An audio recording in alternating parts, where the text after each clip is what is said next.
In this world where awakening reigns supreme, even breathing is a sin for the poor and weak. You were forced to drop out of school because you had the most useless archer talent, yet you smiled. Just as you were about to walk toward the military recruitment poster, a cold, mechanical voice exploded in your mind. Ding! Conditions met. System activated. Immediately afterward, a pale blue stream of data flashed frantically across your retinas. E-rank useless talent erased.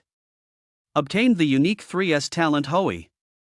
In that moment, you heard the thunderous crack of a bowstring from the ancient Great Wasteland. The progenitor of the longbow, drawing his bow to shoot down the sun. You clenched your fists tightly, turned to face the S-rank school bully towering above you, your vitality boiling like magma. Everyone thinks archers are worthless support classes, but you with arrows that tear through the heavens will shatter every last bit of pride they hold dear. I simply said good morning to the school beauty, yet the school bully demanded 10 million in compensation, threatening to amputate one of my legs if I refused, and even vowing to destroy my family. With no other options, I had no choice but to seek the principal's help. But not only did he grovel before the school bully, he also forced me to drop out to settle the matter simply because I de-awakened the most useless F-rank talent, while the bully possessed an S-rank wind attribute talent. His father is even the deputy leader of Jincheng City's largest hunting guild, which donates tens of millions to the school every year. In this world, if you're weak and poor, even breathing is a mistake. To protect my family from being dragged into this, I had no choice but to agree to drop out. As soon as I stepped out of the school gates, I spotted a recruitment ad.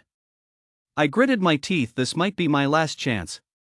My body trembled, but then, in the very next second, the system appeared. Having awakened an F-rank archer talent, I was instantly upgraded to an SSS rank archer talent Houyi. In the eyes of everyone in this world, archers are seen as combat support roles, but from the moment I obtained the SSS archer talent, I redefined the archer as a symbol of even greater power. When I first demonstrated unprecedented archer abilities on the battlefield, everyone was stunned by those arrows that tore through the sky. Chapter 1, Forced to Drop Out, SSS Archer Talent Houyi. The weather in Jincheng in August was like a giant steamer. The stifling heat made everyone drowsy. Outside the window of a classroom at 2nd Martial Academy, cicadas chirped incessantly in the trees, their cries grating on the nerves. The ceiling fan above hummed as it spun. Yet it still couldn't dispel the tense atmosphere inside the classroom. Chen's hands, hidden beneath the desk, were clenched tightly together. His eyes were filled with rage, and his lips were bitten so hard that a trickle of blood seeped from them. The pain on his face, arms, and neck could not quell the fury in his heart. The classmates around him watched the enraged Chen in silence. Some looked at him with mockery, others with a fleeting glimpse of pity, and still others, unable to bear the sight of Chen but afraid of the person standing before him, chose to pretend they hadn't seen anything. Before him stood a handsome young boy in his school uniform, his expression haughty as he looked down at Chen, who was seated at his desk. His menacing gaze marred his handsome features, and a bruise was visible on his cheek. His voice carried a distinctive air of condescension. "Chen, have you made up your mind yet? Drop out or pay up." Hearing the words spewed by the boy in front of him, Chen wanted nothing more than to slap him hard across the face. But he couldn't. Having only just awakened his E-rank talent, Archer, no matter how strong he was no match for the teenager in front of him or his lackeys. Just yesterday, the teenager had provoked him, then rounded up a few others to gang up on Chen. In a moment of losing control, Chen had landed a punch right in the teenager's face. That single, simple punch had plunged Chen and his entire family into a desperate situation. At first, he had hoped the principal would stand up for him. But when he saw with his own eyes the principal, the very person he counted on to defend him, slightly bow his head in greeting to the boy as father, he knew that justice was already lost. The words that came out of the principal's mouth made Chen lose all hope in him. "Why did you fight back? Why didn't you run? It was self-defense." Chen snapped angrily. "Self-defense?" "This was clearly a brawl," the principal said, his cold gaze bringing Chen back to reality. He wouldn't get the justice he sought here. A principal, someone responsible for teaching and nurturing students, was blatantly shielding the aggressor. In the principal's eyes, Chen shouldn't have fought back at all. He deserved to be beaten. And all of this was simply because the father of the teenager standing before him was the deputy leader of Jincheng City's largest hunting guild, a grandmaster stage fighter who provided tens of millions in annual sponsorship to the Second Martial Academy. The root of all this was merely that Chen had exchanged a single word with the girl both he and the teenager admired. Here, being weak and poor was an original sin. If you're poor and weak, even breathing is a mistake. What? Do you really think your family can come up with $1 million? The boyish lips curled slightly, a trace of scorn hanging at the corners of his mouth, his condescending gaze revealing undisguised contempt. $1 million? Your dad couldn't scrape that together even if he spent his whole life cleaning sewers. You really are a bunch of poor people. You don't have to drop out if you don't want to. I've got plenty of time to play with you. I hear you've got a poor little sister and a poor little brother, right? The words coming from the teenager's mouth filled Chen with growing rage. His whole body was trembling. Every single word intensified the fury burning inside Chen. Zack, shut up! He roared, suddenly looking up at Zack, who stood towering over him, and said through gritted teeth, I'll drop out, but you can't pursue this any further, and you certainly can't lay a finger on my sister and brother. A wise choice. Zack sneered contemptuously, nodding in agreement. It'd be a waste to get my hands dirty on paupers like you. The main reason he attacked Chen was because Chen was getting too close to the girl he wanted. Ever since he was a child, whatever he wanted, he would get it no matter what it took. Women were no exception. In his eyes, someone like Chen was insignificant from a poor family, with no outstanding talent, just an ordinary person. But that was his way. He had to completely eliminate any possible complications. Chen dropping out and leaving was exactly the outcome he wanted. As for the promise he just made to Chen, that would depend entirely on his own mood. Watching Zack and the others walk away, Chen slowly let go of his grip, slumped back in his chair, and stared blankly at the ceiling fan spinning overhead, his eyes vacant. In the high martial arts world, everyone has the chance to awaken their own talent. Combat talents, healing talents, and enhancement talents. These three major talents form the foundation of the entire high martial arts world as cultivation system. Each talent, in turn, is divided into different ranks. From the lowest ranked F rank talent to the highest ranked 3S rank talent. He had awakened an E rank combat talent archer which was only slightly higher than F rank. The teenager before him, however, possessed an S rank combat talent wind attribute. With the special ability to control elements, he was destined to be stronger than Chen and have a brighter future. The gap between their talents had already been completely widened from the moment they awakened. It was like an uncrossable chasm.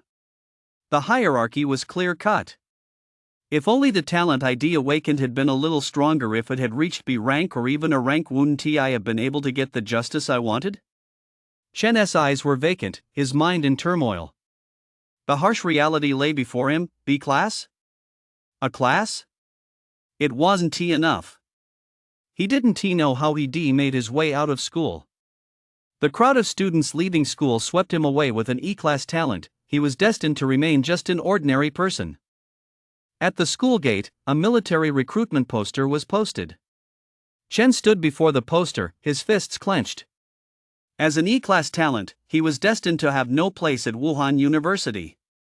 If he wanted to change his family's circumstances, the recruitment poster before him seemed to be his only option. Conditions for withdrawal from school met. Determination to enlist in the military triggers system activation. Current talent, E-class archer. Matching corresponding talent. Matching successful. Current matched talent, 3S talent Houyi. As a voice suddenly rang out in his mind, a light screen appeared before his eyes. What's this? Chen froze, then quickly realized what was happening. The screen clearly displayed his current status. A game-changing ability had appeared. His fingernails dug deep into the palms of his hands, and Chen's whole body trembled slightly. He looked up at the surging crowd before him, cast a cold glance at Zack in the crowd, and turned to leave. He wasn't in a hurry to take revenge on Zack, the principal of Second Martial Academy, and Zack's father. Those were the true targets of his vengeance. The Chen family was poor. His father worked as a sewer cleaner, and his mother was an ordinary woman who usually pushed a small cart to sell snacks. They also had a younger sister and a younger brother. With 3 children, the family's already meager circumstances were made even worse. Over the years, the 3 siblings had grown up quietly. Originally, Chen had hoped that after awakening his talent, he could reach the novice stage and ease the burden on his family. But the incident involving Zack had left this already impoverished family teetering on the brink like a battered ship in a storm, where a single wave could be enough to destroy the entire family. The walls of the apartment complex were already mottled and weathered from years of wind and rain, and even the iron gate to their building was rattling on its hinges, kicked by residents with nowhere to vent their frustrations. As he climbed the stairs, Chen caught the scent of dinner wafting from his home. He took a deep breath, inserted the key, and opened the door. "Mom, I'm home." The moment he opened the door, a figure in the living room caught his eye. His father's usually straight back appeared slightly hunched in the dim light. "Dad." His father, sitting on the worn-out sofa, nodded slightly. The acrid smell of cheap tobacco filled the living room. His mother poked her head out of the kitchen, gave Chen a loving smile, and said softly, "Wash your hands and get ready for dinner." His younger brother and sister hadn't come home yet because they got out of school late. She set aside some food for them. At the dinner table, the 3 of them sat in silence. His father spoke first. "Why did you get into a fight yesterday?" As soon as the words left his mouth, his mother cast a furtive glance at Chen, gently set the bowl and chopsticks she was holding on the table, and sighed inwardly. Chen looked up at the man who had raised him for over a decade. He knew his father's temperament all too well. He was very proud, never spoke softly, and had a short temper. "Dad, I dropped out of school." Instead of answering his father's question, Chen announced the news of his withdrawal. "What? You dropped out? Are you out of your mind?"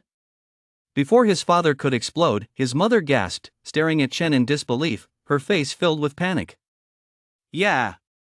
Chen nodded. Before they could say another word, he continued, "Now that I've dropped out, they won't pursue the matter any further. So you 2 don't have to scrape together the money either. This matter is over." Hearing Chen's words, his father's expression grew even more grim. Smack! He slammed his fist on the table and roared angrily at Chen. "Who told you to drop out? I paid so much money. Who gave you permission to drop out? Go back to school. I'll sell everything I own to come up with $1 million. Dad." Chen set down his bowl and chopsticks and looked straight into his father's furious eyes. "Our family doesn't have $1 million. Dropping out was a deal I made with him." "No way. You have to go back to school. What else can you do if you don't go to school?" Neither his father nor his mother agreed. Chen shook his head, his expression serious. "I'm going to enlist in the army." After saying this, ignoring his father who was so furious he was about to strike him, he said, word by word, "I got into a fight yesterday because he insulted you. He called you a maggot from the sewer." Bang! The door slammed shut. Outside, his father and mother stood frozen in place. His father was still shouting loudly, but his voice was growing fainter and fainter. Until finally, it had turned into a soft sob. His son had stood up for him, yet he couldn't provide his son with an umbrella to shelter him from the wind and rain. Chapter 2, Talent, Enlisting in the Army. Name, Chen. Rank, Unranked. Constitution, None. Talent, 3S Talent Houyi. Talent skills, Bullseye 100% increase in hit rate, archery insight 100-fold increase in proficiency with any archery insight ability. Divine arrow infuses vitality and mana into arrows to grant them powerful penetrating ability. The next talent skill will be unlocked at the 3rd tier of the novice stage. Martial arts, none. Cultivation techniques, none. Weapons, none. Lying on his bed, Chen once again saw the light screen panel appear before his eyes. Staring at the information displayed on the panel, he felt a surge of excitement. A 3S talent is already the highest tier talent. The E-rank talent he had awakened had vanished, replaced by the 3S Houyi talent. In the high martial arts world, talents range from F to 3S. The cultivation tiers of the novice stage are: first tier novice stage, second tier soldier stage, third tier master stage, fourth tier general stage. Each tier is further divided into 9 sub-tiers. As for anything higher than that, Chen had no idea. The rank of a talent determines a person's combat prowess. With an E-rank talent, no matter how hard one trains, the absolute limit is likely the master stage. The cultivation speed it provides is also minimal. But a 3S talent offers a completely different level of cultivation speed. If he had suitable cultivation resources on hand, Chen would definitely test right now just how powerful this 3S talent really is. Physical constitution and other factors were irrelevant. His sole concern now was what exactly the 3S talent Houyi was. As far as he knew, he had never heard of a 3S talent called Houyi. 3S talent Houyi, the ancestor of the longbow, who drew his bow to shoot down the sun. A simple, concise description, without a single superfluous word. Yet, to Chen, it sent a shiver down his spine. The progenitor of the longbow, who drew his bow to shoot down the sun. In this high martial arts world, Chen wasn't the only one to awaken the archer talent. Whether in the hunting guild or the military, archers were generally considered minor roles, primarily serving as combat support. Although archers possessed ranged attack capabilities, their methods of attack were too limited. Once faced with enemies that were extremely fast and also possessed ranged attack capabilities, an archeress' weaknesses were laid bare. With insufficient close-quarters combat skills and a limited arsenal, there is only one possible outcome once an enemy closes in. No one has ever possessed a 3S archer talent. Chen, who possesses the 3S talent Houyi, will undoubtedly surpass everyone's expectations and completely transform the world's perception of the archer talent. The night passed uneventfully, and he woke up early. He planned to go to school first to process his withdrawal, then head to the recruitment center to enlist. In the living room, his father, mother, younger sister, and younger brother were all at home. When they saw Chen step out of his room, their eyes all turned to him at once. "Brother! Brother!" His younger sister, Chen Yao, and younger brother, Chen Hao, both stood up and looked at Chen with concern. The two had already heard the news of Chen's withdrawal from their father, Chen Jiqiang. Of the 3 siblings, Chen was the oldest. Chen Yao and Chen Hao had just started at Wuching Junior High and did not attend the same school as Chen. "Brother, don't drop out. Let us go to the Houyi Education Bureau." Chen Hao, the second oldest of the 3 siblings, had a temperament somewhat similar to his father, Chen Jiqiang. "What are you two doing?" He patted his younger brother Chen Hao on the shoulder, pinched his younger sister Chen Yao's cheek, and said with a smile, "If you don't go to school, aren't you afraid you won't be able to get into martial arts university in the future? Brother, you're about to drop out." Girls tend to be a bit more emotional. Seeing the smile on Chen's face, her eyes welled up with tears. "I'm dropping out because I don't want to study anymore. Joining the military is more honorable than getting into martial arts university," Chen explained with a smile. He was telling the truth. Now that he possessed the 3S talent, there was no way he'd return to Second Martial Academy. Only by joining the military could he awaken the system. All of this was true. Their father, Chen Jiqiang, looked up at the 3 siblings, sighed softly, and set down the cigarette he'd been fidgeting with. "You can drop out of school, but you can't join the military." "Why?" Chen froze. His father's sudden decision left him completely baffled. His mother, sitting nearby, opened her mouth but said nothing. His father glanced at Chen Yao and Chen Hao. "You two go to school first. I need to talk to your brother." "Okay." They both nodded. Chen Yao wiped away her tears. "Brother. Good girl, go on now." Only after Chen Yao and Chen Hao had left did their father, Chen Jiqiang, speak up. "You're grown up now, and you can make your own choices, but joining the military is out of the question. I wouldn't even object if you were joining the hunting guild." "Dad, why? What's wrong with joining the military?" Chen still didn't understand why his father was opposed. Chen Jiqiang didn't answer. Instead, he picked up a cigarette from the table. Much of the tobacco had already crumbled from being held so long. He crumpled the paper wrapper a bit, lit it, and then spoke. "Joining the military is a good thing, but it's not right for you. Your grandfather died in the military. Before he passed away, he passed on a message to me: no one in our family is allowed to join the military. Not a single person. His father's words left Chen completely stunned.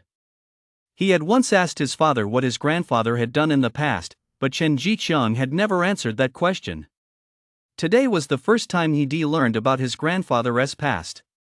Ignoring Chen Jiqiang exhaled a puff of cigarette smoke. The billowing smoke blurred his vision. Although I don't know why your grandfather passed this message on to me, there must be a reason. The military is far too dangerous. I can't bear to let you go. Chen snapped back to reality. As he listened to his father's words, his heart gave a slight twinge. Meeting his mother's concerned gaze, he walked up to the elderly couple, his expression serious. Dad, even though I don't know why Grandpa passed this message on to you, joining the military is the only way I can get justice. Joining the hunting guild is a good option, but no matter what, it can't compare to the power behind Zack. Hearing these words, Chen Jiqiang paused slightly. He took a deep drag on his cigarette, gripping it tightly with a look of reluctance. But when he considered what Chen had said, he could only sigh deeply. Dad, Mom, Chen said, looking earnestly at his parents. Their influence is simply too powerful for us to handle. Zack will definitely not let this go. There's a very good chance he'll try to harm you, or Chen Yao and Chen Hao. The only way to keep you safe is to enlist in the military. The military takes care of soldiers' families. That's the only way to protect our whole family. Hearing this, his mother couldn't help but grab his father's arm and said in a trembling voice, Aren't they still unwilling to leave you alone? You've already dropped out of school. Do they really have to go this far?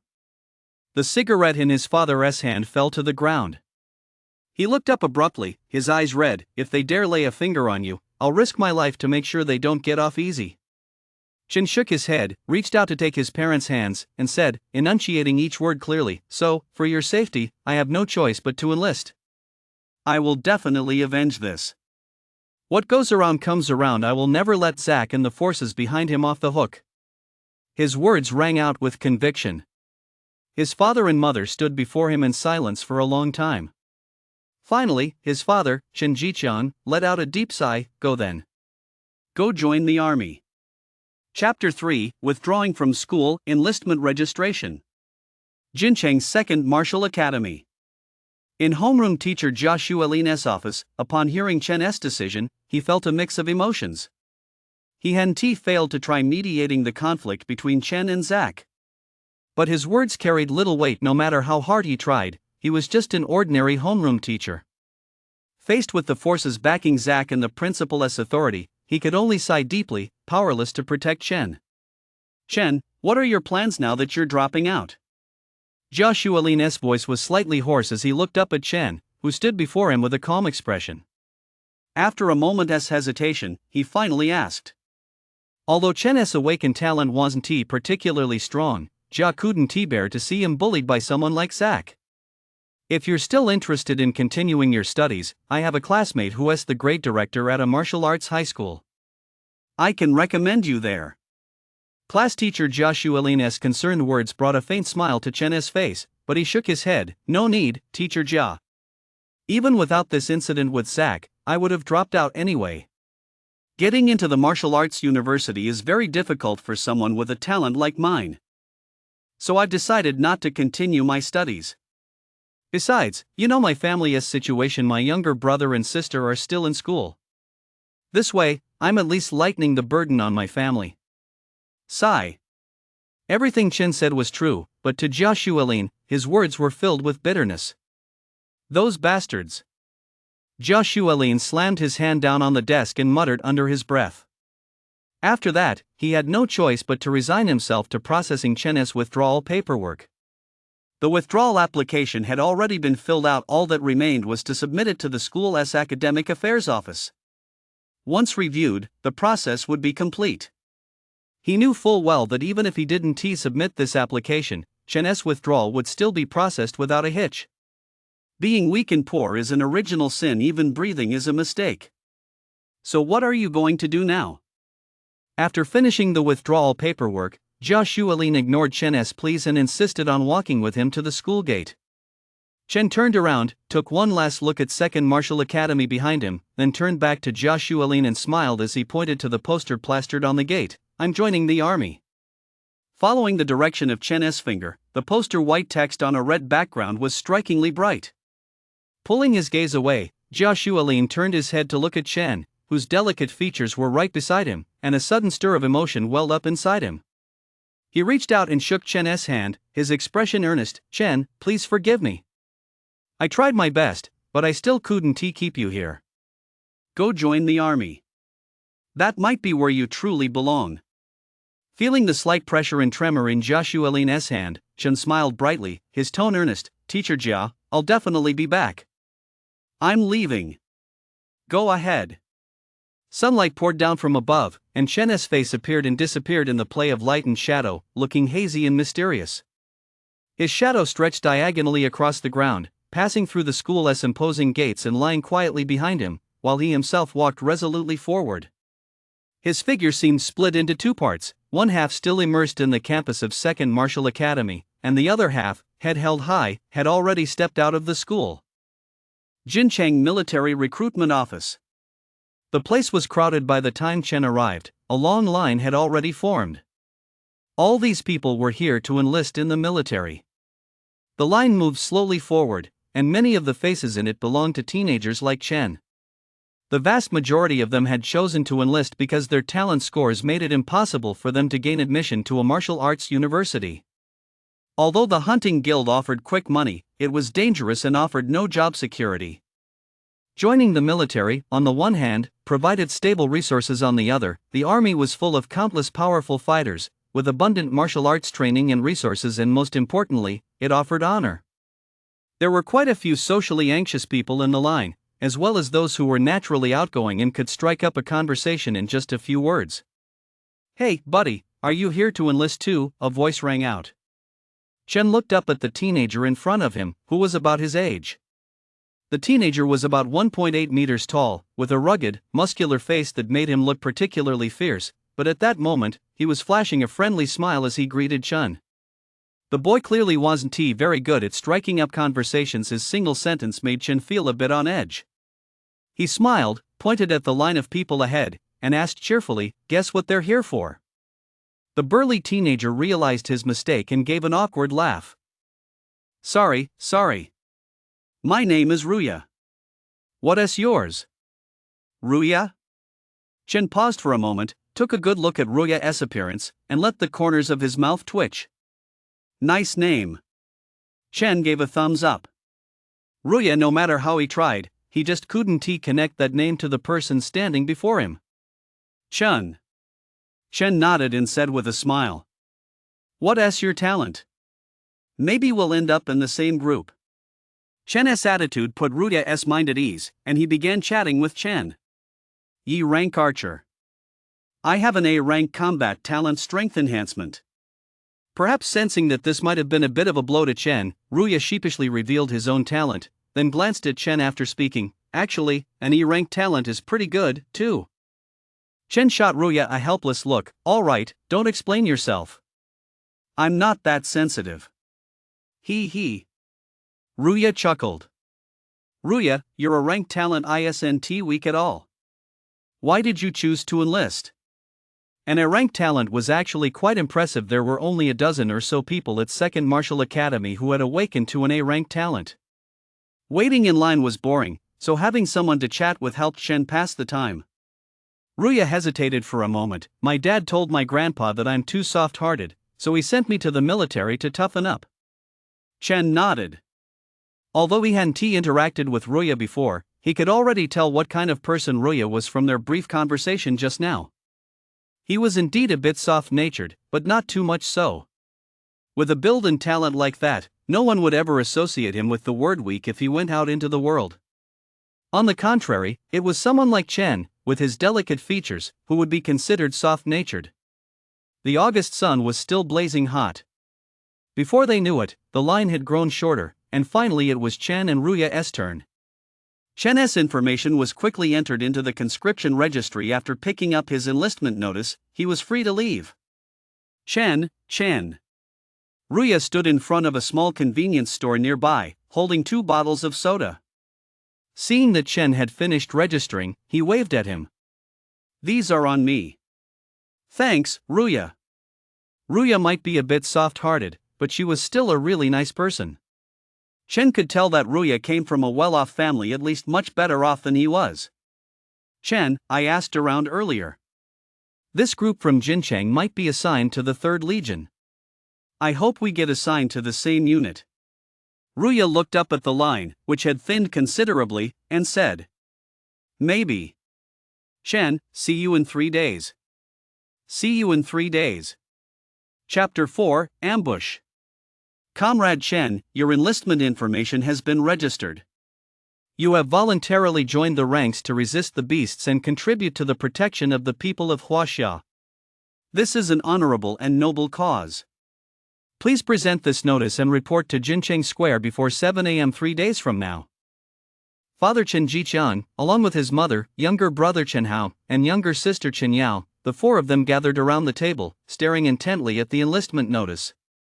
"Brother, I suddenly feel that joining the army is such an honor." Chen Hao looked up, his eyes sparkling with excitement. His younger sister Chen Yao still looked a little unhappy.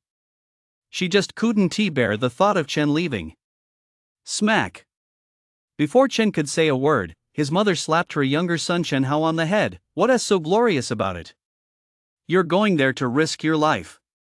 Chen Hao opened his mouth, then pouted in hurt. "All right," Father Chen Jiqiang spoke up to set the tone. "Since you've already registered for enlistment, you'd better prepare properly. Once you're in the army, staying safe is the most important thing." Her mother opened her mouth, still objecting to Chen's decision to enlist. But now that Chen had brought the enlistment notice home, there was no turning back. In Huaxia, once enlistment registration is approved, withdrawal is absolutely not permitted. That evening, their mother showed off her culinary skills, preparing a table full of dishes, even serving a pound of exotic game meat, which they usually couldn't bring themselves to eat. Looking at the spread before them, Chen Yao and Chen Hao both quietly swallowed. Their father sat in the living room, glanced once more at the enlistment notice on the table, and said, "I'm going downstairs for a bit."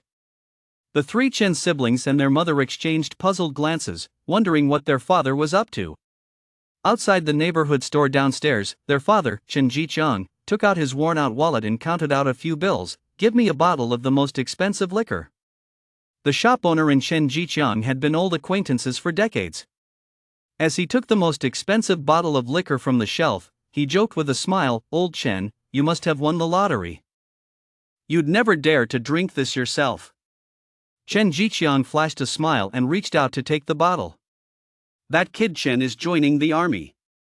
"That kid Chen is joining the army?" The shop owner looked taken aback, then realized what was happening. Laughing heartily, he reached behind him and pulled a bag of peanuts from the shelf. "Consider this a gift from me to that kid Chen." Father Chen Jiqiang didn't refuse smiling. He took the wine and peanuts and turned to leave. "Joining the army, Chen, you'd better give it your all," the shop owner said wistfully, watching Chen Jiqiang's father walk away. "Dad, what are you doing?" Chen looked at the bottle of liquor his father had placed on the table, feeling a deep pang of sadness. The bottle of liquor before him was worth half a month's living expenses for the whole family.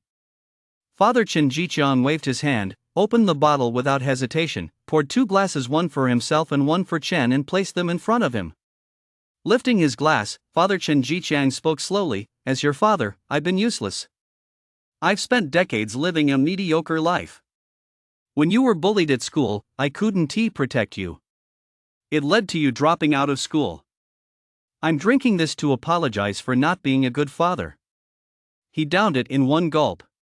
"Dad, you're not." Chen Jiqiang waved his hand to cut Chen off and poured himself a second glass without waiting for a response. "Joining the army is your own choice, and I don't oppose it. Just make sure to follow orders once you're there. If something dangerous comes up, step back a bit. Safety is the most important thing." Father Chen Jiqiang spoke earnestly. Joining the military was a done deal. It was Chen's own choice, but he felt a pang of guilt over his own inadequacy. He couldn't stand in front of his son to shield him from the storms of life. Chen nodded and raised his glass. "Dad, you've always been a hero in my heart. You're not a failure, and you're certainly not an unfit father. Here's a toast to you, Dad. His mother's eyes were brimming with tears. She wiped them away. All right, let us eat, the food is getting cold. Chen Yao, Chen Hao, you two eat too, have plenty. During this meal, Chen's father, who was usually so quiet, talked non-stop for the first time. He repeated over and over again that Chen should be careful and never try to prove himself. After dinner, the four of them, father, mother, Chen Yao, and Chen Hao, helped Chen pack his things. Chen Yao felt a little down. She glanced back at her mother and father, who were silently packing, then turned to Chen and whispered, "Brother, I've never seen Dad cry before." Chen looked up at his parents as they packed, thinking back to what his father had said at the dinner table that evening. He sighed inwardly, "Dad is just too proud. This time, he has suffered just as much as I have." "Brother, you," Chen Yao wanted to ask Chen to stay, but the words that came out of her mouth were different. "Brother, you have to work hard in the army and make Dad proud." "I know." Chen forced a smile and nodded. Chen Hao stood silently nearby. He, too, felt a pang of sadness at Chen dropping out of school to enlist. Time slipped by unnoticed, and before he knew it, the next day had arrived. When Chen opened his eyes, the house was already empty. After washing up, the light panel in front of Chen unfolded. His gaze fell on the 3S talent, and a cold gleam flashed in his eyes. Justice. A gentleman never fails to avenge a wrong. Now that he had obtained the 3S talent, Chen would absolutely not let the chance to get back at Zack slip by. Although he couldn't afford to cross the powerful forces backing Zack right now, he still had the means to exact some revenge. In a society where martial prowess was abundant, bows and arrows were naturally easy to come by. You could buy them right on the street, a longbow and 3 arrows for a total of 2,304. That was all the savings Chen had accumulated since childhood. Late at night, in Jincheng's most bustling district, lights flickered as countless men and women swayed, their eyes glazed over. Zack had his arms around 2 curvaceous women. Their gleaming white skin made his mouth go dry. "Brotherly, my chest feels so tight. Brotherly, my heart's racing. Feel it if you don't believe me." On a rooftop somewhere, Chen glanced at Zack, who was embracing the 2 women, and a cold smile curled at the corner of his lips. He wasn't about to make his move here. It wasn't the right time yet. Although Zack came from a wealthy family, his parents wouldn't allow him to bring home any woman they didn't approve of. Barring any surprises, he wouldn't be taking these 2 women home either. And if he wanted to take care of things without bringing them home, there was only one place to go. As Chen calmly watched Zack walk down the alley with the 2 women in his arms, a cold gleam flashed in his eyes. The lighting in the alley was poor, and Chen could only make out vague silhouettes under these conditions. Hitting Zack would be no easy feat. Seizing the moment there'd be no second chance, he drew his bow and knocked an arrow. Whoosh, whoosh, whoosh.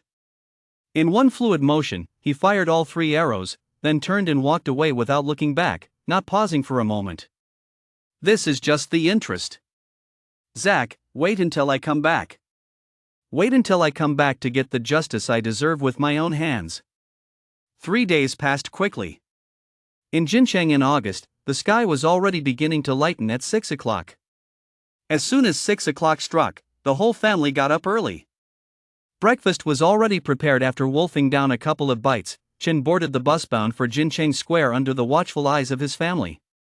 Looking at his parents, Chen Yao, and Chen Hao standing there, Chen felt a sudden lump in his throat for no apparent reason. His eyes welled up with tears. "Young man, are you off to join the army?" an elderly woman asked with a smile, noticing the luggage Chen was carrying. Chen nodded. By then, his family had already disappeared from view. "Way to go, young man. It's an honor to join the military," the woman said, giving him a thumbs up, which drew the attention of many passengers around them. Chen smiled and shook his head. If Zack hadn't forced him to drop out of school, he wouldn't have enlisted in the first place. Jincheng Square was already teeming with people. People came and went, many of them teenagers about Chen's age. Dragging his luggage to Jincheng Square, he looked up at the massive statue there. It held a long sword and was covered in scars. This was the first great warrior of the Huaxia nation and the one who had developed the awakened talent. Zhan Yuanzhou. With only an S-class talent, he led a group of powerful warriors to establish the Huaxiao nation. Chen. Ruya's burly, rugged face stood out strikingly in the crowd. "You're here pretty early," Chen said with a smile as he greeted him. Ruya chuckled. Just as the two were about to start chatting, a gruff voice rang out across the noisy square. "Recruits, assemble!" Turning to look, they saw a giant of a man in military uniform, nearly 2 meters tall, striding toward them, his piercing eyes brimming with intensity. The few people following him weren't as burly as the giant, but they too exuded a fierce aura. "Relatives seeing off recruits, please leave immediately. You have 3 minutes." The giant raised his hand, and the men behind him began herding the crowd away. It was now 6:40. There were 20 minutes left until the scheduled assembly time. Chapter 5: The Bully King Xingyuan. The crowd dispersed quickly. Chen and the other recruits stood obediently in formation where they were. There were quite a few troublemakers among the recruits. And such people would certainly meet a grim fate. Once the 3 minutes were up, those who hadn't yet assembled were forced to stand to the side. 3 minutes 800 push-ups each. Start now. The burly man's gruff voice rang out again. His piercing gaze swept across the crowd. Few dared to meet his eyes. Faced with the burly man and the several soldiers around him who exuded a fierce aura, the remaining recruits had no choice but to obediently drop to the ground and begin. There was a burly 20-year-old youth, standing a full 1.9 meters tall, who raised an eyebrow upon hearing the order for 800 push-ups in 3 minutes. "It's not time to assemble yet, I'm not late."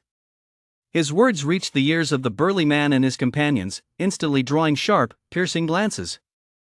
The burly man strode forward and stood before the youth. "Either do them now, or I'll pin you down and make you do them." "I want to do them." "I wasn't late," the young man insisted, still convinced he was in the right. Thud. Without another word, the giant pinned the young man to the ground, leaving him unable to move. "This is your first lesson, do exactly what the drill sergeant says." The overwhelming force left the young man pale with shock.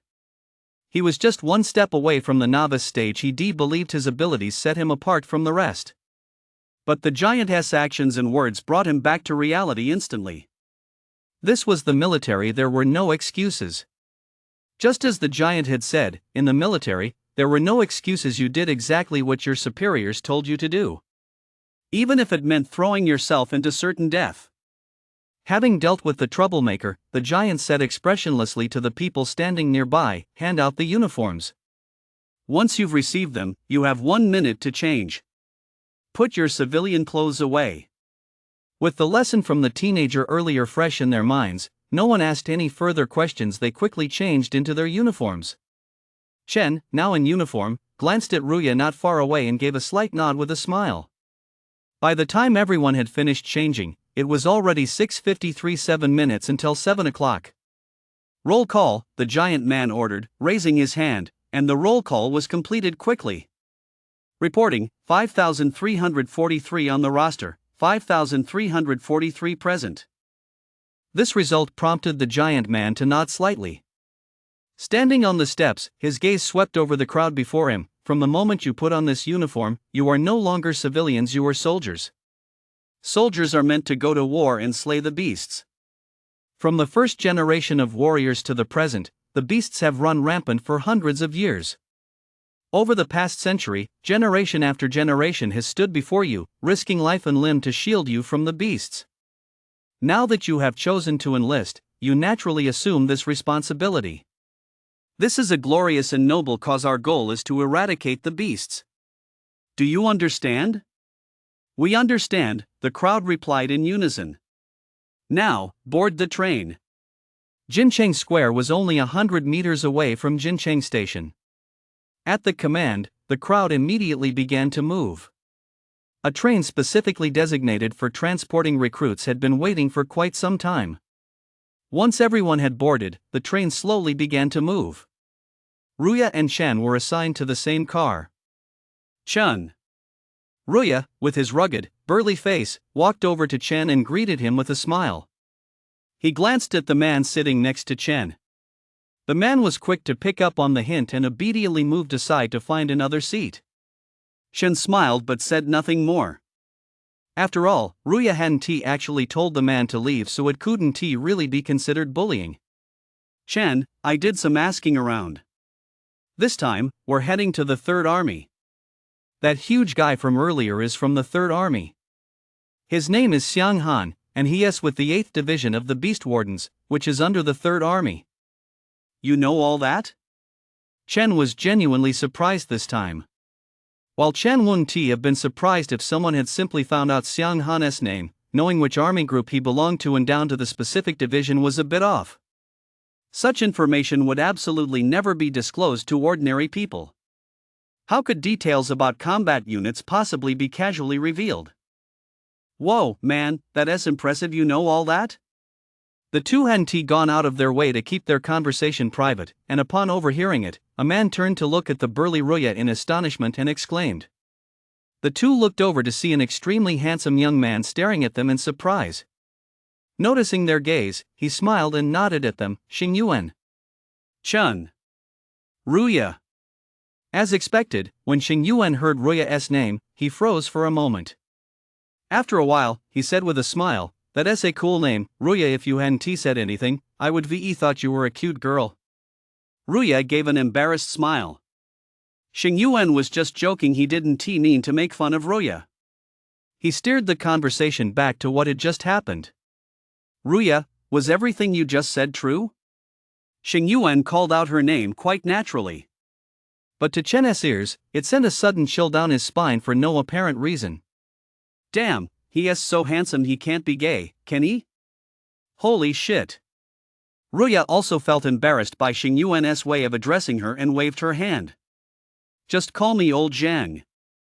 I really can't get used to you calling me that. Haha, okay. Old Zhang, get on with it. Xiang Han is assigned to the 3rd Legion, so there's a good chance we'll be assigned to the 3rd Legion too. After saying that, Ruya glanced around.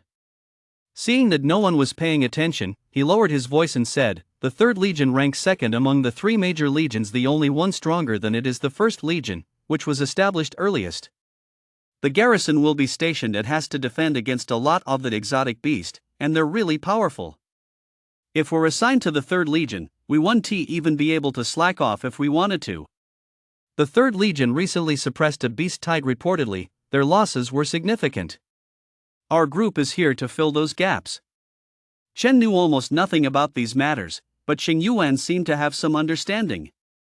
Upon hearing Ruya's words, his expression froze instantly. "I'm just an A-class talent. I shouldn't have to go to the front lines, right? I'd rather be in logistics." Shun. He shot Xing Yuan a resentful glance. "You're really just showing off, aren't you?" Even Ruya was at a loss for words. "What kind of talents are you?" "Keep an eye out for me when the time comes," Xing Yuan asked. The two exchanged glances. Ruya replied, "Class A combat talent strength enhancement. Chen, E-class talent archer." Xing Yuan's lips twitched slightly. He hadn't expected Chen to be an E-class talent after all. "Don't worry, Chen, the two of us will have your back." Chen. Ruya. After what felt like an eternity, the train finally stopped swaying. Get off the train. Assemble. Chapter 6, The Training Pace of SSS Rank Talents. The train doors opened, and in the distance, rows of buildings came into view in neat formation. The sound of shouts could be heard. Before them, soldiers in military uniforms stood in perfect formation. The moment the doors opened, their gazes fell upon the group as one. Instantly, everyone felt a chill run down their spines. Although the group before them had calm expressions, the way they looked at the group was utterly devoid of emotion. These were warriors who had emerged from mountains of corpses and seas of blood. Even a single ordinary glance from them was enough to make an ordinary person's scalp tingle. This was the novice stage. Beings completely different from ordinary people.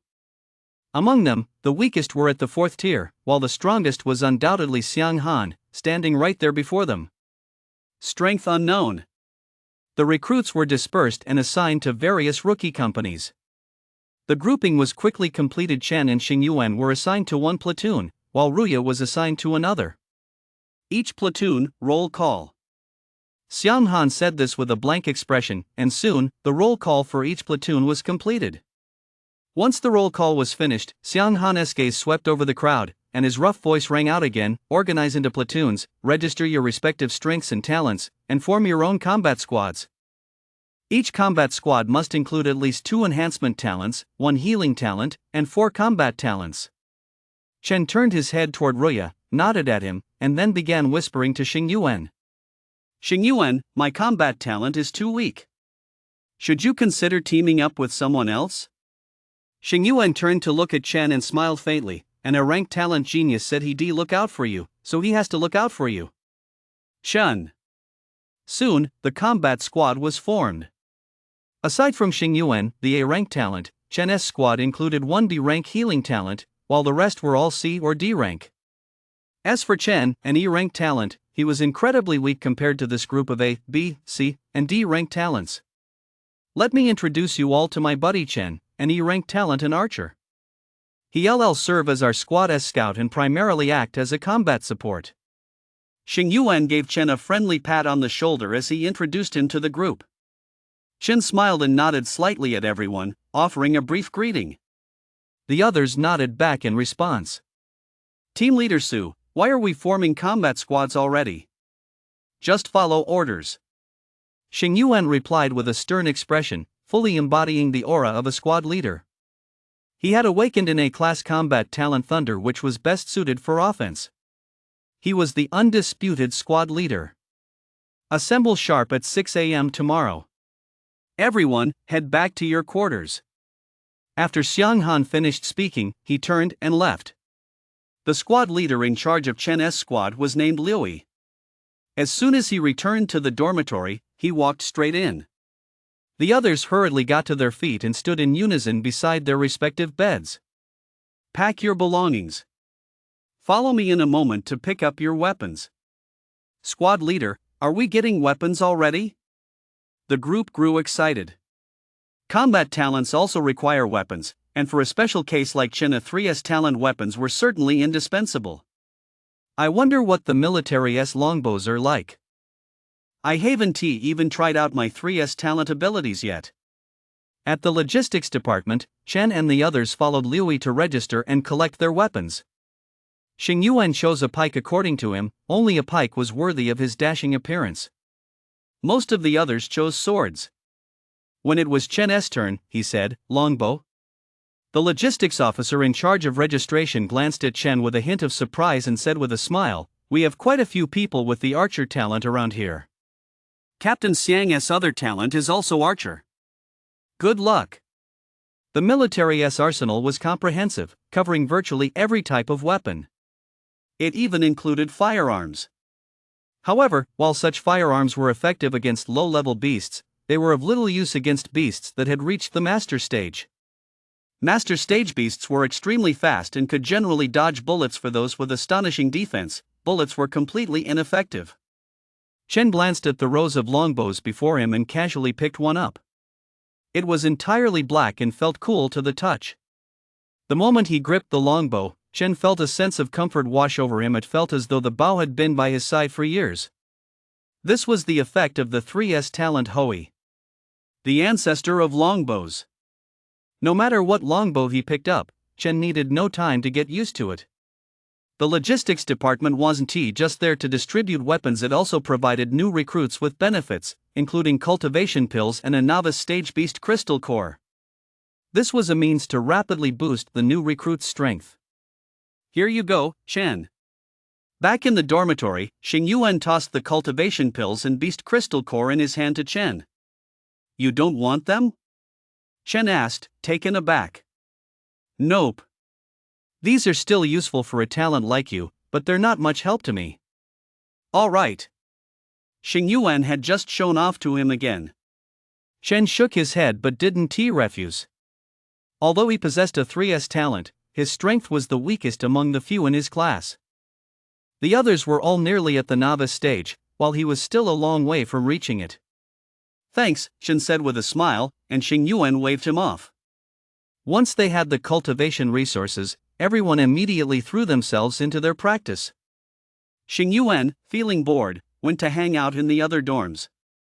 Chen clutched the 2 pills and 2 exotic beast crystal nuclei in his hand, exhaled, and swallowed a cultivation pill. Gulp! The pill melted the moment it touched his tongue before Chen could even taste it. It had transformed into energy flowing throughout his body. Chen felt a warmth spread through his entire body, an indescribable sense of comfort, but before he could fully savor the sensation, the warmth vanished in an instant. Immediately afterward, a series of cracking sounds echoed from within his body. Chen snapped his eyes open, a look of confusion on his face. Was it already digested? As far as he knew, it usually took at least half an hour to digest a cultivation pill before reaching the novice stage. But he hadn't even tasted it yet. Had it already been fully digested and absorbed? Could this be the proper way to utilize a 3S talent? Resources? He needed resources to cultivate. He looked down at the remaining cultivation pill in his hand, took a deep breath, and swallowed it in one gulp. A few minutes later, he opened his eyes, his gaze filled with astonishment. The potency of both pills had already been fully absorbed, and his current strength was not far from the novice stage. This cultivation speed was too fast. So fast that it was over before he even had time to feel it. He placed 2 exotic beast crystal cores into his mouth. A fishy taste exploded in his mouth, but Chen didn't care. His 3S talent allowed him to absorb nutrients much faster than an ordinary person. With resources at his disposal, the top priority was to boost his strength as quickly as possible. The absorption of the exotic beast crystal nuclei was slightly slower, taking a full 10 minutes. Inside his body, vitality surged, and he felt completely refreshed. He slowly opened his eyes, his gaze filled with astonishment. It had taken him a full 10+ minutes to go from an ordinary person to the first level of the novice stage. Novice stage, level 1, vitality 20, strength 1500, speed 22nd. Chapter 7, Battle Spirit Techniques. Recruits must undergo a baptism of fire to become true soldiers. But before that, Chen and his group would have to endure a month-long period of basic training. The primary purpose was to teach these newly enlisted recruits the rules and to impart the military's unique cultivation technique. The battle armor mana breathing technique. As the foremost martial master of Huaxia, Zhan Yuanzhou researched, mastered, and passed down this cultivation technique. The technique enhances vitality, boosts combat prowess, strengthens defense, accelerates strength recovery, and more. This practice is restricted to the military and must not be disclosed to outsiders. Veterans like Liu were already well versed in the battle armor mana breathing technique, though it wasn't particularly profound. It was more than sufficient for teaching Chen and the other new recruits. The battle armor mana breathing technique was passed down by Zhan Yuanzhou, the greatest warrior in the Huaxia nation. Everyone in the military practices it. It's commonly known as the battle spirit technique. Liu stood with his legs apart, a look of reverence on his face. As the group of new recruits listened to Liu's words, the image of that massive statue clutching a long sword and covered in scars immediately came to mind. As the first martial master of Huaxia, Zhan Yuanzhou was held in particularly high esteem by the novice stage practitioners of Huaxia, especially within the military. Hearing that the battle spirit technique had been passed down by Zhan Yuanzhou, everyone was deeply moved. Chen was no exception. Seeing their reactions, Liu let out a faint smile. His tone turned serious. Remember, the battle spirit technique must not be revealed to outsiders. Anyone who violates this will be executed. After issuing this warning, Liu finally began teaching the battle spirit art. Assuming an unusual posture, he spoke slowly. The battle spirit art is divided into 10 levels. The first level is recognizing the spirit. Clear your mind, maintain inner peace, and practice according to the rhythm I explained earlier. As Liu spoke, he entered the cultivation state of the battle spirit art. In an instant, his breath became long and steady, and with each breath, a faint, ethereal image of battle armor appeared on his body. The third level of the battle spirit art, the initial manifestation of armor. At that moment, Chen and the others also found themselves entering the cultivation state of the battle spirit art. Following the unique postures and breathing rhythm of the battle spirit art, Chen felt a sense of comfort throughout his body as a faint thread of mana flowed into him. As this faint thread of mana entered his body, every cell within him seemed to leap and rejoice. Like a long dried up land receiving sweet dew, the arrival of mana triggered constant changes within his cells. Liu opened his eyes and, seeing that Chen and the others had already entered the cultivation state of the battle spirit art, nodded slightly. The primary reason the battle spirit art is restricted to the military is precisely because it is far too powerful. When cultivated to its depths, one can breathe like thunder, radiating an awe-inspiring battle spirit. A powerhouse like Xiang Han had reached the level of breathing like thunder. And this is the sixth layer of the battle spirit art. When first practicing the battle spirit art, one must channel mana into the body, a process that varies in speed from person to person. Back when he was a recruit, this step alone took him a full day. He wondered how fast this group was progressing and whether they could match his own pace from back then. He paced back and forth, observing Chen and the others. Not bad, he's already getting the hang of it. He should succeed today. This one's not bad either, he should be close today.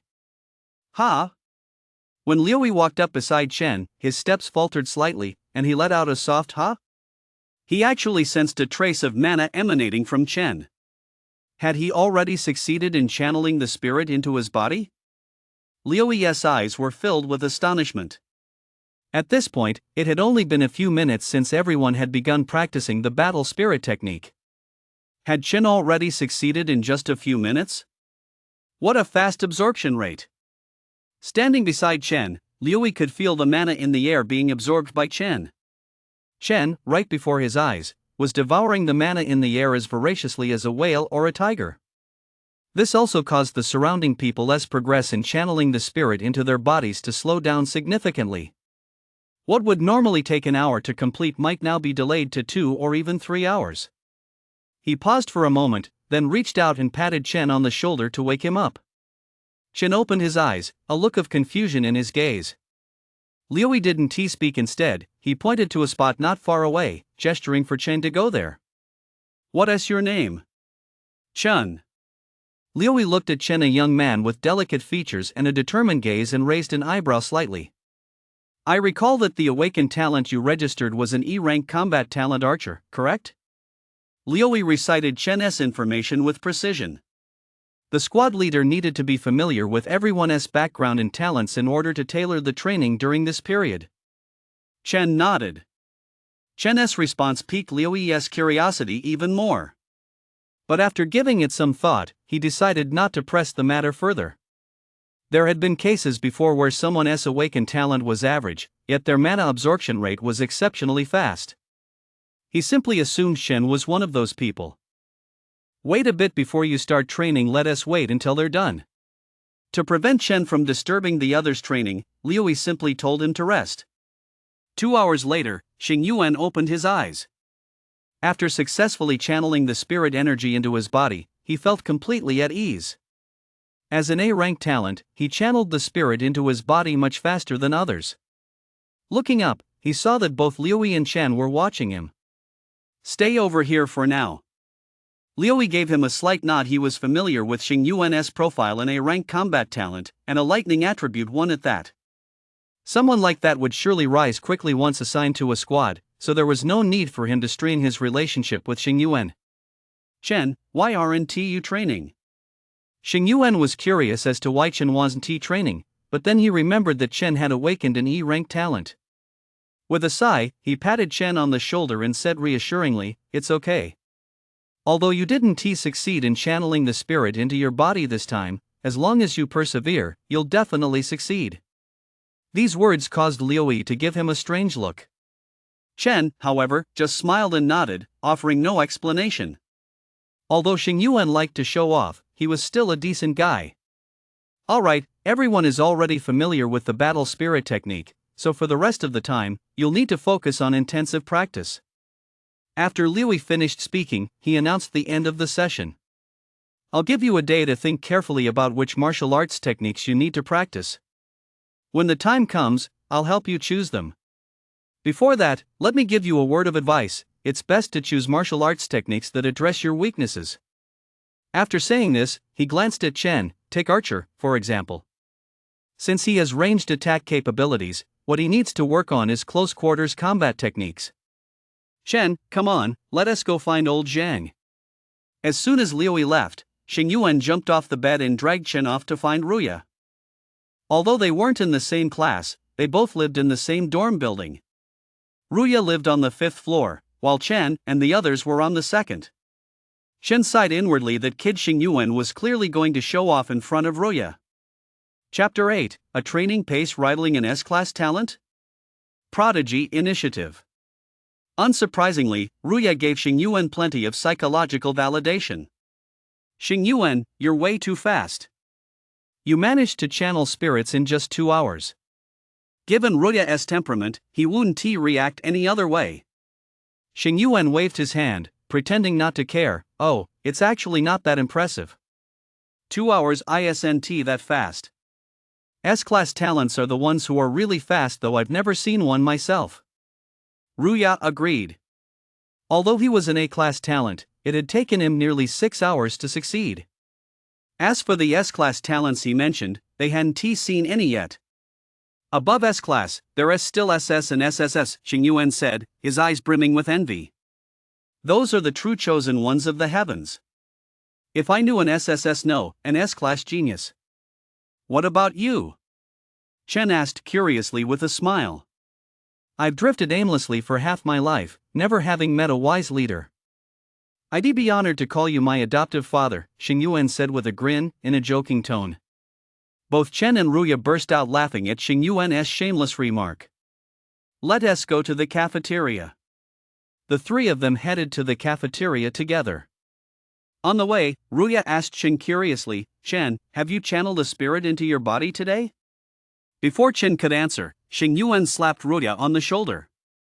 Old Zhang, I think we should focus on what to eat at the cafeteria instead.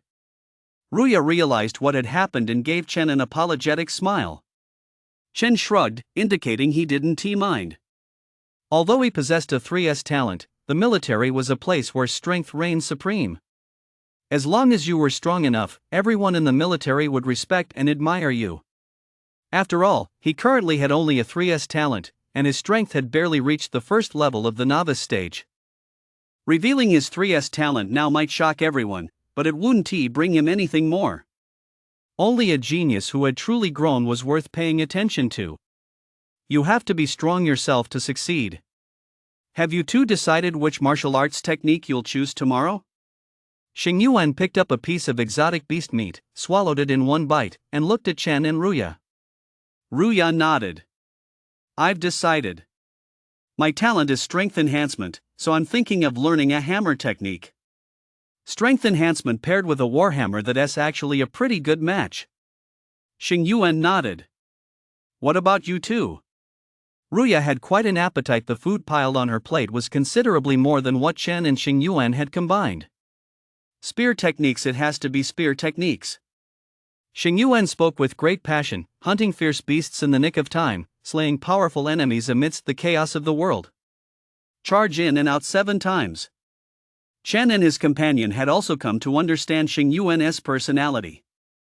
He loves to show off way too much.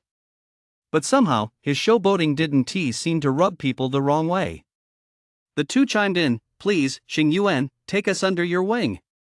No problem at all, Xing Yuan said with a smile, waving his hand dismissively. Then, as the two turned to look at Chen, Ruya hesitated for a moment before asking, Chen, what are you planning to choose? Chen had already made up his mind. Seeing the two looking at him, he replied with a smile, my talent is archer. I lack close quarters combat skills, but I'm not really interested in swordplay either. So I'm still considering choosing gunplay. Good choice. Xing Yuan looked up and mumbled, you've got a gun, I've got a gun, plus old Zhang's sledgehammer. You'd better be talking about guns, Chen said with a sly grin, making a joke. Xing Yuan and Ruya caught on instantly. The three exchanged glances and burst out laughing. Everything was understood without a word. While Chen and the others were discussing which combat skills to choose in the cafeteria. In the new recruit company's office, Liu and the other squad leaders of the recruit company were gathered together, with Xiang Han the strongest in combat ability and also the highest ranking officer seated at the head of the table. Seeing that everyone was present, Xiang Han spoke first. Starting with Squad 1, give me an update on the recruits in your squad. A young man who looked to be in his late 20s stood up first. With his sharp eyebrows and bright eyes, he was quite a handsome fellow. However, a massive scar running from his eyebrow to his throat marred his good looks somewhat, though it added a certain fierce aura. Platoon 1 has 1 recruit with an A-level combat talent, 9 beginners in battle spirit magic, and no special individuals identified so far. Platoon 2 has 2 recruits with B-level combat talents, 1 with a B-level healing talent, 7 beginners in battle spirit magic, and no special individuals identified so far. Xiang Han listened impassively as everyone gave their reports. The 3rd Legion had recently suppressed a wave of beast hordes, suffering significant personnel losses.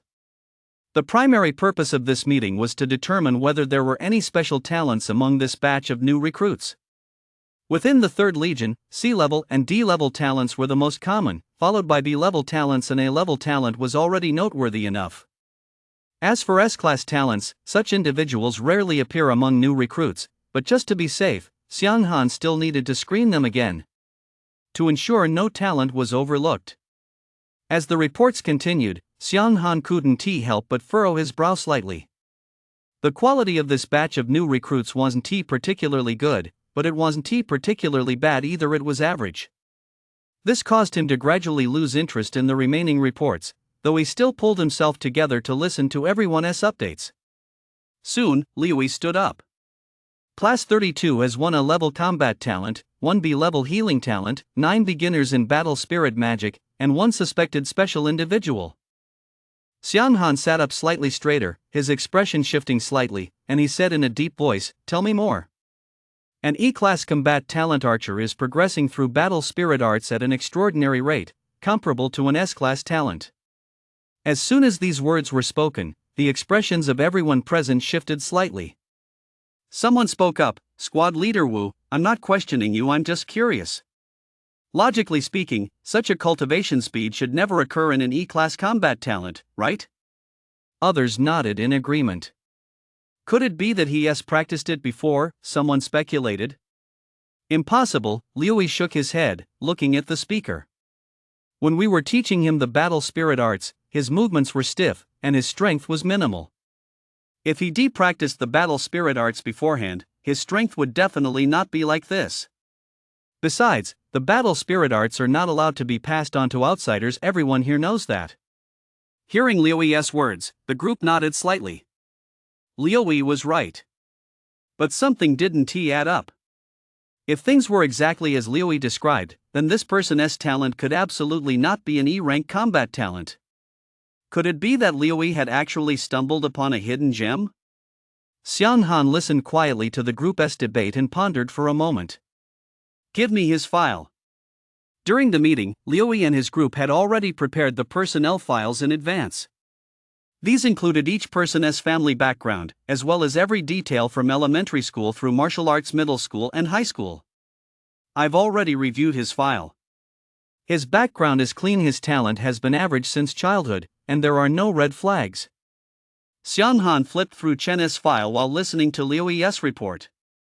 After finishing Chen's file, Xiang Han closed it. His deep voice rang out, "Keep an eye on this person. An E-rank combat talent archer doesn't match his pace of cultivating the battle spirit arts." After speaking, he paused for a moment and added, "Add him to the Prodigy Initiative's watch list." "Yes, sir." Chen and his 2 companions were completely unaware of what was happening in the office. At that moment, he was in his dorm room, cultivating the battle spirit arts. Chapter 9: The Sudden Arrival of the New Recruit Competition Assessment. After parting ways with Ruya, Chen and Xingyuan returned to their dorm. Lights out hadn't been called yet, so everyone was racing against the clock to cultivate the battle spirit arts. After practicing the battle spirit arts, everyone clearly felt changes in their bodies. Even at the introductory level, their physical conditioning had already improved significantly. Coupled with the clear vision of the illusory battle armor behind Liu as he trained, this made them even more determined not to slack off. They seized every opportunity to practice relentlessly. Even Xingyuan wasn't letting up at that moment, immersing himself deeply in the practice of the battle spirit arts. Upon leaving the logistics office, Chen and the others each received a martial arts manual. Just as he had anticipated, Chen chose a martial skill focused on spear techniques. With a longbow slung across his back and a long spear in hand, he could attack from a distance yet was equally unafraid of close combat. The days that followed were spent relentlessly cultivating the battle spirit art and practicing their martial skills. Everyone's strength continued to grow. Every member of Chen's tactical squad had already reached the first level of the novice stage. Xing Yuan, an A-rank combat talent, was training at a much faster pace than the others. He had now reached the second level of the novice stage. Vitality, 40. The force unleashed by a single punch ranged from 1,500 to 2,000 kilograms. His burst speed could reach 25 meters per second. Chen's strength had also quietly risen to the third level of the novice stage. Vitality, 60. The explosive force of a single punch now ranges from 2,000 to 2,500 kilograms. His speed has also reached 30 meters per second. At this point, there were only 3 days left until the end of the 1-month recruit training period. Assemble. Over this period, everyone had come to understand Liu better.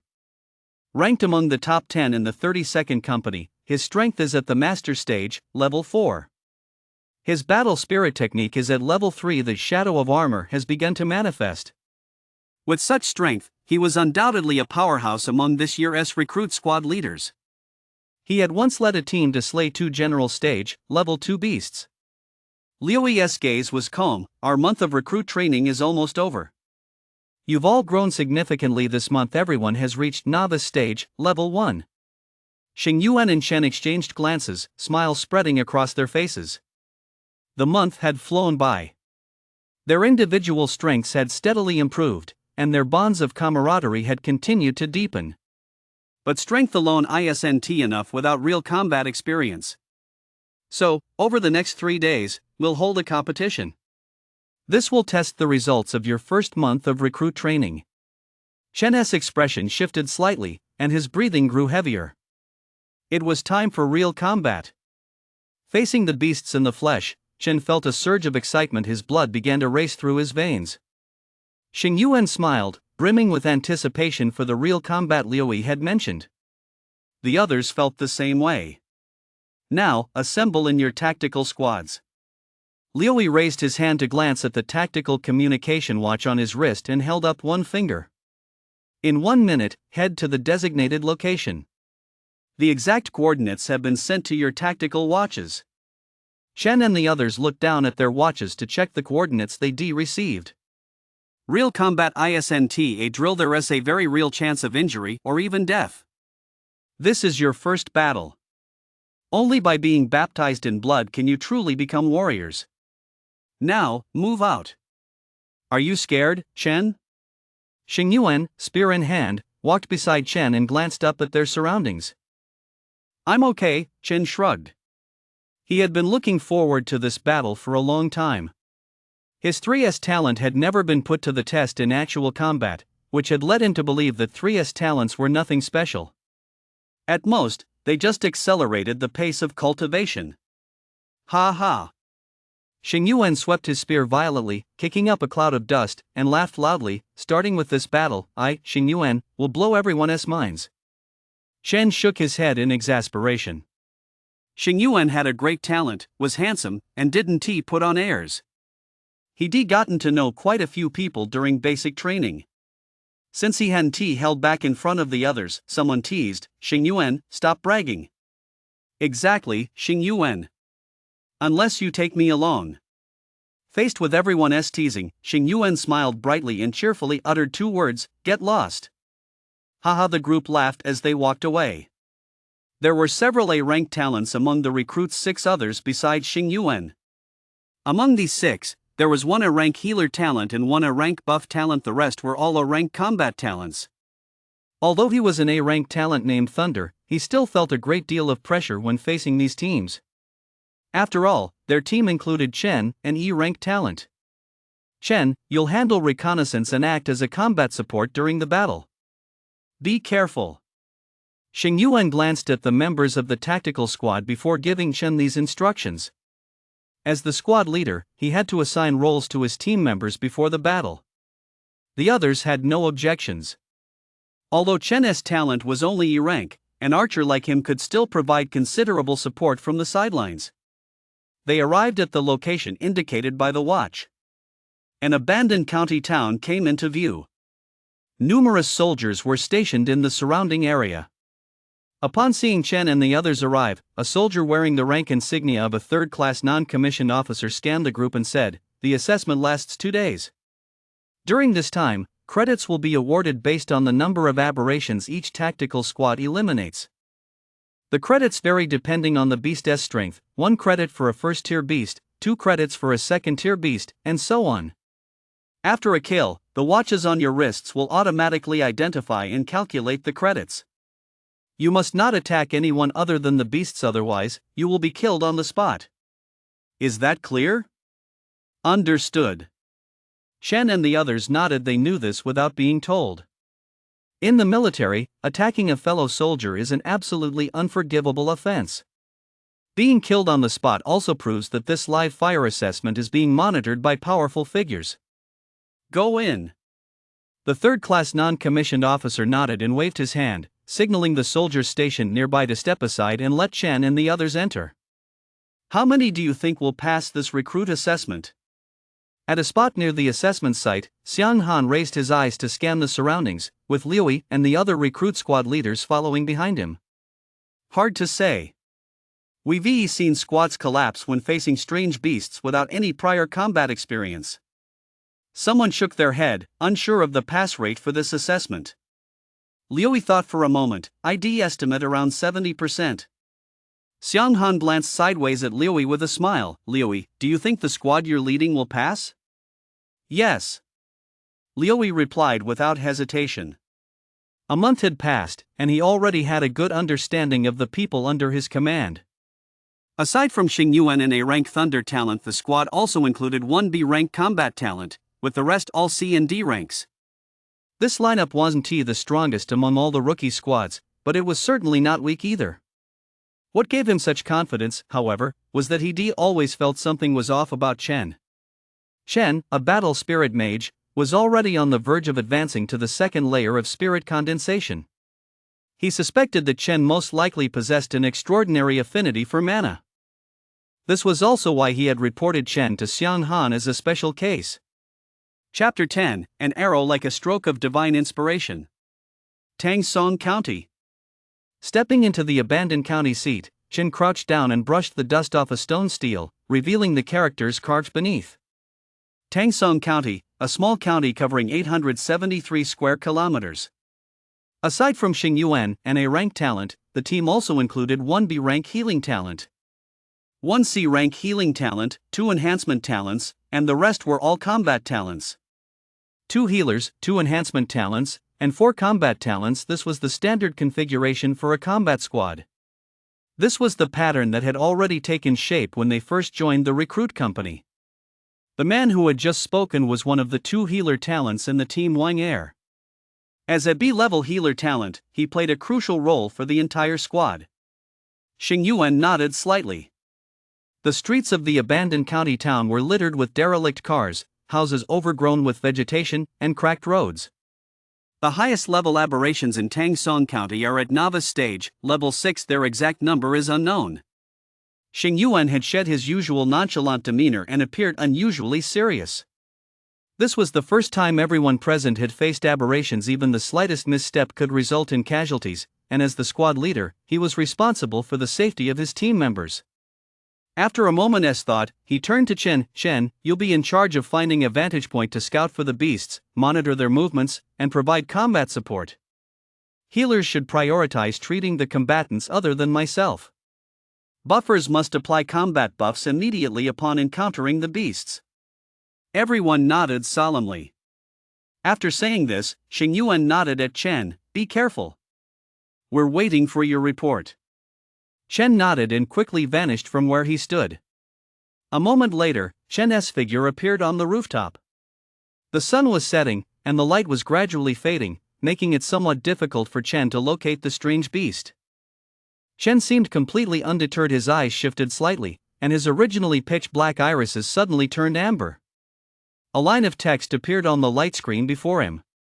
Eagle Eye Insight Talent skill consumes mental energy to gain eagle-like vision. Current detection range, 1 kilometer. Detection range depends on personal strength. This was the second talent skill he had awakened after breaking through to the third tier of the novice stage. Chen gripped the jet-black alloy longbow in his hand as a gentle breeze blew, ruffling the strands of hair across his forehead.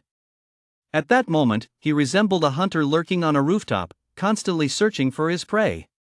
Southeast, Zhang Supermarket, 1 rock-armored colossus, 873 meters away. Chen's voice, transmitted through his tactical watch, reached Xingyuan and the others who were waiting. How far? Xingyuan, stunned and doubtful, asked again. 873 meters. Chen's voice came through, once again precisely reporting the distance to the beast. Gulp. Except for Xingyuan, the rest of the team widened their eyes, their expressions filled with disbelief. 873 meters, is that for real? Holy crap. Wang Er, how far can you see?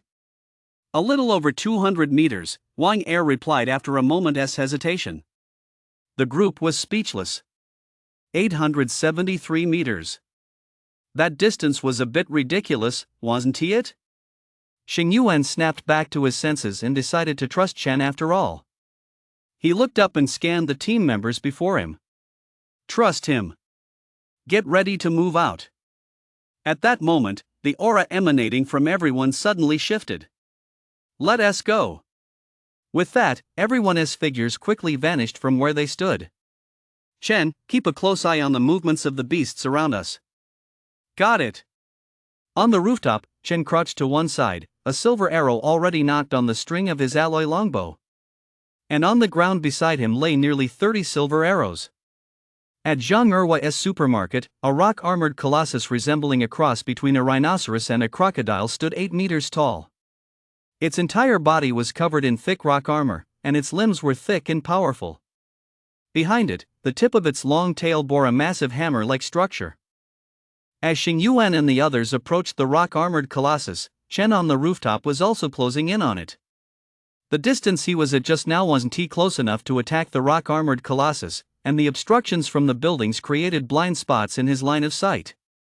His target was a high-rise building over 400 meters away.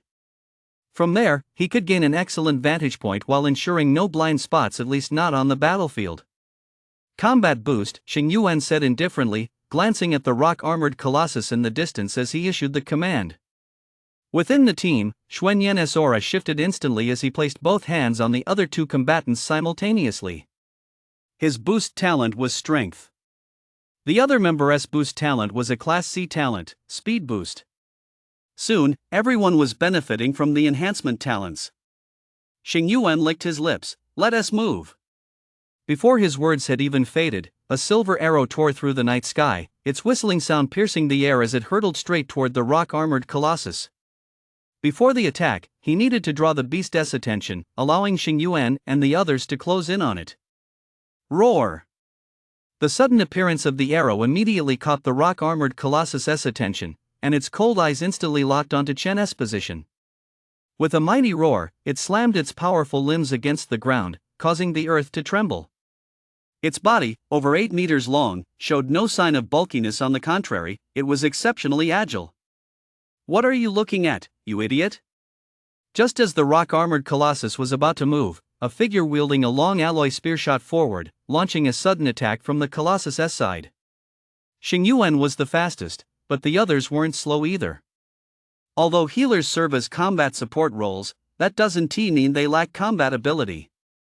Attacks from 1A rank, 1B rank, and the remaining C and D ranks instantly enraged the rock-armored colossus.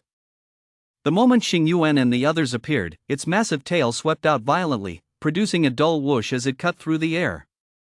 The rock-armored colossus was known for its defense and strength. The massive hammer-shaped structure at the end of its tail could unleash tremendous force. Get out of the way! Xingyuan bellowed, leaping into the air as a flash of lightning danced across the tip of his spear, which he slammed down toward the rock-armored Colossus's head. Everyone dodged immediately, but the rock-armored Colossus was incredibly fast. One person was just a split second too slow and was grazed by the Colossus's tail. It was merely a brush, yet he felt as if struck by a colossal force. His entire body was hurled backward and slammed into the ground with a thud. Blood immediately spurted from his mouth. At that moment, the tip of Xing Yuan's spear had already struck the top of the rock-armored Colossus's head. Clang! Sparks flew as the spear tip penetrated the rock-armored Colossus's head by only a hair's breadth, causing no substantial damage. Damn it! Xing Yuan's expression shifted slightly. The spear tip, imbued with thunder, had failed to pierce the rock-armored Colossus's defenses, leaving only a shallow wound. A trace of blood stained the spear tip. Not daring to hesitate, he pulled out the spear and swept it violently to the right. Boom! A dull thud rang out as the force generated by the rock-armored Colossus's tail instantly traveled through the spear and into Xing Yuan's arm. His expression changed, and his body was involuntarily flung backward. The others' faces paled. "Captain, watch out!" A whistling sound cut through the air as the hammer-shaped appendage at the end of the rock-armored Colossus's tail slammed toward him once more at breakneck speed. Xing Yuan's heart pounded wildly. Suspended in midair, he had no way to brace himself. The earlier impact had left his entire arm numb. This was a matter of life and death. Damn it, I'll die before I've even begun. The thought suddenly flashed through his mind. Just as everyone thought Xing Yuan was about to be severely injured by the rock-armored Colossus, a silver arrow suddenly tore through the night sky, emitting a piercing whistle as it struck the hammer-shaped structure on the Colossus's long tail with pinpoint accuracy. The sudden arrow caused the Colossus's tail to swerve violently to the side, grazing Xing Yuan's body as it passed. Holy shit, Chen! That single arrow caused everyone's expressions to change abruptly, and they couldn't help but turn their heads toward the direction from which the arrow had come. Xing Yuan shouted excitedly, "Fuck yeah!" Chapter 11, an A++ performance. Is this really an E-rank talent? E-rank combat talent archer. Almost everyone had forgotten Chen existed. As a support role, no one, not even Xing Yuan, had any high hopes for Chen. Yet it was precisely this character, whom they had all nearly forgotten, who fired a stroke of genius arrow at the most critical moment. That single arrow pulled Xing Yuan, who should have been gravely wounded, back from the edge of the cliff. The group was thrilled, and when they heard Xing Yuan's excited shout, they reacted immediately. They charged toward the rock-armored Colossus. This was everyone's first battle, and it was also the first time Chen had demonstrated his abilities. Through his actions, he showed everyone present that an archer is not merely a support role. He, too, could be incredibly powerful. Silver arrows appeared one after another. Each one blocked the rock-armored Colossus's attacks, allowing the squad members to deal damage without worry. From the rooftop, Chen seemed to have the entire battlefield under his control. He always released the string of his alloy longbow at the most opportune moment. Roar! Following the rock-armored Colossus's defiant roar, its massive body finally collapsed to the ground. The lightning flickering across Xing Yuan's body slowly faded, while Wang Er and the others gasped for breath. Gazing at the fallen rock-armored Colossus before them, the group's eyes were filled with excitement. Clean up the battlefield! With a flick of his spear, Xing Yuan issued the order, then turned to look at the rooftop in the distance. A flash of thunder gleamed in his eyes as he gave a thumbs up in that direction. The rock-armored Colossus wasn't actually all that powerful. It was only at the third level of the novice stage. The main reason the battle had been so difficult was that this was their first time facing a strange beast, and their coordination with one another was lacking. If it weren't for Xing Yuan and A-rank talent and the rest of the team's cooperation, they would certainly have suffered casualties. Most importantly, there was Chen's appearance. Damn, Chen, you're amazing. After Wang Er and the others finished cleaning up the battlefield, they collected all the arrows and handed them to Chen. That was incredible, Chen. Is this what an archer is all about? If you hadn't stepped in just now, Chen, at least two of us would have been injured. The group chattered away, and Chen just smiled without offering much explanation. Xing Yuan looked at Chen with utter astonishment. Curious, he asked, "Chen, are you really an E-rank talent? Hearing Xing Yuan's words, the rest of the team couldn't help but look at Chen with curiosity. Chen's abilities were a bit out of the ordinary. As far as they knew, archers typically served as support roles in combat. Their offensive capabilities weren't actually that strong at best, they could only harass the enemy. If Chen had awakened as a B-rank archer, that would be one thing, but he was just an E-rank archer talent. I was indeed an E-rank talent when I awakened. Chen didn't reveal his 3S talent. Instead, he played on words. I was E-rank when I awakened. I never said I still am, he silently added to himself. Unbelievable. Hearing this, the others looked at Chen with even stranger expressions. An E-rank archer talent had actually managed to directly influence the outcome of the battle just now. Alright, we've secured 3 credits. Xing Yuan shook his head and didn't press the matter further. Chen's appearance had given him ample confidence in this recruit competition assessment. There are a few points to note from the previous battle. Xing Yuan and the others didn't rush to engage again. Instead, they began reviewing the battle. Only by identifying the flaws in their previous fight could they correct them in future battles. This was for the sake of the future. While Xing Yuan and Chen were reviewing the battle, the other teams participating in the recruit competition assessment had also just completed their first battle. Some were injured, others had withdrawn. Overall, not all teams were able to wrap up their battles as quickly as Chen's squad had. Elsewhere, Xiang Han, Liu, and the other squad leaders from the recruit company had gathered together. They had already received performance reports on each team's performance in the first battle. Liu flipped through the documents in his hands. Wulong Squad, overall rating, A+. Squad leader Xing Yuan, command performance, A, combat performance, A+. Remaining squad members, A.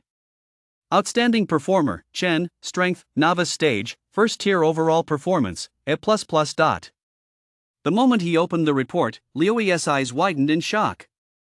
As an A-class combat talent and an awakener of thunder, Xing Yuan's performance came as no surprise to Liu. The others' performances were also exactly as he'd expected.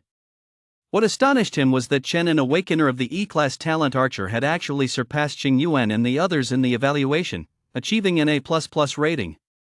If he hadn't known that Xiang Han was in charge of this competition assessment, he would certainly have been skeptical of the report in his hands. What the hell is this? Chen is just an E-class combat talent, for crying out loud. Compared to the reports Liu and the others had, Xiang Han's report had filtered out the teams with poor evaluations. It had selected only teams rated A class or higher. And there were as many as 15 such teams. Xiang Han flipped through the documents in his hands. The conference room was deathly silent, broken only by the sound of pages turning. Liu looked at the documents in his hands, curious as to how Chen's rating had reached A++, 1+ higher than even Xing Yuan, the captain who was an awakened A-class talent. Finally, when Xiang Han came to the file on the Wulong Squad, his eyebrow arched slightly, and for the first time, he looked up at Liu, who wore a troubled expression. A calm voice rang out, "Liu, do you think there's anything wrong here?" At those words, everyone in the room turned their gaze toward Liu in unison. Xiang Han's sudden remark caused them all to sit up a little straighter without even realizing it. Liu let out a wry smile and looked up at Xiang Han. "Captain, I don't know either." This only made everyone present even more curious. What was going on? A squad leader sitting next to Liu shifted slightly and glanced at the file in front of Liu. Holy shit! When he saw the rating for the Wulong Squad in the file, he couldn't help but widen his eyes in shock. A+. Scrolling down through the file, his gaze finally settled on the bold text at the very bottom. Outstanding performer, Chen, strength, novice stage, level 1 overall performance, A++. Damn! That single line shook him to the core. Although he didn't know what talent this Chen had awakened, the mere words overall performance, A++ were enough to make him swallow hard. This was their very first real combat mission. These were all new recruits. For a new recruit to earn such a high evaluation on their very first combat mission, how could he not be stunned? If he remembered correctly, even Xian Han, the strongest among those present, now holding the rank of first lieutenant, had only received an A+ evaluation when he first enlisted as a recruit. And it had taken Xiang Han just 5 years to rise from a recruit to his current position as company commander. A rare smile flashed across Xiang Han's face as his gaze swept over the crowd. Go fetch the evaluation officer in charge of the new recruit competition. After speaking, he lowered his head once more to review the squad evaluation documents in his hands. Chapter 12. Are you the squad leader, or am I? Shen and the others were unaware of what was happening in the office. At that moment, they had just finished a battle. Flaming Lion. Its red fur resembled flames, and it could even manipulate a portion of fire elements to fight. Thunder flashed all around Xing Yuan, and lightning snaked along the spear in his hand. At a glance, it looked as if he were holding a thunder dragon in the palm of his hand. Wang Er was crouched beside a man, a flash of green flickering across his body before gradually fading away. That was a close call. Xuan Yan, a C-rank combat talent member of the squad, watched Ren Jianming receiving treatment, still shaken by the ordeal. Just moments ago, as the Flame Lion was on the brink of death, he had actually managed to feign unconsciousness, a move that nearly cost both Xuan Yan and Xing Yuan their lives when they went to check on him. If it hadn't been for Xing Yuan and Chen's timely intervention, Ren Jianming wouldn't be in his current condition. He would have been seriously injured at the very least. In that case, he would have had to withdraw from this recruit competition assessment. Ren Jianming said helplessly, "You're one to talk. If it hadn't been for team leader Su and Shen stepping in just now, both of us would have been injured." Hearing this, everyone present couldn't help but nod in agreement. Wang Er shook his head with a smile and withdrew his hand. Ren Jianming's injuries weren't serious. He chuckled, "You're lucky, kid. You didn't lose any limbs, otherwise, you'd be packing your bags to go home." Ren Jianming grinned and bowed his fist to Wang Er. "Thanks, Master Wang, for saving my sorry ass." As the thunder power dissipated from his body, Xing Yuan said exasperatedly, "Learn your lesson. Beasts aren't stupid, they possess basic intelligence. The ones we've encountered so far are only at the novice stage. Once they reach the master stage, their intelligence increases significantly. Some cunning beasts can even cooperate with one another, just like humans." Everyone nodded in agreement. By now, they had slain 5 beasts. They had no idea how their record ranked among all the other squads. But they could clearly feel that, through these battles, their combat skills were steadily improving. "All right, extract the beast crystals. We should be on our way." Xing Yuan waved his hand. He was now growing increasingly adept at his role as team leader. Every gesture and movement exuded an air of unquestionable authority. The group nodded, gathered all their belongings, and quickly vanished. Some 200 meters away, Chen stood on high ground. His eagle-eye talent allowed him to see farther than others and detect movements a fraction of a second faster. It was precisely because of abilities like his that they'd been able to swiftly take down 5 beasts in such a short time. He surveyed his surroundings and turned his gaze toward Xing Yuan and the others. Xing Yuan made a few hand signals in Chen's direction. Chen nodded slightly, gathered his things, and quickly left. These were standard military tactical hand signals, and their meaning was simple: find the next target. Hanging from Chen's waist was a weapon resembling a nunchaku. At a glance, one might mistake it for a simple iron rod. But only those in the military knew that this was neither a nunchaku nor an iron rod. It was, in fact, a spear. He carried it with him as a backup.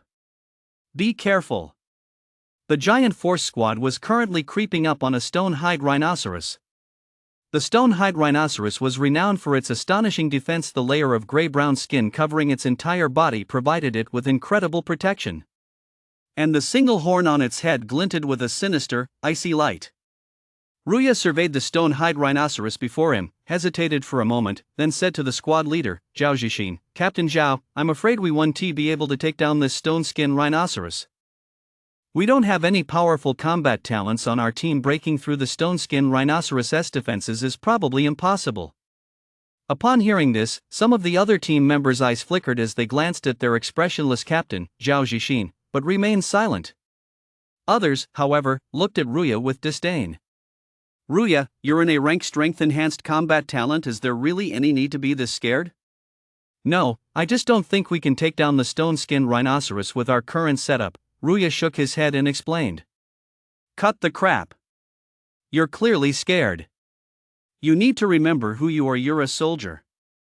We haven't even tried yet. How do you know our squad can't take down a stone-hide rhinoceros? Ruya's heart sank slightly. He glanced at the expressions on the others' faces, then turned to look at Captain Zhao Zixin. After all, Captain Zhao Zixin's opinion mattered most. Zhao Zixin's gaze lingered on Ruya for a moment before sweeping over the group. In a solemn voice, he said, "We don't know how the other squads are performing. But so far, we've only killed 2 novice stage, second-tier beasts. That pace is far too slow. I suspect this rookie competition most likely has other motives. If you want a better future and more resources, you have to fight for it. Backing down 1T increase your credits." Ruya's expression shifted. Zhao Zixin's words were clearly directed at him. He wanted to speak up and protest, but after a moment's thought, he decided against it. His temperament was too soft, which left Ruya with no opportunity to try persuading him again. Zhao Zixin's voice continued, "Ruya, you can choose to withdraw." At those words, Ruya's expression immediately changed. He looked up at Captain Zhao Zixin with a serious expression. "Captain Zhao, I want to withdraw. But I still suggest we don't attack the stone-skinned rhinoceros. There's a very high chance we'll suffer casualties." Enough. Who is the captain here, you or me? Zhao Zixin raised his hand to cut Ruya off. Since you don't plan to withdraw, don't bring up anything else. After all, the stone-skinned rhinoceros is only at novice stage, level 3. Our squad is now entirely at novice stage level 1. Working together to take down a novice stage level 3 beast will be no problem at all.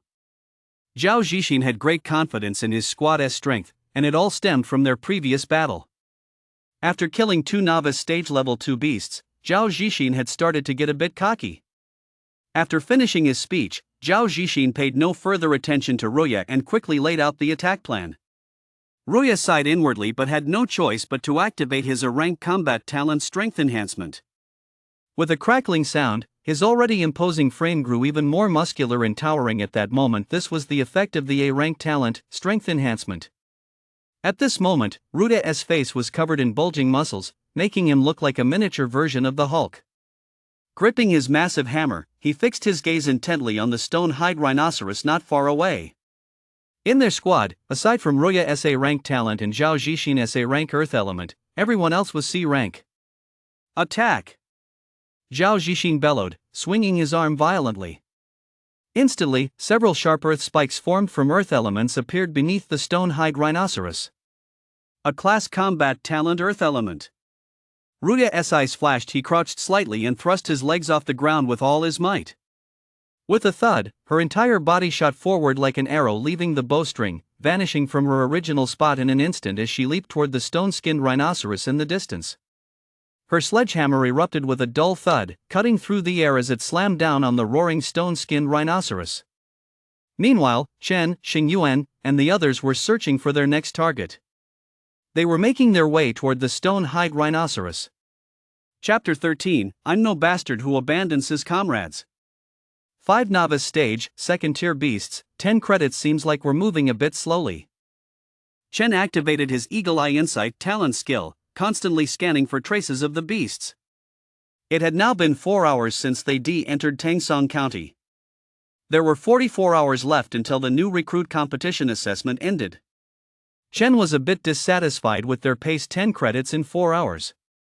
But, constrained by the team's strength, they had no choice but to hunt the beasts steadily and methodically. Somewhere 800 meters away, dust swirled in the air. It was accompanied by the furious roars of a monster and waves of panicked shouts. Chen raised his hand to look in that direction, and his voice was transmitted through his tactical watch to Xingyuan and the others. 3 o'clock, over 800 meters away. Combat detected. Requesting reinforcements. Xingyuan and the others were currently taking a break. The battle with the Flame Lion had left Rin Jianming injured. Moreover, the continuous fighting had caused everyone's talent skills to deplete exceptionally quickly. Talent skills aren't unlimited, each use consumes a certain amount of mental energy. Just 4 hours of combat had left everyone except Shen depleted to varying degrees. Among them, healers like Wang Er had depleted their talent reserves the most.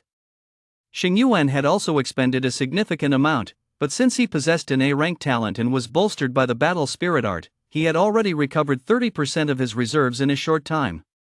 Chen's voice reached everyone's ears through their tactical watches. The group opened their eyes and turned to look at Xing Yuan, their team leader. "Report your recovery status," Xing Yuan said, refraining from making any impulsive decisions. Instead, he wanted to make the most appropriate combat personnel arrangements based on the team members' conditions. Wang Er spoke first, 50% depleted, 10% recovered. Xuan Yan, 60% depleted, 10% recovered. Ren Jianming, 50% depleted, 10% recovered. The others spoke one after another, reporting their own depletion and recovery levels. "Chen, how are you holding up?" Xing Yuan asked. After 5 battles, Chen's role had gradually evolved from an initial support role to that of a combatant with a significant say in the team's strategy. On several occasions, the squad had narrowly avoided danger thanks to Chen's timely intervention. Even Xing Yuan now needed to keep an eye on Chen. On the rooftop of an abandoned building somewhere, Chen stood with a jet-black alloy longbow in hand and a quiver strapped to his back. He was slightly crouched, his amber eyes constantly scanning the surroundings. Hearing Xing Yuan's question, he replied without hesitation, 40% depleted, ready for combat. Upon receiving Chen's status update, Xing Yuan immediately nodded and addressed the group. "It appears another squad has been drawn into combat." As he spoke, he tapped his watch. "Proceed to the designated location." No sooner had the words left his mouth than his figure vanished from the spot. Novice stage, second tier, speed 25 seconds. The rest of the team quickly followed in Xing Yuan's footsteps. As Xing Yuan and his team set off for their designated location, Chen, standing on a rooftop somewhere, slightly bent his knees, leaped into the air, and dashed straight for the rooftop of another high-rise building. Roar! The stone-skinned rhinoceros, its entire body covered in gray skin, roared furiously as it charged toward Zhao Zixin and the others. Its massive single horn glinted with a cold light. All around them, 3 people had already collapsed to the ground, moaning in agony. One had a dent in his chest, another's arm was bent at an eerie angle, hanging limply and lifelessly in front of him. Damn it! Zhao Zixin was filled with regret at that moment. He regretted not heeding Ruya's advice. They had rashly challenged the stone-skinned rhinoceros, a foe far beyond their squad's capabilities. In just 1 short minute, the squad had already suffered casualties. Of the original 8-person team, only 5 remained. Bang! The pitch-black alloy hammer slammed violently into the stone-hide rhinoceros's side, sending it veering off to the side. Ruya radiated an incredibly fierce aura, panting heavily with bloodshot eyes. By constantly using his strength-enhancing talent, he was expending more energy than anyone else. If he hadn't repeatedly interrupted the stone-hide rhinoceros's attacks, the situation would likely be very different. Retreat! Zhao Zixin gritted his teeth, casting a reluctant glance at the stone-hide rhinoceros held back by Ruya, before finally issuing the order to retreat. As soon as the words left his mouth, the surrounding team members instantly halted their movements, turned around, and dragged their 3 wounded comrades away from the battlefield. Ruya, fall back! Zhao Zixin activated his earth element talent once more. A cage formed of earth engulfed the stone-hide rhinoceros, trapping it inside. Thud thud thud. Trapped inside, the stone-hide rhinoceros roared furiously, its single horn erupting with terrifying power as it repeatedly rammed the cage before it. Ruya panted heavily, glaring with hatred at the trapped stone-hide rhinoceros. The stone-hide rhinoceros before them was far too powerful. Even with 2A rank, 1B rank, and a full team of C-rank talents, their party had managed to inflict hardly any damage on it. Numerous white marks were visible on the side of the stone-hide rhinoceros, traces left by the attacks. Its defense was simply mind-boggling. It had blocked nearly all of their attacks, and the only price it had paid was a few white marks on its body. Stop fucking staring at it! Let us get out of here, it's about to break out. Zhao Zhixin's face had gone pale as the earth elemental cage was being relentlessly pounded by the stone-skin rhinoceros. In just a short time, it was already teetering on the brink of collapse. Ruya's eyes narrowed sharply as she turned to look at Zhao Zhixin. There's no escaping it. The stone-hide rhinoceros is incredibly fast. Even if we hide in the ruins, its immense strength will smash through. Zhao Zhixin, you get out of here. With that, she gripped her alloy sledgehammer tightly and activated her talent ability, Strength Enhancement, once more. This was his last reserve of strength, and this time, he was determined to block the stone-skinned rhinoceros once more. To buy the other team members time to escape. The precariously balanced cage was smashed open in an instant by the stone-skinned rhinoceros. Blood trickled from the corner of Zhao Zhixin's mouth, and his face turned pale. Seeing Ruya charging headlong toward the stone-skinned rhinoceros, a flash of guilt crossed his eyes. Ruya, I'm not the kind of bastard who abandons his comrades. Two figures stood before the stone-skinned rhinoceros. One wielded a massive hammer, the other, a long sword. If we don't intervene, this entire squad is going to be wiped out. From the shadows, two soldiers in military uniforms watched the scene unfold in silence. One of them glanced at Zhao Zhixin and Ruya not far away, then lowered his head to write a combat evaluation on the documents in his hand. Overall evaluation of the Giant Strength Squad, B+. Squad Leader Zhao Zhixin, Command Performance, D. Combat Performance, A. Squad Member Ruya, Combat Performance, A+. He hesitated for a moment, but ultimately made a change to the report in his hand. He wrote, they did not abandon or give up in the face of crisis. Recommend inclusion in the plan. Let us move in. Watching the two figures not far away who were already on their last legs, the man in charge of the evaluation nodded to the other. This time, everyone in the shadows responsible for evaluation and personnel security was at least at the 7th tier of the novice stage. Although the stone-hided rhinoceros possessed astonishing defense, it remained vulnerable when facing someone at the 7th tier of the novice stage. Wait! Just as the man was about to strike, the other suddenly raised his hand to stop him. On the battlefield not far away, three figures were charging toward them from the distance. Captain! Ruya! Captain, we're here. Captain, we're not going to abandon you, you know. Chapter 14, What a cute girl, how did she turn into a man? Zhao Zhixin and Ruya exchanged glances. The voice ringing in their ears was so familiar. But now, they felt helpless. Get lost! Zhao Zhixin roared furiously, swinging his blade to deepen the white gashes on the stone-skinned rhinoceros's body, from which blood began to seep. But at that moment, neither Zhao Zhixin nor Ruya had time to pay attention to such details. The only reason they were able to withstand the stone-skinned rhinoceros's attacks was through sheer willpower. The three figures charging toward them from the distance seemed as if they hadn't heard Zhao Zhixin's shout. In an instant, they joined the fray. With the three of them joining the battle, the pressure on the other two eased slightly. But it was only a slight relief. If even the two of them who were on the verge of breaking through to the second level of the novice stage couldn't hold off the stone-skinned rhinoceros before them, how long could the returning C-rank and first-level novice stage team members possibly hold out? But for now, the two of them could only do their best to buy time and recover as much strength as possible. It's wounded. Target that spot, Ruya said, her eyes fixed intently on the wound on the stone-skinned rhinoceros from which a trickle of blood was seeping. The wound was inconspicuous, and the blood seeping from it was minimal. If one wasn't paying close attention, it would be impossible to spot. Ruya's words fell on the others' ears, injecting a glimmer of new hope into them. The group instantly perked up. Using the little strength they had left, they attacked the stone-skinned rhinoceros before them. Ruya? From a rooftop somewhere, Chen, holding a black alloy longbow, his amber eyes flickering slightly, immediately spotted Ruya and the others standing in front of the stone-skinned rhinoceros. Xing Yuan and the others had also approached the battlefield by then. Upon seeing the situation unfolding, Xing Yuan's eyes narrowed slightly. Roar!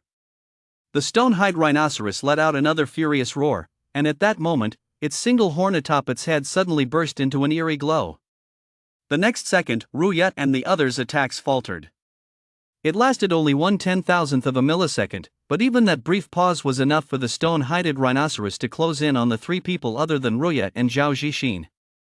With a thud, the three figures were sent flying, crashing heavily into an abandoned restaurant nearby. It all happened so fast that before Zhao Zixin and Ruya could even react, the stone-hided rhinoceros' attack had already reappeared before them. Oh my god! Zhao Zixin only had time to utter a curse before he, too, was sent flying, slamming hard into a distant wall. He left a human-shaped imprint on it before crashing to the ground, where he instantly lost consciousness. The sudden, rapid succession of events left Ruya completely dazed. With a furious roar that shook the earth, the stone-skinned rhinoceros charged at Ruya with terrifying force. By now, he was on his last legs. No longer able to fend off the stone-skinned rhinoceros' attack, he could only watch helplessly as its single horn, glinting coldly, hurtled straight toward his chest. The stone-hide rhinoceros' large eyes were filled with cold indifference at last. It could kill this detestable human. Just as the stone-hide rhinoceros' horn was about to strike Ruya's chest. Whoosh!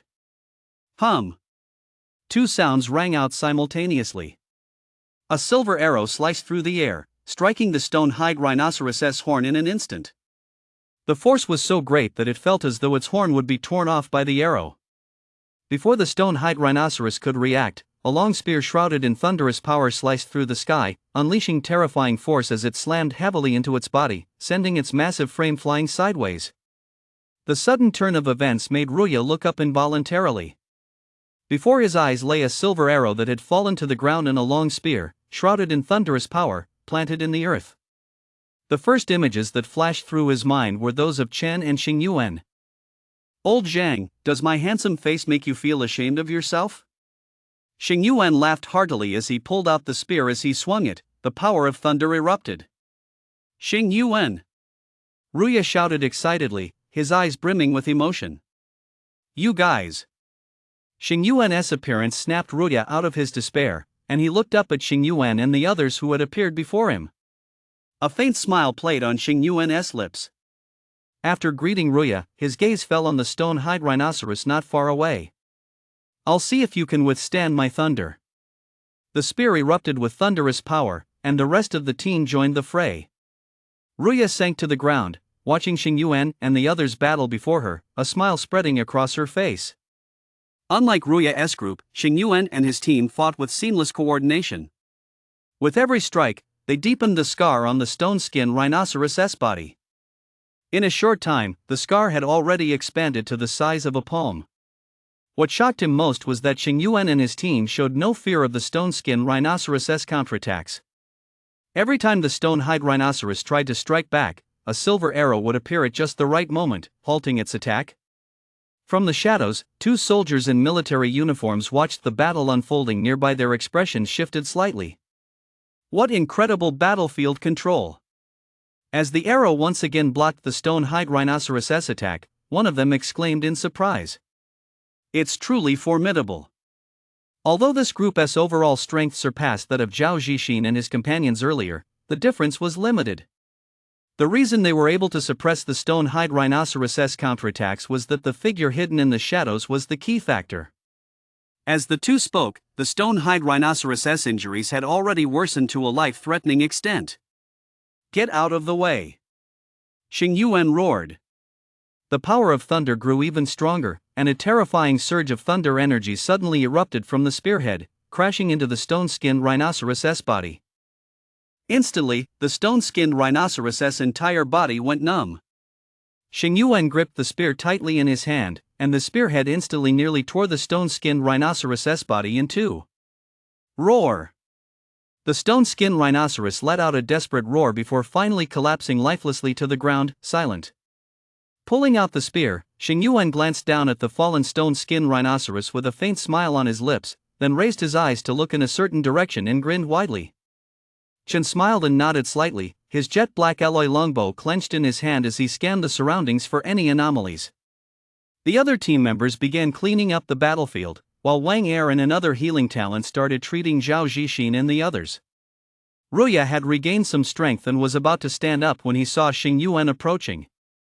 Xingyuan waved his hand dismissively, sat down on the ground without a care, and grinned widely. "Old Zhang, do you think I'm awesome?" I'm not looking, Ruya replied. Xing Yuan paused for a moment, then burst out laughing. You've gone bad, old Zhang. She was such a cute girl, how did she turn into a guy? Get lost, Ruya snapped irritably. The two of them burst out laughing at the same time. After a while, Ruya glanced at Zhao Zixin and the others in the distance, then turned his gaze to Xing Yuan and asked curiously, "Where's Chen?" Xing Yuan raised his eyes, turned to look toward the distance, and said with a faint smile, "No need to look for him. He'll show up when the time is right." Chapter 15, Xing Yuan's dark sense of humor. Ruya gave a wry smile. There was a difference between enhancing one's strength for offensive purposes and the power of a thunderbolt. But compared to Chen, that E-rank archer, he still considered himself somewhat stronger. However, during the battle just now, he had clearly seen how the silver arrow that had pierced the air from outside the battlefield had taken complete control of the entire scene. Although Chen wasn't physically on the battlefield, standing outside it, he seemed like a powerful figure towering above everything. Not a single movement on the battlefield could escape his gaze. Just as Xing Yuan had said, he always struck at the right moment. Is Chen really an E-rank talent? Ruya was a bit confused. It wasn't that she hadn't seen archers before, but none of them could compare to Chen. Even the weakest among them were rank archer talents. The abilities Chen had displayed just now far exceeded what an E-rank talent should be capable of. Xing Yuan looked slightly taken aback and shook his head. I don't know. In any case, I don't consider him an E-rank talent anymore. I couldn't do the things he has done. Ruya nodded in agreement with Xing Yuan's words. It had taken their 8-person squad, at the cost of nearly everyone being injured, to make even the slightest dent in the stone-hide rhinoceros' defenses. If Xing Yuan and his team hadn't arrived in time, their entire squad would have been eliminated on the spot. Seeing Ruya's downcast expression, Xing Yuan patted him comfortingly on the shoulder and stood up. Is everything cleaned up yet? Wang Er, Xuanyan, and the other squad members nodded. After receiving treatment from Wang Er and the others, the injuries sustained by Zhao Zixin's team had largely stabilized. Thank you. Zhao Zixin and the others stood up, looking at Xing Yuan and his team, who stood before them with impassive expressions. A growing sense of bitterness welled up inside them. They had fought a grueling battle for so long, nearly suffering a total elimination before finally breaking through the stone-hided rhinoceros' defenses, yet the moment Xing Yuan and his team appeared, the battle was over in the blink of an eye. The gap between the two teams was simply too great. Ruya stood alongside Zhao Zixin and the others, watching Xing Yuan and his team walk away. Zhao Zixin could no longer hold back and asked, Captain Su, may I ask a question? Xing Yuan stopped in his tracks, his spear clenched in his hand. He turned to face Zhao Zixin and said with a smile, what is your question? Is his talent S rank? Ruya froze for a moment, casting a strange glance at Zhao Zixin beside her, but said nothing. Damn, S rank. That was an E rank archer. Xing Yuan laughed heartily, avoiding a direct answer to Zhao Zixin's question. Take a guess. Let us go. Xing Yuan and his group quickly left. Zhao Zixin stood there in a daze for a moment, as if trying to convince himself, it must be an S-class talent. I'm sorry, guys. I overestimated myself earlier and got you all hurt. Zhao Zixin snapped out of it, turned around, and bowed to Ruya and the others. Captain, the fact that you didn't abandon us and run away earlier is enough. That's right, Captain. If it weren't for you and Ruya holding off the stone-hided rhinoceros, who knows what would happen to all of us. Let us just put this behind us, Captain. But you've got to promise us you won't challenge any more novice stage level 3 beasts. My body can't take another one of those. Everyone chattered and laughed, even finding the energy to crack a few jokes. Old Zhang, thanks. Zhao Zixin nodded earnestly at Ruya and gave him a light punch on the chest. Let us go find level 2 and level 1 beasts. We're done playing with level 3 beasts, they're beneath us. Ha ha ha. What do you think Zhao Zixin's reaction would be if he knew you were an E-rank talent archer?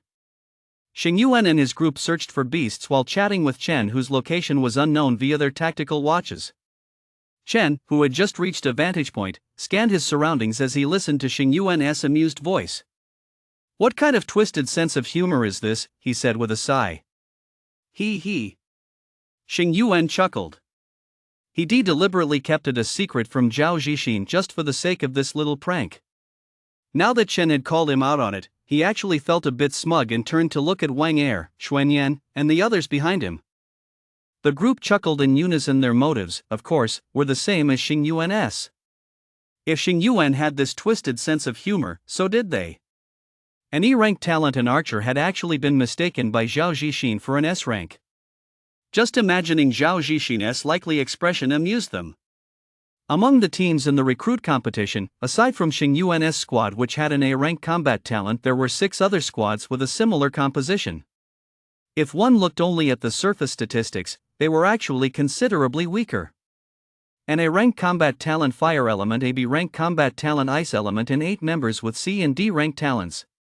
As the team's sole A-rank talent, Sun Fa was the undisputed captain. Having just finished a battle, he let out a long sigh. The fire in his eyes gradually faded. He looked up to see a massive earth-shattering elephant lying on the ground. The rest of the team was panting heavily. Earth-shattering elephant novice stage, 3rd tier. Finally took it down. Damn, I'm exhausted.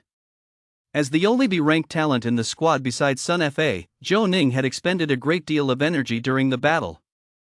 A flash of excitement crossed Sun Fa's eyes. Every member of their squad was at the novice stage, putting them on par with other squads. Both Sun Fa and Zhou Ning had reached the 2nd tier of the novice stage. Their talents were also the most suitable for offensive combat, which meant their squad's overall strength was significantly higher than that of other squads. These credits are really hard to come by. Zhou Ning walked up beside Sun Fa and remarked. Sun Fa nodded. He believed their squad was quite strong and could at least rank in the top 10 among the teams participating in this recruit competition. Even with that level of strength, they only managed to earn 20 credits so far. It stood to reason that the other teams probably didn't have many credits either. There are a total of 7 A-rank talents in this recruit competition. We can't afford to be complacent, Sun Fa said, shaking his head. Not knowing how many credits the other teams had led each team to believe they probably wouldn't rank very high. Zhou Ning took a deep breath, took a sip of water, and said, besides you, team leader Sun, there are 6 other A-rank talents, including 1 A-rank healer and 1 A-rank enhancer. There are slightly more B-rank talents, but no other team has such a stark contrast between ice and fire like ours. Compared to Sun Fa, Zhou Ning was brimming with confidence in his squad's strength and their credits ranking. According to his estimate, their squad was currently ranked at least in the top 3, and even first place wasn't out of the question. Let us hope so. Let us go. Without further explanation, Sun Fa signaled the group to move on and search for their next target. They headed southeast. 3 kilometers southeast of Sun Fa's squad. Xing Yuan's voice rang out, Chen, can you handle this? I'll do my best, Chen replied. Upon hearing Chen's response, Xing Yuan glanced at the team members in front of him, then turned to look at the 2 figures in the distance, licking his lips. Let us do this. Those 2 figures were none other than 2 novice stage, 3rd tier beasts. Taking down 2 novice stage, 3rd tier beasts in a single strike, such a feat had never been achieved in this recruit competition assessment. Now, Xing Yuan and his team intended to give it a try.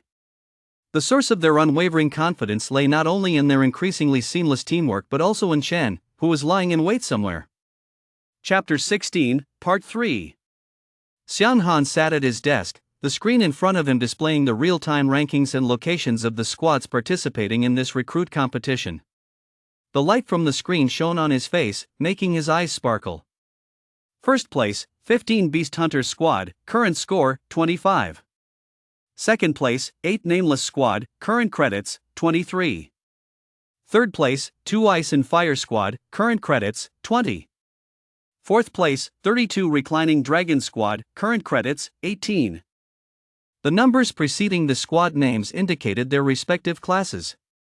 Class 32, Xiang Han's gaze swept down the list, pausing briefly on the name Crouching Dragon Squad before continuing downward. The recruit competition assessment is not only designed to test each team's strength but also to identify various types of talent. This includes, but is not limited to, individuals with outstanding command abilities, exceptional combat skills, and healing capabilities, among other areas of excellence. It also evaluates each person's performance throughout the competition. This includes how they handle crises, their performance in combat, and other aspects. In other words, this isn't just a new recruit competition, it's an assessment to select talent for the military. The goal is to uncover the strengths within each individual. This assessment had already been decided long before Chan and his group had even joined the military. After noting down the squad rankings and names displayed on the screen, Xiang Han opened the file in his hand. These documents contained comprehensive information on all the teams mentioned above, ranging from each individual's family background to their performance since enlistment. Every detail was recorded so thorough that even the individuals themselves might not be aware of certain events they had experienced. Block it!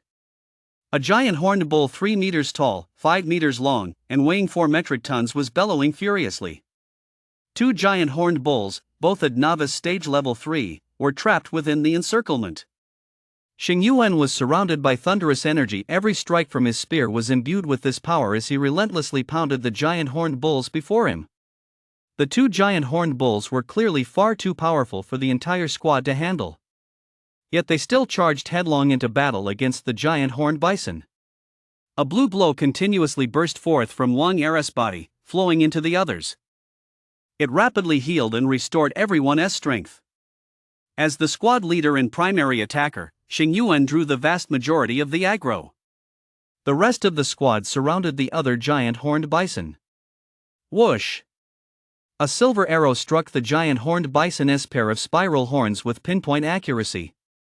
Xing Yuan's expression remained cold as he unleashed the power of thunder. The giant horned bison before him was already fighting like a cornered beast. And it was at this moment that the giant horned bull was at its most dangerous. Even an ant will struggle to survive, let alone this giant horned bull. The tip of the spear glinted with the power of thunder, drawing everyone's attention. Rip! The wound, originally only 20 centimeters long, was widened to a full 50 centimeters by Xing Yuan's strike. Blood instantly stained the giant horned wild bull's body red, and the thrust caused it intense pain. White mist spewed from its nostrils, and its eyes had long since turned red. The blood-red eyes fixed intently on Xing Yuan, who stood before it holding the spear. Moo! It raised its forelegs, then brought them crashing down, causing the ground to tremble. The 2 people nearby swayed slightly, but their expressions remained unchanged.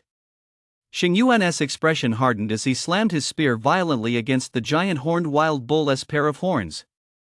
Clang! Sparks flew. Whoosh! 2 silver arrows sliced through the air, arriving in an instant. While the giant horned wild bull was still locked in a struggle with Xing Yuan, the sudden whistling of the 2 silver arrows cut through the air like the tolling of a death knell. Arriving in an instant, they pierced through the wound which had already expanded to 50 centimeters, emerging on the other side. The arrows were coated with the giant horned wild bull's internal organs, violently torn from its body. Moo! The giant horned bull let out a piercing, agonized scream. A smile tugged at the corner of Xing Yuan's lips. His eyes narrowed, a chilling glint flashing within them. The thunderous power at the tip of his spear erupted once more, crashing into the giant horned bull's body. Then, gripping the spear with both hands, he took a step forward, as if wielding an elongated boning knife. Rip! In an instant, the giant horned bull was ruthlessly torn in half by the razor-sharp spear. It crashed to the ground with a thud. They earned another 3 credits, bringing the Wulong squad's total to 21 credits. They moved up 1 spot in the rankings, now in 3rd place. He gave the spear a sharp shake to fling off the blood, his gaze shifting to the other giant horned bull. While Chen and his team were dealing with the other giant horned bull, over 900 meters away. The Ice and Fire squad was closing in on Xing Yuan and his group. Zhou Ning looked calm as he raised his eyes to scan the surroundings. The abandoned county town had long since been overgrown with vegetation. Derelict cars were buried beneath it, and the asphalt roads had long since cracked. This was the result of the vegetation's roots and stems growing bit by bit underground. One couldn't help but marvel at the power of life. The county town is so big, how come we haven't run into any other ranked talent squads? Zhou Ning remarked with a sigh. With a team worth 20 credits, Zhou Ning was now quite curious about other teams. He kept looking for signs of other teams along the way. Sun Fa glanced sideways at Zhou Ning, his tone flat. What's the big deal if we run into one? You're not planning to go head to head with them, are you? Hee, why not? You're an A-rank fire element talent, and I may be rank ice element talent. With a combo like that, we'd absolutely crush any squad we came across. The only pity is that we won't get to test our skills against them. Unlike Sun Fa, Zhou Ning AB rank ice element talent was very curious about other squads.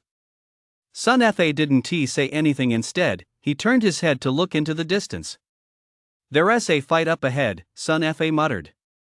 Zhou Ning raised an eyebrow and said excitedly, let us go, let us check it out. Upon hearing Captain Sun Fa's words, the rest of the team members all lit up with excitement. Zhou Ning and the others' excited expressions left Sun Fa feeling a bit exasperated. Alright, let us go check it out. Let us go. No sooner had the words left his mouth than Zhou Ning vanished in an instant. Someone's coming. From the high ground, Shen's jet black alloy longbow quivered as a silver arrow flew into the battlefield, tearing open a wound on the giant horned barbarian bull. His gaze swept over a figure. Xing Yuan's expression remained unchanged, and his spear didn't falter for a moment. Ignore them. Let us take care of the giant horned barbarian bull first. The others nodded in unison upon hearing this. Then, paying no heed to anything else, they launched a relentless assault on the giant horned barbarian bull. Ha! Zhou Ning was the first to appear, and when he saw the scene before him, he couldn't help but let out a soft ha. Giant horned barbarian bull novice stage, level 3. He recognized the beast before him immediately. Team leader Sun Fa followed close behind, his figure appearing suddenly. The two first scanned the battle in the center of the field, then their gazes involuntarily fell upon another corpse not far away. Two of them. They exchanged glances, their eyes filled with shock. Facing two novice stage, level 3 giant horned wild bulls at the same time? Was that even possible? Chapter 17, Absolute Trust. Shen glanced at Sun Fa, Zhou Ning, and the others standing at the edge of the battlefield but paid them little attention. This group was merely standing on the sidelines watching. As for intervening against Xing Yuan and the others in the midst of battle? Even without considering the warning given by that warrior before the competition assessment, Shen was confident he could stop or even kill Sun Fa, Zhou Ning, and the others the moment they made a move. Not to mention that their squad included Xing Yuan, a captain with an A-class talent. As a Thunder-type A-class talent specializing in offense, his own strength was by no means weak. At the edge of the battlefield, Sun Fa and Zhou Ning exchanged glances, a hint of shock flashing in their eyes. The team before them moved with seamless coordination. And the teenager wielding the long spear was even enveloped in thunder. A class talent thunder. That was a talent even more suited for offense than their own. They're strong, Sun Fa said with a nod. Zhou Ning nodded slightly, his gaze sweeping over the rest of the group. Why does their squad only have 7 people? Normally, the standard configuration for a squad is 8 people. 2 enhancement talents, 2 healers, and the rest were all combat talents. Yet there were only 7 of them on the battlefield now. Where had the 7th person gone? Maybe they lost someone in combat, someone said, their gaze fixed on the carcass of the giant horned wild bull not far away, their voice filled with surprise and doubt. It's possible. Although their squad leader's talent is the A-rank Thunder, their overall strength isn't particularly strong. With that kind of strength, I don't think it's possible for them to face 2 novice stage, 3rd-tier giant horned bison at the same time without suffering casualties. The other squad members behind him chimed in one after another. In their view, although Xing Yuan before them was very strong individually, as they had said, a squad like this wasn't strong enough to face 2 giant horned bison at the same time without suffering casualties. Zhou Ning also thought they had a point. Their squad was stronger than Xing Yuan's squad standing before them. But even with their strength, it would be absolutely impossible to defeat 2 giant horned wild bulls without suffering any casualties. Team Captain Sun Fa remained silent, his calm eyes fixed on the battlefield before him. His gaze finally settled on a silver arrow lying on the ground. His expression shifted slightly. Archer talent?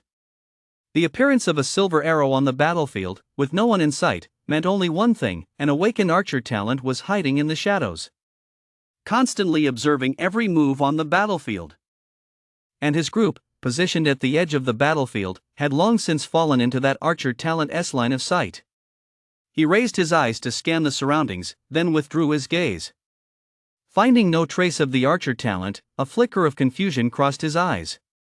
Could it be that the archer talent's ranks had already been depleted?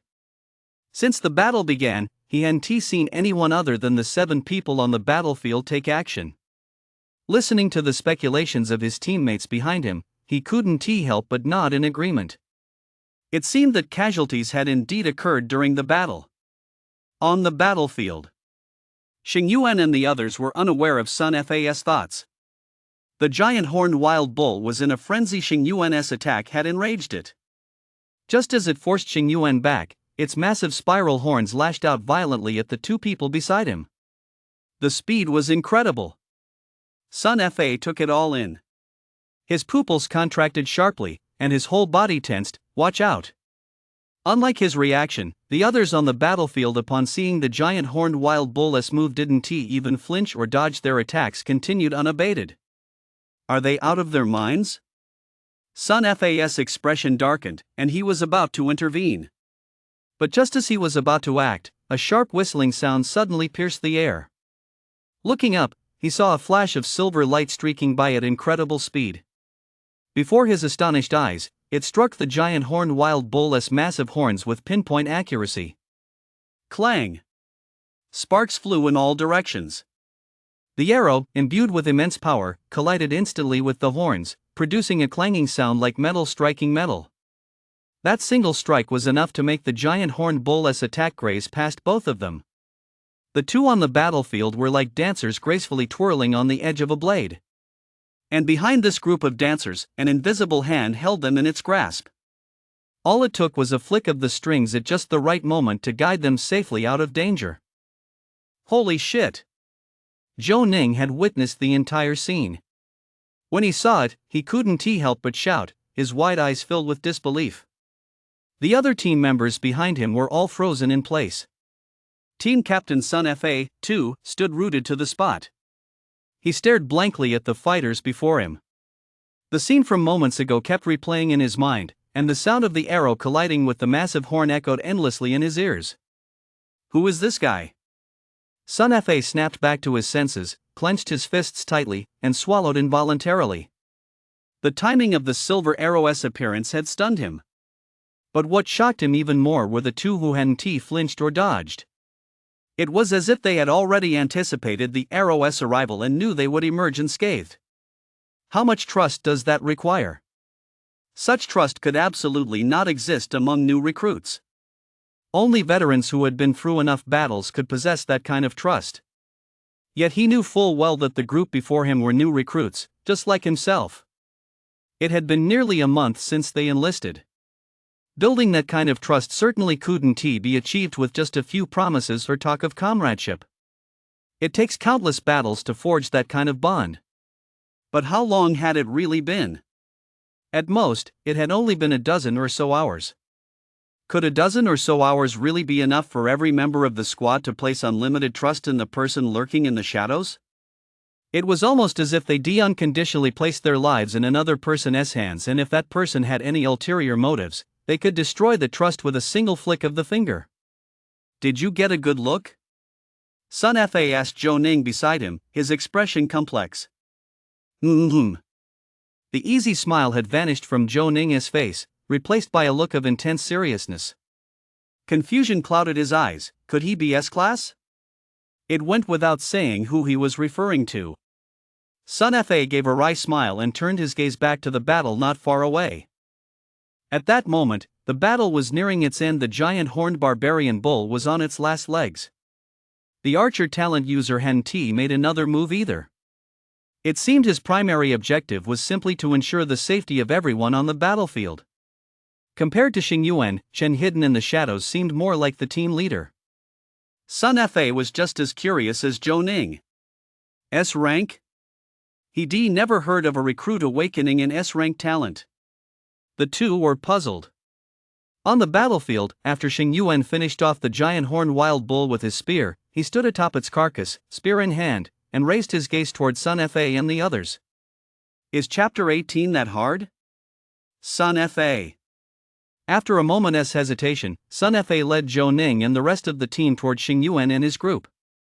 He looked around, his gaze sweeping over the people busy clearing the battlefield. Before finally settling on Xing Yuan's face, he smiled and nodded in greeting. At the same time, Zhou Ning was also surveying his surroundings, trying to spot the eighth member of this squad. Xing Yuan nodded with a smile. Xing Yuan.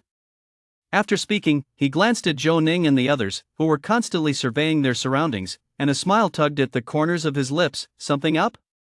Shooting a sidelong glance at Zhou Ning and the others, Sun Fa cleared his throat loudly. Zhou Ning gave an awkward laugh. Their earlier actions had been too obvious, practically spelling out their search for Chen right on their faces. Sun Fa was a bit embarrassed as well, but he still spoke with a smile. To take down a giant horned barbarian bull without suffering any casualties despite combat losses, Captain Su, your team is very strong. He deliberately mentioned the phrase combat losses, and then brought up taking down a giant horned barbarian bull without suffering any casualties. The implication was crystal clear. This remark, which on the surface sounded like flattery but was actually a test, reached Xing Yuan's ears. He smiled, gave his spear a sharp shake to fling off the blood of the beasts clinging to it, and held up two fingers, not one, but two. Sun Fa, Omega Omega. Zhou Ning, Sigma. The others, W. Zhou Ning furrowed his brow, his gaze darting back and forth between the corpses of the two giant horned wild bulls. He looked up at Xing Yuan and asked, his voice filled with astonishment and doubt, "Are you saying you took down two giant horned wild bulls without taking a single hit?" The more he thought about what had just been said, the more it didn't add up. Xing Yuan hadn't explained the matter of combat casualties. Instead, he de-emphasized the number 2. So did that mean they'd taken down two giant horned wild bulls without suffering any casualties? Sun Fa frowned and shook his head slightly. He didn't believe that Xing Yuan and his group had the strength to face two giant horned wild bulls at the same time and defeat them without taking any damage. The eighth member of their team was indeed powerful, but that alone shouldn't be enough to bridge such a gap. Unless that person's talent was truly S rank. It was just a shame that person had intervened so rarely they couldn't make an accurate assessment of them. Xing Yuan's lips curled into a smile. He raised his gaze toward a certain spot, then turned to Sun Fa, Zhou Ning, and the others, saying casually, "Just two giant horned bison, is that so hard?" Damn! He played them for fools. Sun Fa and Zhou Ning both cursed inwardly at the same time. Snapping back to reality, they looked at Xing Yuan with mixed expressions. After a long moment, Sun Fa asked, "Captain Su, where's the eighth member of your team? Can I meet him?" Zhou Ning's eyes sparkled with anticipation. It wasn't just Sun Fa who wanted to meet that person. Even the team members behind him were eager to see with their own eyes what the person capable of controlling the entire battlefield's rhythm actually looked like. Just how strong was he, really? Wang Er, Xuanyan, and the others had already cleared the battlefield, holding two shimmering exotic beast crystal nuclei in their hands. Hearing Sun Fa and the others' words, Wang Er and the others all smiled. Xing Yuan shrugged, "You'll have your chance, but not now. Let us talk about it after the rookie competition is over." He politely declined Sun Fa and the others' request to meet Chen. All right. Despite the refusal, Sun Fa didn't press the issue. Instead, he nodded to Xing Yuan and the others. Xing Yuan said nothing more, gave a slight nod, and turned to leave. Zhou Ning suddenly spoke up, "Captain Su, how many credits does your team have?" Although he couldn't meet the person on Xing Yuan's team, it should still be okay to ask about their credits. As expected, Xing Yuan and the others turned to look at Zhou Ning, Sun Fa, and the others. With a faint smile, he said, "Not many, 24. Damn. Captain Su, Sun Fa, and his team aren't weak either," Wang Er said, watching as Sun Fa and the others walked away. When Sun Fa and his team saw that Xing Yuan had awakened an A-rank Thunder talent, they didn't seem particularly surprised, which suggested that Sun Fa and his team were also very likely to possess A-rank talents. Xing Yuan nodded, they might be A-rank talents. Zhou Ning is probably a B-rank talent. 2 novice stage, second tier they probably rank in the top 5 among the teams in this recruit competition. Xuanyan and Rin Jianming said with grins, Captain Su, do you think we can take them on? Xing Yuan replied exasperatedly, what do you mean, take them on? Are you trying to start a romance? This is a recruit competition. Don't talk nonsense.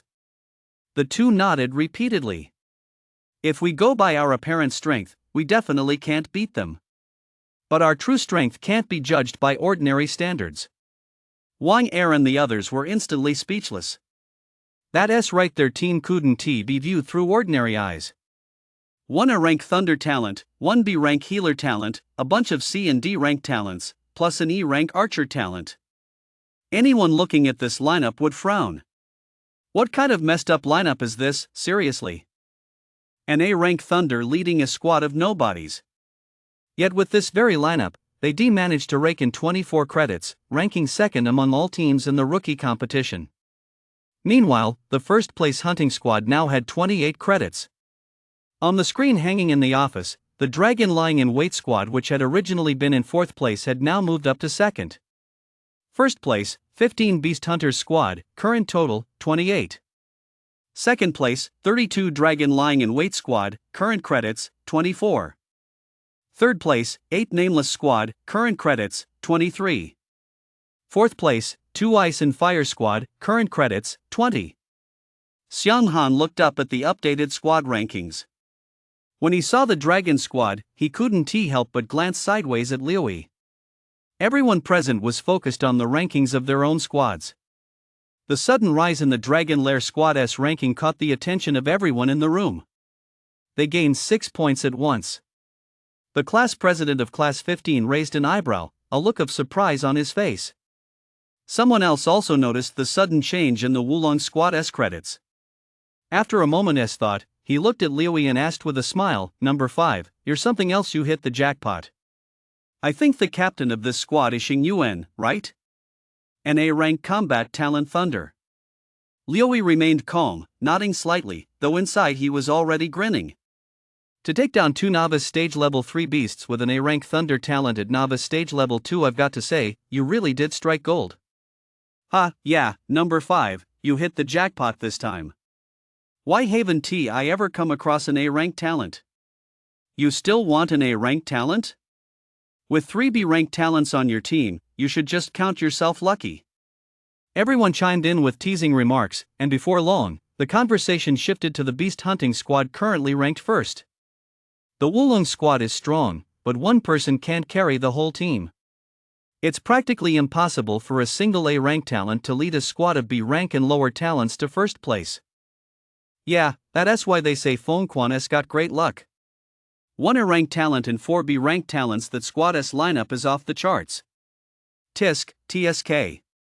28 credits, looks like that Feng Quan kid is going to have to treat everyone to a meal. Before this competition even began, the squad leaders of their recruit company had agreed that whoever South squad took first place would treat everyone to a meal. Judging by each team's overall strength and their current credits, Feng Quan's Beast Hunter squad should have first place locked up. All the teasing reached Feng Quan's ears. He stifled a smile and waved his hand. It's only been a little over 10 hours. The final rankings aren't set in stone yet. Feng Quan looked at Liuyi with a good-natured smile. You agree, Number 5? Liuyi, damn, my fists are getting hard. Chapter 19, Credits 53. Liuyi's fists were already getting hard. Feng Quan's Beast Hunter squad was led by Jiangyan, an A-rank healer talent, with 5 B-rank talents on the team, including 1 healer talent and 4 combat talents. The remaining 2 were C-rank enhancement talents. With this team composition, they were simply too strong for the other teams in this rookie competition. Although the A-rank Thunder team was powerful, Xing Yuan was on his own. In contrast, Zhang Yan's team was significantly stronger than Xing Yuan's, both in terms of raw strength and talent. Liuyi said exasperatedly, Old Feng, you're just secretly gloating, aren't you? You're just lucky, kid. Everyone burst out laughing. Both Fengquan and Liuyi were at the master stage, though Liuyi was at the fourth tier of the master stage, while Fengquan was at the third. The two had often competed against each other behind the scenes. They were at it again during this recruit competition assessment. Only this time, Fengquan had better luck. With a squad made up almost entirely of grade B talents, he honestly didn't see how he could lose. With that kind of strength, the advantage was clearly on his side. Hey, old five, don't lose heart. Who knows? There might still be chances later on, Fengquan said with a smile. Xiang Han didn't intervene in their banter. That's just how it is in the military, there's always competition. Rather than intervening harshly, he chose to let them compete freely, setting only one rule: no underhanded tactics, and absolutely no attacks on comrades. Under these circumstances, competition within Xiang Han's company was the fiercest. At the same time, their combat prowess was exceptionally strong. He looked down at the documents in his hand once more, a gleam of determination flashing in his eyes. Attack from the flank. Be careful. If we take this one down, we can rest for the day. In the darkness, figures were relentlessly attacking a level 3 novice stage earth-splitting elephant. A teenager in military uniform wore a determined expression, his eyes gleaming with determination. He held a long sword at an angle in his hand, constantly directing the others' attacks. The team worked in perfect harmony. Under Jiang Yan's command, they coordinated seamlessly, and in a short time, the novice stage level 3 earth-splitting elephant was already covered in wounds. As a flash of light streaked from Jiang Yan's sword, it plunged into the earth-splitting elephant's head, leaving only the hilt exposed. Blood gushed out. Jiang Yan stood atop the earth-splitting elephant's carcass and raised his gaze to look at the group before him. A faint smile played at the corners of his mouth. Let us take a short break. Once we've cleared the battlefield, we'll be able to rest for the rest of the day. As soon as he finished speaking, the group broke into excited smiles. From the moment they set foot in Tangsong County, their team had searched relentlessly for traces of the strange beasts without a moment's rest. After such a long time of searching and fighting, everyone was utterly exhausted. Although they were at the novice stage, they were, after all, only at the first or second sublevels of that stage. Their cultivation of battle spirit arts had only reached the first layer, and their recovery couldn't keep up with their energy expenditure. The biggest issue, however, was mental exhaustion. Although battle spirit arts could restore mental energy, the process was very slow. Damn, I'm exhausted. No sooner had the words left his mouth than someone flopped onto the ground without a care for their appearance, gasping for breath. I've never been this tired before. Phew. Me too. Captain Jiang, we must be in first place for credits now, right? Someone leaned against the wall, a smile lighting up their face. Hearing this, the rest of the group perked up and turned to look at Jiang Yan in unison. I think so, Jiang Yan nodded with a smile. With his A-rank healing talent leading a squad where nearly everyone else was B-ranked, this lineup was nothing short of luxurious. Jiang Yan knew all too well just how difficult it was to earn 31 credits. Even a team as strong as theirs had only managed 31 credits so far. One could only imagine how slowly the other teams were progressing. This answer filled everyone with excitement. Someone spoke up, Captain Jiang, I've never come in first in my whole life. This time, I've finally hit the jackpot. Ha, you little rascal. Whoosh! A silver arrow, like the sharpest blade, brutally sliced through the night sky. It emitted a piercing whistle as it cut through the air. The arrow soared, spinning continuously. He drew the bowstring taut with 2,500 kilograms of force, then released his fingers. The arrow was imbued with even greater power and speed. The rapidly spinning arrow pierced the head of the giant horned wild bull, which was already on its last legs in the blink of an eye. The arrow's immense force propelled the bull's corpse a full meter away, where it was pinned to the ground. Phew! Wang Er and the others breathed a collective sigh of relief. Xuanyan, Rin Jianming, and others with weaker abilities felt their bodies go limp. They immediately entered Sage mode. After this ordeal, everyone had deeply felt the restorative effects of the battle spirit art. The relentless fighting had long since drained Xuanyan, Ren Jianming, and the others of nearly all their strength. Wang Er mustered his remaining energy and walked over to Xuanyan and the others. He activated his B-rank healing talent, and strands of peculiar energy flowed from his palms into their bodies. Although their squad had Chen, who always stepped in at critical moments to avert danger. The physical and mental energy they had expended was very real. Xingyuan glanced at the others, who had already entered sage mode, then thrust the tip of his spear unimpeded into the giant horned wild bull's brain before flicking it upward sharply. A beast crystal core fell into his hand. It was now 3 in the morning. A full day of combat had left everyone feeling utterly exhausted. Even he was beginning to feel a hint of fatigue. Chen, how are you holding up? Xingyuan plopped down on the giant horned barbarian bull's carcass, his voice transmitted to Chun through his tactical watch. I'm fine. Footsteps echoed, and Chen's figure appeared before Xingyuan and the others. In just a single day, Chen had made only a handful of appearances. He was like a ghost, you never knew where he was, yet he was always watching over you. It was precisely because of Chen, lurking on the fringes of the battlefield, that they had managed to avoid any combat casualties so far. Credits were skyrocketing. Here. Tossing the beast crystal cores in his hand to Chen, Xingyuan sized him up and remarked with a sigh, if I hadn't double-checked that you'd actually awakened an E-rank archer talent, I'd definitely have thought you were an S-rank, just like Zhao Zhixin and the others. Chen smiled and shrugged. The black alloy longbow in his hand exuded a hint of sharp intensity. Xingyuan felt a pang of curiosity. Were all archers as strong as Chun? From the moment Chen had started shooting, he hadn't made a single mistake. No matter how chaotic the battlefield became, he always managed to fire his arrows at the most opportune moment. And then he helped them dodge danger. He shook his head, pushing that strange thought aside. Chen, do you know how many credits we have now? Xingyuan's tone carried a hint of excitement. 53, I think. Chen thought for a moment and said with a smile. Yeah, 53 credits. Holy shit. Xingyuan couldn't help but let out a curse. His expression was full of excitement. Before they knew it, a whole day had passed. 53 credits in a single day. How could such a feat not excite Xingyuan? On the screen hanging in the office, the numbers occasionally flickered. Liuyi was the only one left in the entire office. Everyone else had gone to rest long ago. He just couldn't sleep. Fengquan had been competing with him all along, and today Fengquan's team had taken first place, though it wasn't the final ranking yet. Still, it stung. Especially when Chen's team moved into second place, he felt even worse, and a glimmer of hope began to rise within him. What if they ended up in first place? Right now, he was staring wide-eyed, blankly fixated on the top line of the screen. First place, 32 Wulong Squad, current credits, 53. Holy shit, what the hell happened while I was gone these past few hours?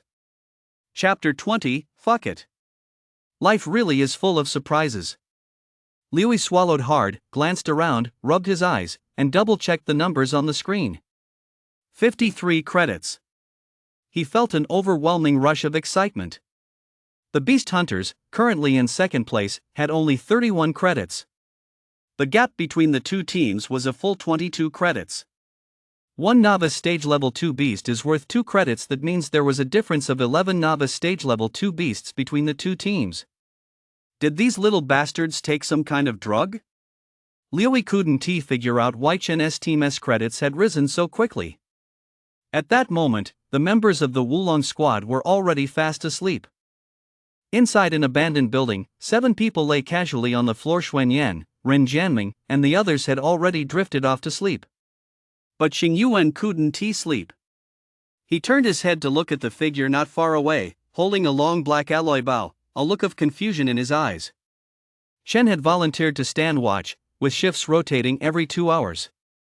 E-rank archer talent, Xingyuan murmured softly, his eyes filled with puzzlement. He wasn't speaking to Chen, it was merely a soliloquy. When he first met Chen, he actually harbored a sense of superiority. And a rank combat talent Thunder was the kind of talent that would turn heads wherever he went. An E-rank combat talent Archer seemed like someone from a completely different world compared to him. Perhaps it was because Chen made a good impression on him, or maybe for some other reason, but he had brought Chen into this squad. Combat support, that was Chen's role in the squad at the very beginning. But from the moment that Silver Arrow sliced through the air and pulled him back from the brink of critical injury, he knew he'd been wrong. 3 months of basic training in total, and now, just 1 month in, we're suddenly facing a recruit competition assessment. This is really exhausting. Xing Yuan's voice rang out, his eyes glowing faintly in the darkness. The faint moonlight shone on Chen's amber eyes. Upon closer inspection, they now appeared blood red. Seeing nothing out of the ordinary around him, Chen turned his head toward Xing Yuan. His eagle-eye insight talent allowed him to see as clearly as daylight in the darkness, taking in Xing Yuan and the others with perfect clarity. As his strength continued to rise, the 3S talent Houyi seemed to be slowly revealing its true nature. Bullseye ensured that none of his arrows ever missed their mark. Eagle-eye insight allowed him to see farther, making him more acute in judging the right moment to strike and assessing danger. His strength had now reached the 3rd tier of the novice stage, and he was on the verge of entering the 4th tier. Although the 3S talent was very powerful, Chen discovered that it consumed more resources than others. Xing Yuan had already reached the 3rd tier of the novice stage, placing him at the same level as Chen. Pushing those thoughts aside, Chen leaned back against the wall, his black alloy longbow resting within arm's reach, an alloy staff clutched in his hand. Noticing the weariness on Xing Yuan's face, Chen smiled and said, "It's a 3-month program and we're only 1 month in. Now that you mention it, I feel even more exhausted." Xing Yuan shook his head, tilted it back slightly, brushed the stray strands of hair from his forehead with his left hand, and said helplessly, "With so many admiring eyes on me, I'm under a lot of pressure." "It can't be helped when you're that outstanding, you're bound to face this much pressure." Damn it, Chen's lips twitched, and his fists clenched. Xing Yuan was constantly thinking of ways to show off, yet somehow he always managed to find a uniquely bizarre angle to pull it off. "How have you managed to survive all these years?" Chen shot him a dismissive glance, his tone full of teasing. "What kind of talk is that?" Xing Yuan glanced sideways in Chen's direction. Without the eagle-eye talent, he could only vaguely make out Chen's general appearance. "When you're good-looking, showing off isn't really showing off. I call it being cool. As soon as he said it, he couldn't help but laugh out loud, and Chen smiled silently. Neither of them spoke again, and the surroundings fell silent. Chen didn't know what Xing Yuan was thinking. His mind was currently occupied with Chen Yao, Chen Hao, and his parents. He'd actually been forced into enlisting. If it hadn't been for Zach's words, "Your dad's nothing but a maggot in the sewer and so is your whole family." That remark had completely overwhelmed his rationality, and he punched Zach in the face, but Zach had been waiting for that very punch. The figure of 1 million Chen had only ever seen it in books. Perhaps 1 million was a drop in the bucket for someone like Zach, but for Chen's family, forget 1 million, even 100,000 would be enough to crush them entirely. "Chen, why did you join the army?" Xing Yuan suddenly spoke, his tone no longer as light as before, but instead tinged with a hint of melancholy. Chen paused for a moment, leaning back against the wall. Beside him was a window through which faint moonlight streamed, casting a glow around him.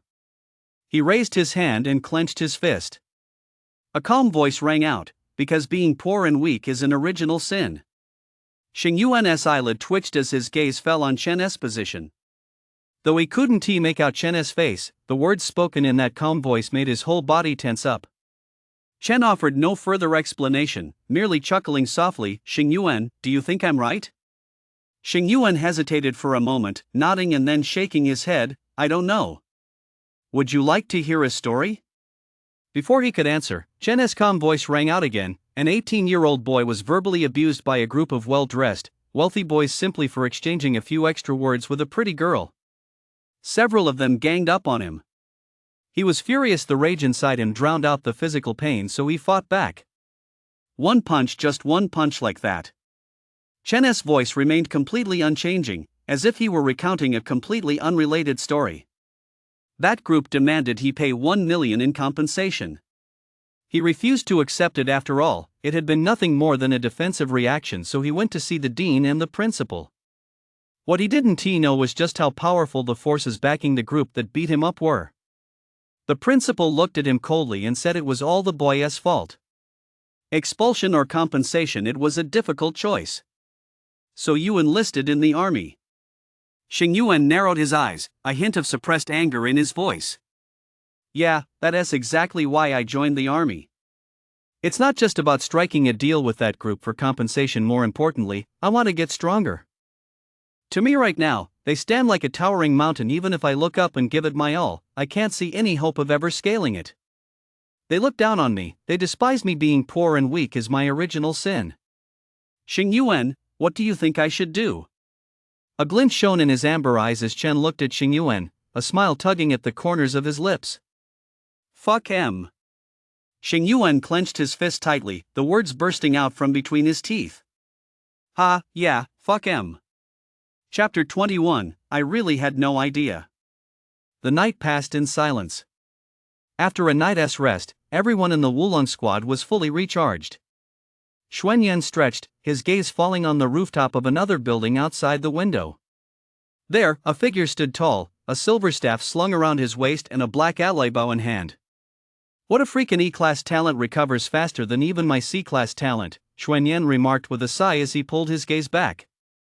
Ren Jianming, standing nearby, couldn't help but nod. Old Shui, have you ever heard the saying? What? Xuanyan asked, puzzled. Since ancient times, archers have often met their end hanging from walls. Ren Jianming glanced at the figure on the nearby rooftop, then smiled at Xuanyan. Xuanyan. So just stop worrying about this talent business. Patting Xuanyan on the shoulder, Ren Jianming gave a mysterious smile. Guess what level his spear combat skills have reached? Also, have you noticed? He stood up and leaned against the window, a look of puzzlement flashing in his eyes.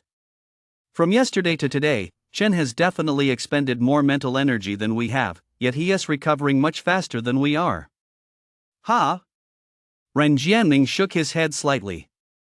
We C-class talents need to step up our game. We can't let Chen, that E-class talent, leave us in the dust. If I'm not mistaken, Chen is about to advance to the second tier of his battle spirit technique, or maybe he is already there. Holy crap! Xuanyan couldn't help but mutter under his breath. The new recruit training program lasted 3 months, and only 1 month had passed so far, yet in just that short time, a gap had already emerged in everyone's cultivation. The most striking example was the squad's Soleil class talent, Xing Yuan, whose strength had already reached the 3rd level of the novice stage, and whose battle spirit magic was just a step away from the 2nd layer, spirit condensation. He was the undisputed number 1 in the entire squad. In second place was the squad's Soul B rank healing talent Wang Er at the 2nd sublevel of the novice stage. With his battle spirit technique at level 1, he, too, was not far from the spirit condensation stage. The rest of the squad was all at the 1st sublevel of the novice stage. Xuanyan, Ren Jianming, and the others seemed to be deliberately ignoring Chen in the squad. In just a single day, Chen's standing in their eyes had quietly shifted. Although they didn't want to admit it, the fact remained, even though Chen's talent was only E rank, his strength had already surpassed that of all of them. Xuanyan and Ren Jianming even speculated whether Chen's strength might already rival that of their captain, Xing Yuan. No one knew just how strong Chen really was. 3 hours left until the end. Guess where we'll rank in credits this time? With time running out, Xing Yuan and the others, however, didn't seem too anxious. His voice reached Chen's ears through the tactical watch on his wrist. At least in the top 3. With only 3 hours left, Chen wasn't deliberately searching for the traces of strange beasts. He'd take the credits if he came across one, and if not, so be it. Wang Er, Xuanyan, and the others exchanged glances before chuckling softly. Ever since entering Tangsong County, Chen had been as if invisible. He only appeared once the battle was over. No one knew how many credits each squad had earned. Xing Yuan and the others decided not to dwell on it and slowly made their way toward the exit. Perched on high ground, Chen activated his Eagle Eye Insight talent, allowing him to easily lock onto any movement within his field of vision. Before a novice stage, level 1 beast could even react, a silver arrow tore through the air. The arrow pierced its skull, pinning it to the wall of an abandoned building. A beast of this caliber no longer required the squad to intervene. Chen alone could shoot it down before it even had a chance to react. And at this moment, Chen's strength was on the verge of breaking through to novice stage, level 4. With that level of strength, even without a longbow, he could easily overpower and kill a novice stage level 1 beast using only his own physical strength. And let us not forget the silver staff hanging from his waist. If needed, he could transform it into a spear in the blink of an eye. In an instant, he could shift from an archer with only ranged attack capabilities to an archer capable of close combat. The screen in the office displayed the credits for all squads. Liu was no longer alone. Xiang Han and the squad leaders of the other teams were all present. The office was very quiet, so quiet that all that could be heard was the hum of the machine fans and the occasional sound of throats clearing. First place, 32 Wulong Squad, current credits, 56. Second place, 15 Beast Hunters Squad, current credits, 34. Third place, 2 Ice and Fire Squad, current credits, 32. Fourth place, 8 Nameless Squad, current credits, 29. 56? Staring at the numbers on the screen, everyone in the room couldn't help but gasp. Did the Wulong Squad take some drugs or something? Didn't they only have 24 credits yesterday? Damn it, how long has it been since I last saw them, and their credits have already doubled? Could it be that they herded a bunch of low-tier beasts together? Someone asked in confusion. A novice stage level 1 beast. It would take these new recruits at least 10 minutes to kill one, not to mention the time spent locating the beasts, recovering their strength, and so on. Even if you add it all up, there is no way they had enough time. Someone did a quick mental calculation and realized that whether it was the squad's strength, their speed in killing beasts, or the time spent searching for them, none of it was sufficient to kill so many beasts in such a short time. Even if each beast were worth just 1 credit, Chen and his team would have had to kill over 50 of them. But since this was a rookie competition assessment, it was highly unlikely that there were only novice stage level 1 beasts. Unless they could take on several beasts at once, but given their team's strength, that seems highly improbable. Everyone speculated about the constant changes happening within the Wulong Squad. The Beast Hunters Squad, ranked second, was also impressive, with 34 credits, a full 4 credits ahead of third place. Feng Quan's expression shifted slightly. Listening to the crowd's speculation, he felt a tightness in his chest. Just yesterday, he'd been brimming with confidence, teasing Liu that it was still early and it was anyone's guess who would end up in first place. He hadn't expected to be proven wrong so quickly. Tell me straight, kid, is there a genius hiding in your squad? Feng Quan was puzzled. He could accept that his own squad had lost the competition, but he couldn't understand why the Dragon Squad's credits were rising so rapidly. Liu snapped out of his daze. Looking at Feng Quan, whose eyes were filled with resentment, he spread his hands in resignation. If I told you I don't know, would you believe me? That was the truth, but neither Feng Quan nor the other squad leaders present believed a word of it. As the squad leader, how could he not know the true strength of his own squad? No one in their right mind would believe that. Liu was just as exasperated. Damn it, I really don't know shit. Chapter 22, How many? Jiang Yan, leader of the Beast Hunter Squad, looked a bit pale at that moment. This was due to overexertion of his strength and talent. There were only 2 hours left in the first month's rookie competition. Jiang Yan and his team had now reached 34 credits. Second place. Just as everyone was catching their breath, a novice stage level 3 beast fell. 37 credits. The Ice and Fire Squad. Sun Fa, Zhou Ning, and the others were heading toward the exit. Captain Sun, do you think Xing Yuan and his team have scored that many points by now? In the county town that had been abandoned for years, green vegetation covered every corner, and the once towering buildings were now overgrown with vines as time had passed. The scene they had once witnessed immediately flashed through Sun Fa's mind. The silver arrow was like a finger controlling the entire battlefield. A slight flick was enough to dictate the rhythm of the entire battle. It controlled every individual, every movement, and even every moment.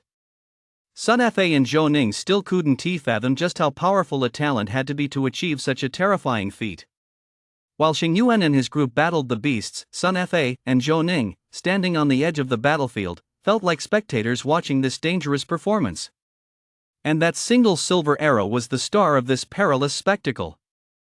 The moment it appeared, everyone's gaze was drawn to it. It left everyone present in awe. The person orchestrating all this was shrouded in mystery. I don't know. Probably no less than us, Sun Fa shook his head, snapping out of his thoughts. Zhou Ning shrugged and said nothing more. As the deadline drew nearer, many teams were racing against the clock to slay the beasts. Their goal was to add another point to their credits total. The Dragon's Lair squad, the main protagonists, seemed free of such anxiety.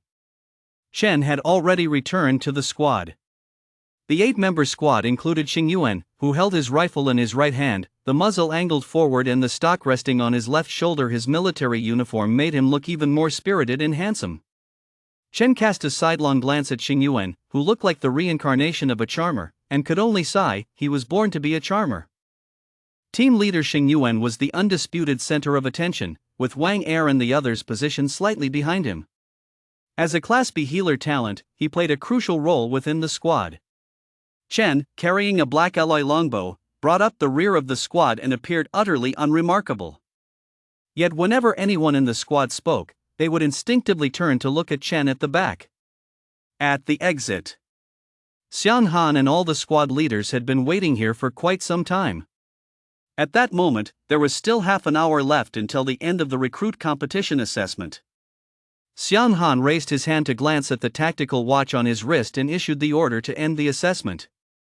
As the order was given, all participating squads received the command to conclude the assessment. They all began converging toward the exit. 20 minutes later, all 32 squads had assembled. Xian Han stood ramrod straight, his piercing gaze sweeping over the squads before him. After a moment, he raised his hand, announced the credits for each squad. As soon as the words left his mouth, everyone present immediately tensed up, not just the squad members, but also the squad leaders, including Liuyi and the others. During their 3-month basic training, recruits undergo 3 competitive assessments, each of which affects their credits, not the credits earned from slaying beasts, but the standard military credits. They refer to them as merit points. At the start of this assessment, Xiang Han had already informed them that all squad leaders in charge of recruits would receive merit point rewards. Furthermore, during the 3-month recruit training period, whichever squad under a squad leader's command performed best would earn the most merit points. Merit points could be exchanged within the military for various cultivation resources, martial arts techniques, and weapons. This group was all vying fiercely for this month's recruit competition and assessment. 32nd place, Squad 6, Battle Ready Squad 8 credits. As the soldier in charge of announcing each squad's credits finished speaking, the squad leader of Squad 6's face had already turned grim. 8 credits in 2 days. The other squad leaders all cast pitying glances his way.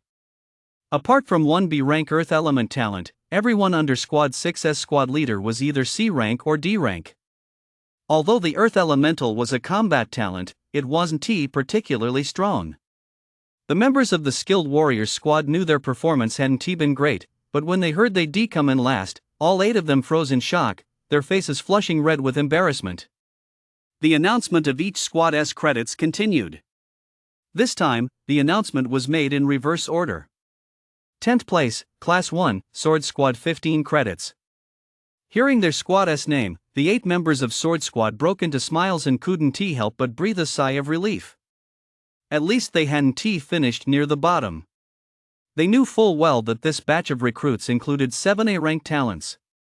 A-rank talents, they were simply in a different league altogether. Not bad, the squad leader of Squad 1 said with a smile, nodding to the others as he silently calculated how many merits he would earn. Once a squad made it into the top 10, its ranking was essentially set in stone. The squad rankings displayed on the screen hanging in the office meant that all squad leaders already knew where their teams stood. Still, they couldn't help but want to hear their rankings announced by the announcer. 4th place, 8 Nameless Squad, 29 credits. Upon hearing his squad's code name, Zhang Chang, the captain of Nameless Squad, looked bewildered. As an A-class amplification talent, had he really failed to secure a spot in the top 3? who, then, were the top 3. Soon, his confusion was cleared up. Third place, 2 Ice and Fire Squad, 32 credits. Sun Fa and Zhou Ning exchanged glances and let out a wry smile. They had practically given it their all, yet in the end, they only managed to secure third place. Where did Xing Yuan's squad rank? Now, only the credits for the Reclining Dragon squad and the Beast Hunters squad remained to be announced. Who would take first place? The eyes of all 30 squads turned in unison toward those 2 teams. Xing Yuan wore a faint smile as he turned to look at Zhang Yan, nodding slightly, his expression brimming with confidence. Meanwhile, Zhang Yan's eyelid twitched. He knew Xing Yuan. As an A-class talent with the Thunder Awakening, Xing Yuan's reputation among the recruits had long since spread. Novice stage, second-tier and A-class talent, such a person would stand out wherever they went. But he heard that the members of Xing Yuan's squad weren't particularly strong. In fact, they were considerably weaker than the members of his own squad. His own squad consisted of 1 A-class, 5 B-class, and 2 C-class members, a lineup that was practically luxurious among rookie squads. As for Xing Yuan's squad, although the captain, Xing Yuan, was an A-class Thunder talent, it was nearly impossible for them to take first place.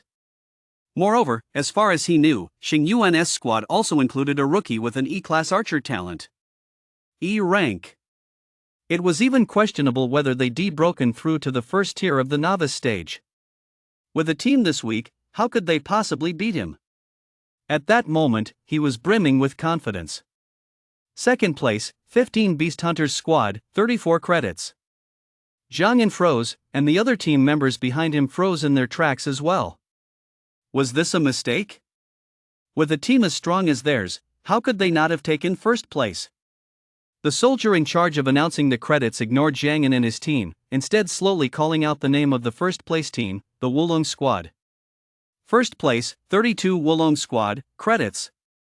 He raised his gaze to look at everyone present, and the number he uttered left every member of every squad in the room frozen in place.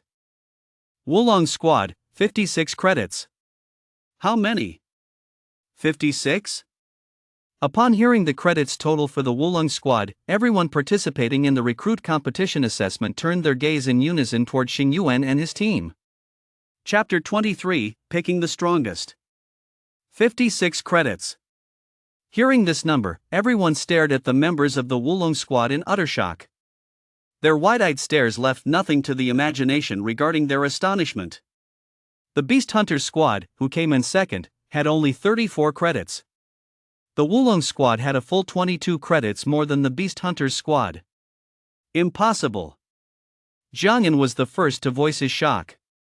Xing Yuan raised his gaze to Zhang Yan, arched an eyebrow slightly, and let the corners of his mouth turn up. So you're accusing us of cheating? As soon as the words left his mouth, the expressions of everyone present changed instantly. As Feng Quan, the squad leader of Zhang Yan's squad, his expression darkened. Zhang Yan's behavior amounted to questioning the fairness of this recruit competition. Are you kidding me? Xiao Han was still here, and with so many other recruit squad leaders present, cheating was absolutely out of the question. Zhang Yan suddenly snapped out of it, sensing the stares fixed on him, and took a deep breath. Squad leader, Captain Xiang, I'm not questioning the fairness of the competition, I'm just questioning their scores. Now that he'd spoken up, Zhang Yan decided to speak his mind without reservation. I admit that Xing Yuan's talent is very strong. But no matter how strong he is, he couldn't possibly be strong enough to match an entire team. Therefore, I have reasonable grounds to suspect that Xing Yuan and his team collaborated with other teams to achieve these results. After speaking, Zhang Yan turned to look directly at Xing Yuan and his team, his eyes brimming with defiance. Feng Quan's previously grim expression flickered with a sharp gleam in his eyes upon hearing Zhang Yan's words. Even the others looked at Xing Yuan and his team thoughtfully. The members of the Wulong squad froze for a moment, then snapped back to reality and turned to stare at Zhang Yan and his team with strange expressions. Chen stood at the back of the group, the corners of his lips curving slightly into a faint smile. Xian Han and the person in charge of tallying and scoring the Wulong squad's credits couldn't help but smile at that moment. The others might not know, but they were well aware.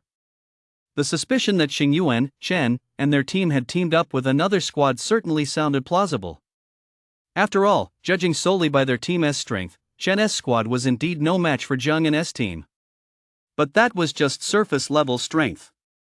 The outcome of a battle isn't determined solely by overt combat prowess. There are other factors at play. Take Chen, for example, the one standing at the very back of the Wulong squad.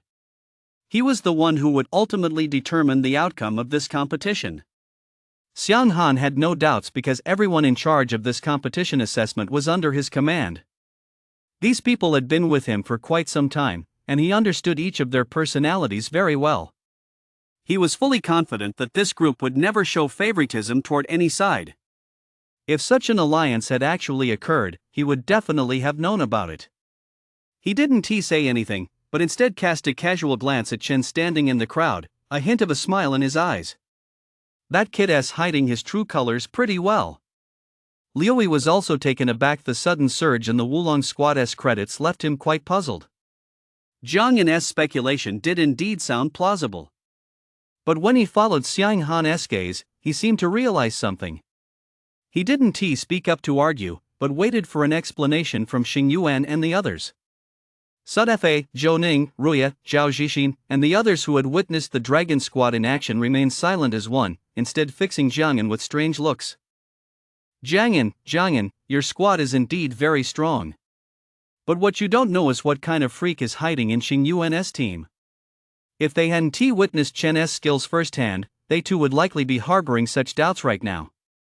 Faced with Zhang Yan's skepticism, Xing Yuan shook his head slightly and said with a half smile, Zhang Yan, are you implying that if your squad can't do something, no other squad can either? Yes. At least, as far as your squad is concerned, there seems to be no hope of surpassing us. Ha! Xing Yuan clapped his hands with a smile and said casually, if you're suspicious, why don't you ask the Icefire squad in Zhao Zhixin's group? What do you mean? Zhang Yan's pupils contracted slightly as he glanced at Sun Fa and the others. At that moment, Sun Fa let out a wry laugh. Zhang Yan, I can vouch for this. Captain Su and his team haven't collaborated with any other squads. 56 credits that really isn't too difficult for their squad. Ruya and Zhao Zhixin stepped forward in unison. Ruya spoke up, Captain Zhang Yan, behavior like this really shows a lack of class. It's not at all surprising that Xing Yuan, Chen, and their squad achieved such results. Zhao Zhixin couldn't help but sigh. He looked up at Zhang Yan, whose face was full of suspicion, and said with a sigh, Zhang Yan, I can also vouch for them. They didn't cheat, nor did they team up with other squads. They earned this result entirely on their own. Humph, why should I believe you? What's your proof? Even with several people testifying, Zhang Yan remained skeptical. Ruya had lost her usual smile by now. Her face set. She said, Zhang Yan, your baseless suspicion only makes people think you're a sore loser. Besides, didn't you say you had proof? Chen and his team stepped in to save our entire squad. Doesn't that count as proof? Who has to say you weren't all in cahoots? Zhang Yan continued to put on a tough front. He still didn't believe it. Just as Ruya was about to speak again, Xing Yuan stepped forward slowly, gave Ruya a light pat on the shoulder, smiled at her, then turned to face Zhang Yan. So what would it take for you to believe us? I want to compete against you all again. Zhang Yan said, enunciating each word clearly. Fine, I have no objections. Whenever you're ready, I'm game. Xing Yuan laughed heartily. The Zhang Yan standing before him truly wouldn't give up until he'd seen it with his own eyes. Enough. Xiang Han couldn't stand it any longer. He interrupted Zhang Yan, gave him a piercing look, and beckoned the two men in charge of the Wulong squad's performance and evaluations to step forward. Explain it to him. Xiang Han had no intention of dragging this out with Zhang Yan any further. The two men in military uniforms looked serious. The Wulong squad's credits are genuine and valid. Although their overall strength may seem inferior to yours, these credits were indeed earned by them. That's impossible. Even now, Zhang Yan still wanted to argue. Xiang Han was already growing impatient. His calm gaze rested on Zhang Yan as he spoke. It's okay to have doubts, but you shouldn't doubt without reason. Since you think Xing Yuan's team is cheating, I'll give you a chance. I'll pick 3 members from their squad. If you can win all 3 matches against them, I'll void their scores.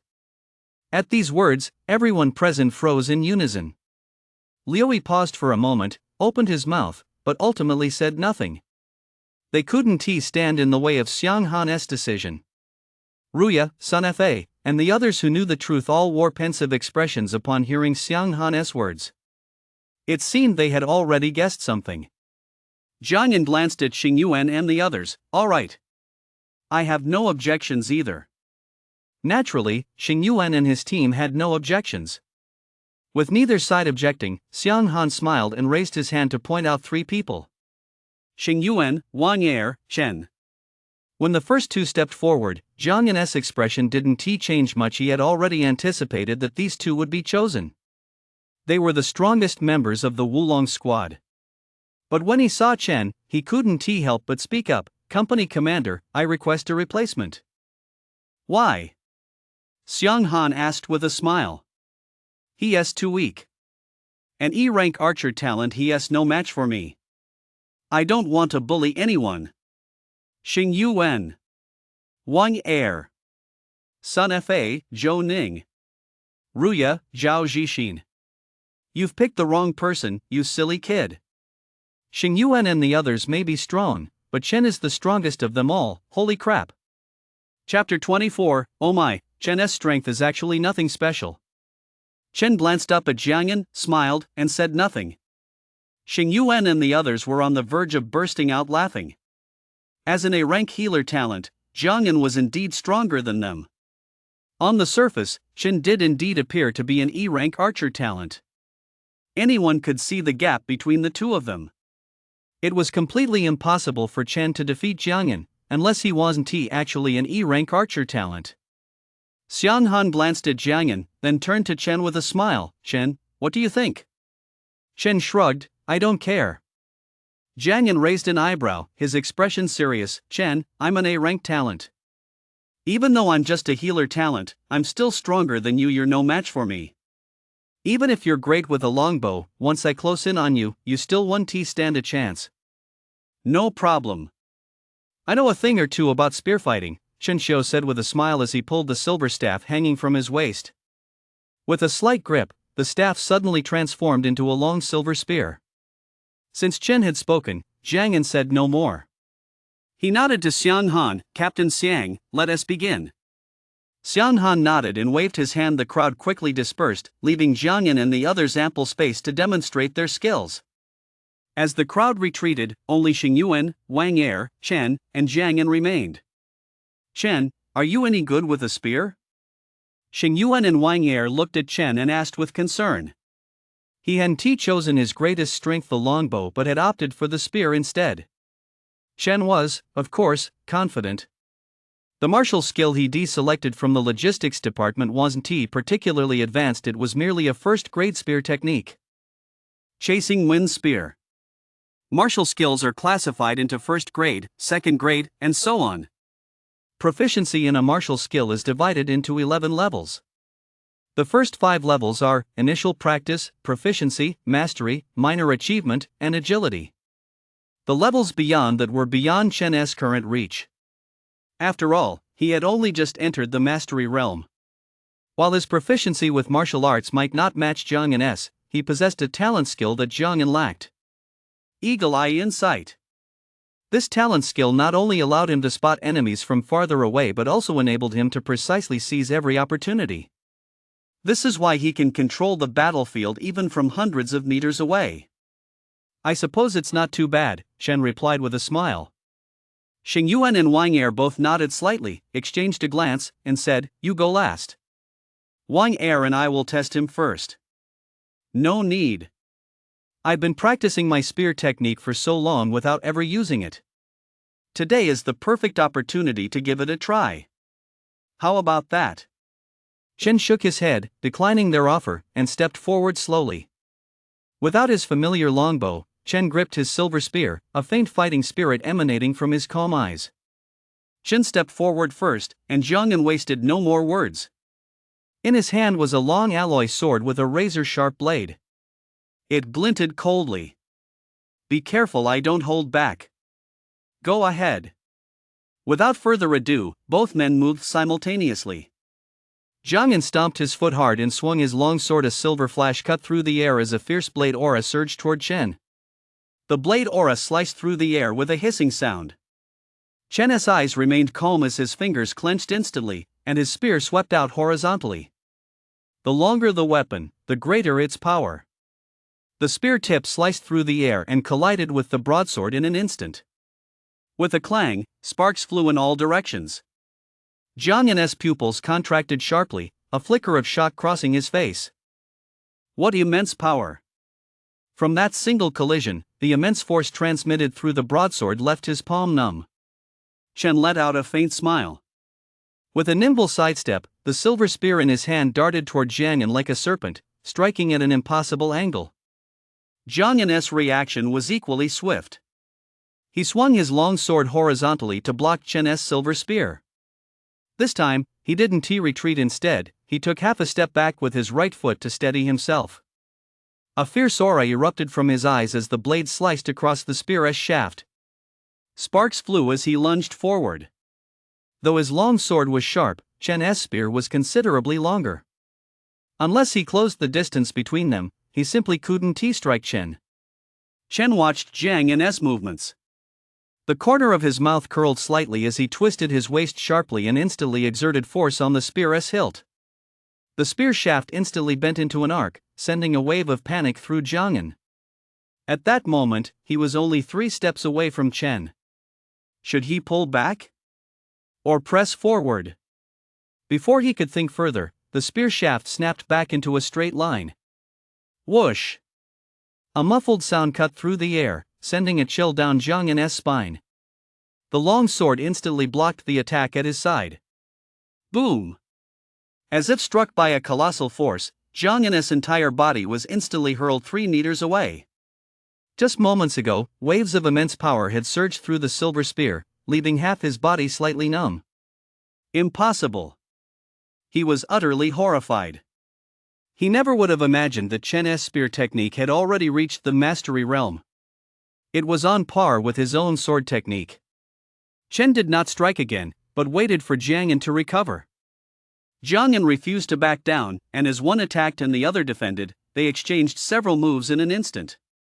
The longer the battle went on, the more alarmed Zhang Yan became. He discovered that Chen's spear technique was not only unique, but every thrust seemed to have been honed to perfection both in power and angle. It was masterful to the utmost degree. Chen, too, grew bolder as the fight progressed. Finally having the chance to test his spear technique in actual combat, every thrust he made was imbued with immense power and masterful skill. The spear tip seemed to possess a life of its own. Whether thrusting, hooking, sweeping, or chopping, every movement appeared natural and fluid.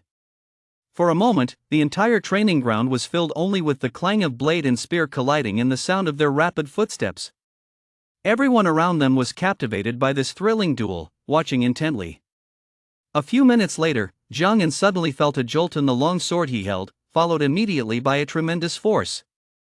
He stumbled back several steps before regaining his balance. Looking up, he saw Chen's silver spear pointing steadily at his throat. "You've been too kind." A calm voice rang out as Chen looked at Zhang Yan, whose face was frozen in shock. Zhang Yan's lips moved. He managed to utter a single word, but the rest of his sentence died on his lips. Feeling the chill against his throat, Zhang Yan's expression turned despondent.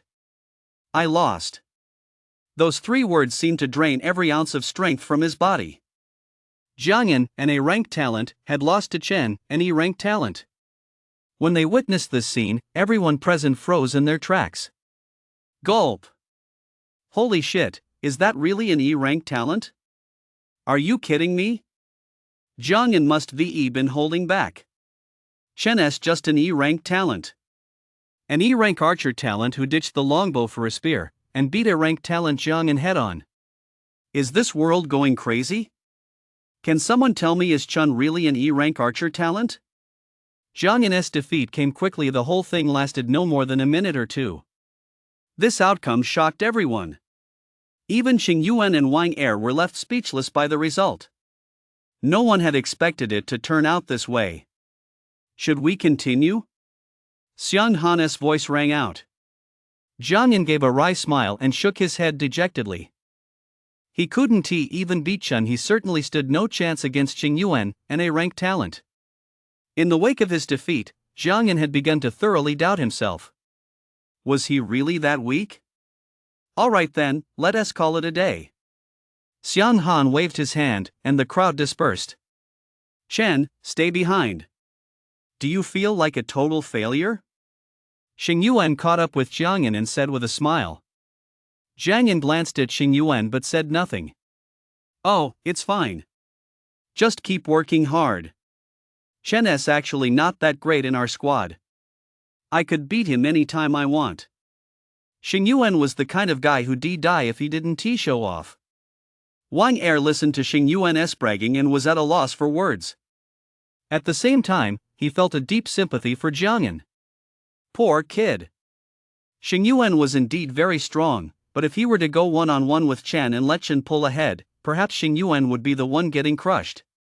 Chapter 25, Prodigy Initiative. Jincheng First Hospital. How is he? Li Yinian's expression was grim as he glanced at Zack on the hospital bed and asked in a deep voice. Sensing the sharp aura Li Yinian inadvertently emitted, the doctor, whose strength was only at the 3rd level of martial realm, stifled his fear and shook his head. The injuries aren't serious. He'll be discharged in 3 days. Understood. Li Yinian nodded slightly and handed over a beast crystal core. Thank you for your hard work. It's my pleasure, it's my pleasure. The doctor hesitated for a moment but eventually accepted the crystal core with a respectful expression. After a brief pause, he added, those 3 arrows didn't target young Master Li's vital areas, so the injuries aren't too severe. Li Yinian nodded. The doctor knew that receiving a beast crystal core was already the greatest reward he could hope for from this encounter. It was clearly unrealistic to expect to befriend Li Yinian, who had already reached the 7th level of the Grandmaster stage with his own strength at only the 3rd level of the Master stage. He nodded respectfully and turned to leave. To dare lay a hand on my son, Li Yinian's son, you're quite bold. Li Yinian narrowed his eyes, his gaze filled with coldness. When the incident involving Zack occurred, he hadn't been in Jincheng, he'd been in the imperial capital, and had only returned to Jincheng today. While he was away, Zack had actually been attacked and nearly killed. When Li Yinian heard the news, he was furious. He looked into the hospital room at the 2 girls gathered around Zack, who was lying in bed, and sighed helplessly to himself. I've really spoiled this son of mine. His talent is decent, but he has got plenty of bad habits. He had only this one son, and Li Yinian doted on him immensely for over a decade. He granted every request. Just a month ago, he had even personally intervened to pressure the principal of 2nd Martial Academy into forcibly expelling a student. And all of this was simply because of a girl. Li Yinian shook his head slightly and murmured to himself, he really needs to change his ways, otherwise, he'll only cause trouble in the future. As he spoke, a plan had already formed in his mind. As the deputy leader of Jincheng's largest hunting guild, Li Yinian had cultivated a wide network of connections from the martial arts high school to the martial arts education bureau, to the aristocratic families and the military. It could be said that Li Yinian's rise to his current position was not solely due to his own strength. More importantly, it was his connections. And if he wanted to correct his son's bad habits, there was only one place that would do the trick. The military. Dad, I'm not going. Zack's eyes widened as he stared at his father, Li Yinian, in disbelief. He was strongly resistant. No. You'll go whether you like it or not. There is no room for negotiation on this. Li Yinian's expression was stern, his tone unwavering.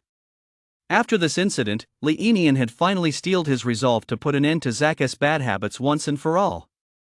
Seeing Li Yinian's stern expression, Zack felt a twinge of fear. He knew his father's temperament all too well. Once he made a promise, he would always keep it, but once Li Yinian had made up his mind, no amount of resistance would do any good. Dad, the military is so dangerous. How can you bear to send me there? Zack was still trying to resist. I know, Li Yinian nodded, flashing a smile. I'm just sending you to the army for a while. Once you're done with basic training, you'll come back, and then I'll send you to Wuhan University. This time, I'm also hoping you'll work on changing your ways. Zack felt helpless and could only nod in agreement. I'll take you there tomorrow. The third core isn't too far away. I've already put in a good word for you. They won't assign you any dangerous tasks. All right. Sit down. In the office were Xianghan, Chen, and Liuyi.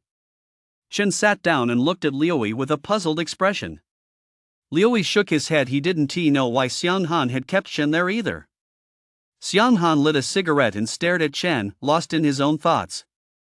After a long moment, he spoke slowly. Chen, do you know why this new recruit competition is being held?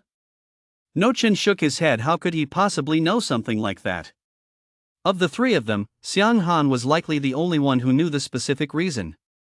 Even a squad leader like Liuyi didn't know the details. Xianghan smiled. There are only two objectives this time. First, to assess your combat proficiency, how you handle danger, and your overall capabilities. Chen nodded. He'd already guessed as much. Second, Xianghan said, stubbing out his cigarette and holding up two fingers, it's to select a few of you to join one of our programs. Chen paused for a moment, then nodded, not quite sure he understood. Do you want to know how your squad performed in this recruit competition assessment? After saying this, Xianghan pushed the folder he was holding toward Chen. You can take a look. Flipping through the folder, Chen saw that it contained overall evaluations for every battle. From the squad as a whole down to each individual member. Wulong Squad, overall evaluation, A++. Squad leader Xingyuan, command performance, A, combat performance, A+. Remaining squad members, A. Outstanding performer, Chen, strength, novice stage, first tier extremely keen battlefield awareness overall performance, A++ recommended for inclusion in the Prodigy Initiative. As Chen looked down to read the documents, Xianghan continued. Based on our evaluation, your overall performance ranks among the top of this batch of recruits, particularly your ability to discern battlefield opportunities and your archer talent. Although your strength isn't the absolute best, your ability to control the battlefield is definitely top tier. I can tell you now that you've been accepted into our Prodigy Initiative.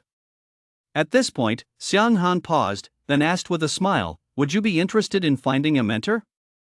Although your archer talent isn't particularly strong, your speed in cultivating battle spirit arts and your grasp of martial techniques have completely exceeded my expectations. Chen looked up. Captain, my awakened talent is archer, and I primarily practice the longbow. Even if I were to find a mentor, I'd want one who also possesses the archer talent. Liuyi's lips twitched slightly. Chen didn't know Xianghan, but he was well aware of who he was. Who was Xianghan? He was the company commander of the 26th Company, 8th Division, Beast Wardens, under the 3rd Legion. But standing behind him was an even more formidable figure. The commander of the 8th Division, a 6th tier spirit stage practitioner. Having a 6th tier spirit stage master as a teacher was simply unimaginable. The cultivation system ranged from the 1st tier novice stage, through the 2nd tier soldier stage, all the way up to the 6th tier spirit stage. Even Zack's father, Li Enian, was only at the 5th tier grandmaster stage. That was a full major realm below the spirit stage. That silly kid. Liuyi shook his head silently to himself. He felt Chen had missed a huge opportunity. For an E-rank archer talent to be able to apprentice under a spirit stage master, that wasn't just a great opportunity, it was a once-in-a-lifetime chance. Xianghan looked slightly taken aback for a moment, then shook his head with a smile. Chen, if you're looking for an archer talent master, I can help you. But the prerequisite for you to find a mentor is that you must prove your abilities.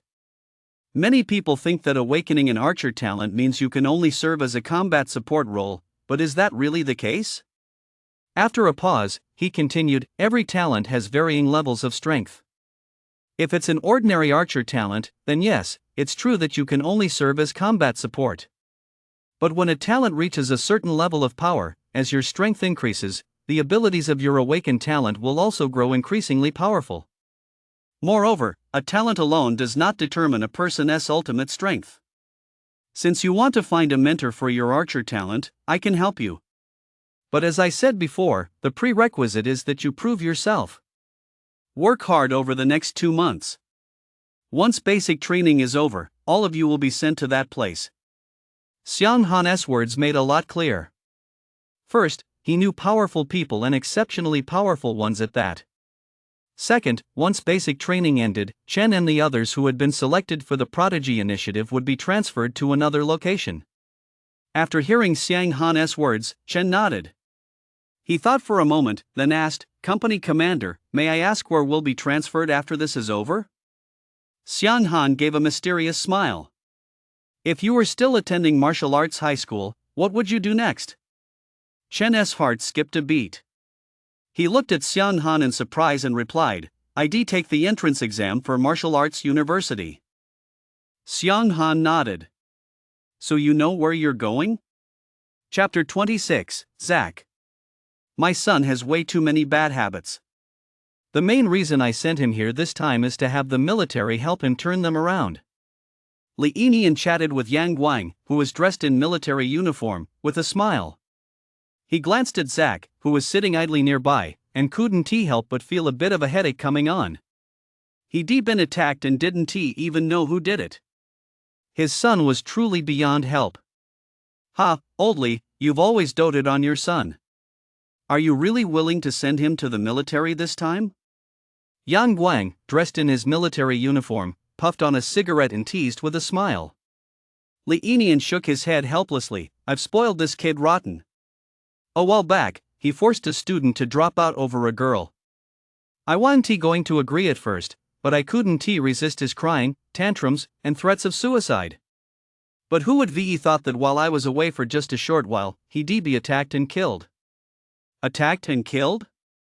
Yang Guang's expression turned serious. He glanced at Zach and asked, "Could it have been one of your enemies?" Li Yinian shook his head. He, too, was puzzled as to who could have attacked Zach. He did have enemies, but if any of them had struck, the outcome would certainly not have been what it was. Moreover, he was confident that none of them would have had the guts to lay a hand on Zach. After all, everyone has family. Disagreements and conflicts are one thing, but once you harm someone's family, the situation changes completely. Probably not. The attacker didn't intend to kill otherwise. Given that person's strength, Zach wouldn't have gotten off with just a simple injury. Hearing Li Yinian's explanation, Yang Guang didn't press the matter further but changed the subject. He wants to enlist as a recruit. Right now, the only unit accepting new recruits nearby is the 8th Division of the 2nd Front under the 3rd Army. But training there has already been going on for a month. I wonder if your kid will be able to keep up. Yang Guang held a high enough position that getting a recruit admitted wouldn't be a problem. Hearing this, Li Yinian waved his hand. "My kid may have his share of bad habits, but his talent isn't weak. He is an S-class wind elementalist. He is more than qualified to get into a martial arts university. I'm just worried he'll get into conflicts with others once he is at the martial arts university." At this point, he looked at Zach and said helplessly, "As you know, there are only a handful of top-tier martial arts universities in the country, and they're all located in either Magic City or the Imperial Capital. There are plenty of powerful figures in those places. Even someone like me, at the 7th level of the Grandmaster stage, is no match for them." Yang Guang laughed heartily, pointed at Li Yinian, and nodded with a smile. "That is certainly true. But let me warn you in advance, Xiang Han, the company commander leading the new recruits this time, is a man who won't tolerate any nonsense. He is very strict when it comes to discipline. Your kid is bound to have a rough time once he gets in there. No problem. As long as they don't beat him to death or cripple him, I'm fine with it. I'm not expecting them to fix all his bad habits. If they can fix even a few, I'll be satisfied." The two chatted some more before parting ways. "You little rascal, behave yourself in the army and work on fixing those bad habits of yours." It has to be said that although Li Yinian was quite lenient with Zach, he was a decent father, at least in Zach's eyes. Got it, Zach waved his hand, sounding a bit impatient. "What is so fun about the army anyway? It's just a bunch of grown men. What could possibly happen? Plus, with his S-class talent, it's doubtful any of the other recruits could even be his match." Recruit company. Holy crap, that's awesome, Captain Sue. 56 credits impressive. Captain Sue, I never would have guessed your squad would actually score 56 credits. A group of squad leaders greeted Xing Yuan, expressing their admiration without holding back. Hearing their squad being praised, the members of the Wulong squad and the others felt a sense of pride. That's just how it is in the military. If you're strong, people will naturally remember you more, and you'll earn more praise. Listening to the compliments, Xing Yuan waved his hand nonchalantly. Is 56 credits a lot? We just achieved it without even trying. It's really no big deal. Xing Yuan's nonchalant expression caught everyone's attention, and their expressions froze in unison. Damn, my fists are getting tough. Our captain is really showing off, holy shit. If he weren't our captain, I'd definitely go up and spar with him. Do you even stand a chance? Nope, that's why I didn't challenge him. Xuanyan admitted it quite openly, but that didn't stop him from bragging a bit. Wang Er, Ren Jianming, and the others all burst out laughing. There were two shameless guys in the squad, one was their captain, Xing Yuan, and the other was Xuanyan. Even the crowd of sycophants around them found it a bit tedious. After a few more flattering remarks, they all dispersed. Xing Yuan smacked his lips, looking as if he wasn't quite ready to call it a day. He really enjoyed putting on that little show just now. After everyone had left, Xing Yuan turned to Wang Er and the others, grinning as he said, "See? I always tell the truth, but no one ever wants to hear it. Captain, the way you're acting, I'm really afraid you'll get beaten to death," Wang Er couldn't help but say with a laugh. "I'm an A-class thunder talent who can rival me." Xing Yuan curled the corner of his mouth, exuding pure swagger. Wang Er, Xuanyan, and the others puckered their lips and, wisely, chose not to say anything more. Stepping out of Xiang Han's office, Chen and Liuyi walked side by side toward the dormitory.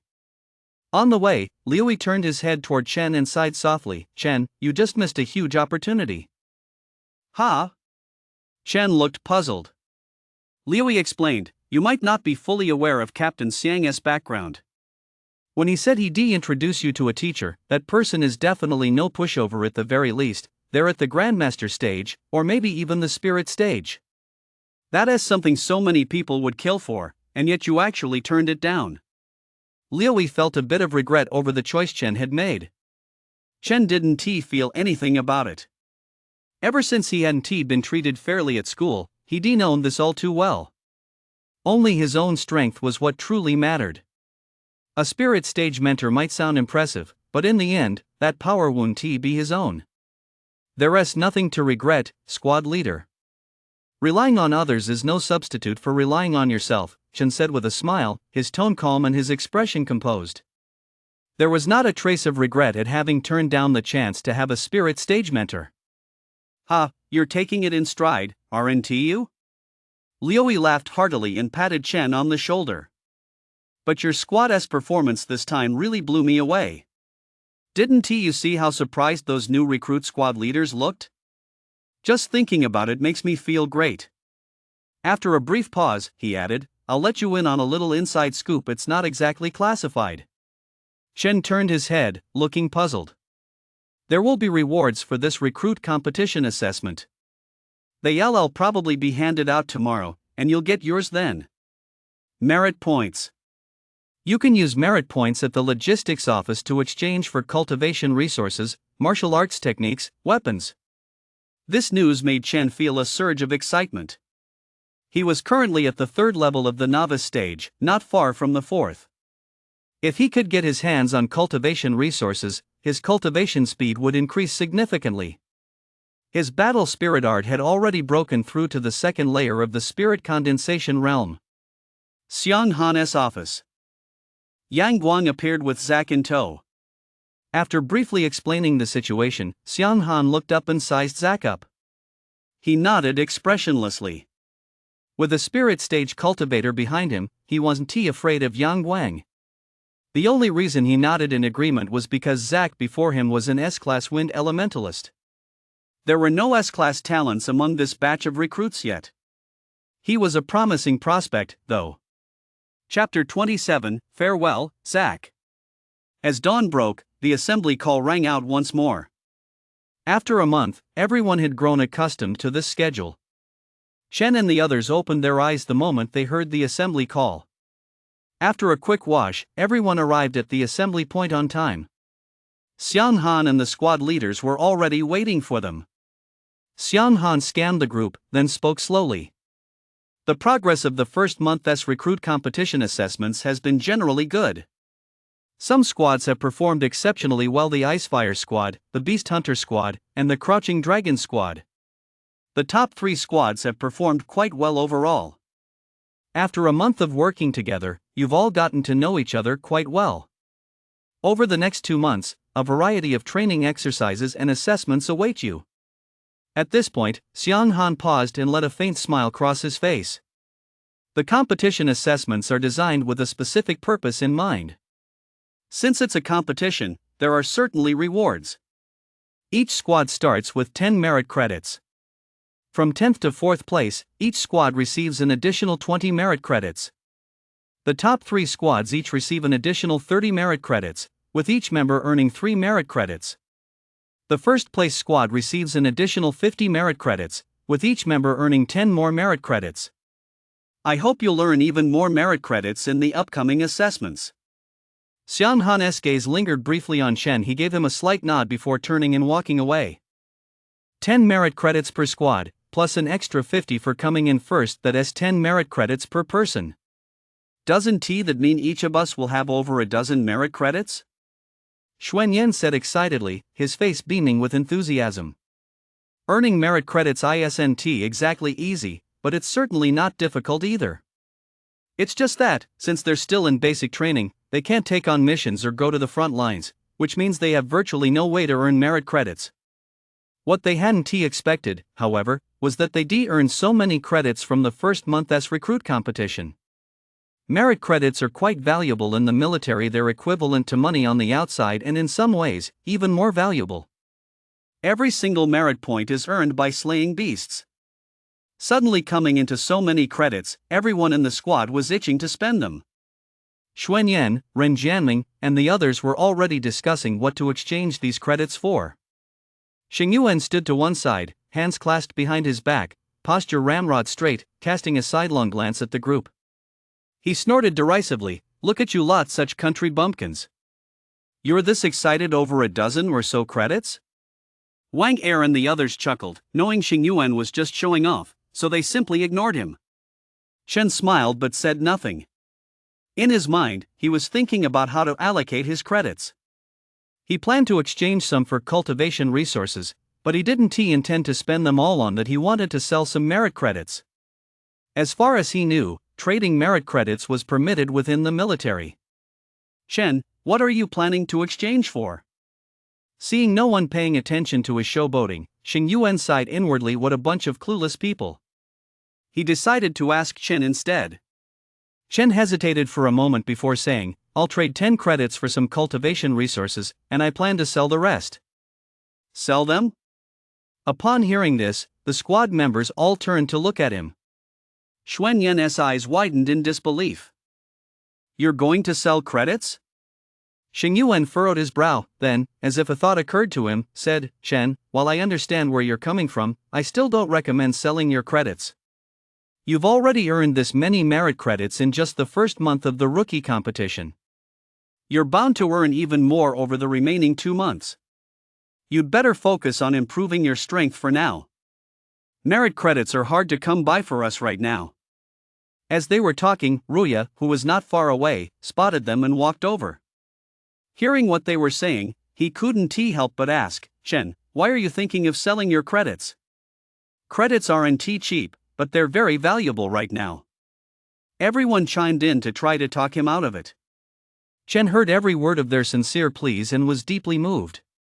But he still shook his head. 10 credits are enough for me, I'll sell the rest."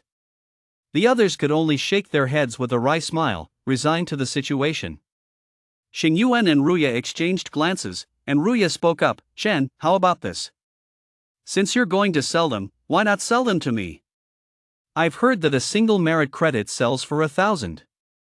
Among new recruits, merit credits fetch a higher price, so I'll give you 2,000.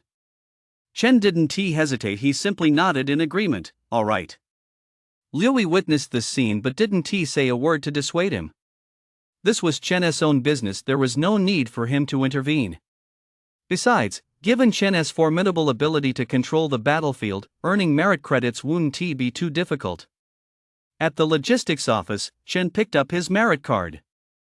It contained his current balance, a total of 17.5 credits. After selling 7 credits to Ruya, he was left with 14,000. Thanks, old Zhang. At 2001 merit credits, Ruya's offer was already quite generous. Chen didn't refuse, he simply made a mental note of the favor. Ruya smiled without saying anything, instead shifting the conversation to another topic. Chen, you're already at the second level of the novice stage, right? 10 merit credits can get you some decent resources now. Chen smiled but said nothing more. The two said no further words and walked together into the resource exchange office at the logistics department. Before coming, Chen had already decided what resources he wanted to exchange for. He was now at the third level of the novice stage, on the verge of reaching the fourth level, and his battle spirit art had also entered the second layer of the spirit condensation realm. However, breaking through to the third layer would still require a considerable amount of time and resources. What he lacked were cultivation resources. Cultivation resources fell into 2 categories, beast crystals and spirit crystals. The former contained significantly less energy than the latter and were also much cheaper to exchange. 3 novice stage, second tier exotic beast crystal nuclei cost Chen 9 merit credits. He cast a reluctant glance at the various cultivation resources displayed on the screen before him, ranging from martial arts techniques to cultivation chambers, weapons, and spirit artifacts. He had never been to the martial arts university, so he didn't know what their resources were like, but after seeing the list of exchangeable resources at the logistics office, he was already astonished by the resources available in the military. Ruya was still selecting resources, so Chen didn't linger and walked out of the logistics office. Lifting his gaze toward the crowd training in the distance, that deeply humiliating scene involuntarily flashed through his mind. Since they won't give me justice, I'll take it myself. Zach, wait for me. Suddenly, Chen's pupils contracted sharply as his gaze landed on one person in the crowd. Zach! How could he be in the military? No matter how hard Chen tried, he couldn't fathom why Zach, an S-class talent from a Grandmaster stage family, would be in the military. And on top of that, he was in the same basic training class as him. Chen, what are you looking at? After exchanging her Ruya walked out of the logistics office. Spotting Chen standing at the entrance, she patted him on the shoulder, followed his gaze, and asked curiously. Chen took a deep breath, a faint smile playing at the corners of his mouth. Nothing. Let us go. He sneered inwardly. Zach, you really are a persistent ghost. Those 3 arrows didn't take you out last time, so this time I'll have some fun with you. Chapter 28, Shrimp and Pork Heart? Having entered the military through connections, and with no way to resist, Zach simply decided to stick around. He was assigned to the Beast Hunting Squad. An S-rank wind element talent, the arrival of such a prodigy in the Beast Hunting Squad had everyone buzzing with excitement. Squad leader Jiang not only didn't resent Zach's presence but welcomed him with open arms. Having the first S-rank talent among the new recruits join his squad, Jiang couldn't contain his joy. Zach's addition gave the Beast Hunting Squad, which was already quite strong, a massive boost in overall strength. They left all other squads in the dust. An S-rank wind elementalist, an A-rank healer, and 5 B-rank talents, such a lineup was one of a kind among all the new recruits. Having been defeated head-on by Chen, Jiang had been harboring a grudge ever since. As an A-class talent himself, he had actually lost to an E-class archer, and worst of all, Chen hadn't even used his longbow, but instead relied on what he called his basic knowledge of the spear. Was he really that bad? Jiang was plunged into self-doubt. Just then, Zach the S-class wind elementalist appeared. This gave Jiang and the others hope that they could defeat Chen and his team in the upcoming assessment. Now our squad's strength has left everyone else in the dust. We're definitely going to take first place in the upcoming recruit competition. That's right.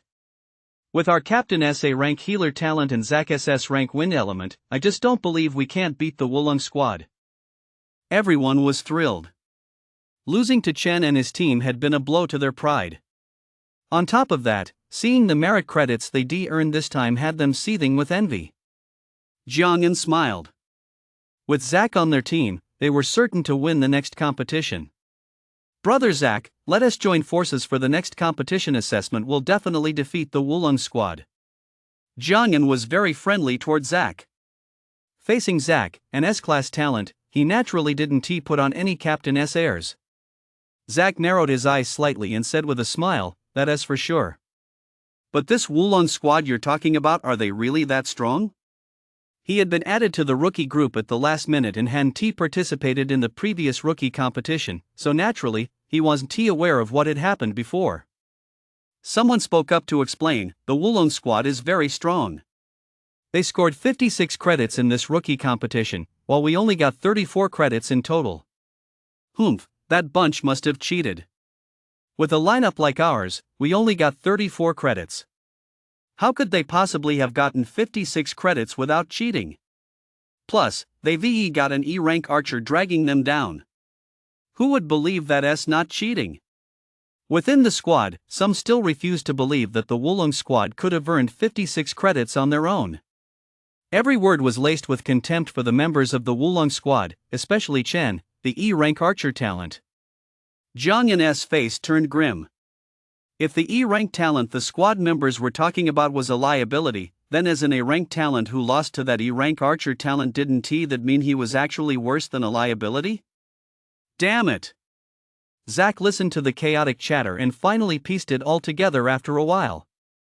The Wulong squad, with only one A-rank Thunder talent and one B-rank talent, had pulled ahead of the Beast Hunters squad by more than 20 credits. When he heard the words E-rank archer talent, he narrowed his eyes slightly and asked curiously, "This E-rank archer talent you're talking about, is he really that strong?" Everyone fell silent at once, unsure how to respond. Jiangyan's expression stiffened as he began to explain. "I haven't seen that guy's archer talent in action, but his skill is at least at the second level of the novice stage, and I actually lost to him." Zack froze, asking in disbelief, "You lost to an E-rank archer talent?" That question was like salt in a wound. Losing to Chen in front of so many squads had already been humiliating enough for Jiangyan. The members of his squad were smart enough not to bring it up, but now Zack had actually asked the question outright. This made Jiangyan look a bit displeased. He nodded with a stern expression, "Yes." "Interesting." Zack glanced at Jiangyan, then turned away with a smirk, a flash of disdain in his eyes. An A-rank talent, even a healing talent, progresses much faster than an E-rank talent. Under those circumstances, to actually lose to an E-rank archer talent. Zack had already labeled Jiangyan a loser in his mind. However, since he had just arrived at the recruit company, he chose not to reveal his true thoughts to his face. "What's the name of that E-rank archer talent?" Zack looked at Jiangyan, a faint smirk on his lips, his tone dripping with contempt. "Chen." Jiangyan answered bluntly. He lost, so he lost. Trying to hide it would only make him look even more pathetic. "Chen?" Zack was taken aback. "The Chen you're talking about, is he from Jincheng?" Even Zack was taken aback at that moment. That good-for-nothing I forced to drop out actually defeated an A-class healer talent? What the hell kind of joke is this? "You know him?" Zack's sudden change in expression startled Jiangyan and the others for a moment. Once they caught up, they couldn't help but ask. "Of course I do, how could I not?" Zack laughed happily. He hadn't expected Chen to enlist in the military after dropping out. And from the looks of it, he seemed to be doing pretty well for himself. But since he'd run into him again, he naturally had to go catch up with an old friend. Jiangyan and the others realized that since both Zack and Chen were from Jincheng, it made perfect sense that they knew each other. Meanwhile, Chen returned to his dormitory. The image of Zack flashed through his mind, and he narrowed his eyes. Although he didn't know why Zack had shown up here, he had never forgotten how Zack had forced him to drop out. He took a deep breath, shook his head, and pushed those thoughts aside. He intended to reclaim what was rightfully his, but he wasn't strong enough yet. He'd focus on improving his strength first. 3 novice stage, second tier beast crystal cores would be more than enough to ensure he could break through to the novice stage, 4th tier. A light screen appeared before his eyes. Name, Chen. Realm, novice stage, 3rd tier. Constitution, none. Talent, 3S talent Houyi. Talent skills, bullseye increases hit rate by 100%. Divine arrow infuses vitality and mana into arrows to grant them powerful penetrating ability. Eagle eye insight, consumes mental energy to gain eagle-like vision. Current range of insight, 1 kilometer range, depends on personal strength. Martial art, wind chasing spear mastery realm. Cultivation technique, battle spirit art spirit condensation realm. Weapons, alloy longbow, alloy spear. In just one short month, he had advanced to the 3rd tier of the novice stage. And this was achieved despite a lack of resources now that he possesses 3 novice stage, level 2 exotic beast crystal cores. He is one step closer to breaking through to level 4. Perhaps with these 3 crystal cores, he can reach level 4.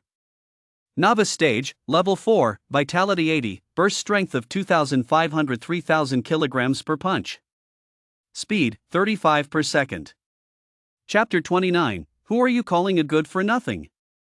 While Chen was training in Xiang Han's office, seated at his desk, the files of the candidates selected this time were all laid out before him.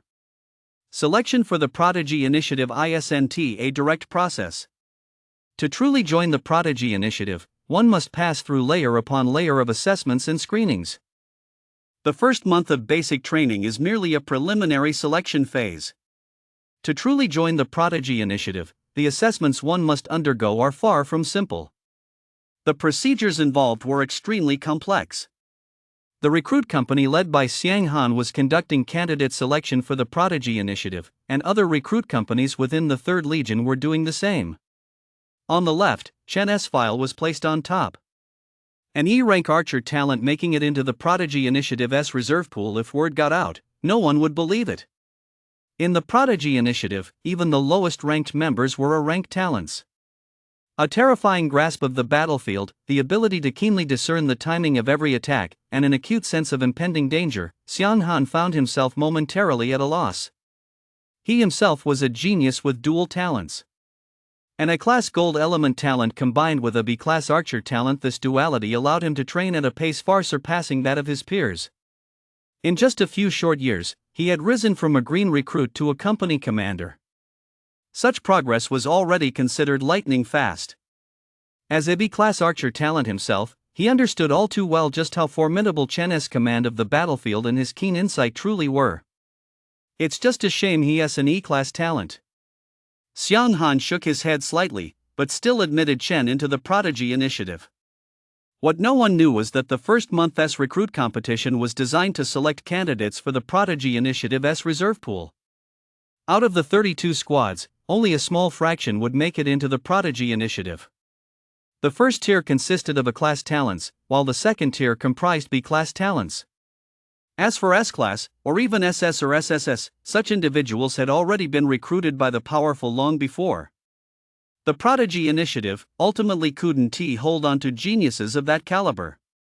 He thought for a moment, then took out his communicator. He dialed a number.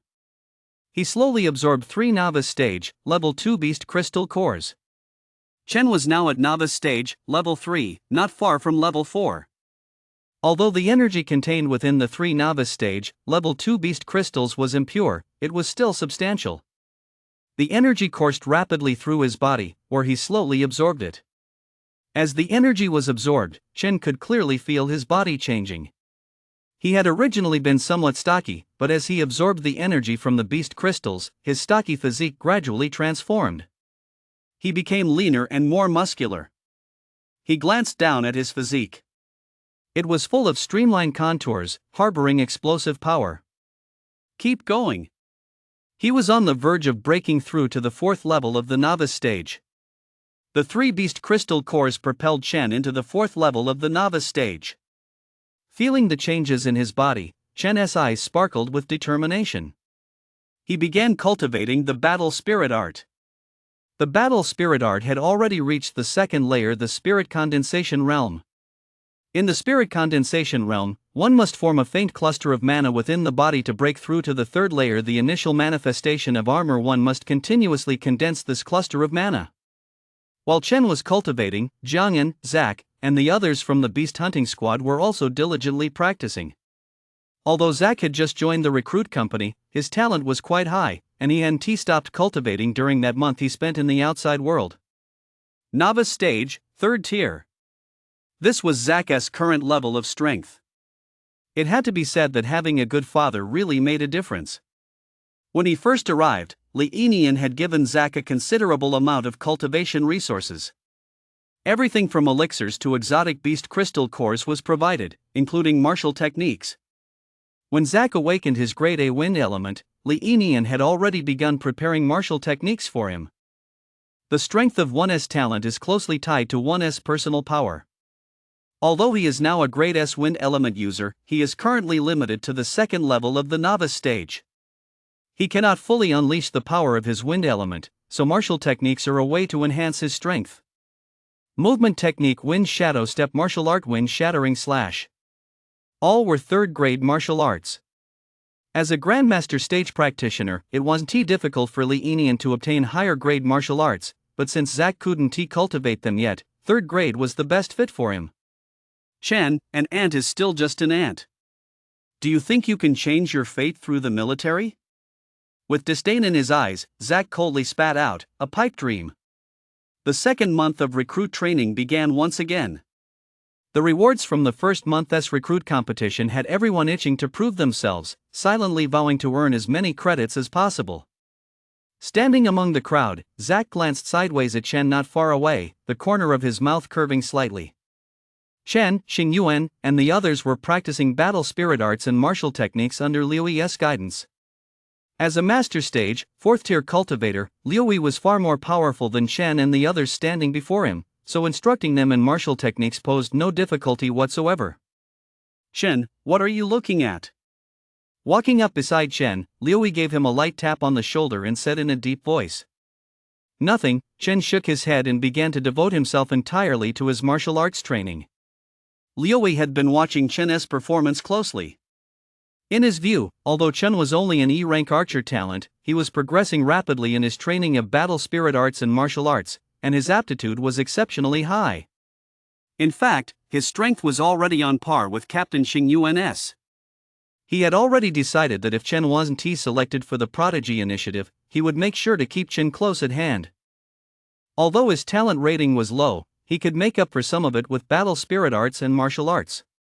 Chen, why have you been looking over there so much today? Could it be that there is someone you know over there? Xingyuan was also puzzled. In the past, Chen had always been very serious about training his martial arts and battle spirit arts, but today he seemed a bit distracted. He glanced once more at Zack in the crowd not far away, and just then, Zack also looked in Chen's direction. Their gazes met in the air. Zack let out a cold laugh and looked away. Xingyuan also noticed that something was off with Chen. Following Chen's line of sight, he caught a glimpse of Zack's cold smile. His eyes narrowed slightly. Although he didn't know Zack, he sensed hostility in Zack's smile just now. That hostility certainly wasn't directed at him, it had to be aimed at Chen. He thought for a moment, as if something had just occurred to him. Is that Zack over there? Chen looked away and nodded slightly. I didn't expect him to be in basic training too. Xingyuan glanced at Zack again and gave a faint smile. Don't worry. If he dares to pick on you here, I'll beat him to a pulp. Unsanctioned fighting will get you discharged, Chen reminded him. Thanks a lot. Xingyuan rolled his eyes, utterly speechless at Chen's warning. As the two were talking, Zack walked toward them. Loser, you sure know how to hide, you've even hidden yourself in the army. Standing in front of Chen, Zack swept his gaze over Xingyuan, Wang Er, and the others standing beside Chen. With contempt in his eyes, he spat out the words without mercy. At those words, Xingyuan and the others' expressions all changed. Their gazes toward Zack were filled with displeasure. Squad leader Liu had also noticed the commotion and walked over. Reaching out to block Xingyuan and the others, Chen's eyes flashed with a fierce glint as he stared expressionlessly at Zack. Before anyone could react, he kicked out. Boom! A figure flew several meters away. Pain quickly spread throughout his body. Before Zach could get to his feet, a cold voice rang out, "Who did you call a loser?" Chapter 30, I'll give you a chance. Who did you call a loser? The detached voice rang out, and to Zach's ears, it turned him into a raging beast. The crowd around them fell silent, their gazes fixed on Chen and Zach. On the ground, Zach looked up at Chen, who stood expressionless before him. He spat through clenched teeth, "You ant, you're asking for death." His S-rank wind elements suddenly activated. Bitingly cold wind elements gathered before him, transforming into invisible wind blades that instantly slashed toward Chen. He was going to kill Chen. A mere ant had actually dared to attack him. This was absolutely unforgivable. He was an S-rank wind element user. What was Chen? A worthless E-rank archer. He came from a privileged background. His father was at the Grandmaster stage and served as deputy leader of Jincheng's largest hunting guild. What did Chen have? A father who was nothing more than a sewer maggot, a brood of penniless good-for-nothings, and a pathetic loser he'd forced to drop out of school. Chen's eyes narrowed slightly as he reached for the silver spear at his waist. A flash of murderous intent flickered deep within his gaze. Zach was trying to kill him, and there was no way he was going to sit idly by and let that happen. Stop! Liu's voice rang out. He materialized in front of Chen and, with a flick of his wrist, deflected several invisible wind blades. His gaze toward Zach was filled with ferocity. At that moment, the people around them also noticed what was happening. One by one, their gazes fell upon the scene. Jiang Yan and the others, noticing the commotion, rushed over. When they saw the footprint on Zach's chest and Chen's expressionless face, a single thought popped into all their minds simultaneously. Zach is being too impulsive. Why did he suddenly strike first? Zach, what are you doing? Feng Quan's expression shifted slightly as he hurried into the center of the arena. He glanced at Liu, whose face was dark with anger, then asked in a stern voice. Furious, Zach turned to Feng Quan. He started it. Feng Quan's heart sank. He glanced at Chen, then said to Liu, "Number 5, is this how you lead your men? Fighting in the army, laying hands on a comrade, is there no discipline left?" Squad leader, he provoked me first. Xing Yuan, Wang Yer, and the others spoke up to explain. As they spoke, their glances toward Zach held a hint of anger. It really is the villain who cries foul first. Liu nodded slightly. Old Feng, you heard it too. It was your soldier who provoked him first, so I see nothing wrong with Chen striking back. He would never believe Zach. During today's training, he had already noticed Chen and Zach. Zach had been provoking Chen repeatedly throughout the session. He'd seen it all with his own eyes. You. Feng Quan paused for a moment, then smiled instead of getting angry. So you're saying it's all my men's fault? Yes. Liu nodded impassively. Xing Yuan and the others listening nearby silently gave a thumbs up. Chen felt a bit moved. He looked at Feng Quan and at Zach, whose eyes were filled with coldness, and began to explain. Squad leader Feng, it was indeed Zach who provoked me first. I tried to be patient time and again, but he just kept pushing his luck. Humph! Feng Quan snorted angrily, glancing at Chen, Liu, Xing Yuan, and the others. Military regulations prohibit unauthorized fighting. Violators will be dealt with according to military law. Even if he provoked you, he didn't lay a hand on you. You were the one who struck first, so you were in the wrong. Chen raised his eyes, a sharp gleam flashing in them. So, squad leader Feng, are you saying this is all my fault? Feng Quan kept a stern expression and didn't answer. Instead, he turned to Liu. Number 5, the soldiers under your command were the first to violate military regulations. How do you propose we handle this? Liu glanced at Chen. Although he didn't know the nature of the feud between Chen and Zach, judging by their behavior today, the two clearly knew each other and already had a history of conflict. Today's clash was merely the trigger. Then there is no need for you to worry about it, old Feng. I'll handle my own men myself. Fine. Feng Quan laughed bitterly at Liu's words, looking at Liu and the others in front of him. Then let us go see the company commander. Before he could finish speaking, Xiang Han's voice rang out. "What's the matter?" The burly Xiang Han strode forward, and the crowd automatically parted to make way for him. His piercing gaze swept over Fengquan, Liuyi, and the others. Upon meeting Xiang Han's intense stare, Fengquan, Liuyi, and the others instinctively averted their eyes, afraid to meet his gaze. Having reached the Grandmaster stage, the aura he exuded effortlessly was enough to intimidate everyone present. Company Commander, Chen has disregarded military regulations and assaulted a fellow soldier without authorization. Fengquan stood beside Zack, saluted, and then spoke up. Xiang Han glanced at the footprint on Zack's chest, then turned his gaze to Liuyi and Chen. He asked in a deep voice, "Liuyi, what happened?" Before Liuyi could speak, Chen spoke up first. "Company Commander, Zack was the one who kept provoking him." Xing Yuan and the others all chimed in. In the crowd, Ruya also understood the full story. He remembered Zack's appearance clearly. Back at the logistics office that day, he had already noticed the animosity between Chen and Zack. With that in mind, he firmly stood by Chen's side. With both sides sticking to their own versions of the story, Xiang Han didn't say much more. "Since you two are so eager to fight, I'll give you a chance. Take it to the ring."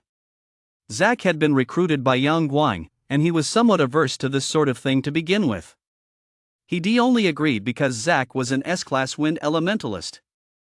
But he never expected that, in just a few short days, Zack would end up in a fight with Chen. Conflicts within the military are common, but private brawls are strictly forbidden. The two had now violated military regulations, so as company commander, Xiang Han simply ordered them to take to the ring. "Fine."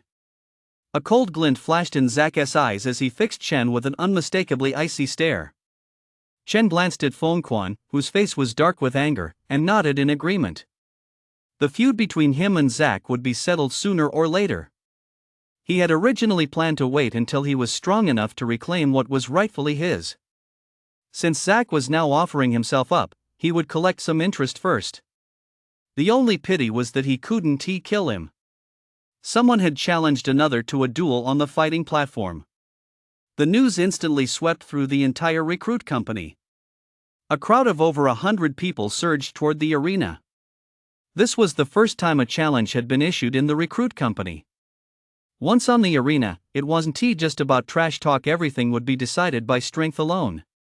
Everyone had witnessed Chen's defeat of Jiangyan. But at the time, many believed Jiangyan's defeat was due to carelessness. No one ever imagined it would be Chen's overwhelming superiority. Before long, Zack and Chen appeared on the arena. Zack wielded a long sword. With this strike, he had absolutely no intention of sparing Chen. Novice stage, 3rd tier. The onlookers immediately recognized Zack's strength and couldn't help but gasp in surprise. "Whoa, just a newcomer and already at novice stage, 3rd tier. Are S-class talents really that strong? You don't know a thing. While S-class talents do train faster, they can't possibly be that fast. For him to have reached such a high level, his family must be well off. That's true. How could he improve so quickly without sufficient resources? Chen's in real trouble now." Chen may have beaten Jiangyan, but that was only because Jiangyan let his guard down. Besides, Jiangyan is at the 2nd sublevel of the novice stage, while Zack is a whole sublevel higher than him. Chen's going to lose. The crowd buzzed with discussion, seemingly already anticipating the outcome of this match. Chen would lose. That was the consensus among the onlookers. However, some held a different opinion. Among them was Jiangyan. He had lost to Chen, and while some of it was due to his own underestimation, only he knew the truth. His real defeat wasn't caused by carelessness, but because Chen was genuinely stronger than him. Chen was at the 3rd tier of the novice stage. At that moment, it dawned on him. He was utterly shocked. An E-rank archer talent was actually progressing faster than he, an A rank. However, there were still differences even within the 3rd tier of the novice stage. Several ranks separated S rank from E rank, and the potential each could draw from their talent was vastly different. Moreover, Chen, an E rank archer talent, had actually chosen to fight him, an S rank wind elementalist, with a spear. It was nothing short of courting death. A faint glow flickered along the blade of his long sword. As he swung, the air seemed to tear with a faint sound. It was as if the very fabric of space had been split open by that single stroke. Every swing of Zack's blade carried intense killing intent and power, as if he intended to cleave Chen in two. Chen raised his eyes slightly. Novice stage, level 3, is it? With his silver spear in hand, he instantly parried the longsword. Clang! The longsword and silver spear collided, sending sparks flying and producing a deafening clang. Zack was somewhat surprised that Chen had blocked the attack. Still in midair, he used the momentum from the previous strike to leap backward. The moment he touched the ground, he instantly activated the third-grade martial art, Wind Shadow Steps. He vanished from his original spot, leaving only an afterimage. Whoa! That's fast. That's a movement martial art at least a second rank, maybe even a third rank. Damn, I'm so jealous. Is this what he's got up his sleeve? What good is being jealous? Could you master a third-rank martial art that fast? Cultivating martial arts is tied to your talent. With a C-rank talent, you might as well give up on that dream. Sigh, is the gap between people really this big? He paid no heed to the onlookers' gasps of astonishment. On the stage, the moment Chen saw Zack's figure vanish, his originally pitch-black eyes turned amber. Eagle Eye Insight. Eagle Eye Insight isn't just about having a powerful field of vision, it also possesses formidable tracking abilities. To the onlookers, Zack's figure vanished suddenly, but in Chen's eyes, the Eagle Eye Insight talent had already locked onto Zack's movements. Clang! The sound of metal clashing rang out as Chen raised his silver spear to block the attack. The long sword came to a halt mere centimeters from Chen's chest, its tip aimed directly at his heart. You! Zack was stunned, his eyes filled with disbelief. He had cultivated the third-rank body art Wind Shadow Step to the proficient realm. Although he hadn't yet reached the mastery realm, there was absolutely no way Chen, an E-rank talent, could have blocked it. Moreover, Zack was at the third level of the novice stage. How could Chen possibly have blocked it? Was he at the fourth level of the novice stage? A conjecture so unbelievable it baffled even Zack flashed through his mind. Having blocked Zack's strike, Chen gazed calmly at the stunned Zack before him, a sneer curling at the corner of his mouth. Is that all an S-rank talent has to offer? Useless. The words that came from Chen's indifferent voice ignited a surge of rage within Zack. He felt as though Chen had insulted him. You're just a worthless E-rank archer, what gives you the right? Cold sparks flashed in his eyes as Zack spoke in a menacing tone, his gaze dark and fierce. As soon as the words left his mouth, his figure vanished once more, leaving only an afterimage in its place. Chen stood as still as a mountain, his silver spear darting out intermittently, blocking every fierce slash with precision. For a moment, the entire arena was filled with Zack's afterimages and the clanging sound of metal on metal.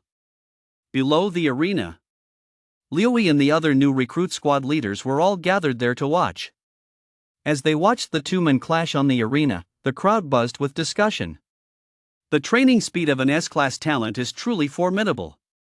To master a third-grade agility martial art in such a short time, his speed has already far surpassed that of a third-grade novice stage practitioner. That's right. The afterimage step is a movement technique, and when paired with Zack's S-rank wind element, it greatly increases his speed. If I weren't at the 5th level of the master stage, I definitely wouldn't be able to defend against Zack's attacks. Houyi glanced sideways at Feng Quan, grinned, and said nothing. Feng Quan, however, looked grim. After exchanging a blank stare with Houyi, he turned his gaze back to the two on the stage. He thought to himself, someone who has awakened an S-class wind element and reached the 3rd level of the novice stage can't even take down an E-class archer. Isn't this fucking crazy? Xiang Han's expression was as still as a deep well, his eyes calm. Although Zack was fast, in the eyes of Xiang Han, Houyi, and the others, Zack's speed seemed slow. The gap in strength between the two was too great, spanning several major cultivation realms. On the stage, Chen stood as steady as a mountain, blocking every one of Zack's attacks. Sparks flew in all directions, illuminating Chen's face. A look of contemplation flashed in Xiang Han's eyes as he continued to watch the two on the ring. Deep down, he seemed to already have a clear idea of how this battle would end. Liu Yi and the others felt the same way. Compared to Xiang Han and the other powerhouses, the onlookers Xing Yuan, Wang Er, Xuan Yan, as well as Ruya, Zhao Zhixin, Jiang Yan and the others were already completely mesmerized. Invisible wind blades slashed toward Chen, and Zak's speed was so fast it left trails of afterimages. Everyone asked themselves, if they were on the ring, could they block Zak's attacks? Compared to Zak's speed, it was Chen's strength that truly shocked them. Holy crap, Chen's strength is at least at the third level of the novice stage. He can even block attacks that fast? Damn, and he is still an E-rank talent? If I didn't know Chen was an E-rank talent, I'd think Zak was the E-rank 1, Chen is the S-rank 1. This blows my mind, an E-rank talent can actually go toe-to-toe with an S-rank talent. And I have this feeling that Zak might lose. The thought had barely crossed his mind before it was quickly quashed. Is that even possible? Impossible. No way. There is no hope. Xing Yuan and Ruya stood side by side, with Ruya looking up at the two on the stage. She exclaimed, Chen is so amazing. Xing Yuan rubbed his slightly stiffened lips and muttered under his breath, freak. He was an A-rank thunder talent, yet even he didn't dare claim a sure win against Zak. Chen stood as still as a mountain, towering like a peak, and that alone had already made him shout freak. As for Chen winning, he hadn't expected it. Although both were at the third level of the novice stage, one was an S-class wind elementalist, while the other was merely an E-class archer talent. Chen's choice to face Zak with a silver spear put him at a disadvantage from the start. Ruya nodded silently, he really is a freak. In a voice so soft it was barely audible, she added, a talent like that is almost on par with an SS rank. Chapter 32, Zak's Fate. Chen stood as steady as a mountain, his figure towering atop the arena. He thrust his silver spear forward, sending sparks flying. The alloy weapon was incredibly hard. In just a short time, the two had clashed well over 100 times. After Chen blocked his attack yet again, Zak appeared before Chen, a faint blade aura flickering from his long sword like a venomous snake flickering its tongue. Zak's menacing gaze fell upon Chen's face. A flash of shock crossed his eyes. Although he had only cultivated the third-grade body art wind shadow step to the proficient realm, it was absolutely beyond Chen's ability to track. Hundreds of strikes, all calmly parried by Chen. This reality had long left Zak in a state of utter turmoil. His silver spear blocked the long sword in his hand, and Zak spoke in a chilling tone. You'll never be able to stop me. As the silver spear deflected the long sword at an angle, Chen's gaze remained calm, and his detached voice rang out. Useless. It's such a waste to have S-rank wind element within you. Losers always assume others are as worthless as they are. The only way to deal with them is to prove them wrong. Only by trampling his former pride and confidence underfoot will he truly realize that he is the real loser. As he spoke, the corner of Chen's mouth curled up slightly, and the look in his eyes as he gazed at Zak was one of undisguised contempt. Zak, do you know now who the real good-for-nothing is? Shun. Xie. I'm going to kill you. Those words completely enraged Zak, who was already teetering on the edge of fury. During the hundreds of attacks that had come before, Chen had been like a towering mountain. No matter how he struck, every attack against that mountain had come to naught. And that mountain was the very good-for-nothing he'd forced to drop out of school, the one he'd always looked down on. He was the mountain. That poor, worthless Chen, what right did he have? He wouldn't stand for it. Drawing his sword back, Zak gripped it at an angle. The blade's edge flickered, emitting a hissing sound like a venomous snake flickering its tongue. He shouted sharply, whirlwind slash. Third-rank martial art wind-shattering slash. As soon as the words left his mouth, Zak's figure vanished once more. When he reappeared, he was already right in front of Chen, his long sword whirling like a gale, its blade's glow bursting forth. He slashed straight at Chen. At that very moment, his S-rank wind element ability activated again, sending several invisible wind blades hurtling toward Chen. The air was sliced apart, emitting a piercing whistling sound. This time, he was going all out. He was determined to kill Chen. Even if it meant being expelled from the military, and even with Liini in a Grandmaster stage, level 7 standing behind him. Zak's sudden change in tactics didn't go unnoticed by the onlookers. Holy crap, Zak's going all out. Whoa, such a rapid attack, and those invisible wind blades S-rank talents really are terrifying. Can Chen block it? I don't think so. Zak is clearly holding nothing back. If Chen can't block it, he'll be seriously injured at the very least. Unbelievable. An E-rank archer using a spear has actually managed to push Zak, an S-rank wind elementalist, to this extent.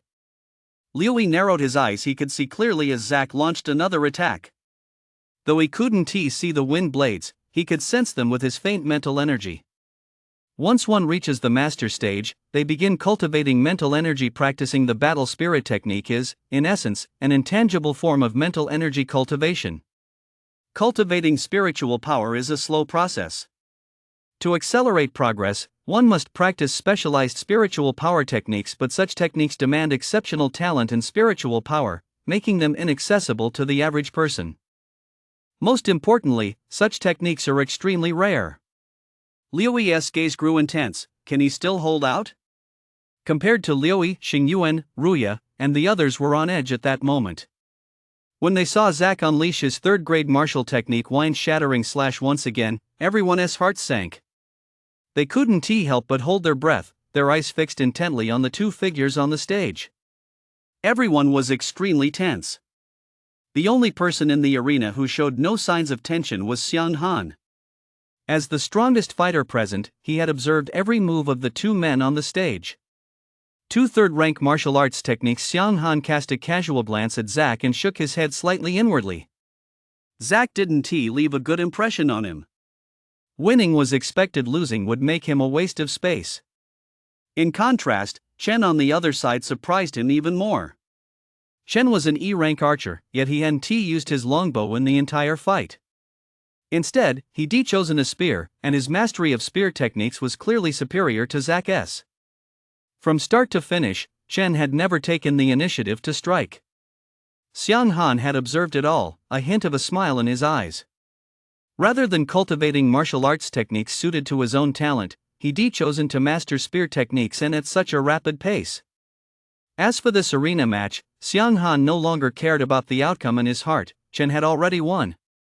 In the arena, facing Zak's relentless barrage of attacks, Chen struck for the first time. He gripped the spear tightly, a cold glint flashing in his eyes. He swept it violently to his side. Clang! Several wind blades were instantly swept away, leaving trails of sparks along the spear's shaft. He glanced up, a faint smile playing at the corners of his mouth. Though he couldn't see the wind blades, he could vaguely trace their paths. And that was the power of eagle-eye insight. With a single thrust of his spear, he sent several wind blades flying. Chen took half a step back with his right foot, then burst forward suddenly. The spear tip glinted brightly as it sliced through the air, lunging fiercely toward the blade's glow. Clang! The immense force transmitted through the long sword nearly caused Zak to lose his grip. His entire arm went numb in an instant. Terror flashed in his eyes. How could Chen's speed and strength be so overwhelming? And how was he able to track the wind blade's trajectories?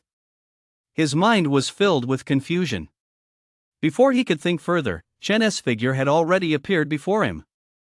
Hum! The spear tip, gleaming with a menacing cold light, pressed against Zak's throat. The sharp air from the spear tip sliced through the skin on his throat, and blood seeped out. A detached voice rang out, "You lost." Feeling the pain in his throat and the chill of the spear tip, Zak's eyes were filled with fear. He had actually lost. Impossible. Could he really have lost to Chen, that good for nothing? I refuse to accept this. I refuse. As the announcement of Chen's victory rang out, Chen turned his back on Zak and walked toward the exit. However, just then, a cold glint flashed in Zak's eyes, and he swung his long sword with all his might. You good for nothing, die. He simply couldn't accept this reality. He was an S-rank wind elementalist. How could he possibly lose to Chen, that penniless, good-for-nothing E-rank talent? Zack, what are you doing? Damn it, Zack. Chen, watch out. Liuyi, Xingyuan, Ruya, and the others all paled when they saw this. Liuyi moved to step on. A blood-curdling scream followed. Aya! Zack! Fengquan cried out in alarm, stepping onto the arena. Seeing Zack's condition, his face turned ashen. Xianhan glanced at Chen, who was holding the silver spear on the arena, then fixed his gaze on Zack. His calm voice rang out, "Take him to the infirmary." Chapter 33, Battle Armor. Fengquan led Zack and the severed arm lying on the ring away. The area around the ring fell deathly silent, plunged into a profound stillness. The onlookers gazed at the figure on the ring clutching the silver spear, their eyes filled with shock. Among them, none were more stunned than Zhang and S Squad and the others. An S-rank wind elementalist. Novice stage, 3rd tier. The mere thought that even a Zack of this caliber couldn't defeat Chen filled them with dread. This isn't an E-rank talent at all. This has to be an SSS rank talent, for fuck's sake. When they heard that Chen, an E-rank talent, was going to face off against Zack, an S-rank wind elementalist, on the arena, everyone except for a handful who had faith in Chen had absolutely no confidence in the outcome of this battle. Although Chen's cultivation of the battle spirit arts was faster than average, that was just the battle spirit arts.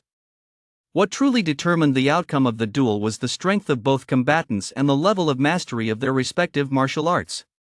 Zack's 2 3rd-grade martial arts, his footwork and sword techniques had both reached the proficient realm.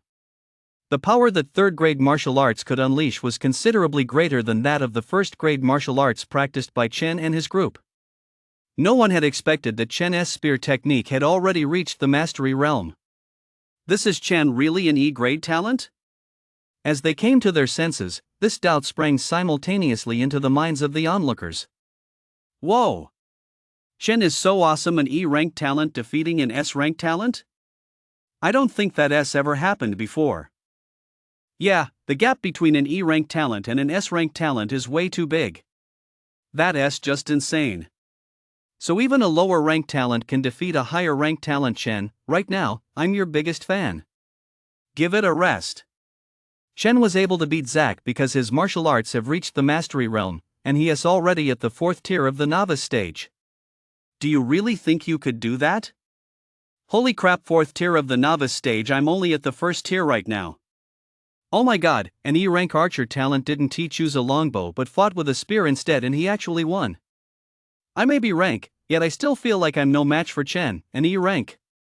The crowd buzzed with discussion, their gazes toward Chen filled with awe and astonishment.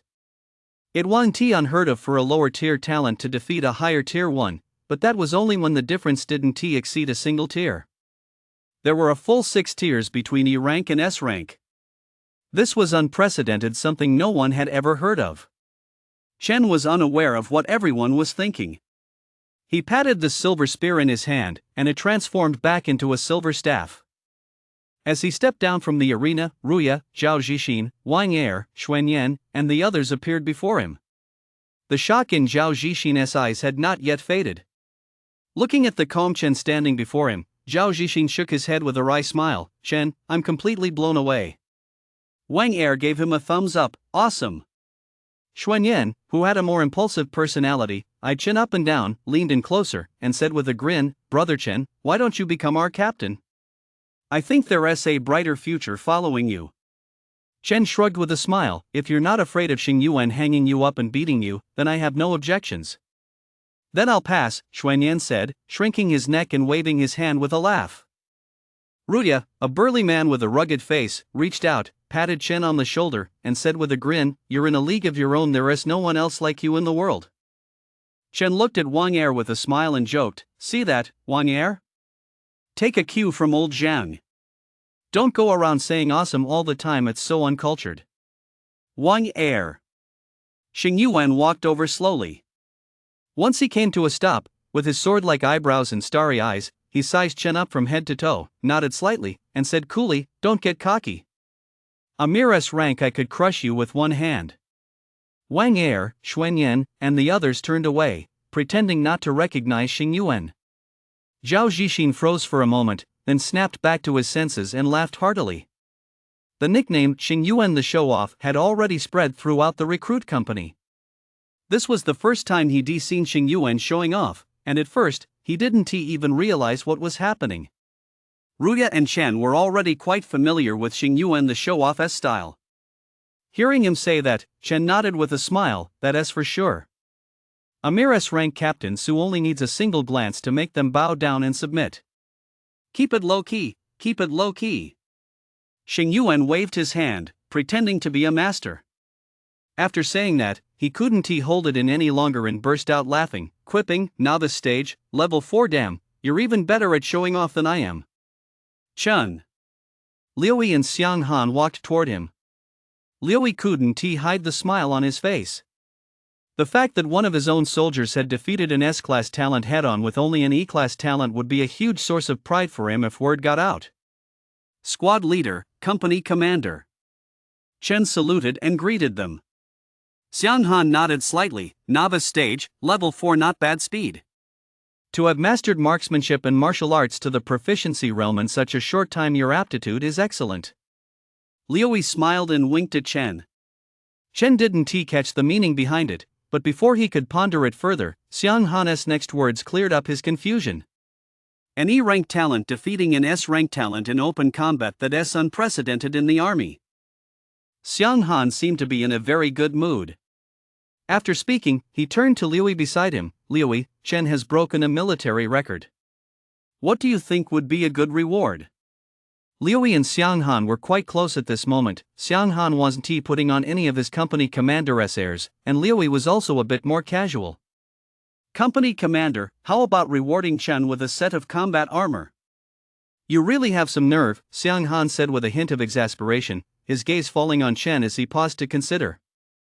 "You won't be able to make full use of combat armor anyway. You need to have reached the soldier stage to do that.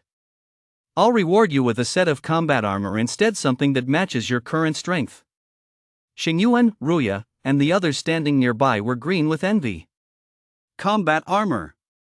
That stuff wasn't cheap in the military.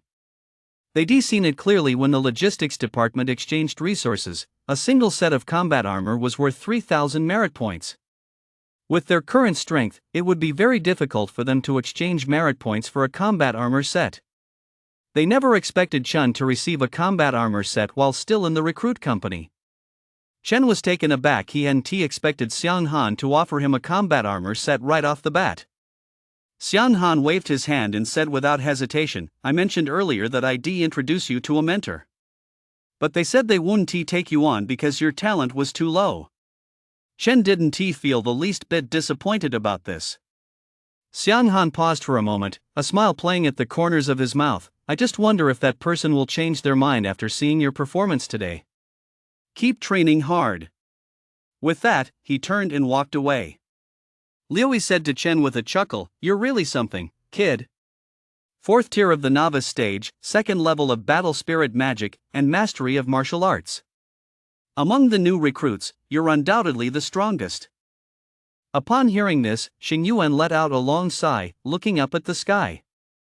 "I never would guess Chen, that guy with the thick eyebrows and big eyes, is actually the one putting on the biggest act."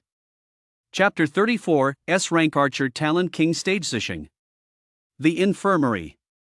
Zack lay on a hospital bed. The military doctor treating him was an A-rank healing talent whose strength had reached the 2nd level of the master stage. His severed arm had already been reattached. The doctor glanced at Zack, who lay pale and listless on the bed, and shook his head slightly. "His mental fortitude is too weak. A minor injury like this shouldn't have him in such a state, should it?" In the military, he'd seen plenty of soldiers with injuries far worse than Zack's. He'd seen many whose limbs had been violently torn off, and even some who'd nearly been cut in half at the waist. A severed arm in his eyes, such an injury was nothing more than a routine wound. With the combined treatment of talent and military medical supplies, there was no doubt Zack's arm could be saved. "All right, get some rest." The military doctor said this, then turned and left. Fengquan, Jiangyan, and the others looked at Zack, whose eyes were vacant, and their hearts sank. Jiangyan said in a heavy voice, "Chen, he went way too hard. A mere sparring match, And he actually severed Zak's arm. What on earth was he trying to do? The team members behind him remained silent in unspoken agreement, merely glancing at Zak before holding their tongues. In their hearts, they shook their heads. If Zak hadn't ambushed Chun from behind, he would never have ended up like this. To put it bluntly, Zak had brought this upon himself.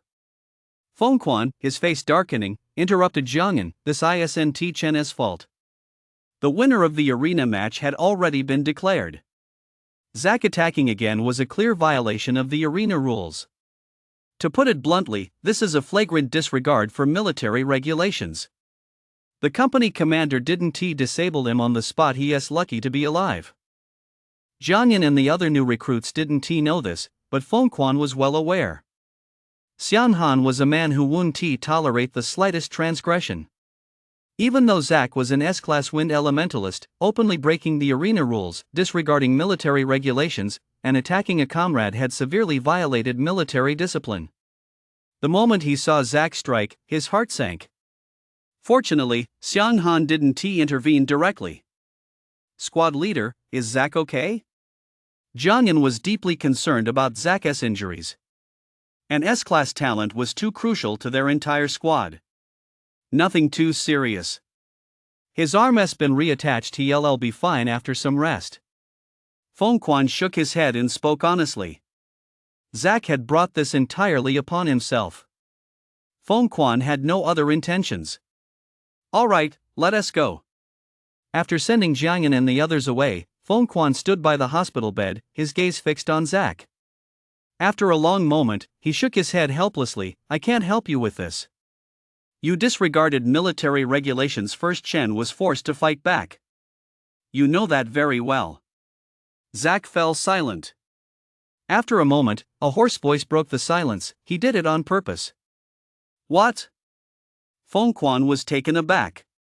He did it on purpose. He deliberately provoked me, constantly taunting me with his words. After declaring victory, he deliberately turned his back on me. It was all part of his scheme. I fell into his trap. Zak replayed the entire match in his mind from start to finish. He didn't overlook a single detail. And now, he finally understood. From the moment Chen laid eyes on him, he had already mapped out his plan.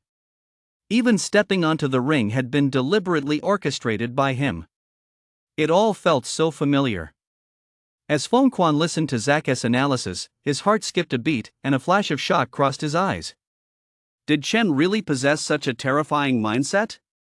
From start to finish, Zak had been like a puppet, falling step by step into the trap Chen had prepared in advance. The problem was that neither of them understood Chen well enough. If they had ever witnessed Chen in control of the battlefield with their own eyes, they would have realized that he absolutely possessed such ability. Whereas the proof? Do you have any proof? Feng Quan was shocked by Chen's terrifying nature, yet he also felt pity for Zak standing before him. To be led along step by step, only to end up with no evidence at all. Zak was grinding his back teeth so hard they were about to shatter. His right fist was clenched so tightly that his knuckles had turned white. You son of a bitch.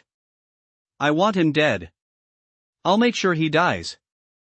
Zak, calm down. Feng Quan said in a deep voice. If you lay a hand on the family or the service member himself, the consequences are more. Hearing this, Chen nodded. If the battle armor could withstand any attack below the novice stage, 9th tier, that would be incredibly powerful. Class leader, do you have one? Chen asked curiously. Liuyi, whose strength had already reached the master stage, surely had such a suit of armor as well. Yes. As soon as Liuyi finished speaking, his military uniform began to transform. In the blink of an eye, the originally green uniform had turned into a set of battle armor with a faint reddish sheen. Battle Master Armor. Requires 50,000 merit credits. Can withstand a full power strike from an opponent at general stage, level 3 or below. Holy crap, 50,000. A master stage level combat suit for 50,000 merit credits. I can't afford it. There's no way I can afford it. But now that I have my own combat suit, I guess that's not too bad. Huh, you little brat, is all that true? You're not lying to me? In Xiang Han's office, he sat with his legs crossed on the desk, a cigarette clamped between his fingers. In front of him, on a 3D projection screen, an elderly man in his 60s was looking up at Xiang Han, his cloudy eyes brimming with light. "I'm not lying," Xiang Han shook his head. "But what's the point? You just don't think much of him, do you? Zixing S-class archer, spirit stage. That's what I said before, but I didn't say that today." Zixing showed not a trace of the spirit stage, shaking his head to deny ever having said such a thing. "I still need to observe the situation more closely. My strength continues to decline in a few years, I might even fall back to the Grandmaster stage." Zixing said this calmly, his expression betraying not the slightest trace of fear. At this, Xiang Han's expression darkened slightly, and he forced a smile. "Master, you must hold on. I'll find a way to solve the problem you're facing." Zixing waved his hand and leaned back against the bookshelf, with numerous books scattered around his hands. A sharp gleam shone in his cloudy eyes. "I will never die until I get to the bottom of that matter." Xiang Han shook his head helplessly. Zixing was his archer talent instructor. When he first met Zixing, he was just an ordinary master stage practitioner, while Zixing was already a 7th-tier king stage practitioner at the time. In just over a decade, Zixing had fallen from the king stage to the spirit stage, and this situation had persisted for decades. Chapter 35, Beast Tide. Assemble. Time flew by. Half a month of the second month's recruit training had already slipped away. The familiar assembly call rang out once more. In just 1 minute, everyone had assembled. Xiang Han's towering figure stood before the crowd, his tiger-like gaze swept over them, instantly making everyone feel the pressure mount. With his Grandmaster stage strength, even a single, calm glance was enough to send shivers down their spines. As the saying goes, train soldiers for 1,000 days, use them for a single moment. After more than a month of recruit training, your strength has improved significantly. Your martial skills have at least reached the initial training realm. A novice stage practitioner who hasn't experienced combat is nothing more than a toothless tiger. You experienced your first battle during the first month, but that was carried out under sufficient safety precautions. Listening to Xiang Han's words, everyone's hearts couldn't help but skip a beat. Although Xiang Han's tone was calm, it had already subtly increased the pressure on everyone present. Chen's eyes sparkled with excitement. In just over a month, his strength had reached the 6th level of the novice stage. Xing Yuan had also advanced to the 5th level of the novice stage. 6th level of the novice stage, strength 3,500 4,000 kilograms, speed 45 per second. 5th level of the novice stage, strength 3,500 kilograms, speed 40 per second. These figures represent base novice stage capabilities. When different talents are activated, the resulting strength and speed will vary accordingly. Zack did not leave the military. Instead, he stayed. He glanced at Chen, who was standing 2 rows ahead of him, narrowed his eyes, and a cold gleam flashed in his gaze. "Chen, don't even think about taking first place in this live fire exercise. I will definitely avenge the humiliation I've suffered." Being in the military, coupled with warnings from Feng Quan, Yang Guang, and others, Zack chose not to use outside forces to take action against Chen's family. Military regulations were clear. He couldn't afford to break them. Taking advantage of this live fire exercise to strike at Chen was something he had long anticipated. The changes in everyone's expressions did not escape Xiang Han's notice. His eyes were calm, his expression stern, as his deep voice rang out, "As soldiers, you must conduct yourselves like soldiers. This is a live fire exercise. This is also your second live fire exercise, and the outcome will influence your future combat assignments. The second live fire exercise will still follow a full team evaluation system. The squad that receives the highest evaluation will be prioritized for resources and receive rewards." As he spoke, his voice rose slightly, and his tone grew even more serious. "This live fire exercise is different from the first one. Veterans from the Beast Wardens will be operating alongside you. Death. You haven't experienced it before, but this time, it will be something you'll remember for the rest of your lives. No one will be there to protect you. You must make all your own judgments to minimize casualties and achieve your objectives." As his words fell, the expressions of everyone in the room shifted slightly. Veterans will be participating? Could there actually be casualties? Xing Yuan tilted his head slightly to look at Chen in the group. Chen sensed Xing Yuan's gaze. Their eyes met. Xing Yuan flashed a bright smile, and Chen gave a faint nod. Due to the change in the number of participants, the approach for this operation has also changed. Each squad will be expanded to 50 members. You'll need to form your own teams. Squad leaders will be elected by the members themselves. You have 3 minutes. As soon as he finished speaking, several pairs of eyes turned toward Chen and Xing Yuan. Ruya and Zhao Zixin exchanged glances, excitement shining in their eyes. Expanding the squads to 50 members meant that some squads would be disbanded and merged into others. Their first thought was of Chen's squad. Chen's gaze immediately turned to Ruya. When he saw Ruya looking back, Chen smiled and waved him over. Ruya, Zhao Zixin, and the rest of their squad were quickly merged into the Wulong squad. Xing Yuan, Chen, Ruya said with a smile, nodding in greeting. Ha, old Zhang, we're finally together. Xing Yuan grinned broadly, his smile as bright as the sun. With such a handsome face, he should have been constantly surrounded by admirers. If there were female soldiers here, he might have attracted quite a crowd. It was just a shame that everyone here was male. Zack shot a dark glance at the members of the Wulong squad, then looked away and began forming a new squad with Jiangyan and the others. As an S-class talent, even though he'd been defeated by Chen, he was still the only S-class talent among the new recruits, so there were still plenty of people eager to team up with him. Sun Fa, Zhou Ning, and the others formed a squad. Soon, all the squads had spontaneously formed. There were 5 squads in total. Seeing that the squads had been formed, Xiang Han didn't say much. He simply delivered another announcement. This live fire exercise isn't just for you. Squads from other divisions of the Beast Wardens are participating as well.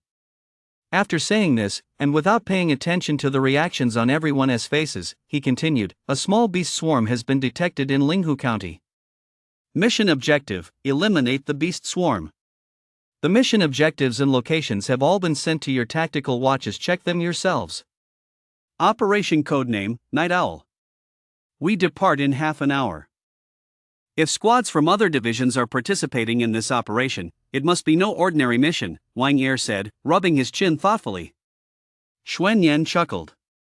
As a holder of AB rank petrification talent, he seemed completely unfazed. What is there to be afraid of? We've got the captain and Ruya 2A ranks plus our own crew of badasses. We'll be slaughtering them left and right. Ren Jianming rolled his eyes and teased, we'll be the ones doing the slaughtering. You'll just be standing on the sidelines cackling. Damn it. Captain, I'm reporting this. Someone's showing off. The group bantered back and forth.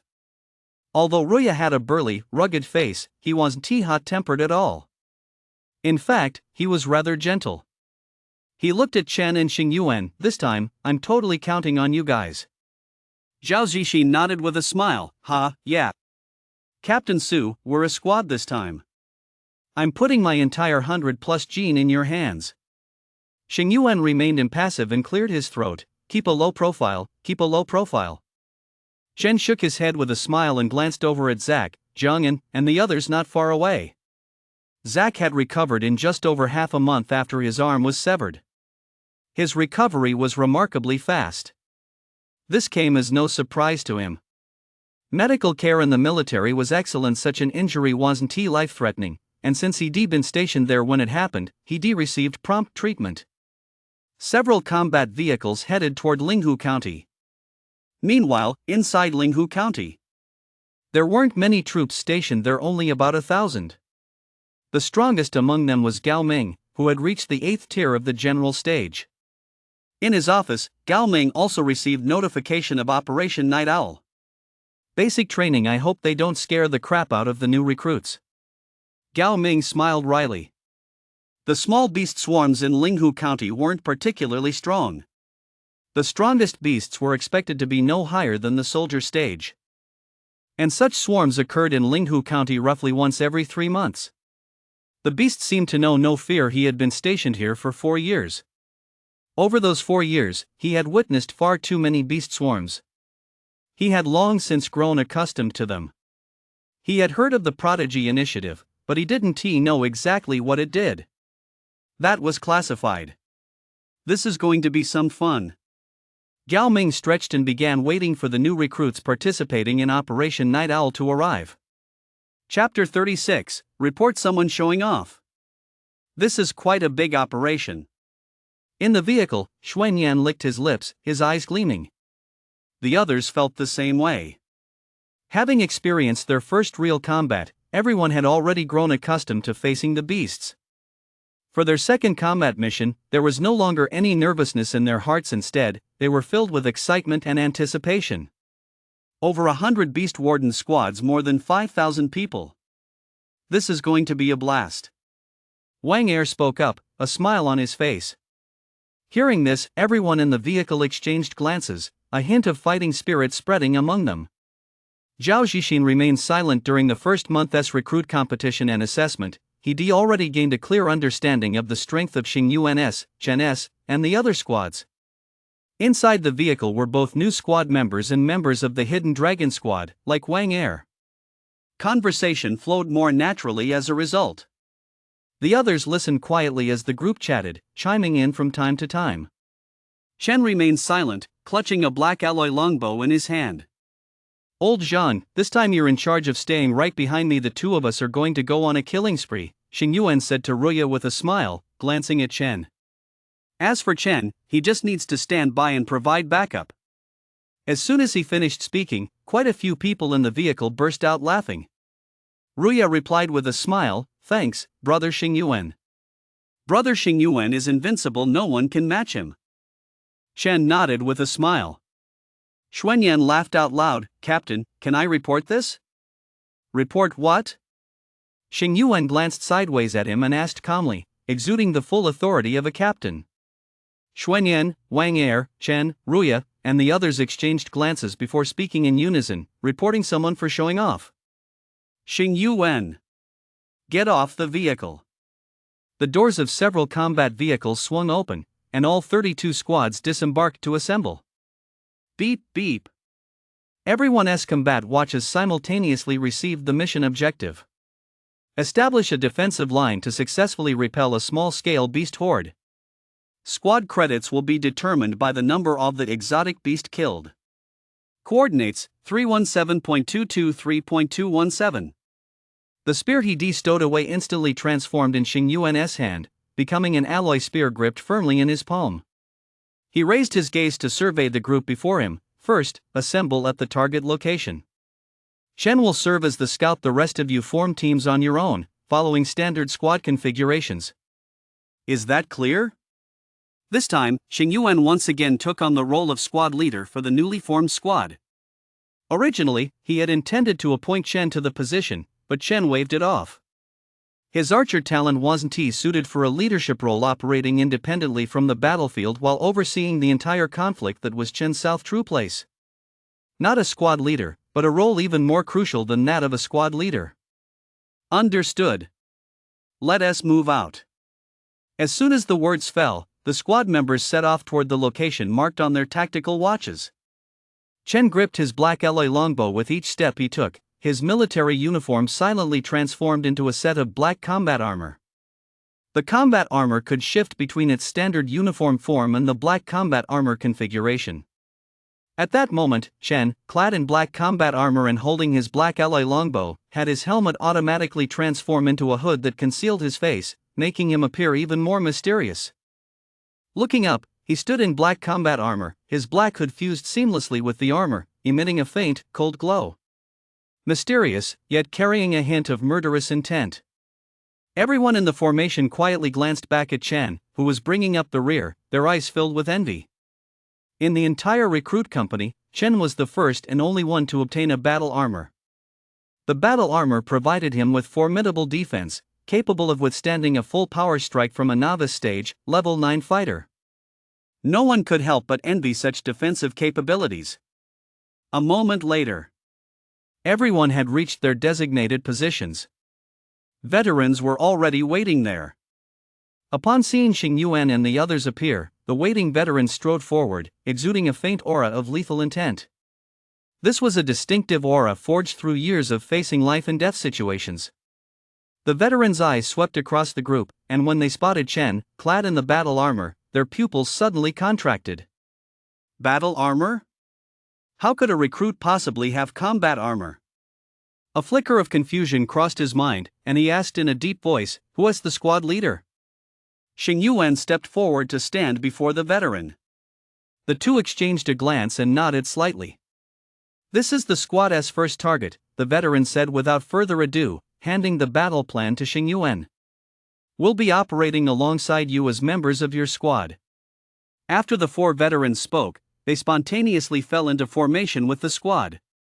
Xing Yuan glanced at the group, then looked down to review the mission details. A small group of that exotic beast is fleeing in a northwesterly direction. Go and eliminate them, and investigate the whereabouts of the exotic beast horde. That simple statement summed up the mission. Xing Yuan looked at the four men, furrowing his brow slightly, as if he wanted to say something. Ruya, standing within the formation, glanced at the four veterans who had joined them before looking away. Before the mission, Xiang Han had already mentioned that veterans would be participating in this operation. "Captain Su, there is no need to worry. This time, we're simply operating as team members alongside you. We want to be involved in the specific operational command." Seeing Xing Yuan's expression, the four veterans had already guessed what he was thinking, so they spoke up to explain. As soon as their words fell, Xing Yuan felt a sudden sense of relief. Without further hesitation, he ordered the group to set off toward the northwest. At the Linghu County outpost, Xiang Han and the company commanders of the other company's rookie platoons had all gathered there. Before them, over 100 screens displayed the locations and status of each squad. "Xiang Han, have you found any promising recruits yet?" A young man in military uniform, sitting beside Xiang Han, asked with a smile. "What's up? Already trying to pry for information?" Xiang Han glanced sideways at him, a smile spreading across his face. I'm just killing time, let us chat a bit." The young man laughed heartily, then said, "I actually have a few promising recruits under my command. 2S class combat talents, how is that?" Xiang Han glanced at him and said nonchalantly, "Not bad." What? You have recruits like that under your command too? The young man paused, taken aback by Xiang Han's reaction, which had caught him off guard. Both were at the Grandmaster stage and had known each other for a long time. They were as familiar with each other as could be. "Yes." Xiang Han nodded in acknowledgement. "Holy crap, you really do?" The young man froze, asking in astonishment. Before Xiang Han could respond, he blurted out, "That can't be. I've heard that the best prospect under your wing is just an A-class Thunder talent. Since when did you have an S-class talent?" Xiang Han made no attempt to hide it and revealed the news about Zack, the S-class Wind Elemental. "Pfft, just a crony. I thought it was someone important." The young man snorted derisively, then added, "That A-class Thunder talent under you is pretty good, though. That person must be the strongest recruit among the troops you're leading right now, right?" Xiang Han's lips curled slightly. "Take a guess." Chapter 37, The Veteran's Doubts. Nothing found. Ruya surveyed her surroundings and shook her head.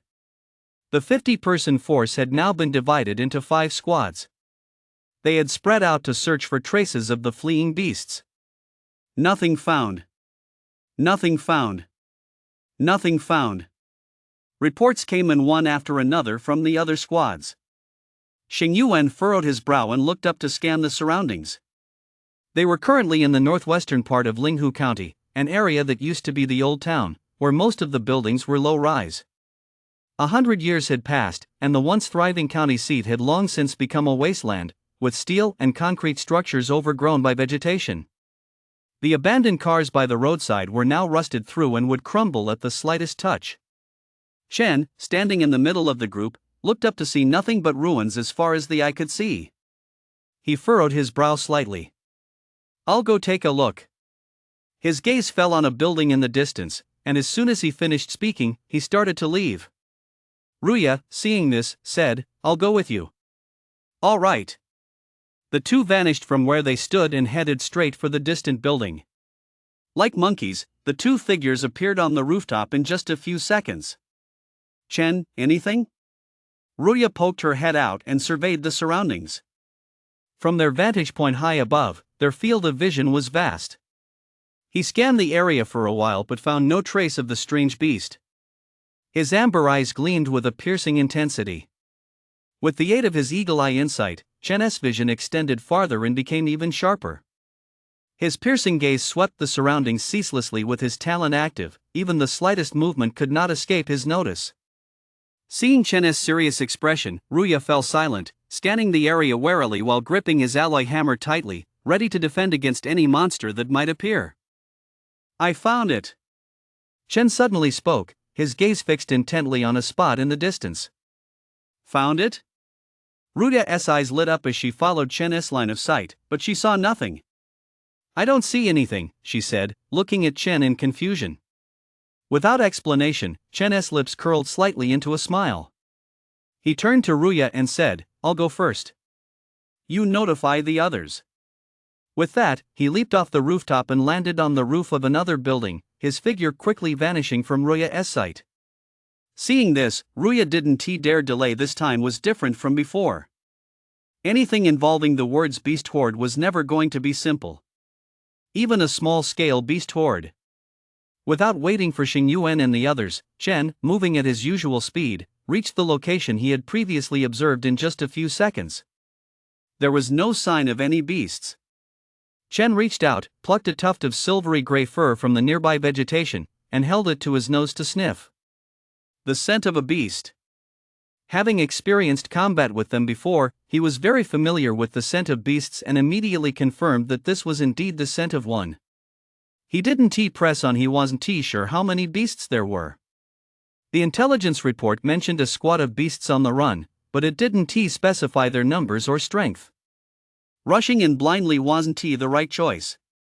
A moment later, Xingyuan and the others arrived. Chen, did you find them?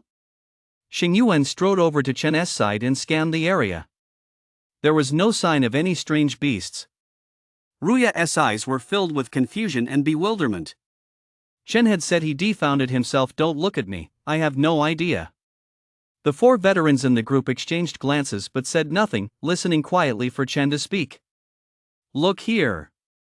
In his palm was a tuft of silver gray fur, emanating a distinctive scent. What is this? Xingyuan, Ruya, and the others examined the silvery gray fur. A moment later, a gleam flashed in their eyes, and they said in solemn voices, a shadow fox.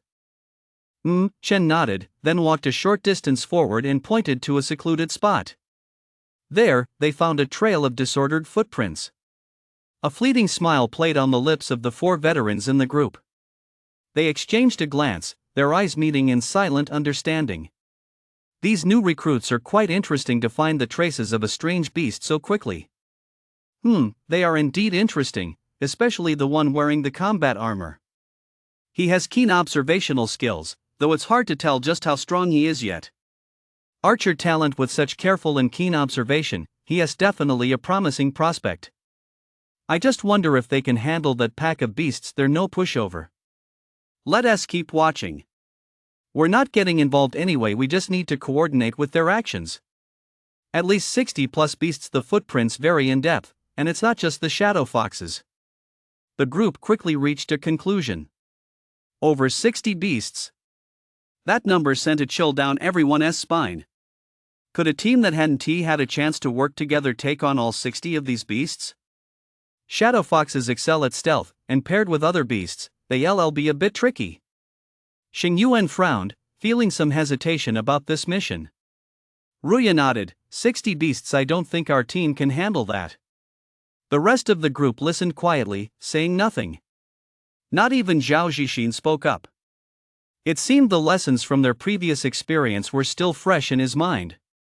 The four veterans observed the expressions on everyone's faces, remaining silent. They too wanted to see what decision Xingyuan, as the team leader, would make. An A-rank thunder talent that's no small feat. What puzzled them, however, was that Xing Yuan didn't make a decision right away, nor did he seek the opinions of the other A-rank talents in the team. Instead, he turned his gaze toward Chen, who was clad in combat armor and holding a black alloy longbow. "Chen, do you think we can pull this off?" Hearing this, the four veterans exchanged another glance, their eyes filled with confusion.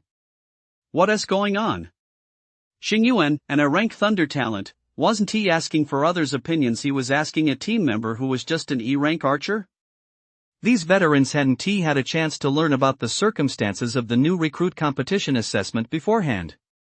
Operating with Xing Yuan and his team for the first time, they momentarily couldn't tell who the captain actually was. Chen pondered for a moment. "We can give it a try. Since these are fleeing beasts, some of them are bound to be injured.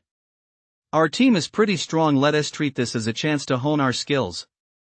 After saying this, he smiled at the four veterans in the group and added, "After all, don't we still have four powerful veterans on our team?" "Veterans?" Hearing Chen's words, Xing Yuan and Ruya exchanged a glance, feeling a slight sense of relief. "Let us give chase."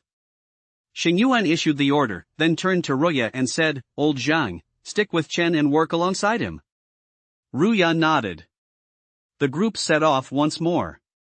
Chen and Ruya chose not to travel with the group. Instead, they broke away from it.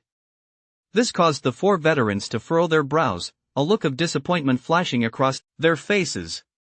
One of them couldn't help but ask, "Captain Su, aren't they going to operate with us?" Xing Yuan turned his head, shook it, and replied, "They don't need to operate with us. As far as I know, Chen is only an E-rank archer talent, right? A combat support role isn't operating with the team." "Captain Su, are you sure this is really okay?" The man still felt this wasn't right. Zhao Zixin pursed his lips, while Wang Er, Xuanyan, and the others in the team exchanged glances, smiles playing at the corners of their mouths. "No need. He'll step in at the critical moment. Let us go." Chapter 38, 2 against 6. Old Zhang, take him down. For those unfamiliar with Chen, seeing him merely an E-rank talent leave the team to act alone would surely be baffling. But for Xing Yuan, Wang Er, Zhao Zixin, and the others who had witnessed Chen's extraordinary abilities, they had no objections whatsoever to this decision. The four veterans' eyes flickered. In their minds, they had already formed an opinion about Xing Yuan and the others' current operation. Their assessment of the situation isn't accurate enough. Allowing a team member to leave and act on their own in the midst of battle is a major no-no. Looks like he's just a guy with talent but no brains. And Chen, that E-rank archer, is an even bigger idiot. They all shook their heads in unison, but in the end, they didn't challenge Xing Yuan's arrangements. Although they were veterans, at the end of the day, they were merely team members on this mission. When the captain gave an order, all they had to do was follow it.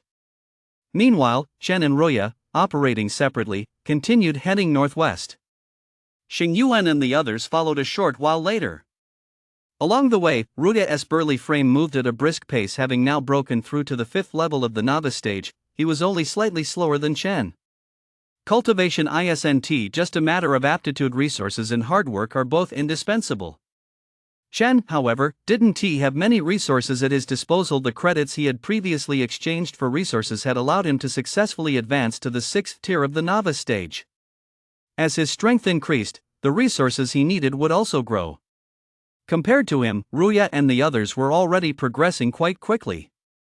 In the military, resources aren't obtained solely by exchanging merit credits. One can also use money to purchase others' merit credits in order to acquire resources. In this regard, Chen's impoverished family background suddenly became his weakness. The phantom fox excels at stealth and possesses a high IQ. It's a unique creature among low-tier beasts. The two continued their conversation as they walked.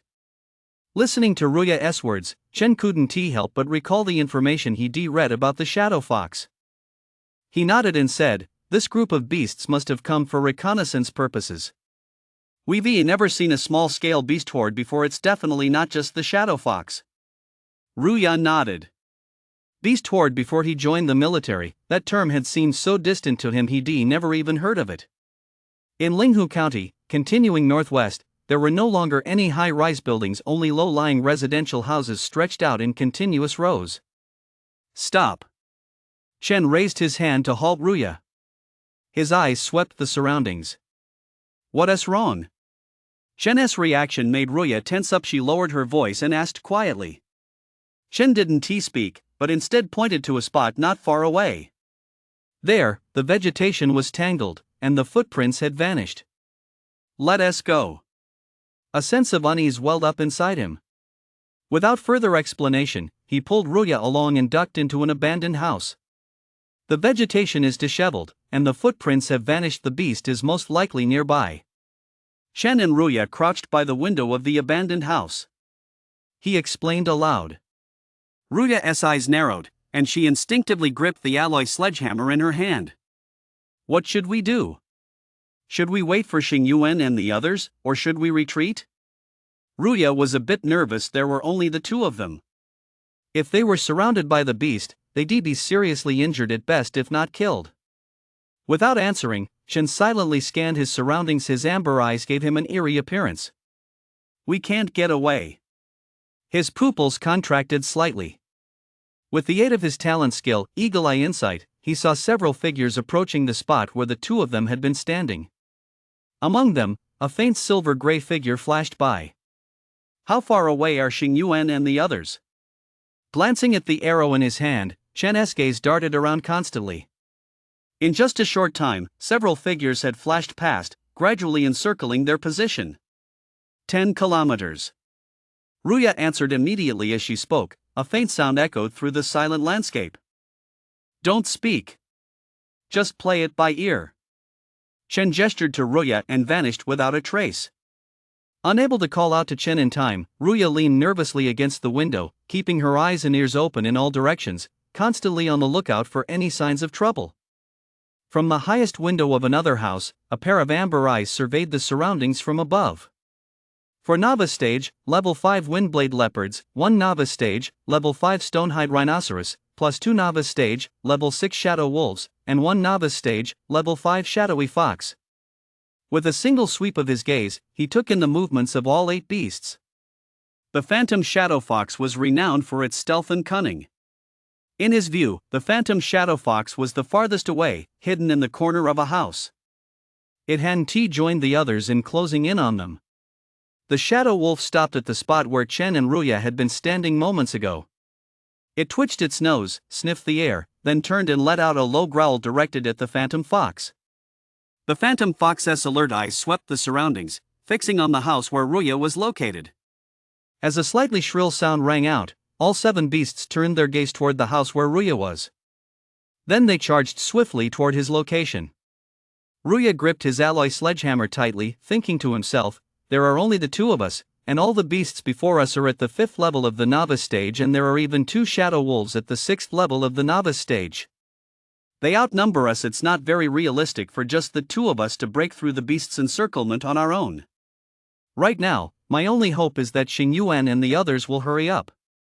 In another house, a silver arrow was silently knocked onto the string of a long alloy bow. So what if there are 2 of them? He still dared to draw the bow and aim. The bowstring was taut as a full moon. Several beasts were moving at great speed by now. They made no attempt to hide their movements as they charged straight toward the house where Ruya was located. What should we do? Chen, are you in? Watching the beasts charging toward his position, Ruya narrowed his eyes and gripped his alloy sledgehammer tightly, as if ready to strike at any moment. Chen said nothing. His calm eyes swept over the beasts before him. The arrow was poised and ready. The next second, his finger released, and a sharp whistling sound suddenly pierced the air. Whoosh! The arrow shot out from the bowstring of the black alloy longbow like a streak of silver light, cutting through the air. Spinning rapidly, the arrow was aimed directly at the windblade leopard at the very front of the 7 beasts.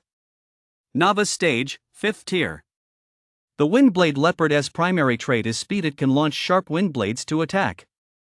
Its fur was as sharp as blades, and a cold, piercing light flashed in its eyes. A flash of silver vanished in an instant. The windblade leopard's fur bristled. It didn't even have time to let out a scream before a streak of silver pierced its neck. The immense force behind the arrow sent the wind-blade leopard's corpse flying several meters away. "Old Zhang, take him down!" Chen roared, and his figure vanished from where he stood. A split second before he disappeared, another silver arrow shot out, heading straight for another wind-blade leopard. Holy shit! Shan! Watching the wind-blade leopard collapse no more than 10 meters away from him, Ruya stared in shock at the direction from which the arrow had come. He thought Chen was planning an escape route, but who could have expected him to strike so suddenly? This was the first time he'd ever seen Chen take action with his own eyes. Clean and decisive, without a hint of hesitation. With a single arrow, a wind-blade leopard at the 5th level of the novice stage was already dead. As Chen let out a loud roar, Ruya's eyes suddenly flashed with intensity, and he gripped his alloy warhammer tightly. Drawing his breath deep into his lower abdomen, he bellowed, "Let us take them down." While Chen and Ruya were engaging the enemy, Xingyuan and the others were also racing toward their location. Chapter 39, Is it a miracle they're still alive? Captain, Chen and the others should be okay, right? Wang Er, Xuanyan, Zhao Zhixin, and the others pushed forward without looking back. They moved as fast as lightning. Xingyuan's expression was grave, the usual smile gone from his eyes. They should be fine. When Ruya sent me the message, they just picked up the beast's trail. I've already told them not to act just yet. Hurry up. The group fell silent as the column of several dozen people raced toward Chen and Ruya's location. Within the column, 4 veterans conversed in hushed tones as they made their way. An E-rank archer whose strength doesn't exceed novice stage, level 3 at most, plus an A-rank strength enhancer, whose strength tops out at novice stage, level 5. And yet these two dared to leave the group to track a pack of beasts. Truly, ignorance is bliss. 10 kilometers given this situation, it'll be a miracle if those two rookies even survive. Rookies on their first battlefield always think they're the ones who will save the world. Only when they lose their lives will they finally learn their lesson. Let us get moving. Hopefully those two greenhorns don't do anything reckless. Listening to the 4 veterans' comments, everyone in the squad couldn't help but feel a sinking sensation in their hearts. The first rookie competition assessment was conducted under safe conditions. But this time, it was a real battlefield. No one was there to protect them anymore. When facing beasts, there's only one outcome: it's either you die or I die. Damn it, I'm gonna beat the shit out of you. Under the effects of grade A strength enhancement, Ruya's already towering frame had become even more muscular. His bulging muscles resembled coiling dragons. His entire being exuded an incredibly fierce aura. At that moment, Ruya's chest was covered in blood, and he held his alloy hammer aloft to block the onslaught. Clang, clang, sparks flew in all directions. Invisible wind blades struck the alloy hammer, leaving streaks of white marks in their wake. A stone-hide rhinoceros, 2 netherworld wolves, and the remaining windblade leopard were relentlessly attacking him. Blocking the attacks from the windblade leopard, Ruya's eyes flashed with a cold light. He took a single, lightning-fast step forward and slammed the alloy hammer in his hand down hard onto the windblade leopard before him. Boom! Empowered by her strength-enhancing talent, her original strength of 3,500 kilograms was instantly boosted to 13,000. The alloy hammer let out a low hum as it slammed into the windblade leopard. The ferocious force poured through the alloy hammer onto the windblade leopard. With a thunderous crash, the 1-metric-ton beast was instantly hurled over 30 meters by the blow. It slammed heavily into a residential house, causing the walls to collapse and dust to billow. Ruya grinned, her smile icy cold. Whoosh! From the string of his black alloy longbow, a silver arrow suddenly flew from the bowstring. Beneath his black hood, his amber eyes appeared utterly cold, like those of a high-level predator. And that arrow flying through the air was the Fong he had spoken of. Once targeted by it, death followed like a shadow. 3 windblade leopards had already been killed. And this time, his target was the windblade leopard that Ruya had sent flying. The moment the windblade leopard was sent flying, Chen's arrow had already left the bowstring. The spinning arrow flew through the air, carrying immense power. With a force of 3,504,000 kilograms, amplified by the bowstring, the power, though not as great as Ruya's strength enhancement talent, reached 8,000 kilograms. Bang! Just as the Windblade Leopard's body slammed into the house, the silver arrow had already struck. Under the combined effect of immense force and terrifying speed, the Windblade Leopard's body was as fragile as paper. The silver light, like a cannonball, instantly pierced through the Windblade Leopard's body, carrying it along to shatter the house behind it. It passed through 4 walls in succession, piercing right through the entire house, leaving a huge hole. Only then did the terrifying power of the arrow erupt with a thunderous blast. With a loud bang, the Windblade Leopard's body exploded into fragments of flesh, and the silver arrow was embedded in the wall, its tail wobbling. Is Archer that badass? Even Ruya was momentarily stunned by the damage caused by a single arrow. After letting out a gasp of admiration, she raised her alloy warhammer to fend off the attacks from the 3 beasts before her. Having killed the Windblade Leopard with a single arrow, Chen's eyes narrowed slightly. He scanned the surroundings. Whereas the Shadow Fox, the silvery gray figure, had vanished without a trace, leaving only the 3 beasts behind. "I'll look for you later." He didn't continue searching for the Shadow Fox, instead focusing his attention on the 3 beasts before him. The 2 Netherworld Wolves had already reached the 6th level of the novice stage. If Chen intervened from time to time, Ruya at the 5th level of the novice stage would certainly have been unable to withstand the attacks of all 3 beasts. At that moment, Chen's gaze fell upon the 2 Netherworld Wolves. The stone-skinned rhinoceros possessed astonishing defensive capabilities but was not adept at attacking. The primary role of the stone-skinned rhinoceros before him was to tie up Ruya's attacks, serving as a meat shield. "I'll take you out first." This time, 3 arrows were knocked onto the bowstring. 3-ring moon encircling arrow. This was an archery technique recorded in a martial arts manual he found in the logistics department.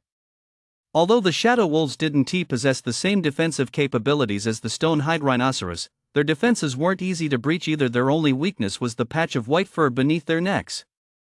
It was a small area, and the Shadow Wolves would deliberately protect this weak spot when attacking. Bang! The stone-skinned rhinoceros's single horn slammed violently into the alloy hammer. The immense force sent Ruya reeling. He stumbled backward several steps before stomping his foot hard on the ground, leaving a deep gash. Damn it! Ruya couldn't help but curse. The relentless barrage of attacks had already gradually sapped his strength. His temples were throbbing wildly, a sign that he overused his talent skills and depleted his mental energy. "I'll beat you to death, you beast." He gritted his teeth and blocked the horn. The stone-hide rhinoceros took a few steps back, then charged toward him once more. The 2 Netherworld Wolves were also lying in wait. Whoosh! 3 silvery streaks of light shot from the bowstring. The 3 silver arrows soared through the air, weaving like dancing dragons, their paths impossible to predict. The stone-hide rhinoceros and the 2 Netherworld Wolves jerked their heads up, staring at the 3 silvery streaks. The 3 rings encircling the moon arrow technique involves firing 3 arrows simultaneously in different directions, making their trajectory unpredictable, before they converge at a single point resembling 3 rings encircling the moon, hence the name. The arrows, weaving like dancing dragons, put the 3 beasts on high alert. Ruya, of course, wasn't about to let such a golden opportunity slip by. The alloy warhammer in his hand whistled through the air, hurtling straight toward the stone-skinned rhinoceros. He intended to prevent the stone-skinned rhinoceros from shielding the 2 Netherworld Wolves from the arrows. As the hammer struck, a dull thud echoed through the air. Even the 4-metric-ton stone-skinned rhinoceros was forced to stumble backward repeatedly under the force of the blow. Just then, the 3 silver streaks of light in the air swirling like dancing dragons suddenly changed course. It was as if an invisible giant hand had plucked the strings in its grasp. They all converged on a single Netherworld Wolf. Their target was the white patch on the Netherworld Wolf's neck. Chapter 40: The Shock in the Control Room.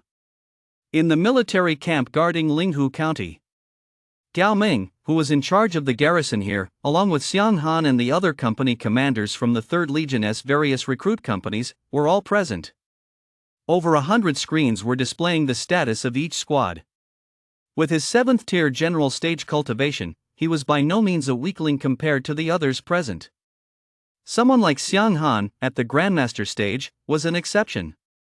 He wasn't actually a company commander, he was the commander of the 5th Regiment of the Beast Wardens. He had no need to concern himself with the affairs of the recruit company, let alone serve as a company commander. His calm gaze swept over the hundreds of screens before him. Gao Ming turned to look at Xiang Han and asked with a smile, "Commander Xiang, the talents under your command are quite impressive." As he spoke, he looked at one of the screens, which was showing the situation of Zak's squad. An S-class wind element talent, that must be the best talent in your recruit company this time around, right? The other recruit company commanders around him smiled, their gazes towards Xiang Han filled with envy. There weren't many recruits with good talents in the military to begin with, and even an A-class talent was enough to catch the attention of these company commanders. Not to mention an S-class talent. Xiang Han let his gaze linger briefly on the screen showing Zak's squad, then shifted his attention to a screen in the upper left corner. There, Xing Yuan's squad was shown. He remarked casually, "The level of one's talent doesn't determine a person's ultimate achievements. I'm just an A-class talent myself." Wei Yun, sitting beside Xiang Han, curled the corner of his mouth. "When are you ever going to stop putting on airs, kid?" As the commander of the 18th Regiment, his strength was also at the Grandmaster stage, so their conversation lacked the restraint seen between Gao Ming and the others. Turning his gaze back, Xiang Han shot Wei Yun a sidelong glance, his voice calm. "You're an S-class talent, aren't you, at the Grandmaster stage now, just like me?" Damn it, Wei Yun's expression froze. Fine. Just you wait, kid. You'll see when I surpass you. I had a breakthrough a few days ago and accidentally reached the 5th level of the Grandmaster stage." Xiang Han. Wei Yun gritted his teeth, glaring at him with resentment, his molars grinding so hard they were about to shatter. That was enough. Xiang Han's lips curled into a smile. He chose not to provoke Wei Yun further but instead turned his gaze back to the screen in front of him. "Where did that kid Chen go?" Xiang Han's eyes betrayed his confusion. Wei Yun followed Xiang Han's gaze to the screen, and a second later, he spoke up, "This squad's overall strength is rather weak. The A-rank Thunder talent isn't bad, but as the squad leader, he is completely unfit for the role." Xiang Han turned to look at Wei Yun. "You didn't know?" Wei Yun asked. The next second, it dawned on him, and he explained, "You stepped away for a moment, I didn't know. Xing Yuan actually allowed the Team's archer and another strength-enhanced member to leave and go off on their own. A foolish decision." After hearing Wei Yun's words, Xiang Han finally realized what had just happened. Earlier, he had stepped out to answer a communication from Zixing. And it was during that time that Chen and Ruya had left the team to act on their own. He furrowed his brow, looked at Gao Ming, and said in a deep voice, "Bring up the feed from Chen and Ruya." Gao Ming nodded and displayed their location and situation. At first glance, everyone present froze in unison. On the screen, Ruya, gripping a massive alloy hammer, charged forward without retreating a single step, attacking the stone-hide rhinoceros before her. Scattered around her lay the corpses of 6 beasts. Turning their attention to Chen's situation. The screen showed him standing atop a building, his black alloy longbow drawn tight like a crescent moon. 3 silver arrows were poised to be released. The next second, a piercing whistling sound cut through the air. The 3 arrows swayed like dancing dragons, shooting off in 3 different directions. "What is this?" Gao Ming froze in place, staring blankly at the 3 silver arrows flying off in different directions on the screen. Wei Yun kept his eyes fixed on the arrows streaking across the screen. A look of confusion flashed across his eyes. "What's the point of this? There aren't any over there." Unlike Gao Ming and Wei Yun, the moment Xiang Han saw Chen fire 3 arrows from a single shot, his eyes changed instantly. 3-ring moon encircling arrow. What? Wei Yun wasn't an archer and didn't know much about archery. Xiang Han didn't answer, his gaze fixed intently on the 3 arrows on the screen. The silver light flashed like lightning, the arrows soared like dragons. The 3 streaks of silver light moved at incredible speed through the air, their paths impossible to predict. Just as everyone was wondering who the target of these 3 arrows actually was. The trajectories of the 3 arrows, which had originally been flying in different directions, suddenly changed. As if guided by an invisible hand, just a few meters away from the stone-hide rhinoceros, the 3 arrows suddenly altered their paths, converging at a single point. The 3 arrows came together, forming a formation reminiscent of stars surrounding the moon. The arrowheads of the left and right arrows struck the arrowhead of the central arrow. The immense force striking the arrowhead caused its speed to surge dramatically. The short distance of just a few meters was covered in the blink of an eye. And its target was none other than the stone-skinned rhinoceros' eyes. The speed was incredible. The stone-skinned rhinoceros, having reached the 5th level of the novice stage, was facing a level of power far beyond anything it had encountered in actual combat before. Its eyelids, covered in gray skin, snapped shut instantly. Clang! The arrow struck the stone-skinned rhinoceros' eyelid. An E-rank talent? Xian Han nodded, a gleam flashing in his eyes. Xian Han, are you fucking kidding me? Wei Yun looked agitated as he pointed at Chen on the screen and exclaimed, "You told him he is an E-rank archer? Have you ever seen an E-rank archer talent this strong? The power he unleashed just now was at least 9,000. Can an E-rank talent train this fast? Besides, you saw it yourself, he fired 3 arrows with a single draw. You told him he is an E-rank talent?" Wei Yun was visibly agitated, his words pouring out in a rapid fire stream. Xian Han. I'd fucking love to know that myself, for fuck's sake. The records clearly say he is an E-rank archer talent. Chapter 41, A Role Reversal? He has actually mastered the 3 rings encircling the moon technique. Ignoring Wei Yun's chatter, Xian Han was stunned. No one knew that the 3 rings encircling the moon was an archery technique created by Zixing. It had been kept within the military for decades, yet in all that time, no one in the army had ever managed to master it. To his surprise, Chen had actually obtained this technique and successfully mastered it? According to what Zixing had once said, the 3-ring moon encircling arrow placed extremely high demands on archer talent. It was impossible to master it with a rank lower than S-class. This was also a test he had left within the military. Suppressing his surprise, Xiang Han raised his eyes to look at Chen and the scene before him and fell deep in thought. Chen. Old Zhang. When they were just 1 kilometer away from where Chen and the others were, Xing Yuan leaped onto the roof of a residential building.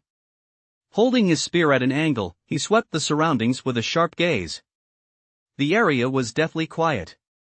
Xing Yuan's heart sank as a sense of foreboding welled up inside him.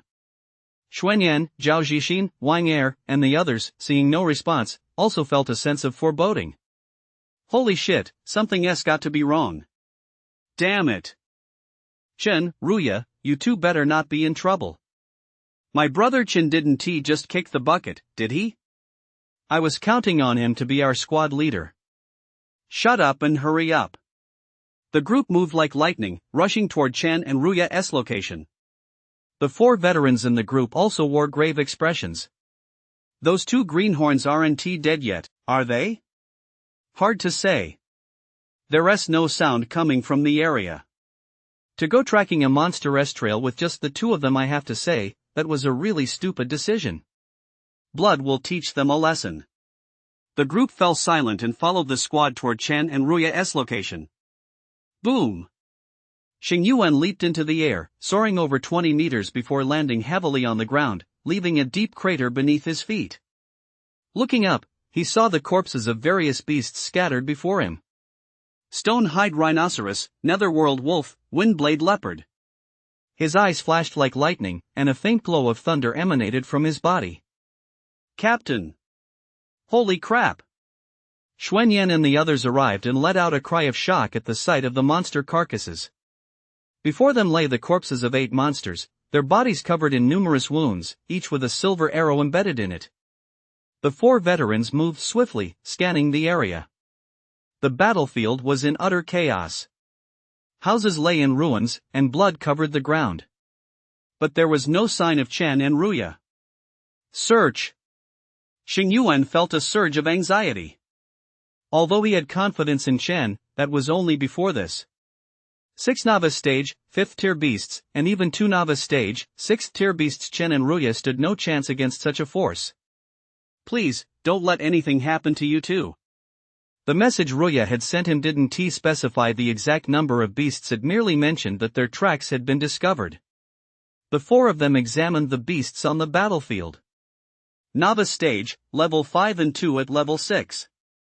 The 4 exchanged glances, staring at the silver arrows embedded in the beasts' bodies, their eyes filled with shock. What a powerful archer! All 4 exclaimed in unison. There were plenty of archers in the army, but none had ever displayed the overwhelming dominance that Chen did. All 4 were veterans and very familiar with the beasts. Even the strongest E-rank talent would only be at novice stage, level 3, at most. 7 out of the 8 beasts were pierced by arrows. The 4 reached this conclusion in an instant. And this conclusion left them utterly incredulous.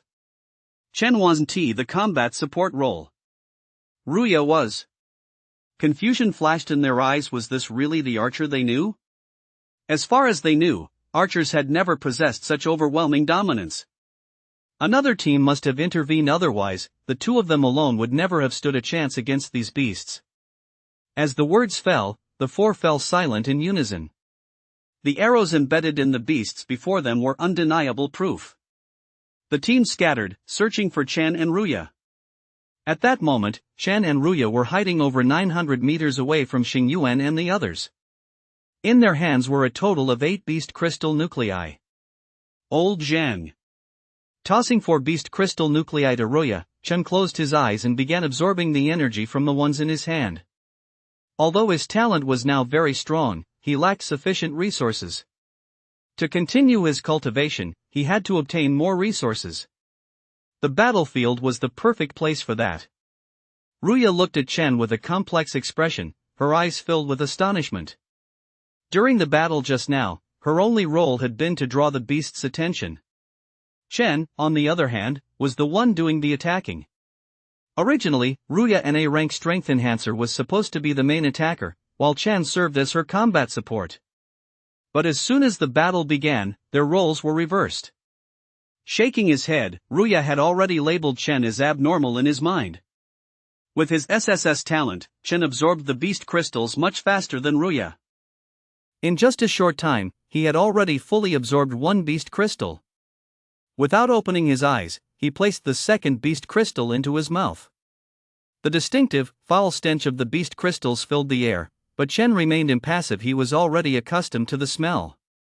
Novice stage, level 6. Vitality 130, Strength 3500 4000, Speed 45 seconds. As he continuously absorbed the beast crystals, his vitality continued to surge. To break through to the 7th level of the novice stage, he needed 160 points. He was now not far from reaching the 7th level of the novice stage. After absorbing the 4 beast crystals in his hand, his vitality should increase by 15 points. Breaking through the novice stage required an enormous amount of resources. And the higher a genius's talent, the more resources they needed. Their combat power also far surpasses that of experts at the same level. A moment later, Chen opened his eyes. He had fully absorbed all 4 beast crystals. His vitality had now reached 150 points. Chen, Xingyuan and the others are here, Ruya's voice rang out. Let us go. Without another word, the 2 vanished from where they stood. Chen. Ruya. The moment their figures appeared, Xingyuan and the others spotted them. The group let out a cry of delight and rushed toward them. Are you okay? Xingyuan looked them over anxiously. We're fine. Ruya glanced at Chen beside her and shook her head with a smile. That's good. That's good. Xingyuan nodded. Within the group, Wang Er, Xuanyan, and the others saw that Chen and Ruya were unharmed, and their hearts, which had been in their throats, finally settled. Did the 2 of you take down those 8 beasts? A voice rang out. A veteran soldier looked at Chen and Ruya and asked curiously. As soon as the words were spoken, everyone's gaze fell upon Chen and Ruya. The 2 of them had killed 8 beasts, a record that was simply staggering. Chapter 42, Wind Eagle. Chen and Ruya were taken aback for a moment. Ruya turned to glance at Chen, then asked hesitantly, is there a problem? Damn it, Ruya, what kind of nonsense are you spouting? There's a problem, a huge one. Xuanyan had held it in for a while, but now he couldn't hold back any longer. Seeing the confusion on Ruya's face and Chen's calm expression, he couldn't help but vent.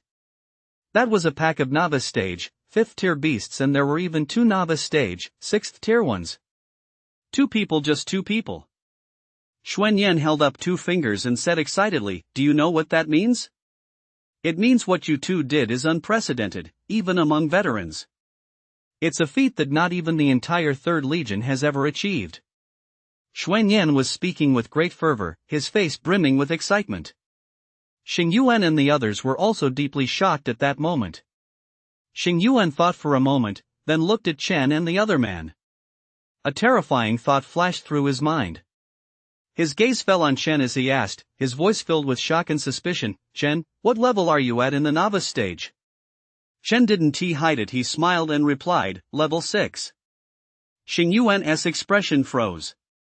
He shot Chen a resentful glance, then turned to stand to one side, saying nothing more. What's wrong with the captain? Zhao Zixin followed Xingyuan's gaze but saw nothing out of the ordinary. Puzzled, he asked Wang Er standing beside him. Don't mind him, he's just showing off. Wang Er shot Xingyuan a glance, grinned at Zhao Zixin, and then sighed, level 6. Reaching the 6th level of the novice stage in just 1 month, is this the true terror of an E-rank talent? Zhao Zixin grinned wryly, momentarily at a loss for words. The 4 veterans now wore complex expressions, their hearts filled with bitterness. Just moments ago, they'd been thinking that Chen and his partner were reckless fools. But in the very next second, the other party had thoroughly humiliated them. One at the 6th tier of the novice stage, the other at the 5th tier. The 2 of them had single-handedly slain the exotic beast. Most importantly, Chen with his E-rank archer talent was advancing faster than anyone else present. Not even Xingyuan, with his A-rank thunder talent, could keep up with Chen, an E-rank archer talent. Whereas the Phantom Shadow Fox? Why can't we see the Phantom Shadow Fox's corpse? It finally dawned on everyone that Chen and his partner had already taken the crystal nuclei from the 8 beasts before them, leaving only 8 massive corpses behind. Wang Er, Xuanyan, and the others suddenly realized there was no sign of the Phantom Shadow Fox. It got away, Chen said regretfully, his gaze sweeping the area. The Shadow Fox was no fool, it had slipped away quietly as soon as the battle began. At the time, Chen had been too busy, along with Ruya, dealing with the 8 beasts to have any time to deal with the Shadow Fox. What a pity, Wang Er said, shaking his head slightly. Captain, what should we do next? No sooner had Wang Er finished speaking than a shrill cry rang out from above their heads. Looking up, they saw a wind eagle about 5 meters long, with deep blue-black feathers circling directly overhead. A wind eagle? Chen's gaze sharpened.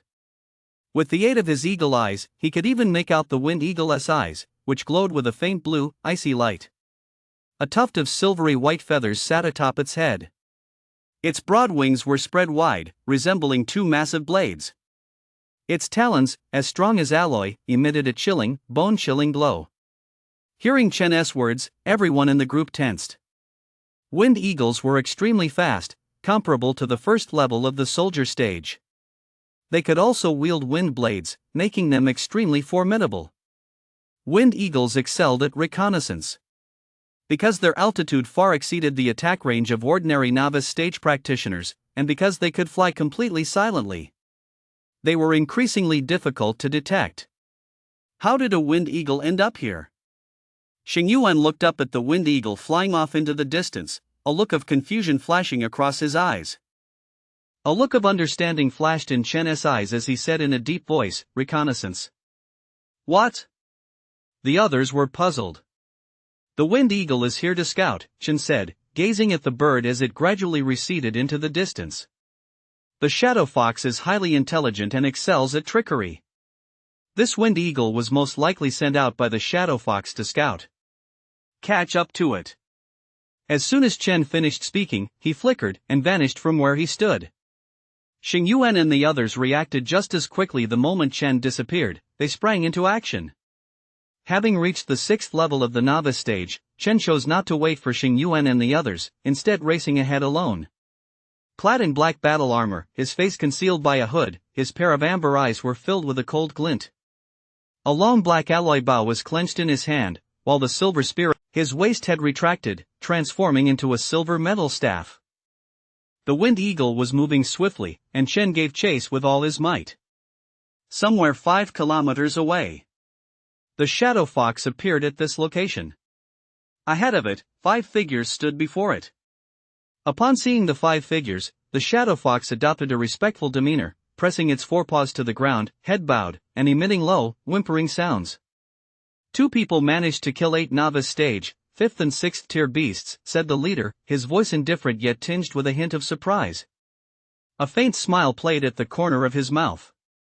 Could it be we stumbled upon a big catch? Hearing this, the other 4 figures' eyes lit up with excitement. Another licked his lips, a hint of madness in his voice. Kill them. The leader said nothing, but instead looked up at the sky, where a blue-black figure was hurtling toward them at breakneck speed. The bait has taken the hook.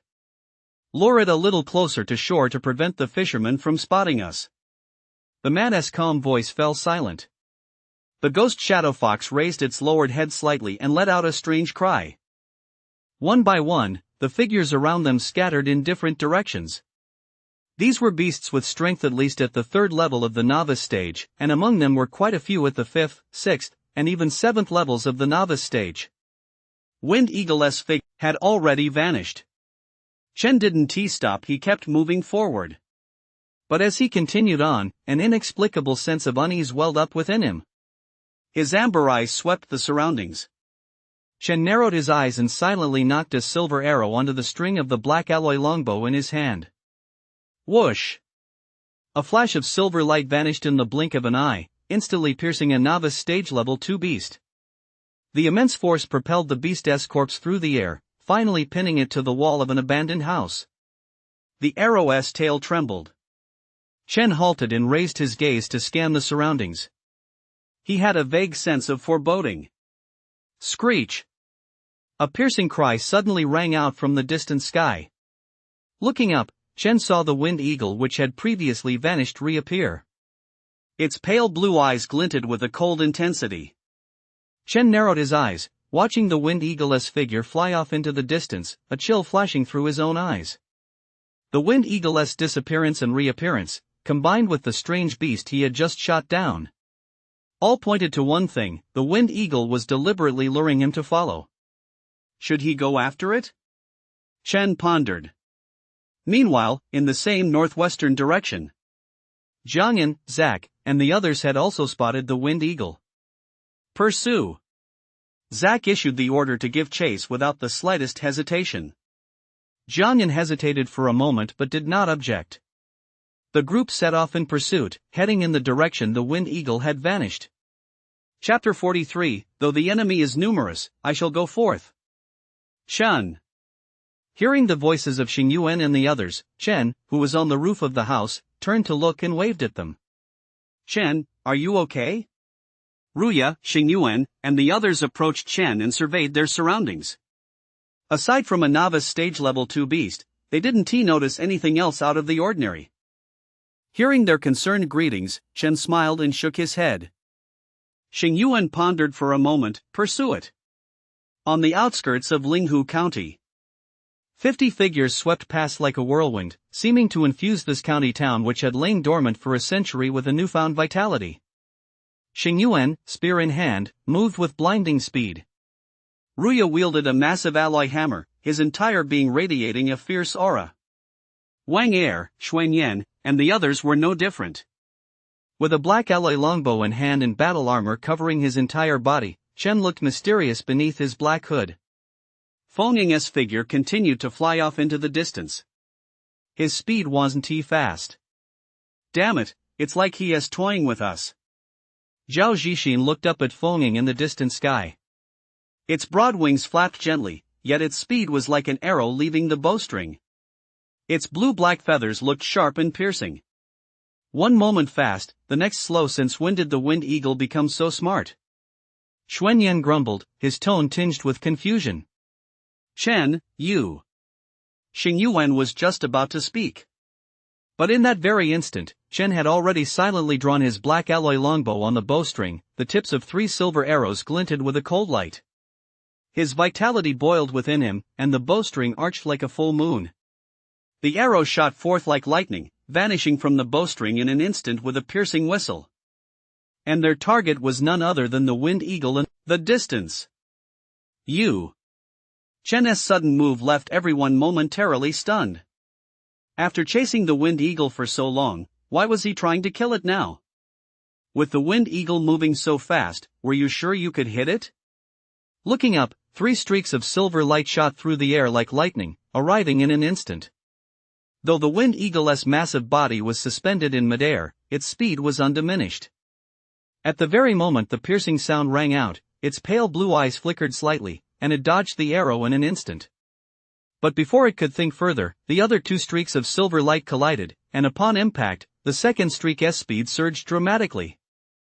As if it had already anticipated the wind eagle's evasion path, the second streak of silver light split precisely toward the spot where the wind eagle had dodged. And its target was none other than the wind eagle's throat. Screech! A piercing screech rang out, and then the massive form continued its descent to the ground. One arrow had killed the wind eagle. The sudden turn of events left everyone present stunned.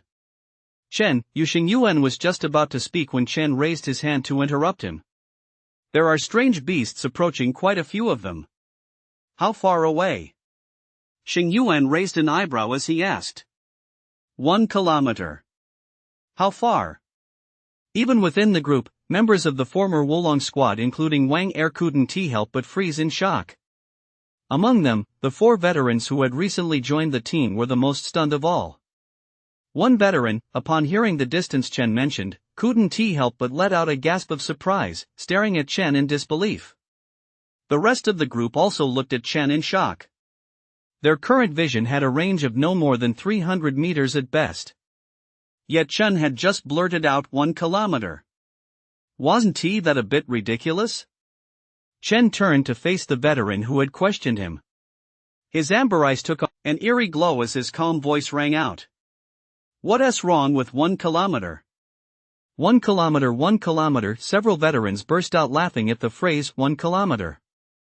Their current strength was at the 7th level of the novice stage, making them among the strongest in the entire team.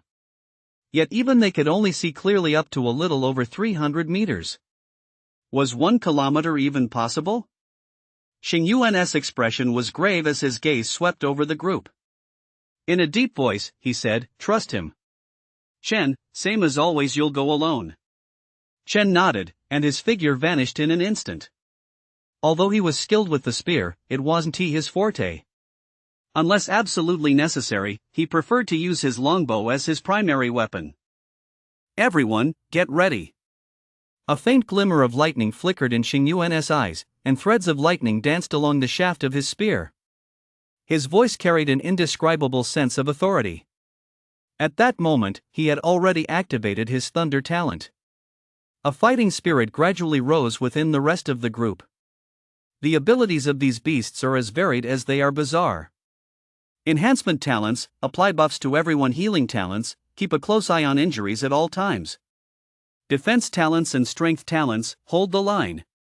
As he finished speaking, the lightning surging through his body grew increasingly frenzied, and his voice rose in pitch. Life or death.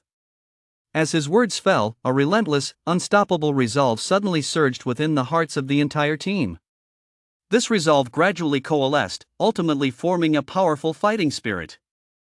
49 figures stood tall, blades in hand, their fighting spirit filling the air. They waited for the strange beasts to appear. Boom! Finally, the ground shook. At least 100 beasts appeared. Earth-splitting elephants, stone-skinned rhinoceroses, wind-blade leopards, and all manner of other beasts surged toward Xing Yuan and his companions like a tidal wave. Xing Yuan narrowed his eyes slightly. Lightning burst from the tip of his spear, leaving deep craters in the ground. Ruya, with his burly build, activated his strength enhancement talent, causing his entire body to swell dramatically at a glance. He resembled a small giant. Kill. Though the enemy is numerous, we shall charge forth. Chapter 44. What is a sense of security? This is what a fucking sense of security looks like. The beasts surged forward like a tidal wave. 49 figures stood proudly at the front, their blades glinting coldly. At the very forefront of the group, Xingyuan and Ruya stood like two unshakable mountains. Xingyuan's spear was enveloped in lightning. Sparks of lightning shot out, like the roar of a thunder dragon. Ruya's form swelled dramatically. His imposing, 2-meter-tall figure cast a massive shadow in the sunlight. Though the alloy warhammer in his hand did not gleam with a cold light, it seemed to embody an invisible force, radiating an aura that could not be underestimated. The two stood proudly at the forefront, with the rest of the group positioned behind them. Gazing at the beasts charging toward them, Xingyuan's eyes held a cold, unwavering gaze. He gripped his spear tightly, and a voice brimming with murderous intent burst forth, "Kill!" As soon as the words left his mouth, he vanished from where he stood. His spear roared like a thunder dragon, unleashing a bolt of thunderous power that slammed into the beast at the forefront. "Kill!" Ruya roared. His immensely muscular frame showed not a trace of bulk. His knees bent slightly before he leaped into the air, swinging his alloy warhammer down at a stone-skin rhinoceros. "Kill!" With the boost complete, the rest of the group roared in unison and charged after the two men toward the beasts. His amber eyes appeared unusually calm. His body clad in black battle armor, Chen took his position on the right flank of the battlefield. Standing tall, his somewhat cold eyes flickered slightly. In his hand, a black alloy longbow was drawn. The tip of the silver arrow glinted with a sinister, icy light in the sunlight, like a venomous snake. The moment Xingyuan, Ruya, and the others began to move, the arrow had already appeared on the bowstring. Just as the two sides were about to clash, the bowstring quivered. A piercing whistling sound suddenly rang out, like a venomous snake flickering its tongue, a sound that sent shivers down one's spine. The 49 of them charged toward the 100-plus beasts without flinching. The distance between the two sides was rapidly closing. At the very front of the beasts stood the colossal earth-shattering elephant. Weighing dozens of metric tons, its charge sent tremors through the earth. With such massive bulk combined with its breakneck speed, the consequences would be unimaginable if it were to plow into the crowd. Xingyuan didn't slow his pace, his eyes fixed intently on the beast before him. Lance in hand, he charged forward without hesitation. Both sides were moving at breakneck speed. Within a few breaths, they were about to collide. Within the ranks, some looked at Xingyuan, Ruya, Wang and the others who showed no sign of dodging, and their pupils contracted. The 4 veteran soldiers' eyes widened as a thought flashed through their minds. Have these greenhorns lost their minds? Just as they were about to speak up to stop them, a sharp whistling sound suddenly pierced the air. A silver light, like lightning, whizzed past their bodies and spun rapidly forward. What's that? The group froze for a moment, then the image of that figure who had left the group to act alone involuntarily flashed through their minds. Whoosh! A silver arrow shot past, flying between Ruya and Xingyuan. As Ruya watched the arrow whiz past her, she let out a frantic shout, "Shen!" No sooner had the words left her mouth than the arrow, spinning with tremendous force, instantly pierced the earth-shattering elephant's eyes and emerged from the back of its head. The earth-splitting elephant, charging at full speed, let out a wail as the arrow pierced its skull, yet its charge did not stop. Driven by immense momentum, its massive body surged forward another 10+ meters before crashing to the ground with a thunderous thud. The horde of beasts following behind the earth-splitting elephant collided with one another the instant it fell. Among them, extremely fast beasts like the wind-blade leopards dodged out of the way the moment the earth-shattering elephant fell, lunging directly toward Xingyuan and his companions. The chaotic herd of beasts collided with one another, and a strange cry rang out. Upon hearing the strange cry, the chaotic herd seemed to gain a semblance of intelligence, and they all veered around the fallen earth-shattering elephant. The two sides were about to collide. It was a matter of life or death. Thunder blazed brilliantly from Xingyuan's spear, as if the god of thunder had descended to earth. But just then, 3 silver arrows flashed by like streaks of light, skimming past Ruya and Xingyuan before shooting forward once more. Their speed was even faster than that of Xingyuan and Ruya. As a result, before Xing Yuan's attack could land, the 3 arrows had already struck the windblade leopards charging toward the group. Clang! Thud! There was nothing in the air, yet sparks flew from the arrows as they, without losing speed, pierced straight through the heads of the 3 windblade leopards. Thunder struck. Boom! Lightning flashed as a long spear swept out, instantly flinging several beasts several meters away. They crashed into the wall, sending dust flying. Ruya roared. The ally hammer in his hand seemed to possess the force of 10,000 jin as he slammed 2 beasts heavily to the ground. With a thud, their heads exploded, and brain matter splattered everywhere. In the blink of an eye, 49 figures collided with over 100 beasts. Zhao Zhixin's face was filled with excitement as he swung his battle axe, sending a novice stage, second-tier beast flying and leaving a long gash across its body. Awesome! So awesome! This was the first time Zhao Zhixin had been on the same team as Chen. 49 people. 49 people dared to go head-to-head with over 100 beasts. And the confidence that backed their team's decision came from that E-ranked talent archer Chen who, though standing apart from the battlefield, held the entire scene firmly in his grasp. The 4 veterans in the team were completely dumbfounded as they watched the scene unfold before them. They swung their battle axes and looked ahead. Amid the chaotic battlefield, the beasts roared, and bolts of thunder, walls of earth formed by earth elemental energy, and searing flames surged upward. But none of this could compare to the silver arrows crisscrossing the battlefield. They weren't fresh-faced recruits, they'd been through numerous battles. When this battle began, they never imagined it would unfold like this.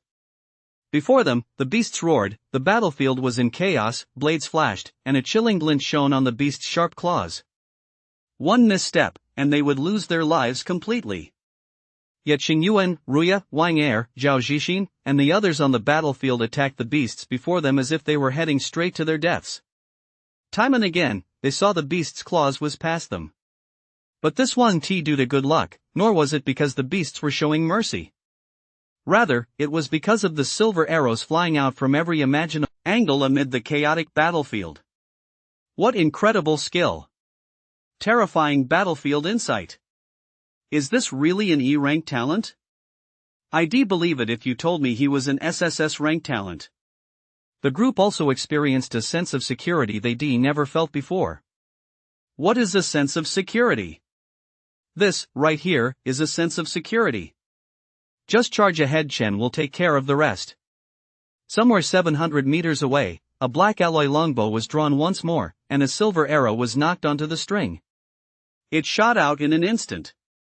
A shrill sound like the tolling of a death knell rang out, thwack. The arrow whizzed past Xuanyan's ear, piercing a novice stage, 5th-tier beast right before his eyes.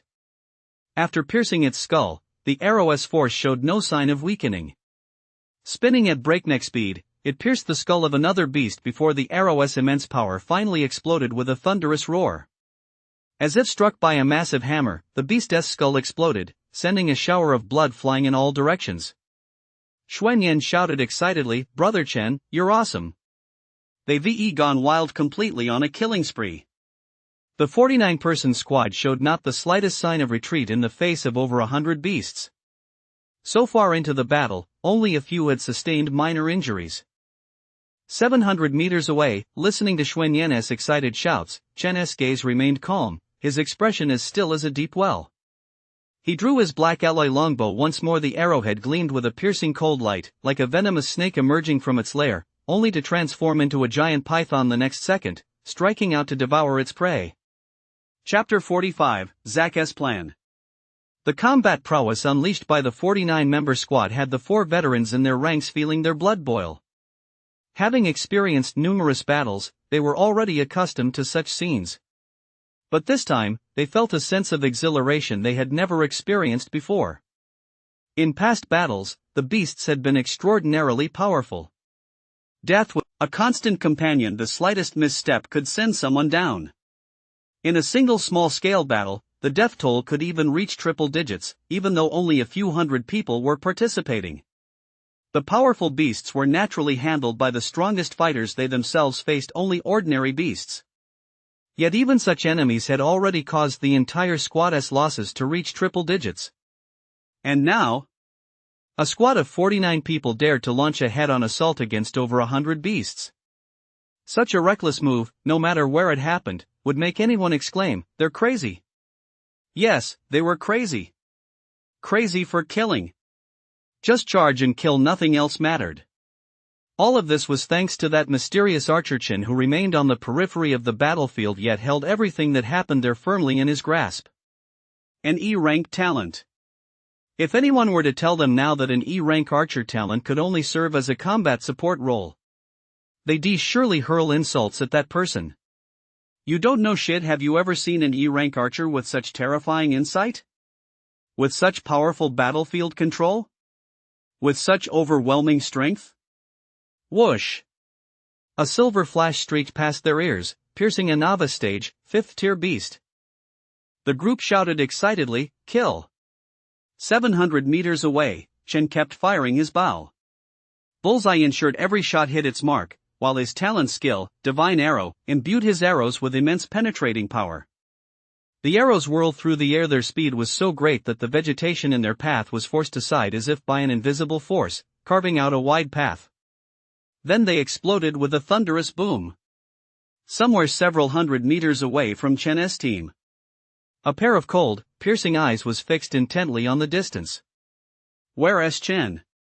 Zack scanned his surroundings but saw no sign of Chen.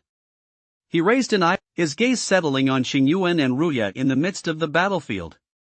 "Chen's not here, so I'll collect a little interest from you too. Have you found the Wind Eagle yet?" Zhang Yan's voice came through the tactical watch. Zack took a long, hard look at the battlefield not far away, and his calm voice was transmitted through the tactical watch. "No sign of him. He might have gone in another direction. You guys keep searching." "Got it. I'll send you the location in a moment," Zhang Yan replied. Zack said nothing more, instead turning his gaze back to the battlefield in the distance. They had come here in pursuit of Wind Eagle. As the team's only S-rank Wind Elementalist, he was the fastest. He hadn't found Wind Eagle, but he had found Xingyuan and the others. "Should I do it?" Zack pondered silently. Military regulations strictly prohibited attacking comrades. This was an ironclad rule. Not even his father, a Grandmaster stage practitioner, could break it. If he violated military regulations, the punishment would be far beyond what he could bear. Ever since he'd been defeated fair and square by Chen, a fire had been burning in his heart. As time went on, that fire grew ever brighter. Ruya and Xingyuan were both close friends with Chen. Driven by jealousy and hatred, Zack harbored a grudge against them as well. "I'm currently at the 5th level of the novice stage. Xingyuan and Ruya are both at the same level, but I'm significantly faster than either of them. If I use my speed to lure a pack of beasts from elsewhere, this group will either die or be seriously injured." Zack's eyes flickered slightly. Given the military regulations, he hesitated for a moment. The next second, the flicker in his eyes subsided. "I'll collect my interest first." As if to give himself enough confidence, Zack said, "As long as I'm fast enough, this group will never notice me." Having said that, he was about to turn and leave, but just then, a silver streak of light appeared from the distance, hurtling straight toward the battlefield. Zack's pupils contracted sharply. "Shun!" He clenched his fists and turned to look in the direction the arrow had come from. "Chen, you're asking for it." He let out a cold laugh and vanished from where he stood. Chen's gaze swept across the area, a hint of confusion flashing in his eyes. The spot where Zack had been was now empty. Although Zack hadn't found Chen, his novice stage instinct for danger caused Chen's gaze to involuntarily scan the spot where Zack had been standing. Finding nothing out of the ordinary, Chen simply stopped searching and began to focus on the battle. Just as Zack departed, 5 figures appeared from somewhere. They watched the crowd on the battlefield, particularly one whose body was crackling with lightning, his spear entwined in bolts of electricity, roaring like a thunder dragon. The spear moved like a dragon with a single thrust. A low-tier beast was blasted away by lightning, its body left with a horrific gash. Another figure, standing 2 meters tall, stood as firm as a war god. The power erupting from the alloy warhammer in his hand was enough to send a chill down one's spine. A cold gleam flashed in the eyes of the leader of the 5. These two possessed impressive talent, even he couldn't help but give them a second look. The gazes of the four behind him were also drawn to Xing Yuan and Ruya. One of them sneered, "These two are actually promising prospects, but it's a shame they're going to die right here today." Hearing this, the other three laughed. "Ha, killing talent like this is truly satisfying. I can't wait to see the look in their eyes just before they die. I'm already getting a little impatient." The leader heard every word of their conversation. A smile played at the corner of his mouth, and his gaze toward the battlefield was filled with a chilling, menacing glint. But in the very next second, the smile froze on his face. A silver arrow shot through the air, cutting through the chaos of the battlefield and piercing a beast standing beside Xing Yuan. It was a simple arrow, yet the sight of it caused his pupils to contract slightly. He turned his head toward the distance, the direction from which the arrow had come. Terrifying. Two words flashed through his mind. To seize a fleeting opportunity in the midst of such utter chaos. That alone was astonishing to him, but what truly struck him as terrifying was this. When that arrow was released just now, it was as if the shooter had already anticipated every possible scenario along its entire flight path, including everyone's next move and the movements of the beasts. It was as if the entire battlefield were putting on a performance, all for the sole purpose of setting the stage for that single silver arrow. And then, everyone coordinated their next moves in response to it. Anticipation. Terrifying anticipation. This was the ultimate mastery of timing. This man was the strongest. In an instant, he made his decision. He turned to look in the direction the arrow was coming from, narrowed his eyes, and spoke in an emotionless voice. "Find him." Hearing this, the group's heart sank, and they vanished from their spots in an instant. The leader cast a deep, lingering glance at Xing Yuan and the others, then vanished from his spot the very next moment. 30 beasts were roaring as they charged toward Xing Yuan and his group. Ahead, Zack, his face pale, was rushing frantically toward Xing Yuan and the others.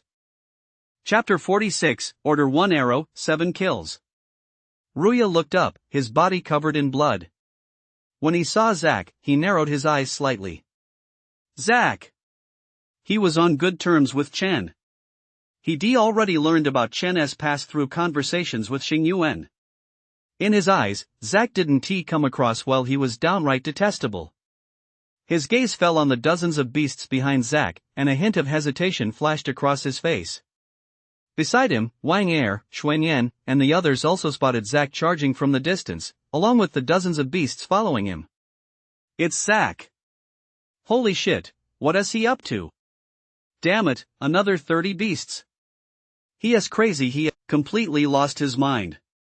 A bolt of lightning from the tip of his spear struck a beast right in front of him. The lightning blazed brightly before exploding with a thunderous roar. Xing Yuan gave his spear a sharp flick and looked up. Xing Yuan, stop fucking staring, save me. Zack was moving incredibly fast, empowered by the wind element. His speed could even rival that of a novice stage, level 7 cultivator. Boom!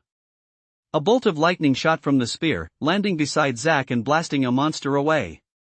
Zack's eyelid twitched violently. A flicker of murderous intent flashed in his eyes as he looked at Xing Yuan, gone in the blink of an eye, and he shouted in panic, "Xing Yuan, you're crazy. Do you actually want to kill me on the battlefield?" Xing Yuan's expression remained calm. He gave Zack a piercing look but ignored his shouts, instead leading the group to fend off the monster's assault. Of the original 100+ monsters, more than half had already been slain.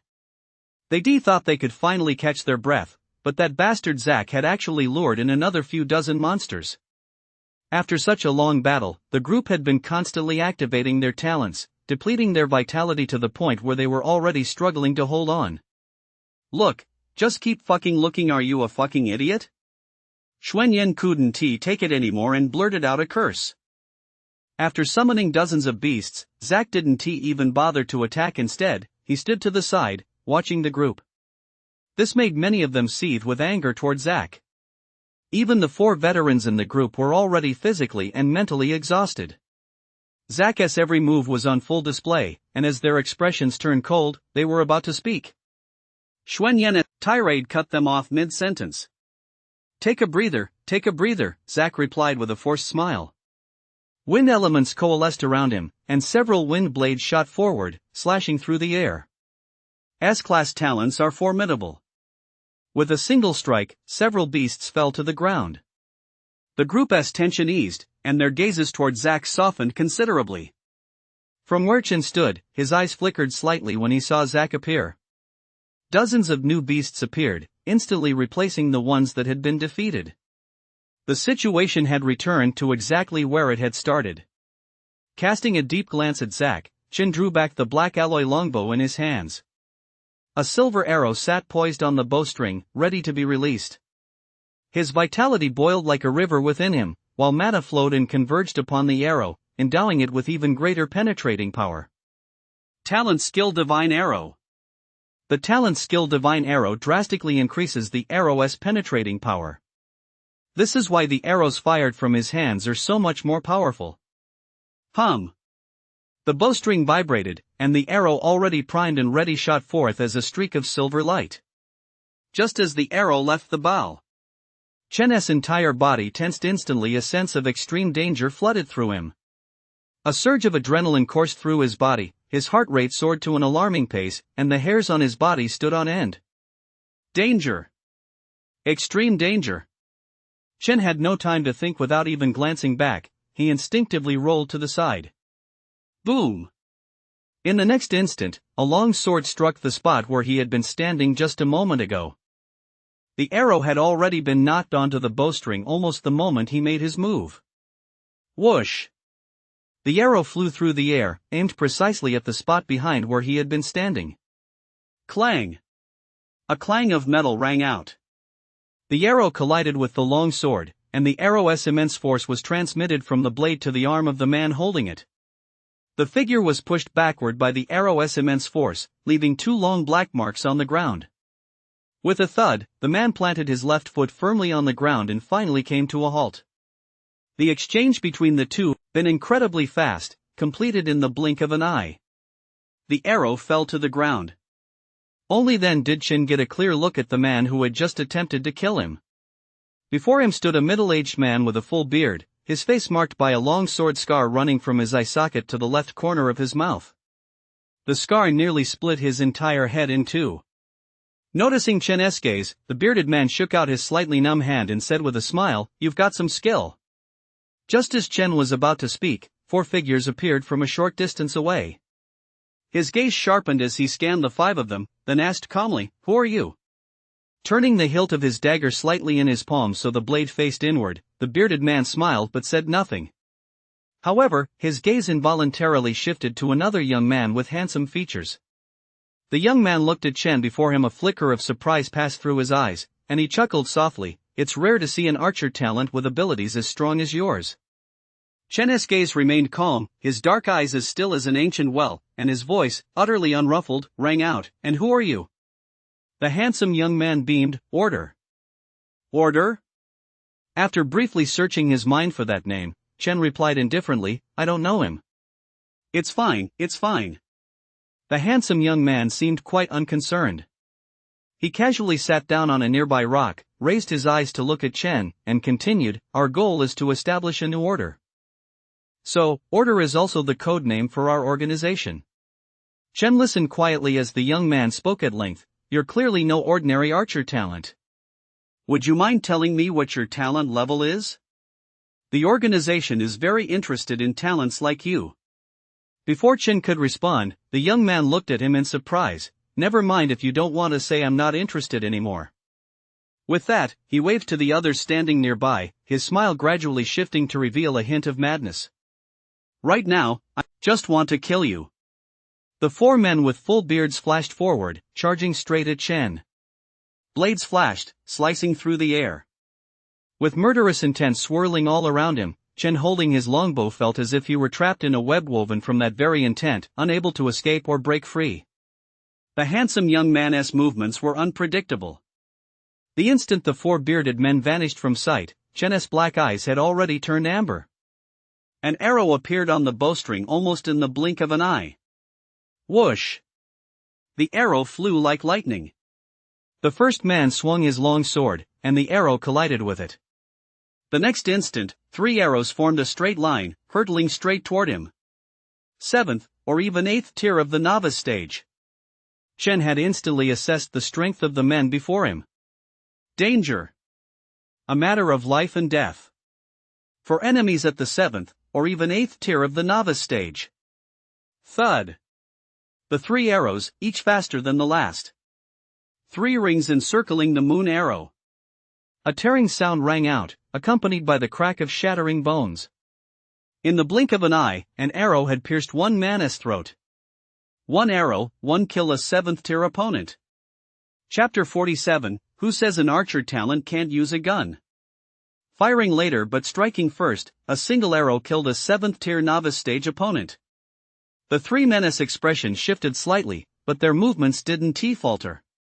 The blade auras of the 3 long swords intertwined, poised to cut Chen down on the spot in the next second. Chen's expression remained unchanged, the scent of death enveloping him. Extreme tension kept Chen's nerves on edge. His instinct for survival pushed his entire body, reactions, and mind to an unprecedented peak. His amber eyes flickered. In his mind's eye, every trajectory of the web of swordlight before him was already mapped out. He was like a moth about to be caught in a spider's web, constantly searching for a weakness in the net. It must be said that the novice stage, level 7 enemies before him were extremely powerful. Their coordination was nothing short of seamless. Yet nothing in this world is truly flawless. His amber eyes flashed repeatedly, and in the next instant, an arrow shot from the bowstring. Flying through a gap in this web of death, it tore through the net at an impossible angle. A wisp of spiritual energy swirled around the arrow, and a cold gleam flashed from its tip. His target was the figure on the right. The arrow brutally tore through the web of intertwining blade auras, then, without losing speed, reached its target in an instant. The man's eyes widened as he raised his long sword to block the attack. An unprecedented sense of terror flooded his entire body. The next instant, the arrow pierced his throat. The immense force sent his body flying backward, and he crashed heavily to the ground, the arrow's shaft still quivering. The second arrow. Another novice stage, 7th tier, had been shot down by Chen. In the brief span of just a few seconds, 2 novice stage, 7th tier fighters had been killed in quick succession by Chen. Witnessing this sudden turn of events, the expressions of the remaining 2 changed. Their gazes toward Chen were now filled with sheer terror. This man must die. Their long swords were already drawn. They wouldn't sheath them until blood was spilled. Of the 4 long swords, only 2 remained.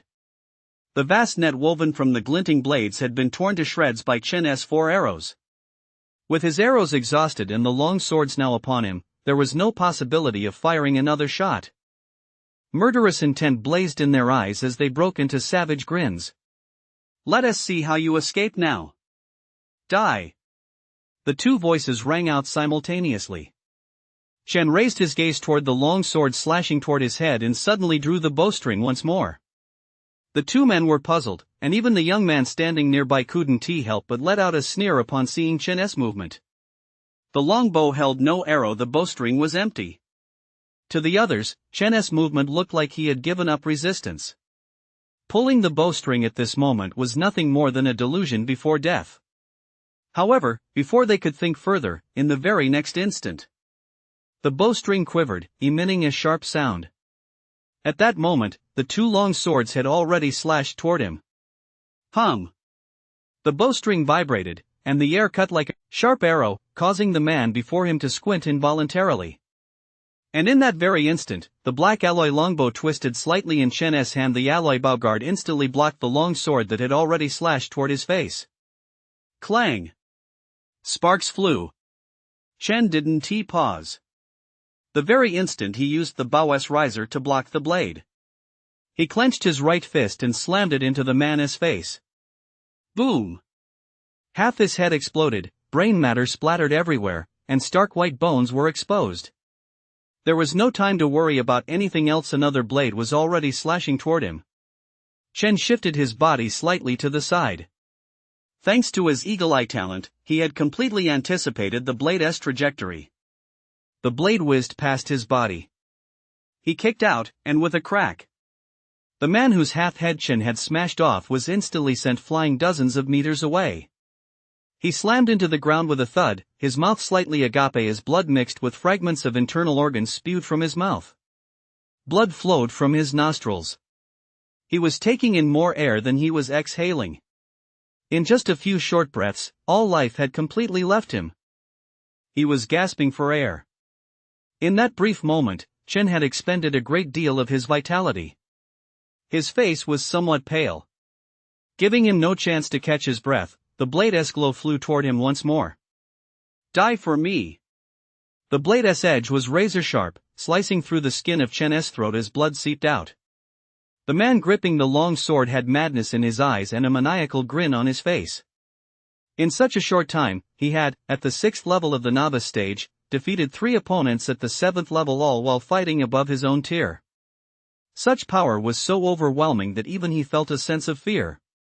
After all, the Chen standing before him was merely an archer talent. He thought he could already see the fear in Chen's eyes and the sight of blood gushing forth. But in the very next second, the smile on his face froze. Clang! A silver iron rod blocked the long sword, sending sparks flying in all directions. Boom! With a kick, the man in front of him was sent reeling backward. Phew! Chen wiped the blood from his neck, his eyes filled with murderous intent as he looked at the man. You! A sharp pain shot through his chest, and the man looked up at the silver staff in Chen's hand. Just a lousy staff, let us see if you can stop me. He let out another savage laugh as a blade's glow flared. Clang! In the next second, the silver staff in Chen's hand transformed with a swish into a silver spear. What the hell? The sudden transformation froze the man in place. Before he could even react, a silver spear pierced right through his chest. Before he could even let out a scream, he plummeted to the ground with a hiss, blood dripping from the silver spear. His wide-open eyes were filled with endless confusion. How could a silver iron rod turn into a silver spear? Why would an archer carry a spear with him? Wasn't he an archer? No one was there to answer these questions for him. Chen walked slowly over, stopped in front of him, reached out to pull the silver spear from his chest, and kicked the corpse several meters away. The corpse flew several meters through the air, crashing heavily to the ground, blood gushing from the gaping hole in its chest. Brilliant, brilliant! The handsome young man clapped his hands, just like an audience member who had just enjoyed a performance. Chen had slain all 4 men in quick succession, yet his expression remained completely unruffled. With a smile, he looked Chen up and down, his expression serious and his tone earnest. You have passed the test of order. A genius like you should join us. A trace of derision flashed across Chen's eyes, but he said nothing. He walked forward slowly, the tip of his spear dragging along the ground. The handsome young man's voice continued, Don't you think the order of this world is imperfect? A genius like you should join us. Ha! Chen sneered dismissively. With the silver spear in hand, he struck suddenly. The spear shot forth like a dragon. The handsome young man looked up, his gaze calm as he watched the spear tip lunging toward him. A detached voice rang out, It seems you've rejected me. The battle sword he'd been holding all along shot out suddenly. With a clang, the spear tip collided with the sword, and the spear tip flew off to the side. Chen's eyes narrowed slightly. He took half a step to the left with his left foot, then gathered his strength in his waist and unleashed a powerful thrust. The silver spear's shaft bent like a great bow, sweeping horizontally toward the handsome young man. Whoosh! A muffled whistling sound cut through the air. The handsome young man fixed his gaze on Chen, not even glancing at the spear sweeping toward him. Just as the spear was about to strike his side, he struck out with his palm. A tremendous force sent the spear flying once more. The corner of his mouth curled up slightly, and a mocking voice rang out, I'm no novice stage, level 7 loser. As he spoke, an aura of power surged around him, and a blade's glow flickered from his war blade.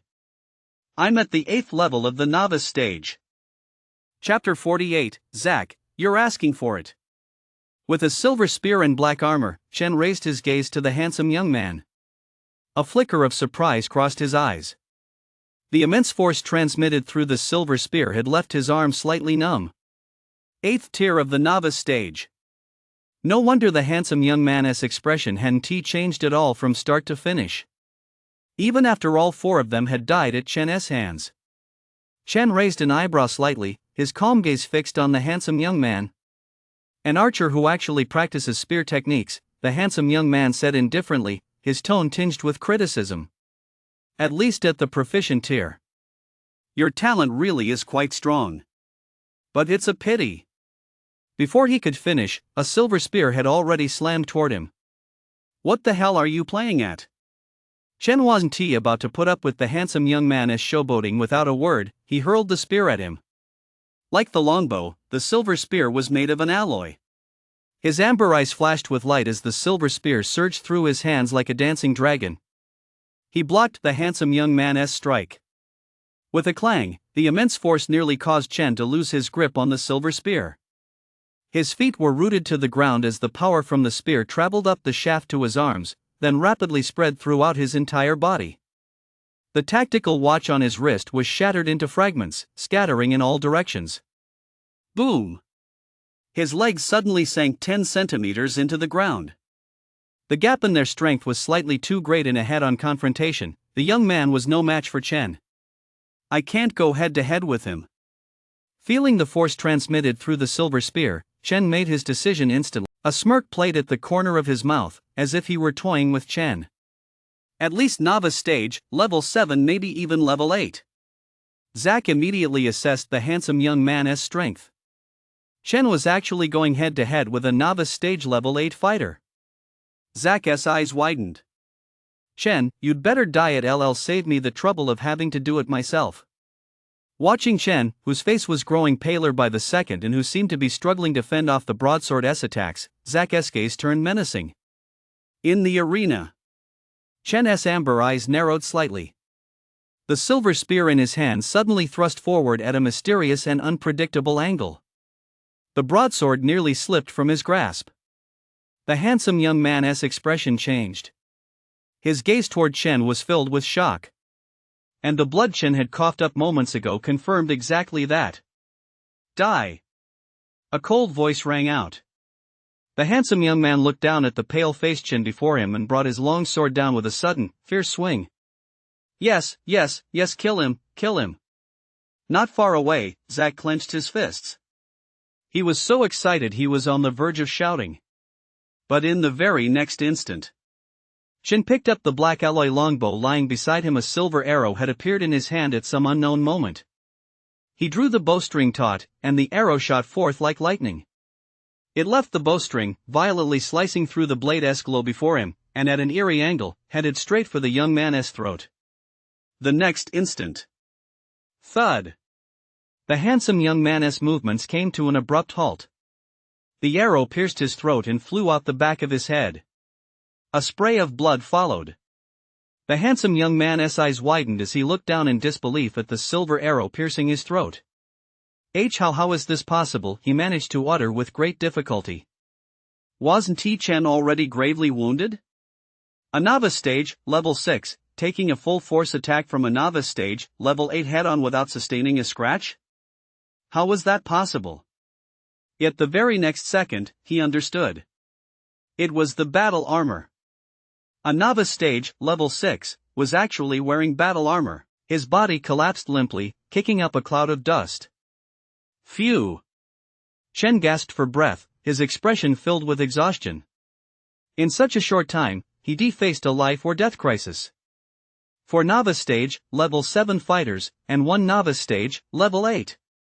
Not daring to waste a moment, he closed his eyes and focused his mind, channeling his battle spirit art to restore his vitality, mana, physical stamina, and mental energy. Zack stood frozen in place.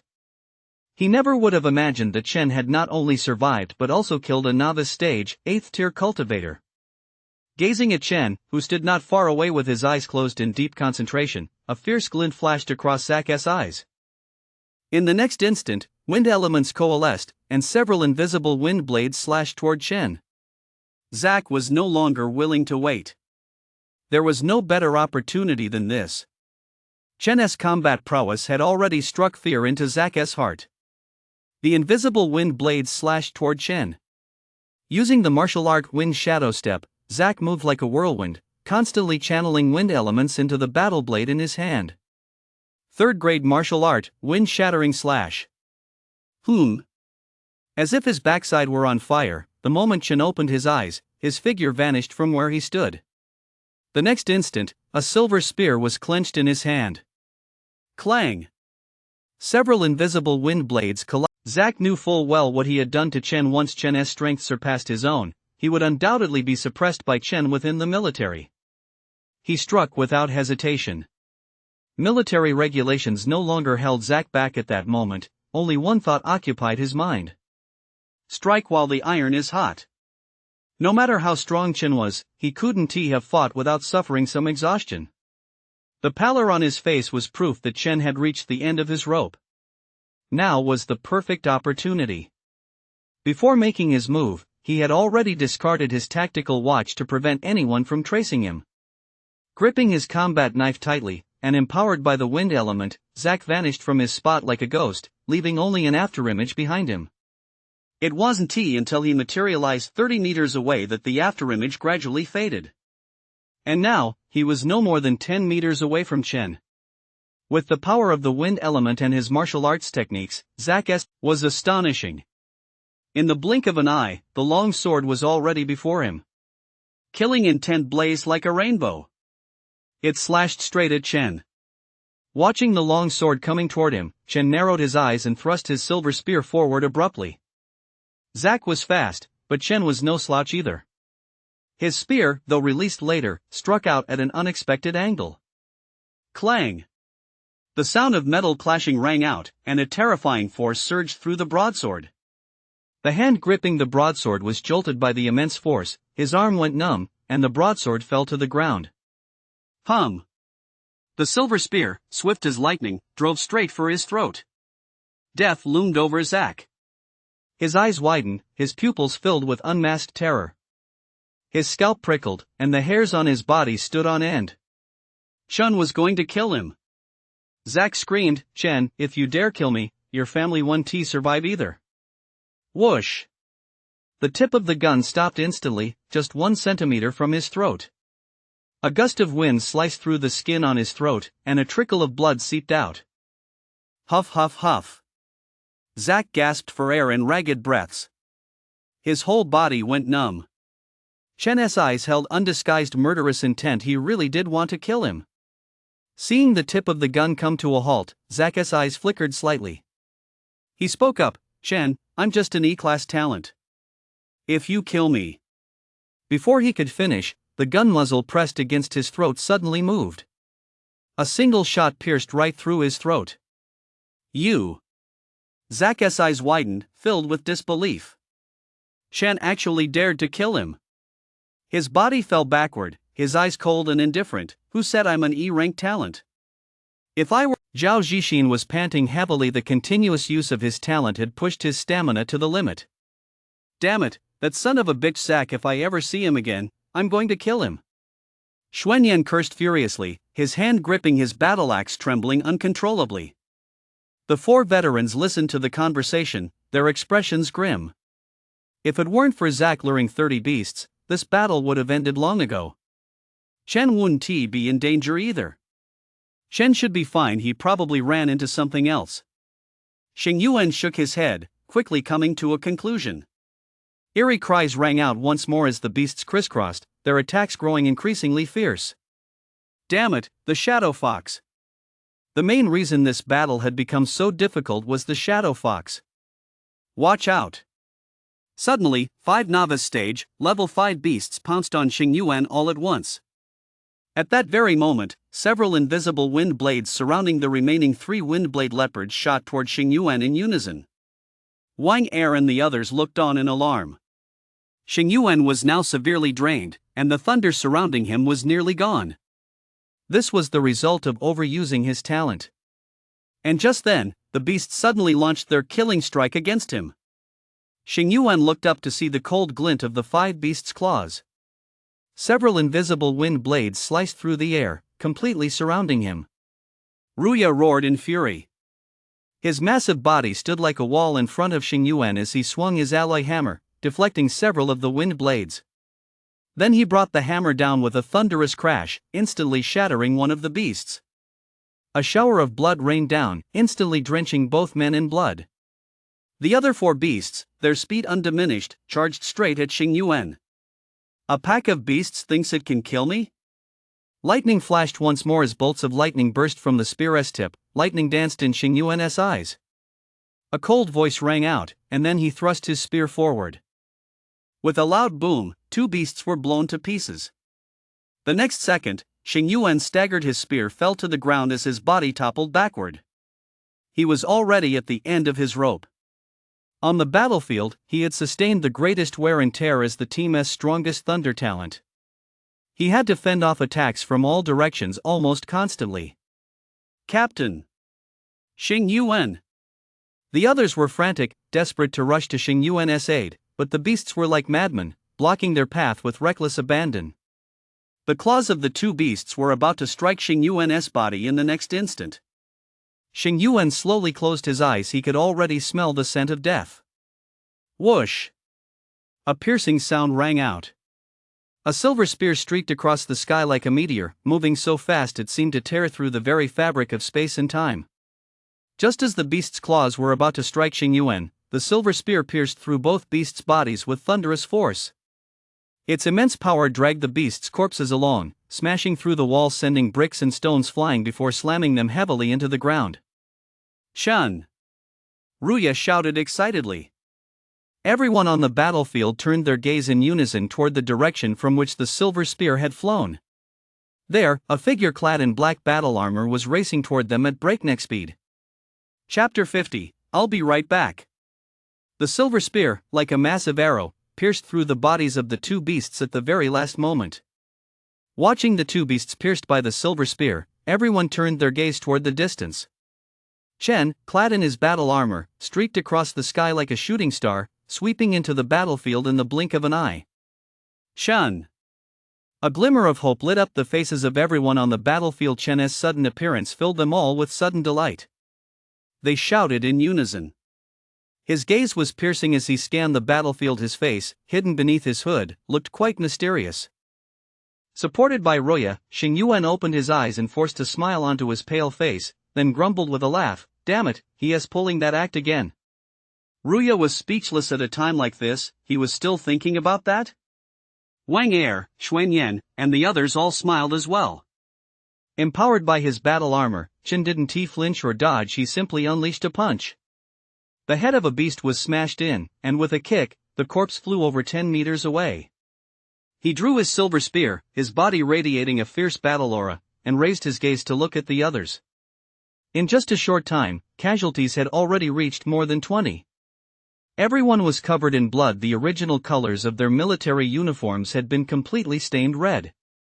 Looking up, the group appeared as if clad in crimson battle armor, with a fighting spirit radiating from each of them. Without a word, he crouched slightly, suddenly exerting force from his waist. The spear bent like a longbow, then snapped back violently. Like a tigress cut through the air, carrying a terrifying, spine-chilling force that swept away several beasts before him. The moment a low-tier beast was struck by the silver spear, the terrifying force instantly shattered its entire body.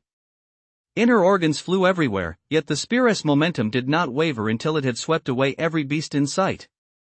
One move. With just a single move, Chen sent 6 beasts flying, and they crashed to the ground with a thud, letting out agonized roars. This scene left everyone staring wide-eyed, their expressions filled with disbelief. Holy shit, is this really an E-rank archer? For veterans stared wide-eyed at the scene before them, their hearts reeling. At least novice stage, level 6. Maybe even level 7. One of them quickly assessed the situation. Among the beasts Chen had just swept aside, 3 were at novice stage, level 6. Whoa! That's fucking terrifying. Is this guy really a rookie? I feel like he is more of a veteran than I am. Old one, look at that. Xuanyan snapped out of his daze, turned to Wang Er who was frozen in place, slapped him on the head, and then shouted excitedly, "What the hell are we waiting for? Let us follow Chen and wipe them out." Xuanyan's shout sent a jolt through the group. After a brief moment of daze, their expressions lit up with excitement and a fighting spirit. They roared as they charged toward the monsters in front of them. The four veterans looked at Chen, who was at the very front of the group. At that moment, in their hearts, Chen was the undisputed captain. A shift in their mindset had already quietly taken place. Xing Yuan slumped onto the corpse of the beast beneath him, paying no heed to the blood beneath him. He looked up at the scene before him, a hint of a smile flitting across his eyes. Their squad was actually quite peculiar. In this squad, he was the captain, but although Chen wasn't officially the captain, in everyone's hearts, he seemed even more like a captain than the captain himself. When Xing Yuan had fallen just moments ago, that is momentum. Cultivating momentum often requires several battles to manifest. Yet this unit had already forged its momentum in such a short time. Though faint, it had already quietly taken root and sprouted in each person's heart. Whoosh! A cold gleam shot from the spear tip, and a burst of light erupted, piercing the head of a monster in the blink of an eye. A strange screech rang out. The dozen or so remaining monsters on the battlefield retreated like a receding tide, vanishing from the spot in an instant. Phew, damn, I'm exhausted seeing the beasts Xuan Yan's body went limp. He slumped to the ground, gasping for breath in deep, ragged breaths. The others were in the same state. Though the battle hadn't lasted long, the threat of life and death had loomed over every one of them the entire time. With the danger past, the group could hold on no longer. They all slumped to the ground. Xuan Yan, in particular, simply lay flat on the ground, his chest rising and falling rapidly. There was no hiding their overwhelming exhaustion. He gave his silver spear a sharp shake, flinging the blood and flesh clinging to it away. Chen panted slightly, his gaze falling on Xing Yuan and Ruya. More than 20 casualties. His figure flickered. Chen, now at the 6th level of the novice stage, moved with blinding speed, silently catching up to the fleeing horde of beasts in no time. He didn't rush to attack. Instead, he concealed himself in the branches of a towering tree, his pitch-black combat armor enveloping his entire body and blending him into the shadows. His amber eyes were fixed intently on the distance, waiting for the shadow fox to appear. A few minutes later, a silvery gray figure silently emerged from beneath a large boulder in front of the beasts. Upon seeing the shadow fox, the group of beasts lowered their heads. This signified that the shadow fox held a higher status than this group of beasts. Chen's gaze remained calm, seemingly devoid of any emotion, as 3 arrows silently appeared on his bowstring. The bowstring was slowly drawn back, and a faint thread of mana flowed over the tips of the 3 arrows. The vitality within his body gradually began to boil. Now that his battle spirit art had reached the 2nd tier, his recovery rate was quite rapid. Feeling the vitality surging within him, a flash of murderous intent crossed Chen's eyes. The shadow fox continued to emit strange cries from its mouth, as if berating the beasts before it for being utter useless. Whoosh! A sharp whistling sound suddenly pierced the air as 3 arrows flashed by, brutally tearing through the branches and leaves blocking their path. The arrows pierced through the foliage, shattering it into fragments. The shadow fox's body arched like a bow, its fur standing on end, and its starkly contrasting black and white eyes betrayed a distinctly human fear. The 3 arrows flashed by, appearing before the shadow fox in the split second before the other beasts could react. SSSH. Before it could even let out a scream, a streak of silver light pierced the shadow fox's skull. The arrow dragged its body, pinning it to the large rock behind it. Roar! A beast roared, but no sooner had the sound rang out than 2 more streaks of silver light flew toward it. The arrows pierced the throat of the beast as it raised its head to roar, emerged from the back of its skull, and lodged themselves in the corpse of the shadow fox pinned to the boulder. The 3 arrows trembled. The crowd of beasts fell deathly silent, then scattered in all directions. Chen cast a casual glance at the shadow fox pinned to the boulder, then vanished. Chapter 51. How could you go and shout the truth like that? Where is Chen going? Ruya stared in the direction Chen had vanished, asking in confusion. Xing Yuan thought for a moment, the shadow fox. He immediately guessed the reason for Chen's departure. In this battle, if it hadn't been for the shadow fox directing operations from behind the scenes coupled with the dozens of beasts Zack had lured in, their casualties wouldn't have been nearly as heavy. Just the thought of Zack filled Xing Yuan, Ruya, and the others with rage. Damn it, that son of a bitch. Once this mission is over, I'm going to settle the score with him. Zhao Zixin had a short temper listening to Ruyet and Xing Yuan's conversation. He couldn't help but grit his teeth and say. Wang Er, Xuanyan, and the others all chimed in. Their words revealed their extreme anger at Zak's earlier actions. That son of a bitch, he lured in dozens of that exotic beast and then slipped away quietly. He's a total piece of shit. Damn right. If it weren't for our strength and Shen showing up, our casualties would have been even worse. On this topic, the group could no longer contain their anger and began to denounce Zak one after another. The 4 veterans in the group looked absolutely livid.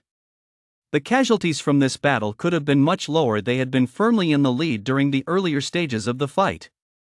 But when Zak brought in dozens of that exotic beast, the situation took a sudden turn for the worse. In just a short time, they suffered over 20 casualties. This outcome made them etch Zak's name deeply into their memories. Once the mission was over, they would file a formal complaint against Zak for his actions. Fleeing in the heat of battle, no one wanted to fight side by side with someone like that. Trust isn't something you talk about, it's something you earn. Being able to confidently leave your back exposed to your comrades behind you, that is the greatest form of trust, built bit by bit. A moment later, Chen leaped from the roof of a residential building, crashing to the ground and leaving a deep crater. Shun! Captain! Hearing Xuanyan say the word captain, Chen's expression froze for a moment before he snapped back to reality. He gave Xuanyan a cheerful glance but said nothing. When the other team members heard, Ruya and Chen exchanged a glance, and Ruya quietly gave a thumbs up. Ruya was also exhausted, his muscular frame slumped on the ground. That's just how Ruya is. His personality is the complete opposite of his looks. Old Zhang, why don't you think about changing your name? Chen said with a chuckle, with pecs that big, why not call yourself Zhang Big Muscles? Ruya. Seeing that Ruya wasn't responding, Chen shrugged and plopped down on the corpse of a strange beast. Over 20 casualties. Chen's gaze fell on the group of healers working nearby, his tone tinged with resignation. If he hadn't been held up by the 5 members of order, perhaps the casualties wouldn't have been so high. Humph. Ruya snorted and said coldly, if it weren't for the dozens of beasts Zak brought in and then deserting the battlefield, how could there have been so many casualties? Chen narrowed his eyes, a hint of a smile curving his lips. Zak, ha. It was highly likely this matter couldn't be kept under wraps. However, the appearance of the order members made this situation much more manageable. He could easily pin the blame on them. Xing Yuan spoke coldly, lightning flashing in the depths of his eyes, his tone indifferent, deliberately endangering comrades and deserting the battlefield. These 2 charges alone are enough to convict him. If we weren't in the military, I'd definitely cripple him. He is backed by a Grandmaster stage cultivator, are you sure you could cripple him? Chen looked at Xing Yuan with a smile, making no mention of Zak. As long as this matter wasn't exposed, there was absolutely no way he would bring it up on his own. Although his own strength was on the verge of breaking through to the 7th level of the novice stage, compared to the Grandmaster stage, he was still a full 4 major realms behind. If a Grandmaster stage cultivator went berserk, he absolutely wouldn't be able to withstand it. The matter of killing Zak absolutely must not be exposed until he had sufficient strength. Xing Yuan's expression stiffened, and he grunted under his breath, the Grandmaster stage is nothing special. Once I reach the Grandmaster stage, I'll beat the crap out of him. Ruya raised an eyebrow slightly, a hint of disdain flashing in her eyes, but she said nothing. It seemed that, in his eyes, the Grandmaster stage was nothing to write home about. While Chen and the others were resting, in an office in Linghu County, Xiang Han's towering figure stood. It had declined to the current spirit stage. One could only imagine how strong he had once been. Where's that kid? Take me to see him. Zixing didn't dwell on the subject any further and shifted the conversation elsewhere. Operation Night Owl is still underway. I'll take you to the monitoring room. Let us go. Chapter 52, Zhang and S distress signal. Inside the monitoring room, Zixing leaned back in his chair, a glint in his eyes free from the cloudiness typical of the elderly. Although his strength was steadily declining, he still possessed the power of the spirit stage. Xiang Han sat beside him, looking like a dutiful student. Strictly speaking, Xiang Han wasn't really Zhishing's student. In his entire life, he had taken on no more than a handful of students. And all of them now held high-ranking positions. Xiang Han had spent no more than 3 months learning by his side from start to finish. "Master, this is Chen, the one I told you about." In the footage, a black figure clad in battle armor held a longbow, his amber eyes hidden beneath. In China, there are quite a few archer talents. But high-tier archer talents are rare, and among them, he and S-class talent is the strongest. The steady decline in his own strength had instilled a sense of urgency in Zhishing. He was desperate to find a student worthy of carrying on his legacy. Xiang Han's voice continued. "Master, a talent doesn't determine a person's ultimate achievement. As an A-class talent, almost no one took me seriously when I first started. But I've still made it this far." After speaking, he paused for a moment. "In this Prodigy initiative, almost every legion is giving it their all, and so are the prodigies from the martial arts universities out there.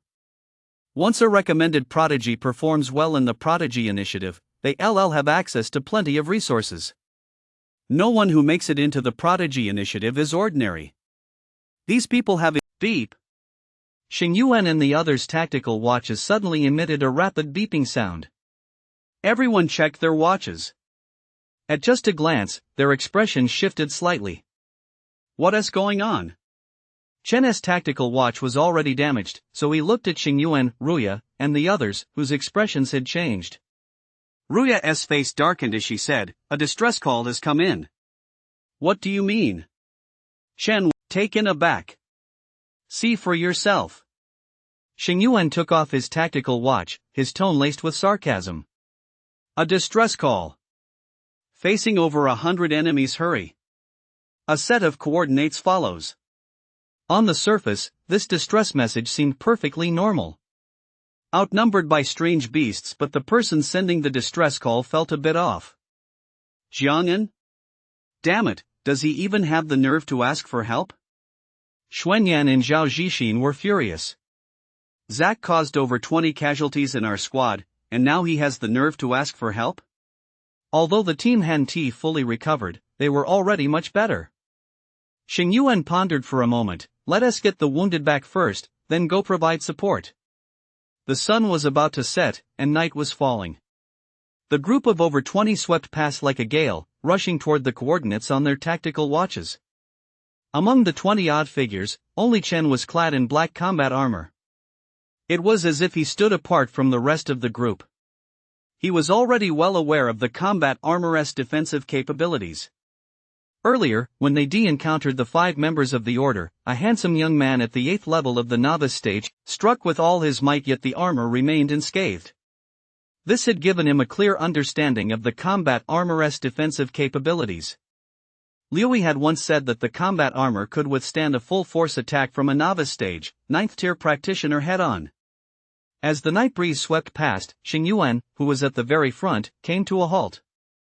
The entire group stopped instantly. "Captain, what's wrong?" Xuanyan panted slightly as he surveyed his surroundings. Night had already fallen, and the 20-odd figures made not a sound. After several battles, this team had quietly undergone a transformation. Xing Yuan said nothing, his eyes constantly scanning the surroundings. Chen narrowed his eyes. The night breeze carried faint shouts. Things aren't looking good. Given their previous ordeal, Xing Yuan was extremely cautious. Their group had already suffered significant casualties. Although everyone had recovered somewhat, it was still unlikely they could return to their peak condition in such a short time. "Let us go." More than 20 figures vanished from their spot once again. A novice stage, 2nd-level cultivator was knocked flying by a beast, which then lashed out with its claws. An arm was torn off in an instant. Covered in blood, Jiang'an stared at the bloodthirsty beasts before him, his eyes filled with despair. There were far too many beasts, over 60 in total, and among them were 4 at the novice stage, 7th level, and 1 at the novice stage, 8th level. In just a short time, the entire squad's casualties had already reached over 30. Such heavy losses had pushed the entire squad to the brink of collapse. If it weren't for a few veterans standing at the very front, Zhang Yun's squad would likely have been wiped out entirely by now. Chapter 53, Silver Spear, Black Armor swift as a shooting star. Zhang and his team were positioned on the outskirts of Linghu County. The area was surrounded by mountains and dense forests. The mountain ranges stretched endlessly. In the valley, beasts roared, and blood spattered everywhere. When Operation Night Owl began, Xiang Han had made it clear. There would be casualties in this operation. But no one could have imagined that the real battlefield would arrive so quickly. Surrounded by the beasts, the entire squad did not retreat. After a moment of panic, they quickly regained their composure under the command of Zhang Yun and several veterans in the squad. As the first casualty appeared, the expressions of everyone in the squad changed. This was the first casualty of the battle. As an arm was brutally torn open by a monster, the stench of blood filled everyone's nostrils. The monsters charged at their defenses like mad. They could even smell the foul odor from the monsters' mouths, along with the blood and flesh clinging to their teeth. "Captain, are we going to die?" someone asked, trembling all over, their hand gripping their weapon shaking slightly. As soon as the words left his mouth, despair flashed in everyone's eyes. "Shut up!"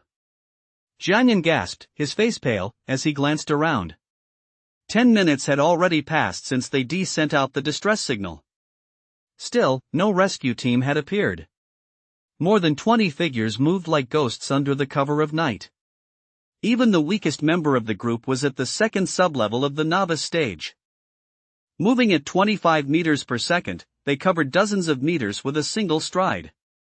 For someone like Chen, at the sixth sublevel of the novice stage, their speed reached 45 meters per second. Xing Yuan's thunder talent also granted a speed boost. Moments later, more than 20 figures appeared on a small hillside. In the valley before them, the beasts roared. Zhang Yun and the others were already struggling to hold their ground. With a single glance, Chen assessed the strength of this group of beasts. The weakest were at the third level of the novice stage, while the strongest had reached the 8th level. Spear in hand, with lightning dancing in his eyes and threads of lightning swirling around him, his spear resembled a thunder dragon. Thunder flashed in Xing Yuan's eyes.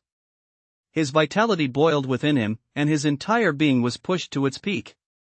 Thunder! The spear shot forth, tearing through the night sky, heading straight for the battlefield in the valley. Xing Yuan bent his knees slightly, leaped into the air, and followed the spear as he charged toward the battlefield.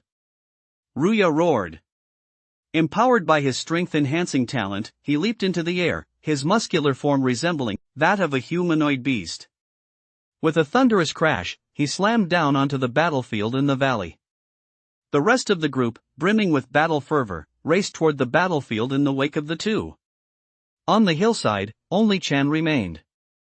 In his hand, the black alloy longbow felt slightly cool. Watching the group of over 20 people charge toward the battlefield, he stood on the hillside and slowly drew his longbow. From his vantage point high above, the entire battlefield lay spread out before him. A spear shrouded in thunder pierced the skull of a novice stage, level 3 beast with tremendous force, its momentum unchecked as it passed through the body of a second beast and plunged into the ground. Xing Yuan moved with blinding speed with a single stride. He was already over 40 meters away, and in just a few more steps, he was right in the thick of the battle. The group's sudden appearance caused the beasts on the battlefield to roar. Several beasts charged toward Xing Yuan. Both sides were moving at high speed, and in a short time, the distance between them had narrowed to just 100 meters. Xing Yuan's gaze sharpened slightly, but he did not slow down, as if he hadn't even noticed the beasts before him. 80 meters, 50 meters, 20 meters. The cold glint of sharp claws flashed, and a powerful gust of wind swept toward him. Xing Yuan still did not stop. Just as the claws were about to strike him, a sharp whistling sound pierced the air in the valley. A arrow flew past Xing Yuan's body. The arrow, sharp as a blade, effortlessly sliced through the head of one beast, then, without losing momentum, pierced through 3 more in quick succession. The beasts that had been blocking Xing Yuan's path were violently torn apart by that single silver arrow, clearing a wide path before him with nothing left to obstruct his way. The moment the lightning-wrapped spear sliced through the night sky, Jiang Yan and the others spotted it immediately. When they saw Xing Yuan, Ruya, and the others racing toward the battlefield, their eyes lit up instantly. Help is here! Jiang Yan spotted Xing Yuan the moment he appeared on the battlefield. When he saw several beasts charging toward Xing Yuan, his eyes filled with urgency. Although Xing Yuan was powerful, his spear was currently stuck in the center of the battlefield. Without a weapon, how could he possibly fend off several beasts? And when he saw Xing Yuan charging forward as if he had no regard for his own life, he shouted in panic, "Xing Yuan, are you crazy?" For an unarmed Xing Yuan, such an action was tantamount to suicide. But the very next second, he froze in place, stunned by the scene before him. A silver arrow seemed to follow Xing Yuan like a guardian. It tore the beasts before him to shreds with unmatched grace. Chen. The name flashed through Jiang Yan's mind. Only Chen could possess such power. The scene before them deeply shook Jiang Yan and his companions. Several veterans in the group stared wide-eyed at the scene, their eyes filled with disbelief. Trust. Unwavering trust. Xing Yuan charged forward without hesitation as the arrow whizzed past his body. It was as if they had rehearsed this countless times. Everything unfolded so naturally. Who is that? The same question sprang to the minds of several people at once. Reaching out to pull his spear from the ground, Xing Yuan's entire body radiated thunder. Thunder erupted from the spearhead, sending the beast before him flying, striking it squarely on the head. It exploded with a thunderous boom. Die! Everyone was stunned by the coordination between Xing Yuan and Chen. A furious roar rang out. Ruya, gripping a massive alloy hammer, looked like a humanoid beast. He violently smashed the beast before him, sending it flying. Flesh and bone shattered, even the hard skull couldn't withstand Ruya's blow. Kill! Several battle-crazed shouts reverberated through the air. Wang Er, Zhao Zhixin, Xuan Yan, and the others were brimming with fighting spirit. Driven by that spirit, they joined the fray. Perched high above, Chen's amber eyes were filled with calm. Clad in black battle armor, the black alloy longbow in his hand seemed to have been born from the underworld. With every tremor of the bowstring, another beast was struck down. The silver arrows moved like ghosts, always appearing from impossible angles. This sight left everyone utterly stunned. When did the beasts become so weak? It seemed as though the archer could anticipate every attack the beasts launched on the battlefield. The arrows appeared with unerring precision ahead of the beasts' attack trajectories, followed by a second and even a third arrow, pinning the beasts to the ground. Archer. An incredibly powerful archer. Ultimate control over the battlefield. What does it mean to be an archer? This is what an archer is supposed to be, damn it. This was the first time Jiang Yan and the rest of his team had seen Chen take action as an archer. His very first move left everyone deeply awestruck. A single person controlled the entire battlefield. Everyone on the battlefield was within the range of his arrows. The moment danger arose, a silver arrow would always appear right before their eyes. To everyone watching, Chen looked like a guardian at that moment. He didn't even need to show himself. The silver arrows were his embodiment. He was on a killing spree. Jiang Yan and his team had never imagined that slaying the beasts would be this easy. With Chen, Xing Yuan, and the others joining the fray, the scales of victory had completely tipped in Jiang Yan's team's favor. Whoosh!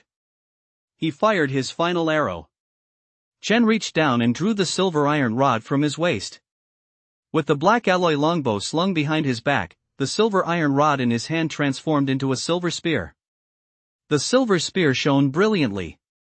He raised the corner of his mouth slightly and looked at the remaining novice stage, 8th rank beast on the battlefield. His entire body moved like a swift meteor, racing toward the battlefield. The spear tip struck the ground, sending sparks flying as vitality surged and a battle-ready spirit filled the air. Chapter 54, Silver Spear, Black Armor. Since ancient times, archers have often fought in close combat.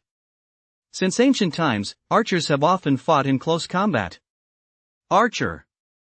In everyone's eyes, this word is synonymous with a combat support role. No one ever imagined an archer could be the protagonist. Close combat is an archer's weakness but not Chen's. From the moment he chose spear techniques, he had already mapped out an incredibly clear path for himself in his mind. Who says an archer can only flee without a longbow? He was determined to be the exception to the rule. Since ancient times, archers have often been confined to the rear. Silver spear, black armor, he swept past like a ghost. With a single stride, he was already dozens of meters away.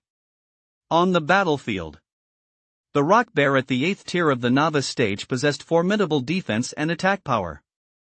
Several of them attempted to strike at the weak spot on its chest, but its massive paws, accompanied by a howling roar, instantly sent them flying. Bones shattered, their faces turned as pale as paper. Roar! The rock bear roared, transforming into a raging beast as it charged toward the group before it with unstoppable momentum. Ruya roared in anger. His body, just over 2 meters tall, looked somewhat petite in front of the rock bear. Filled with fighting spirit, he stood in the rock bear's path and slammed his alloy sledgehammer down hard onto the beast. Boom! Weighing nearly 8 metric tons, the rock bear was unstoppable once it gained momentum. The alloy hammer striking its head only caused its momentum to falter ever so slightly. Extreme defense, terrifying strength. Bolstered by both, the rock bear was transformed into a terrifying killing machine in that moment. Ruya's body was sent flying after landing. He stumbled backward more than a dozen steps. Each step left a deep footprint in the ground. He looked up at the rock bear before him, his expression shifting slightly, his eyes filled with surprise. Under the strength enhancement talent, his strength had doubled, yet he still couldn't block the rock bear's strike. The instant Ruya was sent flying, a long spear wrapped in lightning suddenly appeared. It slammed down fiercely toward the rock bear. Boom! Lightning erupted, leaving a black mark on the rock bear's body. The full power of the 5th tier of the novice stage erupted. With a single strike, the rock bear was violently knocked to the ground. Dust and debris swirled everywhere. The onlookers watched Xingyuan's strike and couldn't help but swallow hard. Old Zhang! Xingyuan roared. Ruya leaped into the air, bringing her alloy hammer crashing down with a thunderous crash. With a loud thud, the rock bear's head was smashed into the ground. Rock fragments flew everywhere. The scene was incredibly violent. The rock bear, knocked to the ground by the two of them, braced itself with its thick limbs against the ground, bracing for their second wave of attacks. Its rock-like fur bristled slightly. It let out a furious roar. With its fur standing on end, its large eyes had now turned red. A frenzied aura radiated from its body. Xingyuan and Ruya both narrowed their eyes slightly. Among everyone present, only Xingyuan and Ruya were capable of stopping a rock bear at the 8th level of the novice stage. The others were reduced to mere spectators at that moment. They could only watch as rocks floated around them, swirling around the rock bear. Rock explosion. The rock bear's special ability. Spread out. Many were unfamiliar with the rock bear's abilities, but several veterans knew them well. Rock Blast was ideal for area of effect attacks manipulating rocks. It possessed the same power as the Windblade Leopard's wind blades. Hearing the shouts of the veterans, the crowd scrambled to retreat to a safe distance. In the center of the arena, Xingyuan and Ruya stood their ground, positioned directly in front of the rock bear, their fighting spirit blazing. The rocks floating around the rock bear trembled incessantly, as if they were about to explode at any moment. Whoosh! The silver spear shot forward. Just as the countless rocks were about to explode, a black figure strode forward through the night. The silver spear in his hand transformed into a streak of light, slamming into the rock bear's body with a thud. Though the spear did not pierce the rock bear's body, the immense force behind it sent the beast reeling, and it crashed to the ground with a thud, sending surrounding rocks crashing down. Old Zhang, hammer him! Chen's voice rang out. Ruya's eyes lit up. He took a step forward, raising his alloy hammer high, his arms bulging like coiling dragons. Vitality surged through his body. He brought the hammer down with all his might. Xingyuan didn't hesitate either. Lightning reappeared, and sparks of thunder flashed from the tip of his spear, a sight that took one's breath away. A thunder dragon roared as a thick beam of lightning shot out from the spear. For a moment, lightning burst from the spear, and the sound of the alloy hammer crashing into the rock bear's body rang out repeatedly. Strike while the iron is hot. Xingyuan and Ruya, of course, weren't about to let such an opportunity slip by. Chen leaped high into the air, then crashed back down to the ground.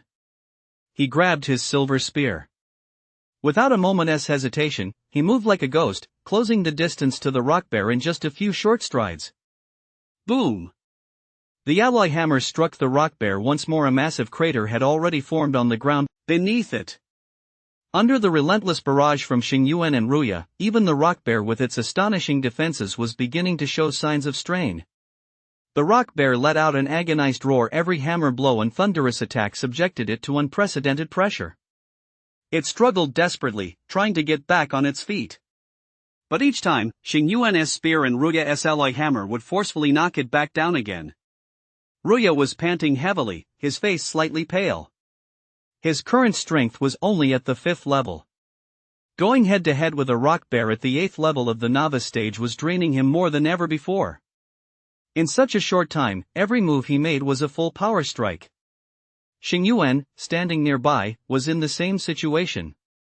The lightning coiling around his spear had grown much weaker. The rock bear's eyes turned red. Having withstood Ruya's punch, it let out a furious roar and then charged recklessly toward him. Ruya's expression shifted slightly.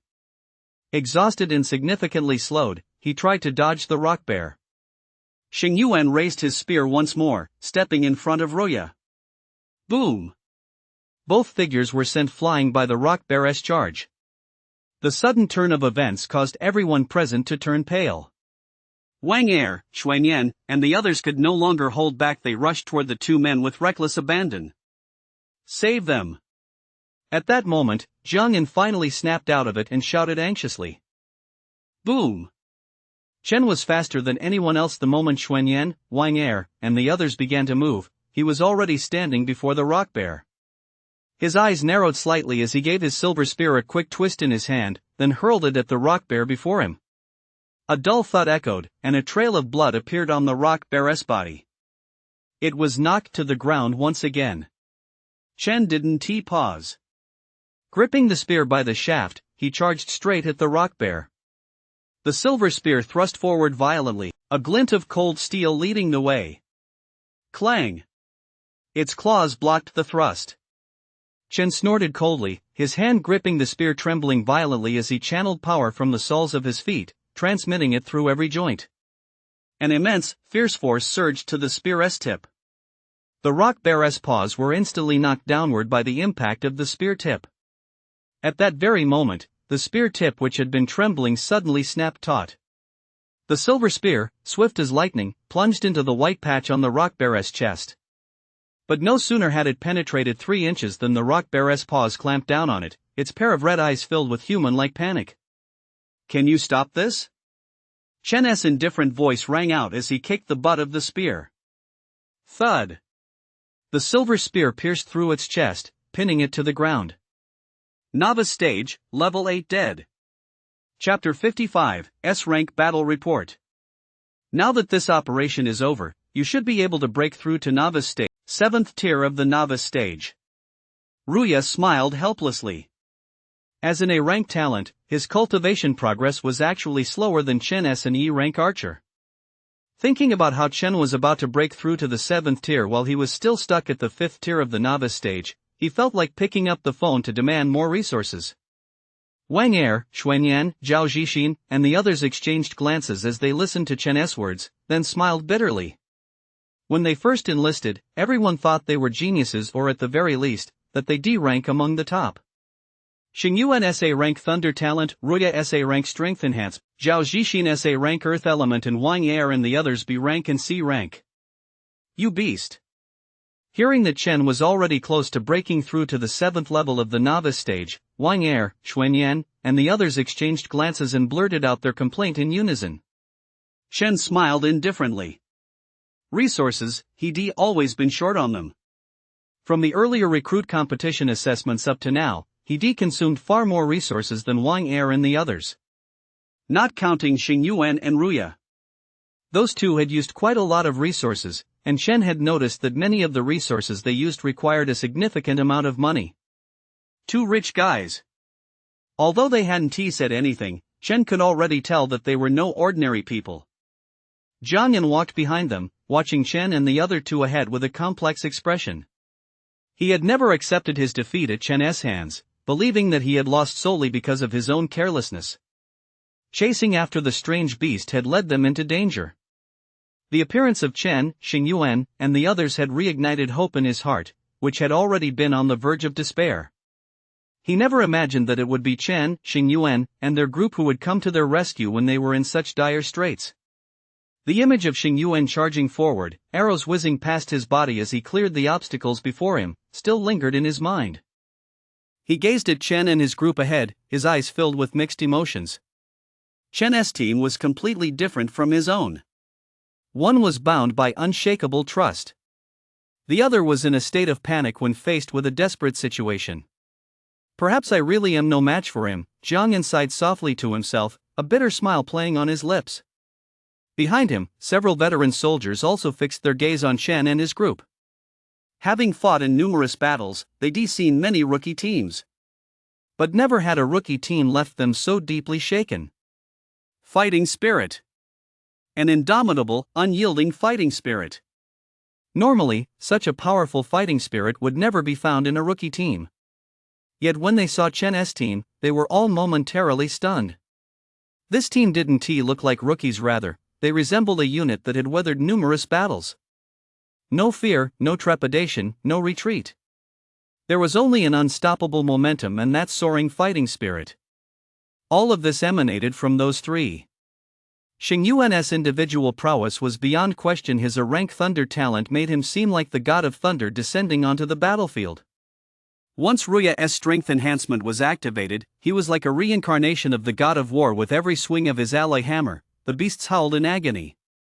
But it was Chen alone who left the greatest impression on them. An archer? No one had ever imagined an archer could possess such devastating firepower. A single person could control the entire battlefield. Chen's appearance completely overturned their perception of the archer talent. Who said the archer talent was only meant to play a support role in battle? A silver spear in black armor, charging in with a sweeping momentum. When Chen set down his longbow, gripped his silver spear, and ruthlessly slayed an 8th-tier novice stage rock bear, all that remained in their eyes was bewilderment. Archer isn't good at melee combat? With his dominant kill, Chen proved to everyone present that archers are equally skilled in close combat. And they're in no way inferior to anyone else. The operation was over. All teams began rallying toward the garrison in Linghu County. Gao Yu looked down at the battle reports in his hands and gave them a quick glance. The battle reports for all teams involved in Operation Night Owl were now in his possession. Every detail was recorded: each team's casualty to kill ratio, team performance, individual performance, nothing was left out. The second round of screening. The goal, of course, was to identify the necessary talent and ensure that no one qualified was overlooked.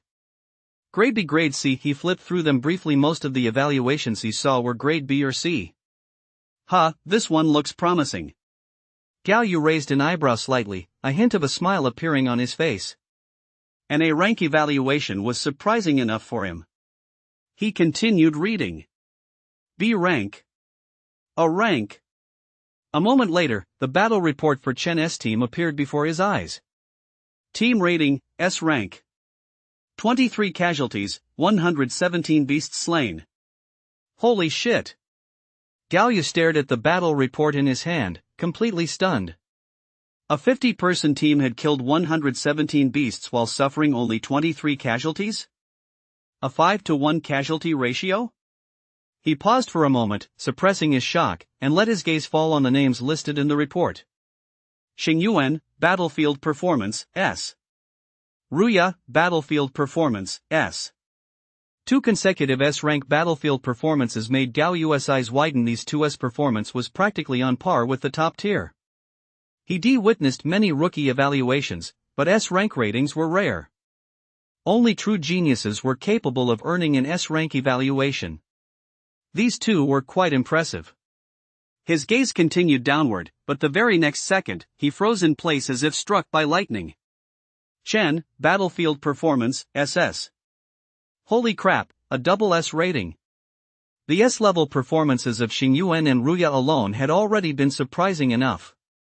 But now he was hit with an SS-level performance rating. Has the battle report come out yet? Wei Yun walked in from outside and asked, looking at Gao Yu, who was frozen in place. Gao Yu snapped back to reality, feeling a dryness in his throat. He swallowed hard, the shock still evident in his eyes. He nodded in response, "They're out." "Let me see." Wei Yun took the battle report Gao Yu handed him. After flipping through it briefly, his expression darkened. "Why are there so many B rank and below?" Gao Yu opened his mouth but said nothing. Instead, he handed Wei Yun the other battle reports he was holding. "A rank?" Wei Yun raised an eyebrow slightly and said indifferently, "That's not bad." "S-class?" As he continued reading, a battle report rated S-class suddenly caught his eye. "Are you sure you're not mistaken?" Wei Yun looked up, his expression grave and his tone serious. He just checked. Even the team led by his own two S-class talents had only received an A-class rating. As far as he knew, the strongest participants in this operation were S-class talents. A team with two S-rank talents hadn't even managed to earn an S-rank performance rating. And now you're telling me someone actually got an S-rank performance rating? Gao Yu shook his head and said without hesitation, "That's right. It's clearly stated in the battle report." Wei Yun's eyelid twitched as he looked down at the names on the battle report in his hand. Team rating, S rank. 23 casualties, 117 beasts killed. Xingyuan, Battlefield Performance, S. Ruya, Battlefield Performance, S. Chen, Battlefield Performance, SS. Chen. Wei Yun suddenly felt that the name sounded familiar. The next second, he looked up at Gao Yu and asked, "Is that one of Xiang Han's men?" Gao Yu nodded. Just as he was about to speak, Xiang Han and the other company commanders from the new recruit company walked into the room. Chapter 56, Die Hard Fan. An SS rank evaluation. Holy shit! Wei Yun glared at Xiang Han as he walked into the room, his eyes filled with resentment.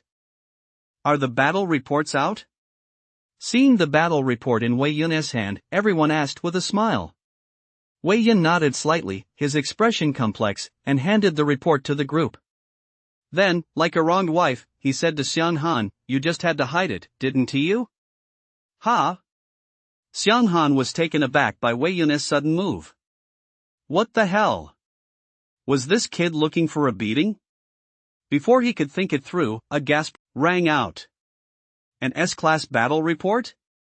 Upon seeing the report in their hands, everyone couldn't help but gasp. They couldn't help but suck in a sharp breath. S rank? Hearing the gasps from the crowd, Xiang Han ignored Wei Yun's resentful glare and strode over. Let me see. Among those present, he and Wei Yun were the only two at the Grandmaster stage. Two outliers. One of them snapped out of it and handed the battle report to Xiang Han. Flipping through the report, Xiang Han remained calm. B rank and C rank evaluations were perfectly normal to him. His expression remained unchanged as he continued reading. It wasn't until he saw the S rank battle report, the one that had caused everyone's gasps, that his calm expression finally shifted. A flicker of surprise crossed his eyes. You really know how to hide your true strength, kid, Wei Yun said through gritted teeth, having appeared beside Xiang Han at some point. Hearing the resentment in Wei Yun's tone, Xiang Han replied without looking up, Don't act like a little wifey. If anyone sees this, they'll think I beat you up again. Ha! Wei Yun chuckled lightly. You really think you could beat me? I used to go easy on you. Is that so? Xiang Han turned his head to look at him, the corner of his mouth curving slightly as he spoke in a calm voice, and then I hung you up and beat the crap out of you at the army-wide competition? Damn it! Wei Yun's expression darkened. He glanced around and lowered his voice, Jiba, can you please stop bringing that up? Oh. Xiang Han nodded, raising his voice, so you were actually going easy on me, huh? Holy shit! Wei Yun clamped his hand over Xiang Han's mouth, gritting his teeth. Stop it, for fuck's sake. A smile played in Xiang Han's eyes. Bro, you really are my big brother. I'm no match for you, just stop talking about it. Alright. Xiang Han nodded, and only then did Yun remove his hand. The two stopped dwelling on the matter and turned their attention to the S-rank battle report in their hands. Tell me honestly, is Chen really an E-rank talent, and not an S-rank, or even an SS rank? Wei Yun's tone was filled with doubt. As a Grandmaster stage cultivator himself, an S-rank talent, he was stunned by Chen's cultivation speed and performance. He knew exactly what an S-class cultivation speed entailed. Chen's performance had far exceeded the capabilities of an E-class talent and was almost on par with an SS-class talent. As for the even higher SSS class, he hadn't even considered it. An SSS class talent joining the military? Was he out of his mind? Every one of those geniuses had their sights set on the top martial arts universities. At martial arts universities, there are resources, martial arts techniques, and powerful masters to learn from, and most importantly, unlike in the military, they don't have to stand on the front lines. Besides, once an SSS level talent reveals themselves, how many people would be scrambling to take them on as students? Back when he was an S-level talent, quite a few powerful figures had wanted to take him on as a student. Take a guess. Setting aside the battle report in his hand and thinking about the genius program, Xiang Han smiled but didn't answer the question. It wasn't that he didn't want to answer, it was just that he wasn't entirely sure himself. Do you think I'll guess? Wei Yun curled the corner of his mouth. Just keep it a secret, then. With a performance like his, how long do you think you can keep him hidden? Sooner or later, someone will snatch him away. Xiang Han's reply really annoyed Wei Yun, and a hint of bitterness crept into his voice. No one can take him away. Ha! My teacher has already decided to take him on. Wei Yun froze for a moment, not quite grasping who Xiang Han meant by teacher. But the next second, his expression changed. With a look of disbelief, he asked in surprise, "It can't be that person, can it?" Xiang Han retorted, "What's the problem?" Whoa! Wei Yun's eyes widened at first, then deflated like a punctured balloon, his tone tinged with disappointment. My family once took me to ask King Stage Zixing to be my master. But I wasn't good enough. King Stage didn't take a liking to me. He grabbed Xiang Han's arm, his voice trembling with excitement. Can I go with you when the time comes? Damn it, the only archer god in the Huaxia nation. Xiang Han furrowed his brow and cleared his throat. Speak properly. Don't swear. Wei Yun grew even more excited. You don't know shit. You're the archer goddess student, of course you're not excited. From 100 li away, he shot down a marquee stage foreign warrior with 3 arrows. As he spoke, his expression was filled with reverence. The strongest archer talent in Huaxia had killed a marquee stage level foreign by crossing an entire major realm. That battle cemented the title of Archer God Zixing. Huaxia's #1 archer talent. What kind of fucking luck did Chen have? Holy shit. Wei Yun grew more and more excited as he spoke. He didn't notice at all that an elderly man was walking slowly into the room. The room, which had been somewhat noisy, instantly fell silent. Among those present, there wasn't a single person who didn't recognize the elderly man before them. Xiang Han bowed slightly to the old man with a respectful expression. Wei Yun, however, continued to talk a mile a minute. He kept showering Zixing with endless praise, recounting every battle Zixing had ever fought. Xiang Han, you've gotta take me to meet the archer god. That old guy is just too cool, he's my idol, and I'm his biggest fan. As Wei Yun spoke, he turned to look at Xiang Han. I. When he saw the old man standing before him, his eyes widened, his face etched with disbelief, and he stammered, unable to speak. Hello, Wei, Zixing said with a gentle smile. He carried not a trace of a soldier's demeanor, instead, he exuded an air of scholarly elegance. Archer god. Wei Yun's face was filled with excitement, and standing before Zixing, he looked like a well-behaved student. He appeared quite reserved, a far cry from his earlier, fiery demeanor. He hadn't expected Zixing to actually recognize him. "You still remember me? I came here once to ask you to be my master." "Ha ha." Zixing laughed and waved his hand, glancing at him and nodding slightly. "Your skills are quite good, you've reached the Grandmaster stage." Wei Yun smiled sheepishly and waved his hand. Zixing said with a smile, "Of course I remember you. Your grandfather, Wei Jingzhen, and I have been close friends for decades." Wei Yun opened his mouth, wanting to say, "But you still didn't take me as your disciple."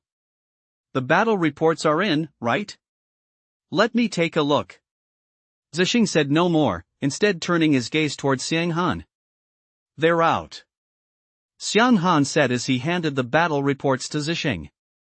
Zixing's expression remained impassive as he flipped through the reports. When he saw the only S-rank report, a hint of surprise flashed in his eyes, but he continued reading. Xing Yuan, Battlefield Performance, S. Ruya, Battlefield Performance, S. Chen, Battlefield Performance, SS.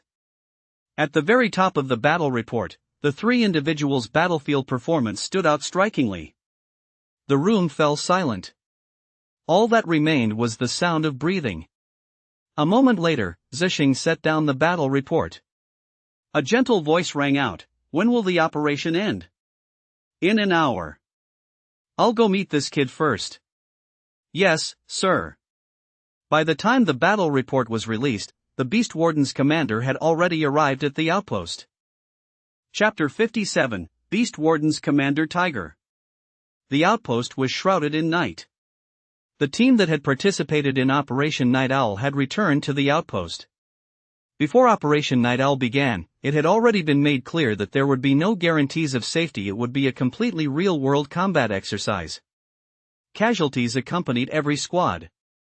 Chen, Xing Yuan, and Ruya at the front. They watched as squad after squad returned to the outpost. Every squad had suffered casualties.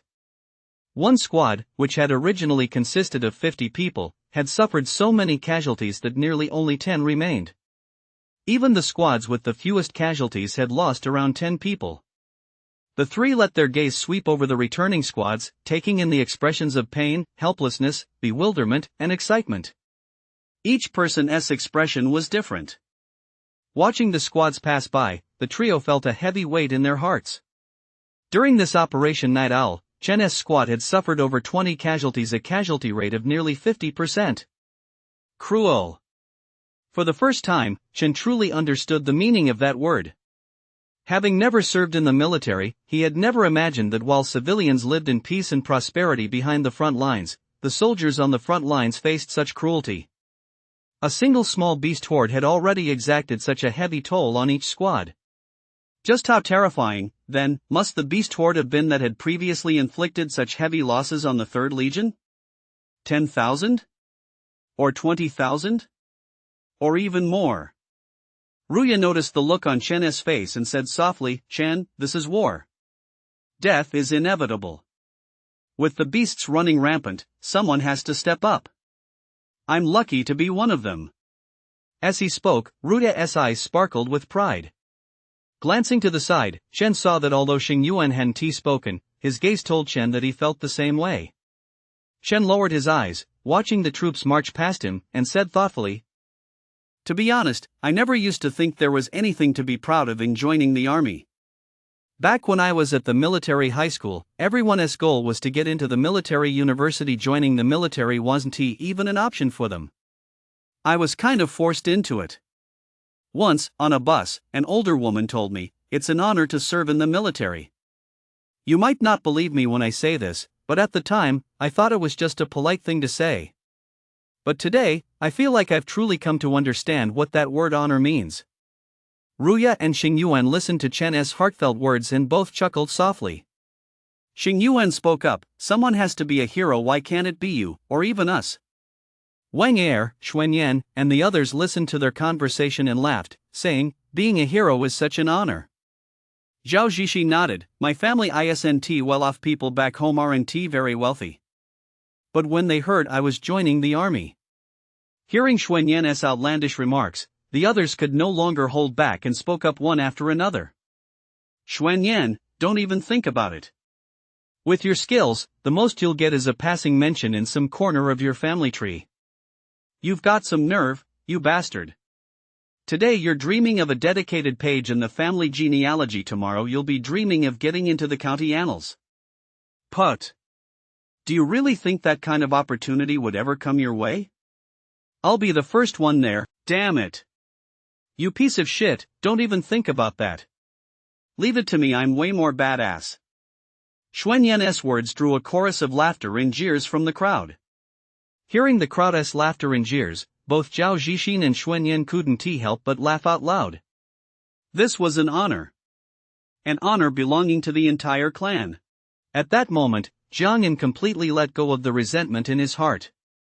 Tiger, commander of the 3rd Legion's Beast Wardens, a marquee stage cultivator. When he walked into the room, everyone present fell silent. Though he gave off no sharp aura, his mere presence still caused the pressure on everyone present to surge. The marquee stage, he was, without a doubt, a true powerhouse. Unlike Zixing, Tiger exuded a strong military bearing. His expression was stern, a complete contrast to Zixing's refined and scholarly demeanor. Commander! Commander! Commander! The moment they saw Tiger, everyone in the room stood up in unison and raised their hands in salute. His gaze swept across the crowd, and when he saw Zixing, who looked just like a scholar, a smile involuntarily spread across his face. Senior brother. Zixing glanced at Tiger, acting as if he hadn't heard a thing, and kept his head down, still poring over the documents in his hands. Tiger looked, hey, senior brother, you. Chapter 58, The Shameless Tiger. Senior brother, you. When he saw the documents in Zixing's hands, Tiger's eyebrows shot up. He opened his mouth as if to say something, but upon catching a hint of sharpness in Zixing's gaze, he swallowed his words. Withdrawing his gaze, Zixing spoke with a distant tone, you'd better not meddle in my affairs. The warmth he'd shown Tiger at the beginning had vanished from his words. Watching his senior brother with his head down, poring over the documents, a flicker of pity crossed Tiger's eyes. He hesitated for a moment. Senior brother, why bother? Decades have passed, why can't you let it go? Get out, get out, get out. Zixing waved his hand, unwilling to continue the conversation with Tiger. Tiger sighed softly and dropped the subject. Let him be. He changed the subject. Senior brother, what brought you here this time? Zixing looked up, closed the documents in his hands, and fixed his gaze on Xiang Han, his expression once again becoming refined and gentle. Xiao Xiang introduced someone to me, so I came to take a look. Ha?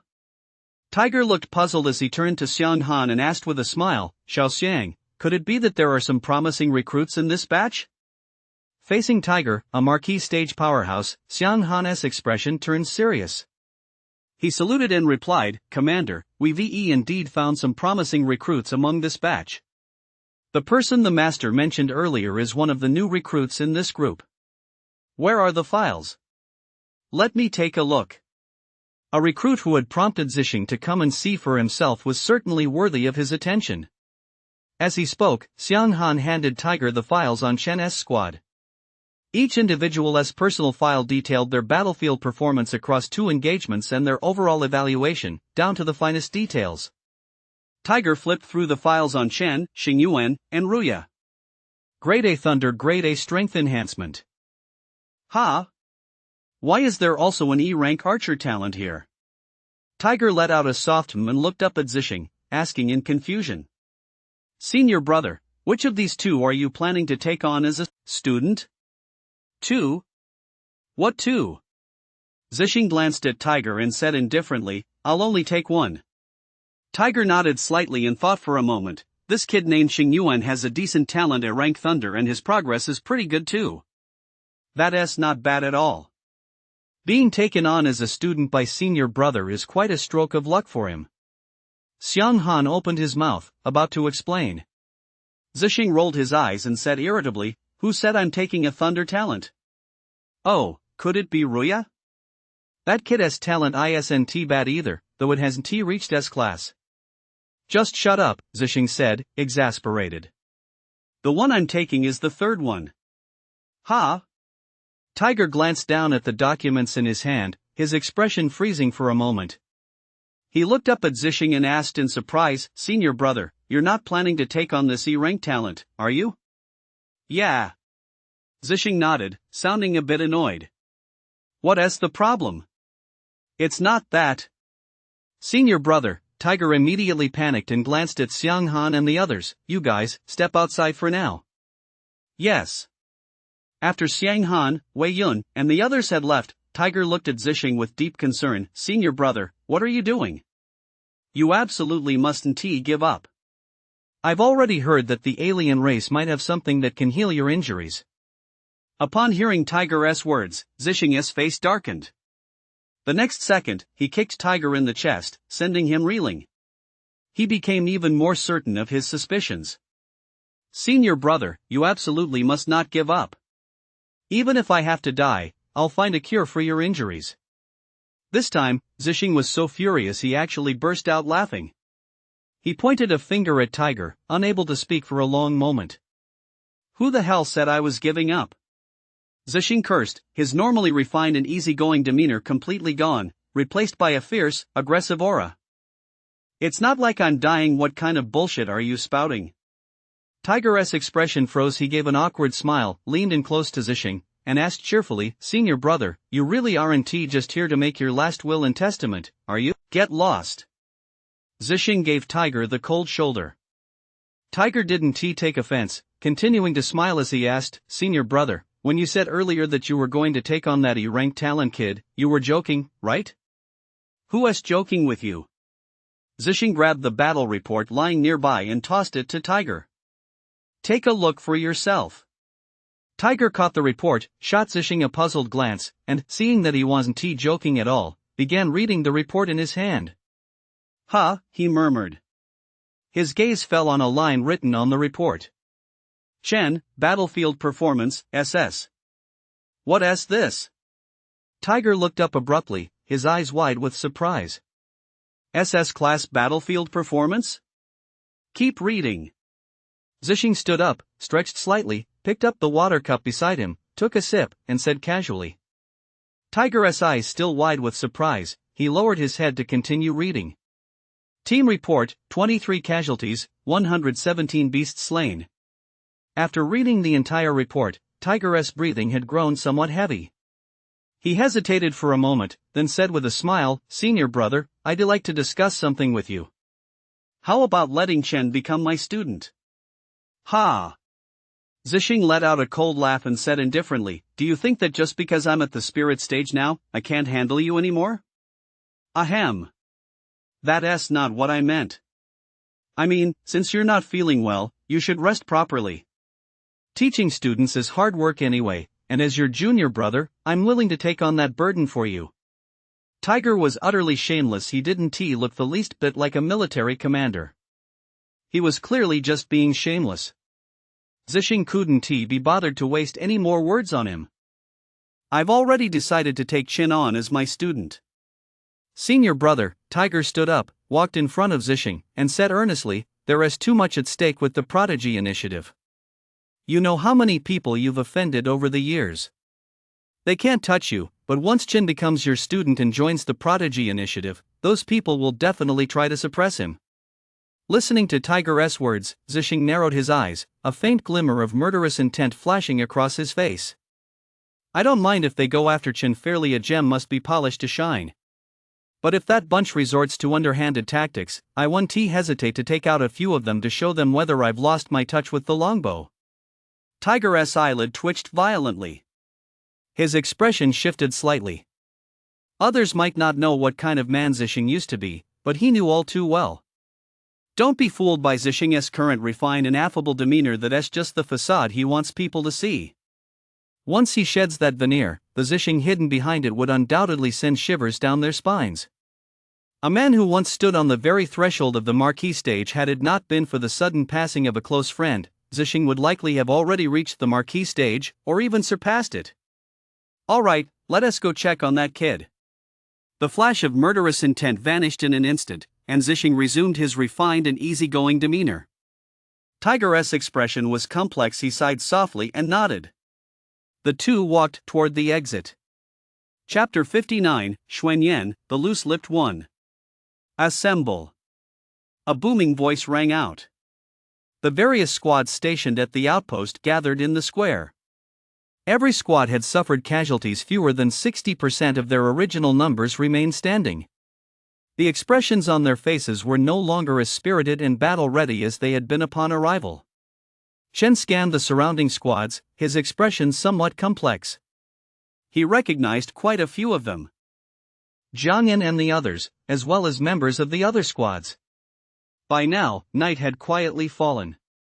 Silhouettes swayed across the square, but within moments, everyone had assembled. After nearly 2 months, everyone had acquired the basic qualities required to be a competent soldier.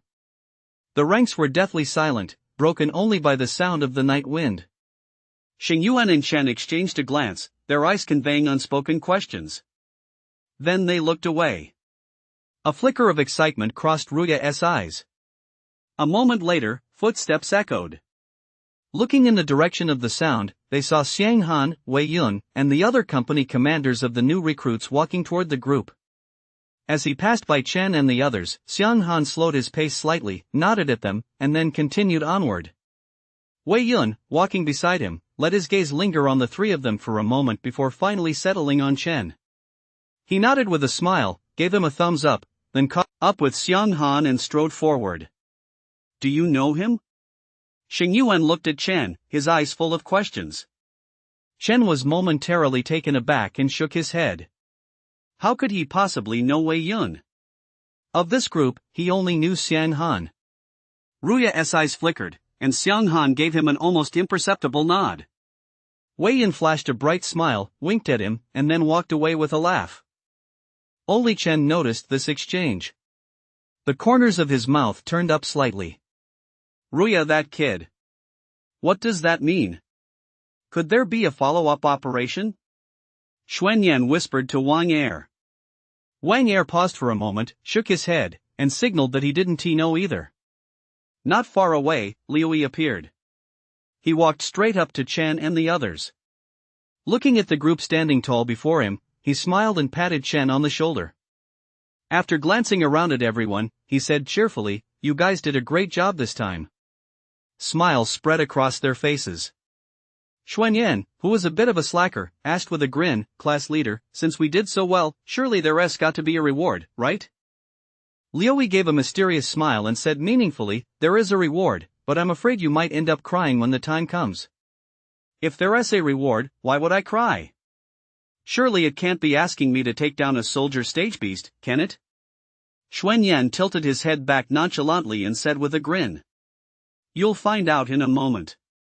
Liu said no more, nodding with a smile to the group before walking off into the distance. Why is the squad leader here? Chen was a bit puzzled. Operation Night Owl involved all the new recruits of the Beast Wardens. For such an important occasion, someone in Liu's position was clearly not high-ranking enough, yet here he was. The implications of this were enough to spark some speculation. Xingyuan raised an eyebrow slightly, a thoughtful look flashing in his eyes. Seeing the two of them looking puzzled, Ruya thought for a moment and said softly, "I suspect a powerful figure might be coming." As Ruya's words reached their ear, the two exchanged glances and suddenly had a moment of realization. Just as everyone was speculating, two figures approached from the distance. One was gentle and refined, with a warm smile on his face. The other wore a military uniform, stood tall and straight, and exuded a strong military presence. When the crowd in the square spotted Tiger in his military uniform, all eyes turned to him at once. Their eyes sparkled. Xuanyan cast a suspicious glance at his teammate beside him and whispered, "What is the name of our Beast Warden's corps commander?" "Tiger? You don't even know that?" "It was posted on the wall back in basic training," Ren Jianming replied offhandedly, then sensed something was off and turned to ask, "Why do you ask?" Xuanyan asked again, "Have you ever heard of a recruit named who?" At those words, Ren Jianming froze for a moment. Before he could speak, Wang Er whispered, "Given the commander's abilities, do you think he can't hear what you're saying?" "Damn, I forgot." Xuanyan's expression changed, and he didn't dare say another word. Brigadier General? Xuan Yan and his group were sitting a little farther away from Chen and his two companions, so the three of them hadn't heard the earlier conversation. Xing Yuan paused, staring in surprise at Tiger as he approached from a distance, his tone full of confusion. Ruya spoke up to explain, according to the regulations of the Huaxia National Army, those holding the rank of Brigadier General are all at least at the King stage and serve as division commanders. Xing Yuan was taken aback and exchanged a glance with Chen. You know all this? In Huaxia, virtually everything related to the military is classified. This includes the combat strength associated with each rank and the positions held by those ranks. Huh? Ruya asked in surprise. Haven T, you seen it? What? There are even descriptions posted on the wall at the base of the new recruit barracks. Really? Chen and Xing Yuan looked slightly taken aback, momentarily unsure whether they truly never seen it or had simply forgotten. Aren't you even curious about who that person walking alongside our division commander is? Ruya's eyes were filled with puzzlement. This was within the Beast Wardens. There was no one here but soldiers. The elderly man walking alongside the division commander didn't possess even a hint of a soldier's demeanor. He looked more like a scholar, but how could a non-military person have gained access to the military? Judging by the way the two walked, Tiger seemed to harbor some fear of the old man. This discovery only made Ruya even more curious about the old man's identity. Chen and Xing Yuan fixed their gaze on the old man. In the distance, Zixing and Tiger were discussing the Prodigy initiative when they suddenly several pairs of eyes on them. He turned his head and, upon seeing Chen, gave him a gentle smile and a slight nod. Chen was momentarily taken aback. What was that all about? That old man's smile was rather baffling. Seeing Zixing and Tiger looking their way, the three quickly averted their gaze, standing quietly in place, dared not make any further movements. The distance between them was at least 100 meters. Even from such a distance, he could easily sense their gazes. Their expressions changed, and their hearts began to race. A powerhouse. A super powerhouse. The King stage realm is actually this powerful. This was the first time Chen and Xing Yuan had truly felt the terror of a powerhouse. Even a single glance devoid of any killing intent could be easily detected. If they harbored any ill will toward Tiger and Zixing, they feared they would be killed from a distance before they even had a chance to act. They had no doubt that such a possibility existed. The King stage realm. So terrifying. Chapter 60, Individual Rating, SSS, Team Rating, S. On the high platform. Tiger waved his hand, declining the chairs offered by Xiang Han and the others. Xiang Han, Wei Yun, and the others stood below the platform, looking up at Tiger on stage, their eyes filled with determination and reverence. The square was utterly silent. The moon hung like a bow, its light casting a hint of chill over the utterly silent square. Chen's gaze fell on Zixing, who was standing not far away. A nagging doubt had been lingering in his mind. Ever since the moment he first laid eyes on him, the old man had been constantly sizing him up. It made Chen's skin crawl. He'd even begun to wonder if this old man might be the power behind Zack.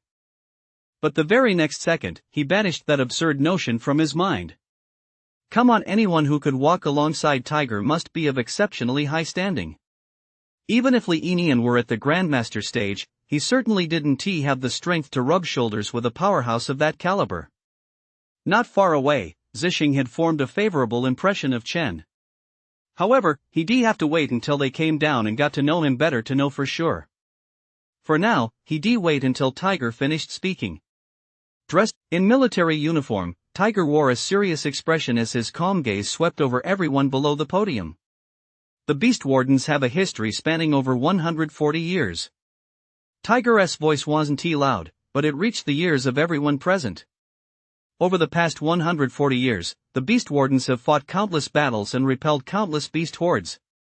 Generation after generation of our forebears have made the ultimate sacrifice.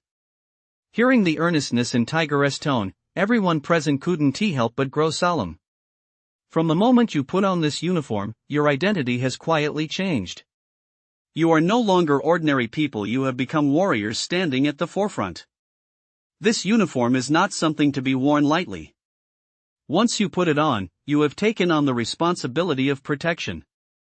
At this point, he paused, his voice growing somber. Just 6 months ago, the 3rd Legion repelled a massive beast horde, suffering 58,000 casualties. And such large-scale beast hordes have occurred a total of 478 times in the span of just 100 years. Hearing the figures Tiger spoke, everyone present felt a pang of dread. Even if only 58,000 died each time, 478 such incidents would amount to over 27 million people. And that was just the casualty count for the Beast Wardens. The Huaxia nation has 3 major legions in total, each comprising 3 armies. For example, under the 3rd Legion are the Beast Wardens, the Jinyue Army, and the Jinchuan Army. Such figures were enough to leave anyone speechless. Tiger raised a finger and pointed at the military uniforms the crowd wore. It is the sacrifices of generation after generation that have brought us to where we are today. This uniform is your honor. I hope that one day in the future, you will truly understand the true meaning of this uniform. Every member of the teams called out wore a look of excitement on their faces. Among them were the 2 S-class talents Wei Yun had mentioned earlier. The 2 were on the same team and had performed exceptionally well this time. Hearing that their team had been rated a class, he nodded, understood. Go handle it first.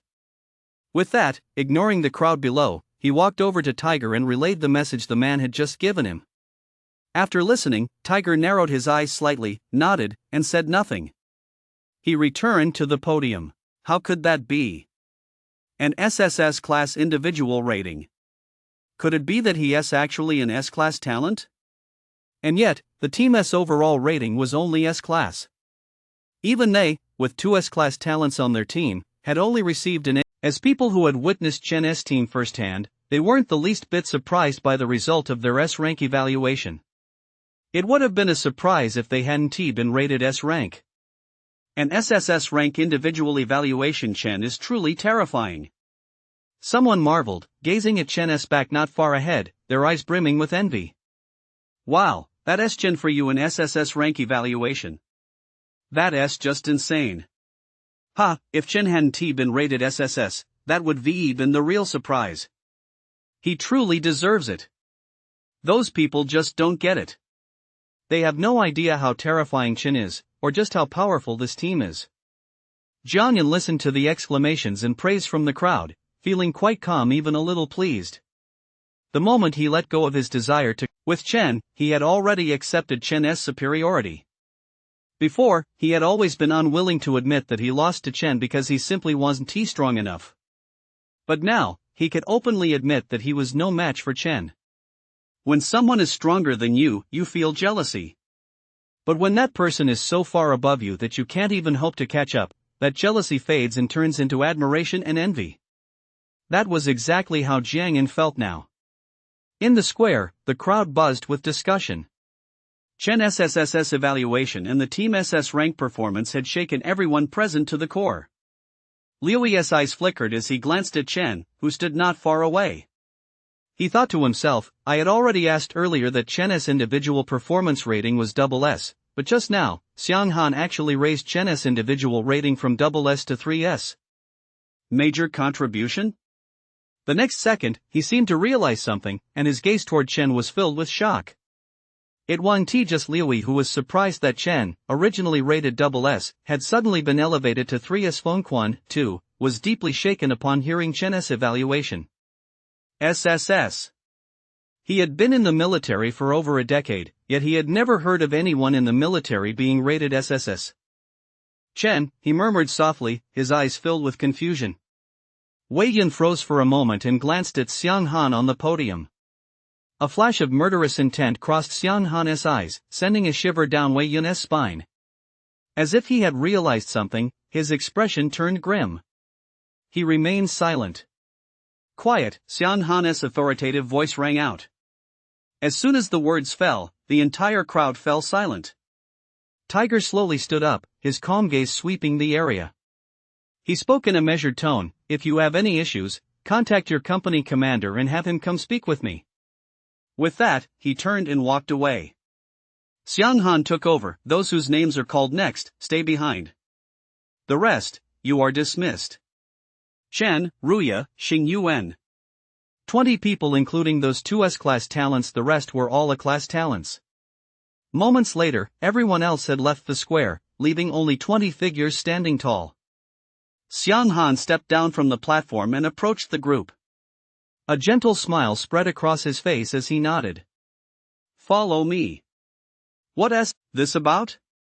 Xing Yuan asked, puzzled. Among them, only Chen knew about the Prodigy Initiative. The rest were in the dark. Perhaps Ruya knew as well. Chen glanced at him. Feeling Chen's gaze, Ruya grinned. You'll find out soon enough, Chen said with a smile to Xing Yuan, pulling his gaze away. Xing Yuan nodded. So when did the old man leave? Chen cast a suspicious glance around the room. Not seeing Zixing anywhere, he let out a soft "hmm." Not seeing Zixing, Chen continued to wonder about his identity, but then shook his head. There was no point in speculating. A moment later, Xiang Han stopped in his tracks.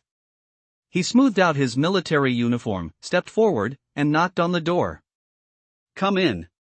Tiger's voice rang out. Xiang Han beckoned to one of the people behind him and walked inside. Among the crowd, someone whispered, a private conversation?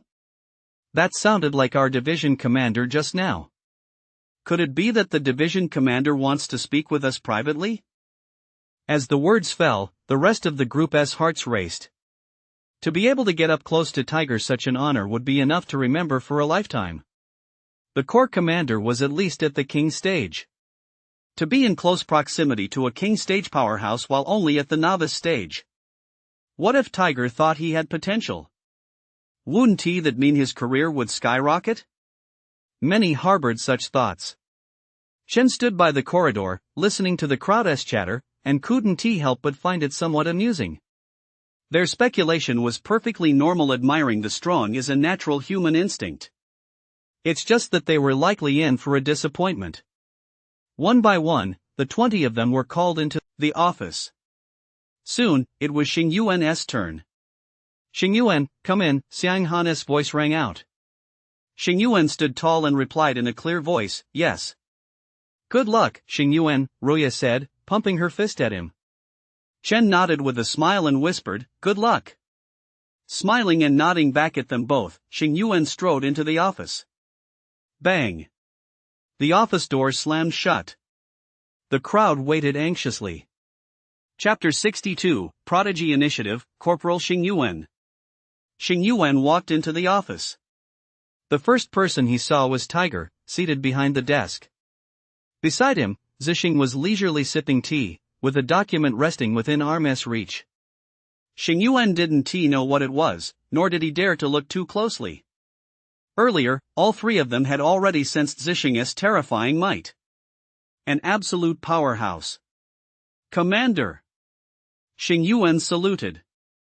Zixing's gaze fell on Xing Yuan. After a brief glance, he looked away. He continued sipping his tea at his own leisurely pace. Tiger looked up at Xing Yuan and said with a smile, sit down. Don't be nervous. He could tell Xing Yuan was nervous. Don't let Xing Yuan's usual showboating fool you. It all depends on who he is in front of. In front of Wang Er, Xuanyan, and the others, he was strong enough, and his talent was strong enough. When he showed off, Wang Er, Xuanyan, and the others could only grind their teeth in frustration, but they couldn't do a thing about it. But among the people in this room right now, if he, a novice stage cultivator, were to show off, he'd be out of his mind.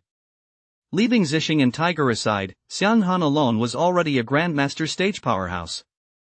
A single light slap from him would shatter his frail little frame. He sat stiffly in his chair, daring to rest only half his butt on it, ready to jump up at a moment's notice. If Xuanyan and the others saw this, they'd make fun of him for the rest of his life. Whereas the king of show-offs everyone was talking about. Hey, king of swagger, you've lost your swagger. No, wait, it's your swagger. Tiger noticed Xing Yuan's nervousness and shook his head helplessly. He knew this kind of reaction was perfectly normal. He gathered his thoughts, picked up the file beside him, then looked at Xing Yuan and said, Xing Yuan, age 18, from Chang'an. His father is at the Grandmaster stage, and his mother is also at the Grandmaster stage. His awakened talent is Grade A Thunder. His strength is at the 5th level of the novice stage.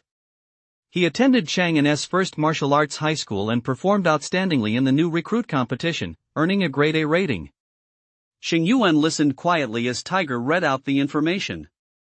He wasn't the least bit surprised. When their group was singled out and asked to stay behind, he already had his suspicions. His background had been thoroughly investigated, a task that posed no difficulty for the military, the most powerful force in the Huaxia nation. In fact, if they were so inclined, they could know exactly what time Xing Yuan woke up to use the restroom, what he liked to eat, and even how many girls he held hands with.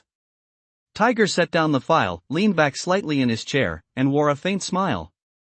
Both your parents are at the Grandmaster stage, your family is well off, and the talent you've awakened isn't weak either. The military isn't the best choice for you. Tell me, what is your reason for joining the military? Xing Yuan sprang to his feet, chest puffed out and head held high. With a serious expression, he replied, to slay the beasts. Although my parents are at the Grandmaster stage, I don't want to spend my whole life under their wing. I want to prove myself. And I want even more to defend my home and country. Xiang Han stood to the side, listening to Xing Yuan's answer. The stern expression on his face softened. Tiger raised his eyes and fixed them on Xing Yuan. Xing Yuan showed no fear, meeting Tiger's calm gaze head on. After a moment, Tiger looked away, stood up, picked up a form, and handed it to Xing Yuan. He raised his hand and saluted. This startled Xing Yuan, and he hurriedly raised his hand to return the salute. Private Xing Yuan. Present. Following a review, you've been selected for the Prodigy Initiative. Please fill out this form and sign your name. Xing Yuan looked down at the paper Tiger had handed him. There was no lengthy introduction, just a simple form.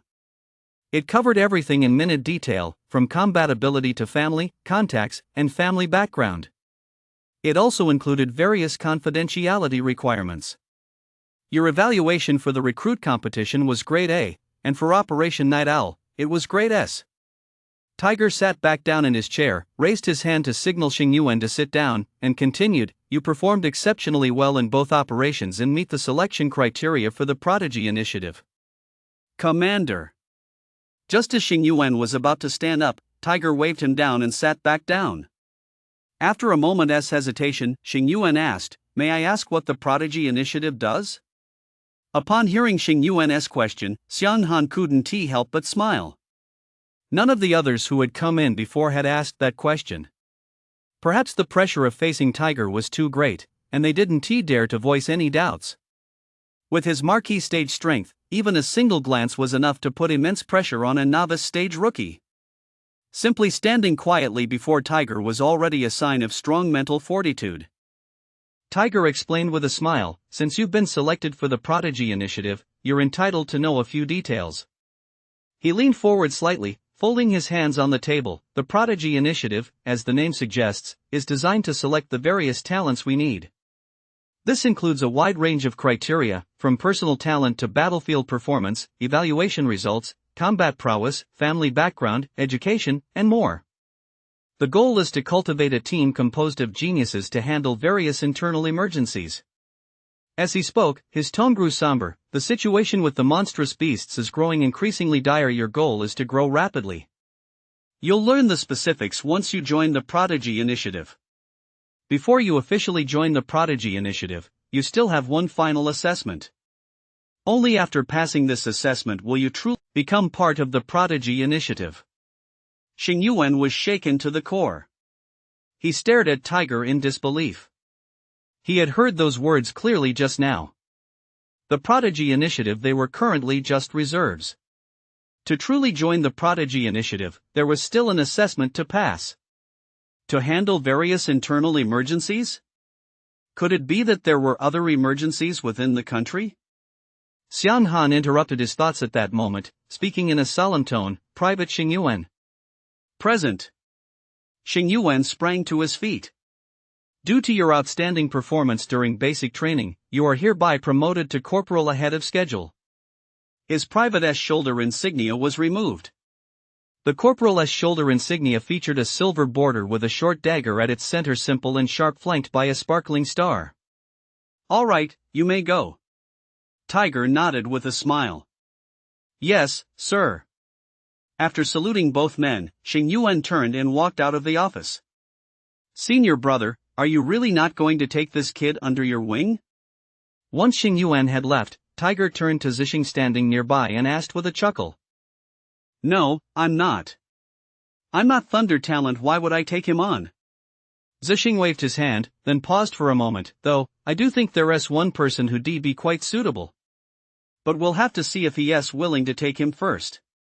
Tiger nodded. Ha! As Xing Yuan stepped out of the office, the eyes of everyone waiting outside immediately turned to his shoulder. Corporal, they exclaimed in surprise. Some glanced at the people who had entered the office earlier, their shoulder patches read private. But how come, when it came to Xing Yuan, he was suddenly a corporal? Xing Yuan said nothing, standing tall and straight. His expression was calm, as if he didn't care at all about being promoted to corporal. But only Chen and Ruya noticed that Xing Yuan's hands, resting at his sides, were trembling slightly. The king of pushback. Chen couldn't help but recall the nickname the squad had given Xing Yuan. Ruya. Xiang Han's voice rang out. Ruya smiled and nodded at the two of them, then stepped into the office. Chapter 63, Use your rank at work. Have a seat. Ruya saluted. Tiger waved his hand and casually pointed to the chair in front of him. Getting straight to the point, he said, Prodigy Initiative, you've been selected. Fill out this form. With a wave of his hand, the form by his side shot toward Ruya like a sharp blade. Ruya's expression changed drastically. His figure vanished from the spot in an instant as he dodged to the side. Thud. The thin sheet of paper flew past Ruya's body like a razor-sharp blade and plunged into the office wall with a thud. What is this? Xiang Han's expression changed drastically, his gaze toward Ruya instantly hardened, and the aura unique to the Grandmaster stage surged from his body. He was about to strike in the very next second. Just as he was about to make his move, Tiger's voice rang out, What are you standing there for? Go get it back. Ruya gave an awkward smile and pulled the form out of the wall. The moment his fingers touched the form, the paper, which had been as sharp as a blade, suddenly became soft. It was as if something clinging to the paper was dissipating. Ruya's expression changed, he applied more force, and the form came out smoothly. Commander. Back at the desk, Ruya looked embarrassed. Tiger glanced at him and said impatiently, What are you standing there for? Fill out the form. Do you want me to write it for you? Ruya hesitated for a moment, then picked up a pen from the side and began filling out the form. Xiang Han finally caught on at that moment. The aura of the Grandmaster stage gradually dissipated. He glanced at Ruya, who was bent over filling out the form, then at Tiger sitting at the desk. For a moment, he wasn't quite sure what the relationship between the two was. But one thing was certain, Ruya and Tiger definitely knew each other. Their conversation had already made everything clear. When Tiger had moved to intervene, he thought there was something wrong with Ruya and was about to subdue him. Now it seemed he overreacted. As he reached a certain line on the form, Ruya turned to look at Xiang Han, then glanced at Tiger. After a moment's hesitation, he leaned forward slightly and asked in a low voice, How should I fill out the family section? Seeing the embarrassment on Ruya's face, Tiger couldn't help but laugh. He pointed at Ruya and teased with a laugh, You little rascal, tell me, how should you write it? Ruya was on the verge of tears. He genuinely had no idea how to fill it out. If he wrote the truth, his family had strictly forbidden him from revealing anything. But if he didn't tell the truth, Tiger right in front of him definitely wouldn't let him off the hook. Grandpa Tiger, maybe I shouldn't write it after all? Hearing Ruya's form of address, Xiang Han froze in shock. Grandpa Tiger, holy shit. I think I've uncovered some kind of earth-shattering secret. I never would have guessed it, Ruya, turns out this kid is actually a big shot. To be able to call Tiger Grandpa Tiger, that means the person behind him must be incredibly powerful at the very least, on the same level as Tiger. Marquee stage? Xiang Han searched his mind for anyone who fit that description. Tiger looked at Ruya's expression, his face stern, and said in a deep voice, "Use my title when you're working. Who is your grandpa, Tiger?" After saying that, he shot a glance at Xiang Han standing nearby. Xiang Han pretended not to hear it, tilting his head back as he continued to search his mind for powerful figures who fit the criteria. Damn it! Ruya was genuinely on the verge of tears from Tiger's string of antics. This is no way to play the game. Alright, just fill it out truthfully. Tiger stopped teasing Ruya, waved his hand dismissively, and said irritably, "You're not the only one like this in the Prodigy Initiative. What is there to hide?" Hearing Tiger say that, Ruya made up his mind. He began writing directly in the family section of the form. "You did well this time, your grandpa should be pretty pleased." Tiger took the form Ruya had filled out and placed it face down beside him. He said with a smile. Ruya smiled back, "I was just lucky." Tiger glared at him, "You need to work on that temperament of yours, kid. You're so slow and hesitant you don't act like a real man." "What do you mean, lucky?" "Luck is part of your ability, too. Just like your grandfather back then, wasn't he also?" "Ahem." Zixing cleared his throat, and Tiger immediately swallowed the words that had been on the tip of his tongue. Xiang Han, standing nearby, had been listening intently, but who would ve thought Tiger would suddenly stop talking. He shot a resentful glance at Zixing, who was sipping his tea nonchalantly. "Why are you coughing for no reason, old man? Just enjoy your tea. I, as a bystander, still want to keep watching the show." Interrupted by Zixing's light cough, Tiger didn't pursue the topic any further. An S-class performance that's not too shabby. After saying that, his tone shifted. He stood up and said in a deep voice, "Private Ruya. Present. Due to your outstanding performance during basic training, you are hereby promoted to the rank of corporal ahead of schedule." Xiang Han handed him the corporal's shoulder insignia. "Alright, you may go." Tiger waved him off. "Yes, sir." The group waiting outside stared wide-eyed when they saw Ruya. "Are you kidding me? Another corporal? Are they handing out corporal rank like it's going out of style today? Why don't you go try your luck and ask the division commander to promote you to corporal early too?" All of them were still privates. First Qingyuan, then Ruya that made 2 corporals already. Could it be that Chen was going to get promoted to corporal next? At this point, out of the 20 men, Chen was the only one whose name hadn't been called yet. This time, Xiang Han didn't take roll call directly at the door. Instead, he walked up to the group, scanned them briefly, then fixed his gaze on Chen. With a gentle expression and a hint of a smile, he said, "Come inside with me."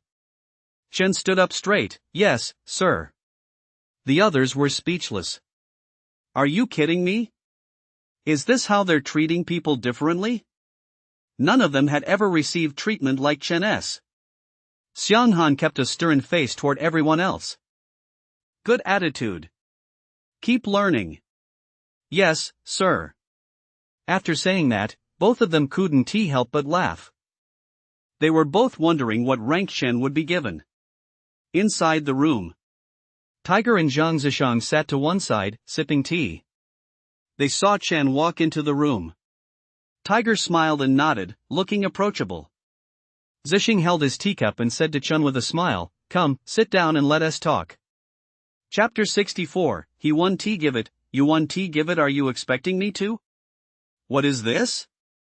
Chen was a bit taken aback. The 2 men before him were no ordinary people. One was the commander of the Beast Wardens, the other, though his exact status was unknown, was certainly no less prominent, given that he was sitting there drinking tea with Tiger. "Xiao Xiang, you sit down too, don't just stand there. Take a break." Zixing gestured with his hand, saying with a cheerful smile. After Xiang Han sat down, Zixing turned to Chen, "Kid, your name is Chen, right?" "Yes." Chen sprang to his feet and answered in a clear, loud voice. Sit down, sit down. Let us talk while you're seated. You don't need to be so formal in front of me, and don't worry about him, just pretend he isn't there." Zixing shot a glance at Tiger sitting beside him, his face full of resentment. Hearing Zixing speak this way, Tiger didn't get angry, he just sipped his tea with a smile, offering no rebuttal. In fact, he seemed to be enjoying it a bit. Chen's expression stiffened. He thought to himself, old man, that's not something you should say. You might be able to act like he doesn't matter, but I can't. And what's this about not needing to be formal in your presence? I don't even know who you are. As if able to read Chen's thoughts, Zixing set down his teacup, his face adorned with a refined smile that made one relax involuntarily. It must be said that although Zixing before him had a head full of white hair, he did not look like an old man should. On the contrary, he appeared full of vitality, and his eyes, which should have been cloudy, were strikingly clear and bright. His demeanor wasn't as sharp and stern as Tiger's, rather, he resembled a scholar. Gentle and refined. A soft voice spoke, "Your name is Chen, an E-rank archer talent?" Chen nodded. All this information was in the records, and there were even more detailed entries. "Do you know who I am?" Chen froze, glancing at Zixing, who was smiling gently before him, and searched his mind for a moment. He shook his head. As a novice stage practitioner, he knew that the strongest fighter was the former #1 in Huaxia, Zhan Yuanzhou. Apart from him, there was only Tiger, who was sitting beside him, sipping tea leisurely. Tiger glanced at Chen, then cast a sideways look at Zixing beside him. He smiled but said nothing. Xiang Han, sitting nearby, grinned slightly. Although Zixing was once the top archer talent in Huaxia, very few recognized him nowadays. "It's only natural that you don't recognize me," Zixing said, waving his hand without a trace of displeasure. "My name is Zixing. I'm at the spirit stage. Decades ago, I had a title, the God of Arrows." Chen looked up, staring in surprise at Zixing, who was smiling gently. The Zixing standing before him was actually a spirit stage powerhouse. Chen's astonished gaze met Tiger's eyes. He turned to face Zixing and said with a smile, "That title doesn't hold much weight these days, does it? Get lost." Zixing shot him a sidelong glance, then withdrew his gaze and refocused on Chen. "It's fine if you don't recognize me." Zixing appeared quite composed as he continued, "Xiao Xiang has told me about you, an E-rank archer talent whose cultivation speed rivals that of S-rank or even SS rank talents. I'm very interested in you. How about becoming my student? A spirit stage level teacher isn't too shabby, is it?" Saying this, Zixing couldn't help but feel his age. The #1 archer talent in Huaxia, once a king stage level powerhouse, who killed a marquee stage level alien with 3 arrows. Any one of these titles alone would be enough to make a huge impression. People used to line up just to become his student. The disappointment in Zixing's tone caused the smile on Tiger's face to gradually fade, and he sighed softly to himself. If Zixing hadn't been injured, he'd be at least at the marquee stage by now, or even stronger. Chen's lips twitched slightly. The fact that he possessed an SSS rank archer talent was known to no one but himself. Now, a spirit stage powerhouse was offering to take him on as a student, and yet he was still hesitating. If the people outside found out about this, they'd probably want to crack his skull open to see if his brain had short-circuited. What was there to hesitate about? Student Chen greets his teacher. Chen wasn't a fool. A spirit stage powerhouse who, like him, possessed the archer talent. It was a perfect match. That single word, master, made Zixing's heart soar. Although Chen's talent wasn't particularly high, his gaze was resolute. When facing powerhouses like him and Tiger, he remained neither servile nor arrogant, showing not the slightest trace of fear. That alone set him apart from everyone he'd encountered before. Zixing smiled as he stood up, walked over to Chen, and nodded. "Xiao Xiang told me he'd already discussed the Prodigy Initiative with you. I want to go into further detail. Once you get there, I'll teach you archery." "Yes, teacher." After calling him master once, Chen found himself using the title with increasing ease. At that moment, he bore no resemblance to the man he had been on the battlefield. "What are you still standing there for?" Zixing turned his gaze to Xiang Han standing nearby and said, his eyes widening, "Where's the welcome gift?" "Ha? Me?" Xiang Han paused in surprise, pointing at himself with a bewildered look on his face. Don't be ridiculous. If he 1T give it and you 1T give it, do you expect me to? Zixing said this quite naturally, as if he saw nothing wrong with it. Xianghan thought to himself, Master, you haven't changed a bit. When he met Zixing's gaze, his heart sank. Chen didn't know Zixing, but he knew him all too well. He'd been studying under Zixing for 3 months that were nothing short of a living hell. It had even nearly shattered his self-confidence. Even now, he sometimes still thought back on those difficult days. Poor junior brother, Xianghan thought with a bitter smile, shaking his head inwardly. Then, as he patted himself down, his expression froze.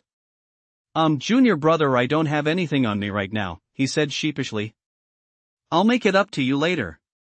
Chen froze in place at the sound of Xianghan addressing him as junior brother. Was Xianghan also the Master's student? Had his been upgraded in an unexpected way? From being able to call Xianghan only captain to becoming junior and senior brothers? Was it really that exciting? Look at you, you clueless fool. You knew I was taking on a student today, yet you didn't even prepare a gift in advance? Zixing shot Xianghan a disdainful glance, then said with a smile to Chen, tell him to come down and make it up to you. If he doesn't I'll take you to the supply depot, and you can pick whatever you want. Holy crap, Chen couldn't help but exclaim with delight. He silently prayed that Xianghan wouldn't make it up to him. I'm really not interested in those things. It wasn't so much about the welcome gift, I mainly wanted to check out the logistics office. He'd seen quite a few good things there before. With Zixing taking me, I doubt anyone would dare stop me. No, Master, I'll make it up later, I'll make it up later. Hearing Zixing say that, Xianghan immediately panicked. He knew Zixing's temper all too well. He was actually the type to pull something like that. Good. Zixing folded his arms behind his back and nodded slightly. Alright, we've finished enrolling the students. Now it's time to talk business. Tiger stood up, took over the conversation, and picked up the form beside him. Chen, come fill out this form. When the first recruit competition assessment had ended, Xianghan had already told him about the Prodigy initiative. Chen merely glanced at it briefly and filled it out in a few swift strokes. Don't leave just yet. Seeing Chen raise his hand to salute, Tiger waved him down and continued. There's one more thing, tell me what the situation is with those few people.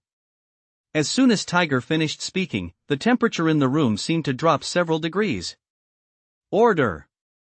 The faces of the 5 men flashed through Chen's mind. From the moment the battlefield cleanup crew appeared, Chen had known that his kills had been discovered. He hadn't planned on hiding it, though. He just didn't know if his kill of Zack had been exposed. Chapter 65. What kind of decent person would do something like this? 4 at novice stage, level 7, and 1 at novice stage, level 8. As Chen's words reached their ears, even Tiger couldn't help but cast a puzzled glance at him. Fighting above 1's rank. And by 2 minor levels, no less. A genius. That was the only word left in Tiger's mind. To fight above 1's tier, talent, personal strength, mental fortitude, and martial skills are all indispensable. The Order S group wasn't weak, and they were even more reckless. Chen, with an E-rank talent and at the 6th level of the novice stage, managed to kill 4 at the 7th level and 1 at the 8th level of the novice stage. In Tiger's eyes, such a track record made him nothing short of a genius. Born into poverty, an E-rank talent, lacking resources, lacking martial arts skills, lacking everything.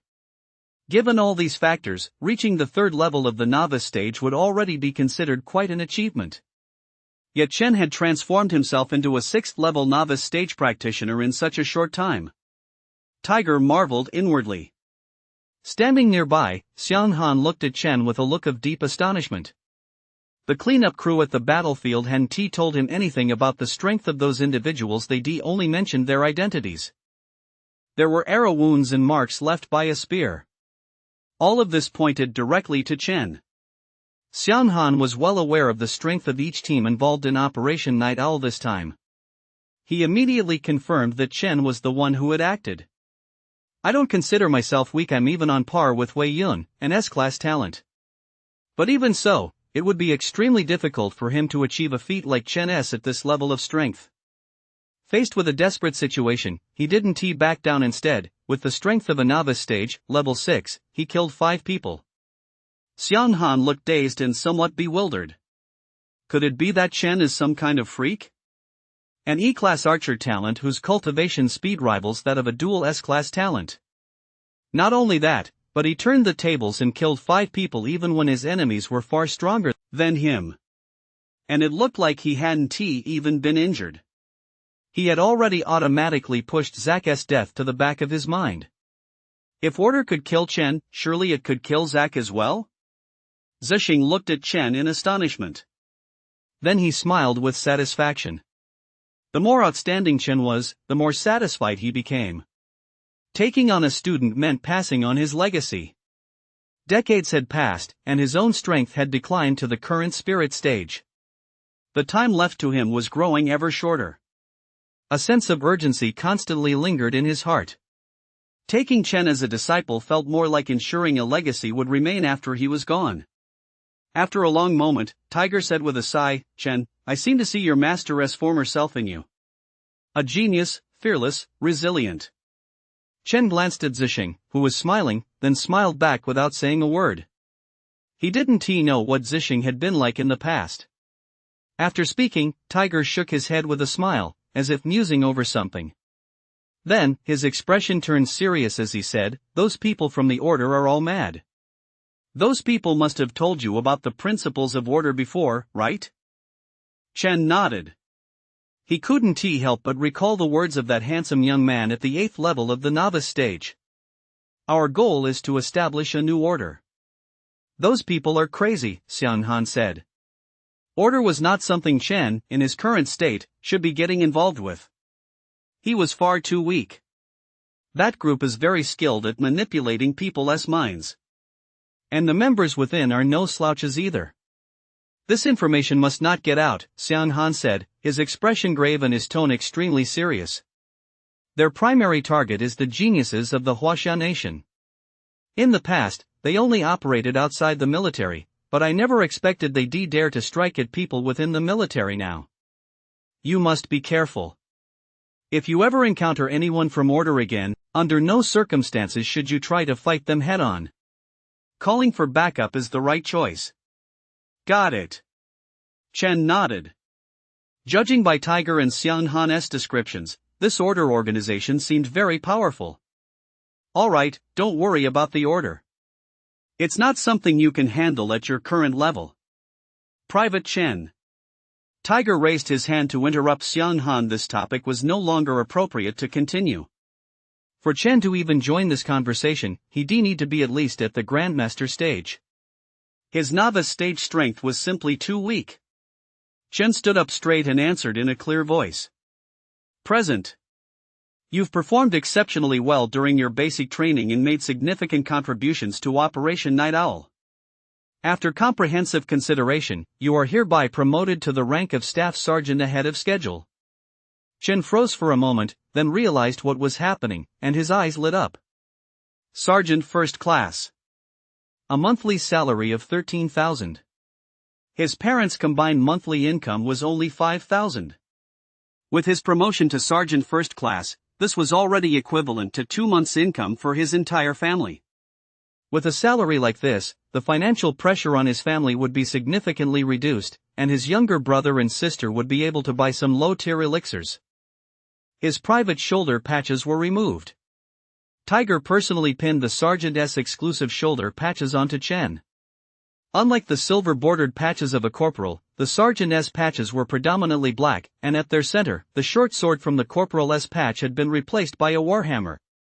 This symbolized a destructive power even more formidable than that of a corporal. A red gem sparkled on the hammerhead. Tiger patted Chen on the shoulder, a warm smile on his face. "Chen, good luck. I hope to see you on another battlefield." "Yes, sir." Watching Chen's receding figure, Tiger furrowed his brow slightly, turned to the gentle Zixing beside him, and said, "Senior brother, I'm starting to regret this a little. What kind of trouble are you getting into now? In front of Tiger, Zixing seemed like a completely different person. His gentle demeanor gradually faded, replaced by a faint, almost imperceptible military bearing. Having served in the military for decades, how could he not possess that military bearing? It was just that he hadn't been in the military for many years, so he had hidden that military bearing beneath his gentle exterior. Over the years, you've offended far too many people, Tiger sighed in exasperation, then paused before continuing. Your research hasn't made any progress in decades. Between the money you owe and that incident over the past few decades, you've practically offended everyone you possibly could. Once those people find out that Chen is your student, they'll likely be knocking on your door the very next day. Hey. Zixing tapped his finger on the table and said indignantly, "What do you mean? I've offended just about everyone I could. Don't make it sound like I die a violent death the moment I leave here." He didn't like hearing that. He admitted he had indeed offended some people, but that was just normal interaction. It wasn't anything like a deep-seated grudge. Xiang Han's eyelid twitched violently as he listened. In his mind, he thought, you really have some nerve. What do you mean by normal interactions? You call it normal interactions when you beat someone so badly they couldn't get out of bed for half a year and nearly left them crippled? If it weren't for them trading resources to save him, you'd probably have beaten him 10 times a day. Xiang Han had suffered this very fate himself. The thought that Chen would also experience the pain he once endured instantly brought him a sense of satisfaction. Junior brother Chen, are you ready? Don't let them pin you to the ground and beat you up. If you lose, you'll get beaten by your master when you get back. If you win, they won't let you off the hook either. Tiger was speechless. What kind of person would do something like that? He thought about it for a moment but couldn't be bothered to argue with Zixing over it. Instead, he shifted the topic to the Prodigy Initiative. I wonder how that kid Chen will perform in the Prodigy Initiative. That's none of your business. I'm his teacher, and I'm also an instructor at the Prodigy Initiative training camp. If anyone should be concerned, it's me. Tiger. Chapter 66, Old Zhang, do you think I'm an idiot? Xingyuan, Ruya, and the others were waiting outside. Among the 19, the corporal rank insignia on 2 of their shoulders stood out strikingly. Corporal rank, that cuts out several years of detours right off the bat. I'm so jealous. We're still just privates, but they're already corporals. Is the gap between people really that big? Don't be jealous, it's not something you can just wish for. Their battlefield performance was S-class, while yours was only A-class. You've still got a long way to go. If I'd known that battlefield performance could earn you a rank early, I would you really stepped up during the operation. Someone was filled with regret, feeling that their performance on the battlefield hadn't been good enough. If they performed just a little better, who knows, maybe they'd be a corporal now too. Pay and such are one thing, but a corporal S rank comes with access to more resources. That's what really caught their attention. Among the crowd, a flash of disdain crossed the eyes of the 2 S-rank talents. Xingyuan and Ruya were both the class talents in their eyes. Talents like these were nothing special. As for the corporal ranks the others had earned, the 2 could only look on with envy. They were only rated S-class for their performance. What rank will Chen, who was even stronger than them, receive? Don't ahead of yourself, he'll probably be promoted straight to 2nd lieutenant, someone joked. Everyone burst out laughing. Xingyuan and Ruya didn't join in the discussion. As long as they weren't slandering Chen, they could say whatever they wanted. The 2 of them were also getting a little curious.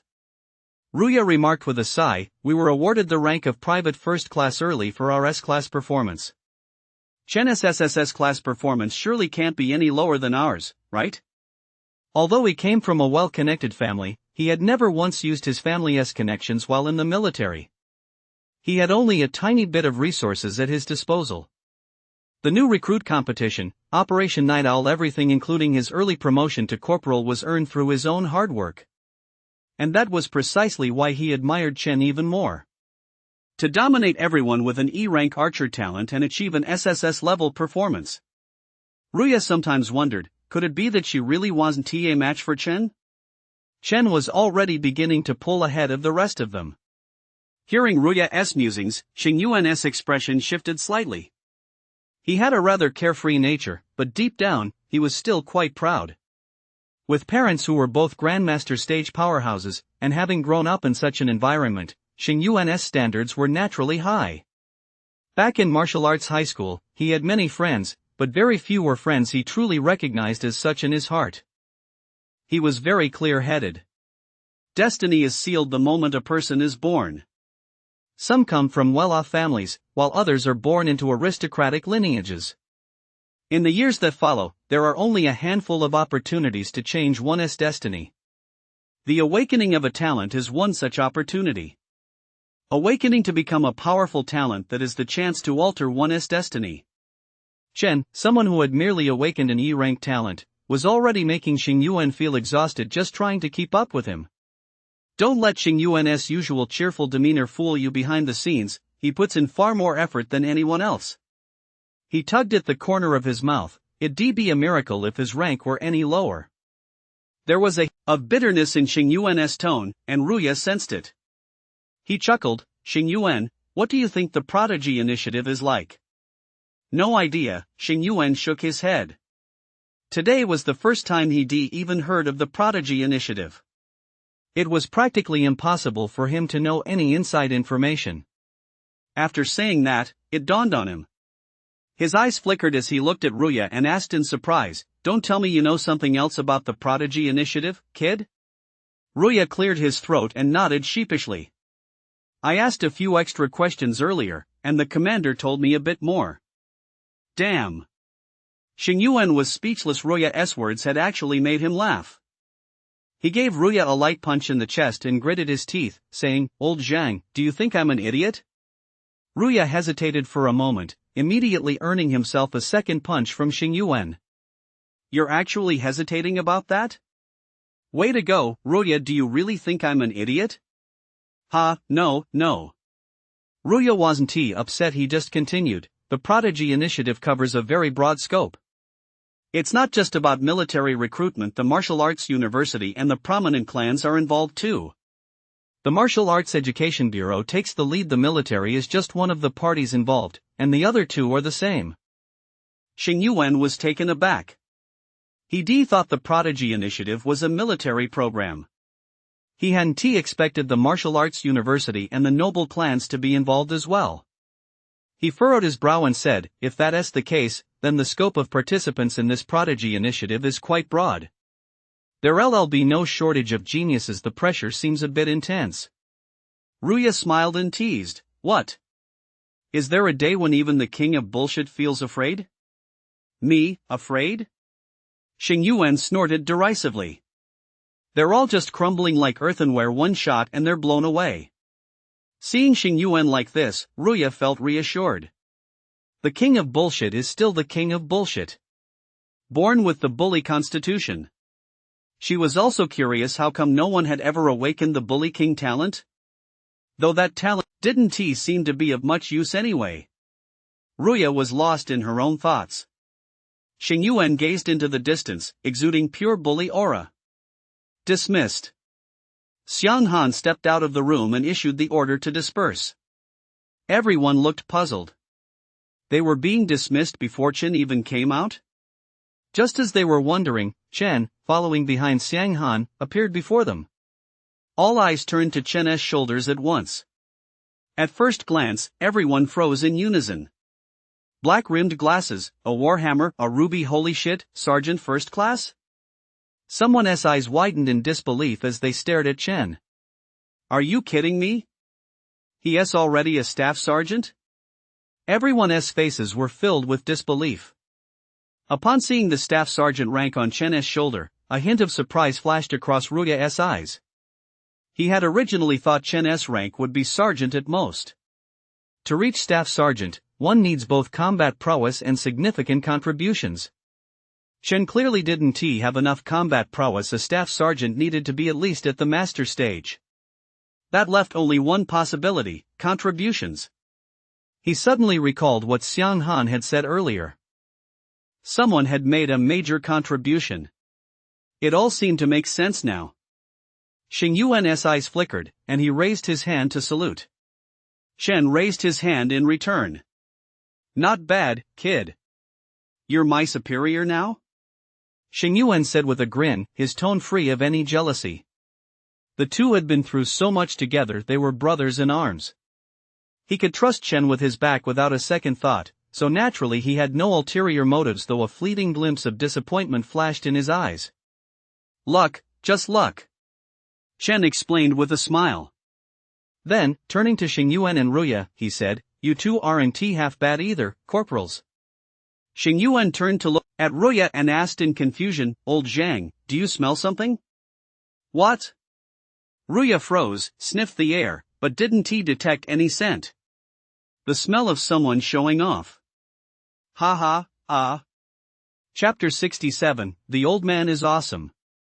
Feeling the vitality within him steadily increase, Chen broke into a satisfied smile.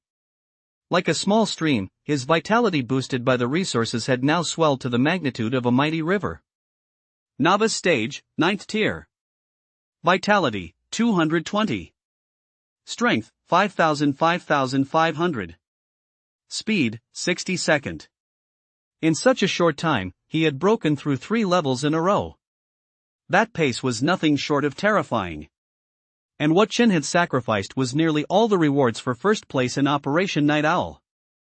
20 vitality pills, 20 exotic beast crystal cores, all 40 of them had been used to boost his strength. Now, he had only 1 spirit crystal stone left, which he used to cultivate the battle spirit art. He had long since entered the second layer of the battle spirit art, the spirit condensation realm. It was time to break through to the third layer of the battle spirit art. Chen thought to himself, and the image of the third layer armor shadow emerges that Liuyi had once demonstrated involuntarily flashed through his mind. To reach the third layer, one must continuously condense the mana and vitality within one's body. Then fuse them with oneself. Once the fusion is complete, he can break through to the 4th tier aura as hard as iron. The rewards for eliminating several members of the order today had also arrived. 20 merit credits per person for those at the 7th level of the novice stage, 30 merit credits for those at the 8th level of the novice stage, plus 20 merit credits for placing first in Operation Night Owl. His total merit credits had reached 130. Based on the market value of merit credits, 1 point for 1,000 yuan, Chen had earned 130,000 yuan from this Operation Night Owl. And that didn't even include the vitality pills, exotic beast crystal cores, or the spirit crystals he used. All told, the total wouldn't be less than 500,000 yuan. Chen mused that having a good background really does give you a head start. If he were truly just an E-rank talent, he probably wouldn't even be able to afford cultivation resources. In China, there are only a few ways to obtain resources. The first is to join hunting guilds in various cities, hunt exotic beasts, and sell them for resources. The second is to enlist in the military, where you can receive a fixed amount of resources each month, though it's certainly not much. The third is to gain admission to the martial arts university. Once admitted, resources are plentiful, but the bar is set extremely high. One must be at least a B-class talent to gain admission.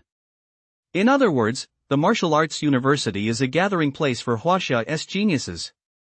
Closing his eyes and focusing his mind, he held the spirit crystal in his hand as threads of mana flowed from it through his palm and into his body. As the mana entered his body, it felt incredibly soothing. His vitality surged, and mana and vitality flowed together within him, with each thread of mana continuously strengthening his body.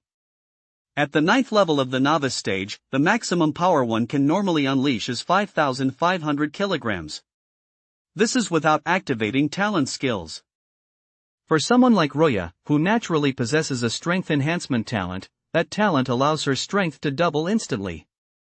A single punch delivers over 10,000 kilograms of force, a truly terrifying feat. As the mana was absorbed, the spirit crystal, which had been transparent, revealing faint, flickering strands of mana swimming within, gradually became cloudy. This is a normal occurrence after it has been depleted. After a while, as the last wisp of mana was fully absorbed, the spirit crystal stone in Chen's hand lost its final glimmer of light. It turned into an ordinary stone. Battle Spirit Art, 3rd tier. The first glimpse of the armor shadow. A gleam flashed in Chen's eyes. After more than 2 months and the expenditure of vast resources, he had finally reached the 3rd tier of Battle Spirit Arts. Outside his body, the faint silhouette of a suit of battle armor flickered into view. This armor was constructed entirely from mana and vitality. Feeling the ethereal outline of the armor surrounding him, Chen couldn't help but smile. Having reached the 9th level of the novice stage, and with the dual boost of the 3rd layer of the battle spirit art and the battle armor, his defensive capabilities were now nothing short of terrifying. I wonder if my defense now can rival those with the defense talent. He pondered this silently for a moment, then shook his head. It was still too weak. Ever since he killed Zack, a sense of danger had lingered in the back of his mind. Li Yinian. A Grandmaster stage powerhouse. An enemy like that was far too strong for him. Once Li Yinian found out that he had slain Zack, it would surely invite his retaliation. Such retaliation was absolutely beyond what he could withstand at this stage. Just as he was pondering this, Zhixing's voice rang out. Chen. Chen stood up, opened the door, and Zhixing appeared in the doorway. He respectfully called out, "Master." Zhixing nodded with a benevolent smile, looking at Chen before him with great satisfaction. 9th level of the novice stage? Sensing the aura Chen was emitting, Zhixing asked with a cheerful smile. Yes, I just broke through, Chen nodded obediently. Stepping inside, Zhixing sat down in a chair, and Chen dutifully poured him a glass of water. Taking the glass, Zhixing asked with a smile, "Did that kid Xiaoxiang bring you the item?" Hearing Zhixing's words, Chen couldn't help but smile as well. He did. A Poju Bao. Setting down the glass, Zhixing said, "The alloy longbow you were using before really wasn't quite right for you anymore as your strength has improved. The Poju Bao is actually a pretty good match for your current level." After saying that, he took out a book and handed it to Chen. "From now on, you'll need to study this one as well." Chen took it and looked down at the pages. Spirit condensation technique. Zhixing leisurely picked up his cup and began to explain. Spiritual power is crucial. While the battle spirit technique also helps cultivate spiritual power, its effect is too weak. This technique focuses exclusively on cultivating spiritual power. Chen's eyes narrowed slightly, and his breath caught in his throat. A cultivation technique dedicated solely to spiritual power. He had heard both Xingyuan and Ruya say that cultivating spiritual power was inherently slow at the novice stage. Techniques specifically designed to cultivate and enhance spiritual power were especially rare. They were almost exclusively in the hands of the powerful. And here he was, obtaining a spiritual power cultivation technique so effortlessly? Master this before Chen could finish his sentence, Zhixing raised his hand to interrupt him. "This is a spiritual energy cultivation technique I created myself. Just go ahead and cultivate it with confidence." Chen thought to himself, "That's amazing, old man." Being able to create one's own spiritual energy cultivation technique was beyond Chen's current comprehension. "All right, get to cultivating. In a few days, you'll be joining the Prodigy Initiative. Use these days to practice and get up to speed as quickly as possible. Once you've reached a certain level in your mental energy cultivation, I'll teach you the rest of my archery techniques." "Yes, Master." Chen nodded obediently, then hesitated for a moment before asking, "Master, I happen to have a few days off. Could I go home for a visit?" It had been 2 months since he joined the military, and he was starting to miss his family. He was also worried about how they were doing. He didn't know if Li Yinian had heard the news of Zack's death yet, so he wanted to go home and check on them. Zhixing waved his hand. "Go home if you want to. You all happen to have a few days off, but before you leave, you should still let Xiaoxiang know we still have to follow the rules."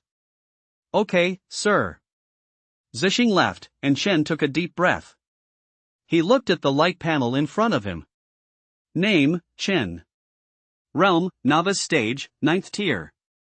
Constitution, None. Talent, 3S Talent Houyi. Talent skill, bullseye hit rate increased by 100%. Cloud piercing, sky-splitting arrow infuses the arrow with vitality and mana to pierce clouds and split the sky. Eagle Eye Insight, consumes mental energy to gain eagle-like vision. Current range of insight, 2 kilometers. Range depends on personal strength. Martial technique, wind-chasing spear. Preliminary mastery. Cultivation technique, battle spirit art. Armor shadow. Initial manifestation realm. Weapons, breaker of armies bow, alloy spear. The original divine arrow had evolved into the current cloud-piercing, sky-splitting arrow, a talent skill he awakened after reaching the 9th level of the novice stage. It directly replaced his previous divine arrow talent skill. Eagle Eye Insight had also reached a staggering range of 2 kilometers. As he had been busy improving his own strength during this period, his wind-chasing spear had only reached the minor achievement realm, but for him, it was already more than sufficient. The breaker of armies bow. That was the real highlight. Chapter 68, The Senior Brother's Welcome Gift. It was a deep, profound black all over. It seemed as if it could devour the surrounding light. The bowstring was taut, shimmering with a faint metallic luster. Compared to the alloy longbow he'd used before, the breaker of armies bow that Xiang Han had given Chen was so striking that one couldn't take their eyes off it at first glance. Unlike the plain appearance of the alloy longbow, the breaker of armies bow was adorned with intricate patterns. Chen was quite fond of the breaker of armies bow in his hands. As his strength had grown, the alloy longbow had become somewhat unsuitable for him. Prodigy Initiative. I wonder what the geniuses there are like. Chen looked up, his eyes brimming with excitement. Xiang Han's office. Reporting. Come in. Xiang Han looked up at Chen as he entered the office, a smile spreading across his face as he said warmly, "Little junior brother, is there something you need?" Ever since Chen was taken on as a student by Zixing, Xiang Han's attitude toward Chen had changed. Usually known for his stern demeanor, he now often wore a smile whenever he saw Chen. This left others who witnessed the scene momentarily stunned, and they looked at Chen with a strange expression. They then exclaimed, "Special treatment, this is definitely special treatment." Xing Yuan and Ruya had even asked Chen if he was related to Xiang Han's family. Otherwise, how could the usually stern Xiang Han treat him so differently?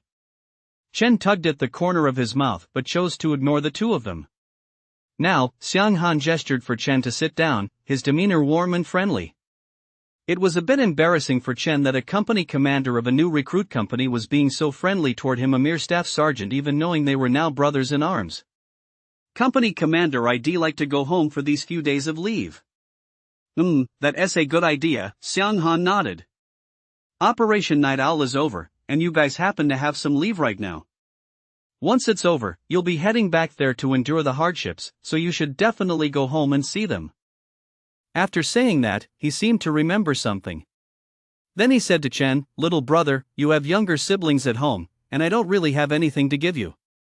With that, he stood up, walked over to the side, picked up a box, handed it to Chen, and said with a smile, "Little junior brother, here is a small welcome gift for your younger siblings." Chen curiously opened the box in his hands. Inside were 20 first-grade vitality pills, 20 novice stage, first-tier beast crystals, and 2 first-grade martial arts manuals. "Senior brother, this." Xiang Han shook his head, cutting Chen off. "Since you call me senior brother, there is no need to say anything else. Soldiers shouldn't be so fussy. These items aren't particularly valuable, but they're enough to help them boost their vitality and strength." Xiang Han had always been a straightforward person, and now that he had Chen as his junior brother, he certainly wasn't going to be stingy. 2 martial arts manuals, 20 vitality pills, and 20 exotic beast crystal cores, all three combined were worth at least $1 million. A single vitality pill was worth 20,000 on the open market, which came to 400,000. Although the exotic beast crystal cores were slightly cheaper, they were still beyond what Chen's family could afford. Especially the 2 martial arts manuals on the open market. A single first-grade martial arts manual cost at least 300,000. 2 of them came to 600,000. Xiang Han had handed over $1 million as a welcome gift right off the bat. Chen could only marvel at just how generous Grandmaster stage cultivators were. $1 million. The first time he truly grasped the magnitude of that number was when Zack had made him pay $1 million in compensation. And this was the second time. Only this time, it wasn't tea compensation, it was a 1,000,000-unit welcome gift. He and Xiang Han were only nominal fellow disciples. To say they were particularly close would be a stretch. Their relationship was more of a superior-subordinate dynamic between a new recruit and his company commander. "When are you planning to head back?" Chen accepted the gift, and Xiang Han nodded with satisfaction, asking with a smile. He wasn't the type of company commander who always wore a stern expression. It was just that his position sometimes required him to act that way. "Tomorrow, I guess. I'd like to stop by the logistics office later to exchange some resources." "Sounds good. Once you've earned merit credits, you've got to spend them. It's only by boosting your strength that you see real results." Xiang Han wholeheartedly agreed with Chen's decision. Although 190 merit credits wouldn't get him anything too impressive at the logistics office, it was enough for Chen's immediate needs. "Alright, go ahead then. I'll have someone take you back tomorrow. By the way, do Xingyuan and Ruya want to go home too? If those two are going home as well, just let them know they don't need to come to me to ask for time off. They can just leave with you tomorrow." Chen nodded, then turned and left. Watching Chen's retreating figure, Xiang Han narrowed his eyes slightly and muttered, "Little junior brother, the prodigy initiative isn't that easy. I hope you don't get so discouraged when you get there that you lose all your confidence. After all, the lowest ranked talents there are a class, and there are plenty of S-class ones too." After leaving Xiang Han, Chen didn't head straight back to the dorm. Instead, he went straight to the logistics office. His resources had been completely depleted, and all he had left now were these 190 merit credits. Sergeants receive a monthly bonus of 50 merit credits, but that wouldn't be credited until next month. 190 credits were enough to exchange for some decent resources. Novice Stage, 9th Tier Beast Crystal Core 10 merit credits. Soldier Stage, 1st Tier Beast Crystal Core 20 merit credits. Warrior Armor merit credits. 2nd Grade Vitality Pill 15 credits. 3rd Grade Vitality Pill 25 credits. The resources available for exchange at the logistics office made Chen's eyes light up with desire. He felt even more resentful towards Xiang Han in his heart. "Senior brother, why did you even remember to give me a welcome gift? If only you'd forgotten about it. If my master had brought me in, I could take in whatever I wanted." His gaze fell on the battle armor at 50,000 merit credits. Chen almost lost control. "I'll buy you sooner or later," Chen muttered under his breath, then chose to exchange all his merit credits for vitality pills and exotic beast crystals. 10 2nd Grade Vitality Pills and 4 Soldier Stage, Level 1 Exotic Beast Crystal Cores. He had already reached the 9th level of the Novice Stage and was just one step away from through to the Soldier Stage. These 4 Soldier Stage Exotic Beast Crystal Cores were exactly what he had prepared for that purpose. His vitality had now reached 220 points. To break through to the Soldier Stage, his vitality must reach 320 points. Although the 10 2nd Grade Vitality Pills wouldn't raise his vitality to 320 points, they were more than enough to significantly accelerate his cultivation progress. The vitality pills he received as rewards previously were all 1st grade, with limited potency, whereas the 2nd grade vitality pills were much more potent. Casting one last, reluctant glance at the resources listed on the screen before him, Chen licked his lips and left. "That works out perfectly. I was planning to go home anyway. It's been over 2 months since I've been back." Upon hearing that Chen was heading home, Xingyuan said he'd be heading home as well. Over the past 2 months, the group had forged a deep bond. "I really envy you guys," Xuanyan and the others said enviously. There were a total of 3 people in their team who had been selected for the Prodigy Initiative. Chen, Xingyuan, and Ruya. The rest of them would be split up and assigned to various combat units. With Chen and the others' break approaching, it was time for everyone to say their goodbyes. "Work hard, and try to catch a glimpse of my back," Xingyuan said, hands clasped behind his back and head tilted back, addressing Xuanyan and the others. "Captain, there's actually something I've been wanting to tell you," Xuanyan said with a grin. "Go ahead," Xingyuan replied, already prepared to enjoy Xuanyan's flattery. The more he said, the more he loved to hear it. "You really love to show off." Xuanyan said, then grabbed his luggage and took off running. Laughter echoed through the entire hallway. Wang Er and the others all burst out laughing. Captain, we're off. Captain Chen. Soon, all the original team members had left, leaving only the three of them standing there. Let us go. We're heading home tomorrow, Chen said to the other two, feeling a pang of sadness and sniffling. Xing Yuan replied, feeling a bit down. The comrades in arms he'd spent 2 months with were about to to all corners of the country, while the three of them were headed to the Prodigy Initiative. Old Zhang, aren't you going home? I'm not going back. I'm afraid I'll get beaten up if I do, Ruya said with a chuckle, offering no further explanation as he chatted and laughed with the other two. Chapter 69, The Warlord Li Yinian. Dressed in military uniforms, Chen and Xing Yuan boarded the military truck. Ruya did not accompany them. Nor did the two ask him what he'd been up to these past few days. Time really flies. Xing Yuan gazed at the military camp as it gradually faded from view and remarked with a sigh. Yeah, it really has gone by fast, Chen nodded in agreement. When he first joined the army, he hadn't even reached the novice stage. In just 2 short months, he had already advanced to the 9th level of the novice stage. He was just a step away from the soldier stage. Xing Yuan was also making rapid progress. As an A-class talent, his cultivation speed was already impressive, and he had access to far more resources than Chen. He had now reached the 7th tier of the novice stage. Compared to the 2nd tier he was at before, rising to the 7th tier in such a short time was no small feat. However, compared to Chen, he is still quite a bit slower. What have you been eating lately, kid? Your cultivation speed is getting more and more insane. The barracks had already disappeared from view, and the scenery whizzing past the window seemed somewhat boring to Xing Yuan. He pulled his gaze away, turned his head toward Chen, and said in astonishment, Novice stage, level 9. Are you planning to reach the Grandmaster stage in a single day or something?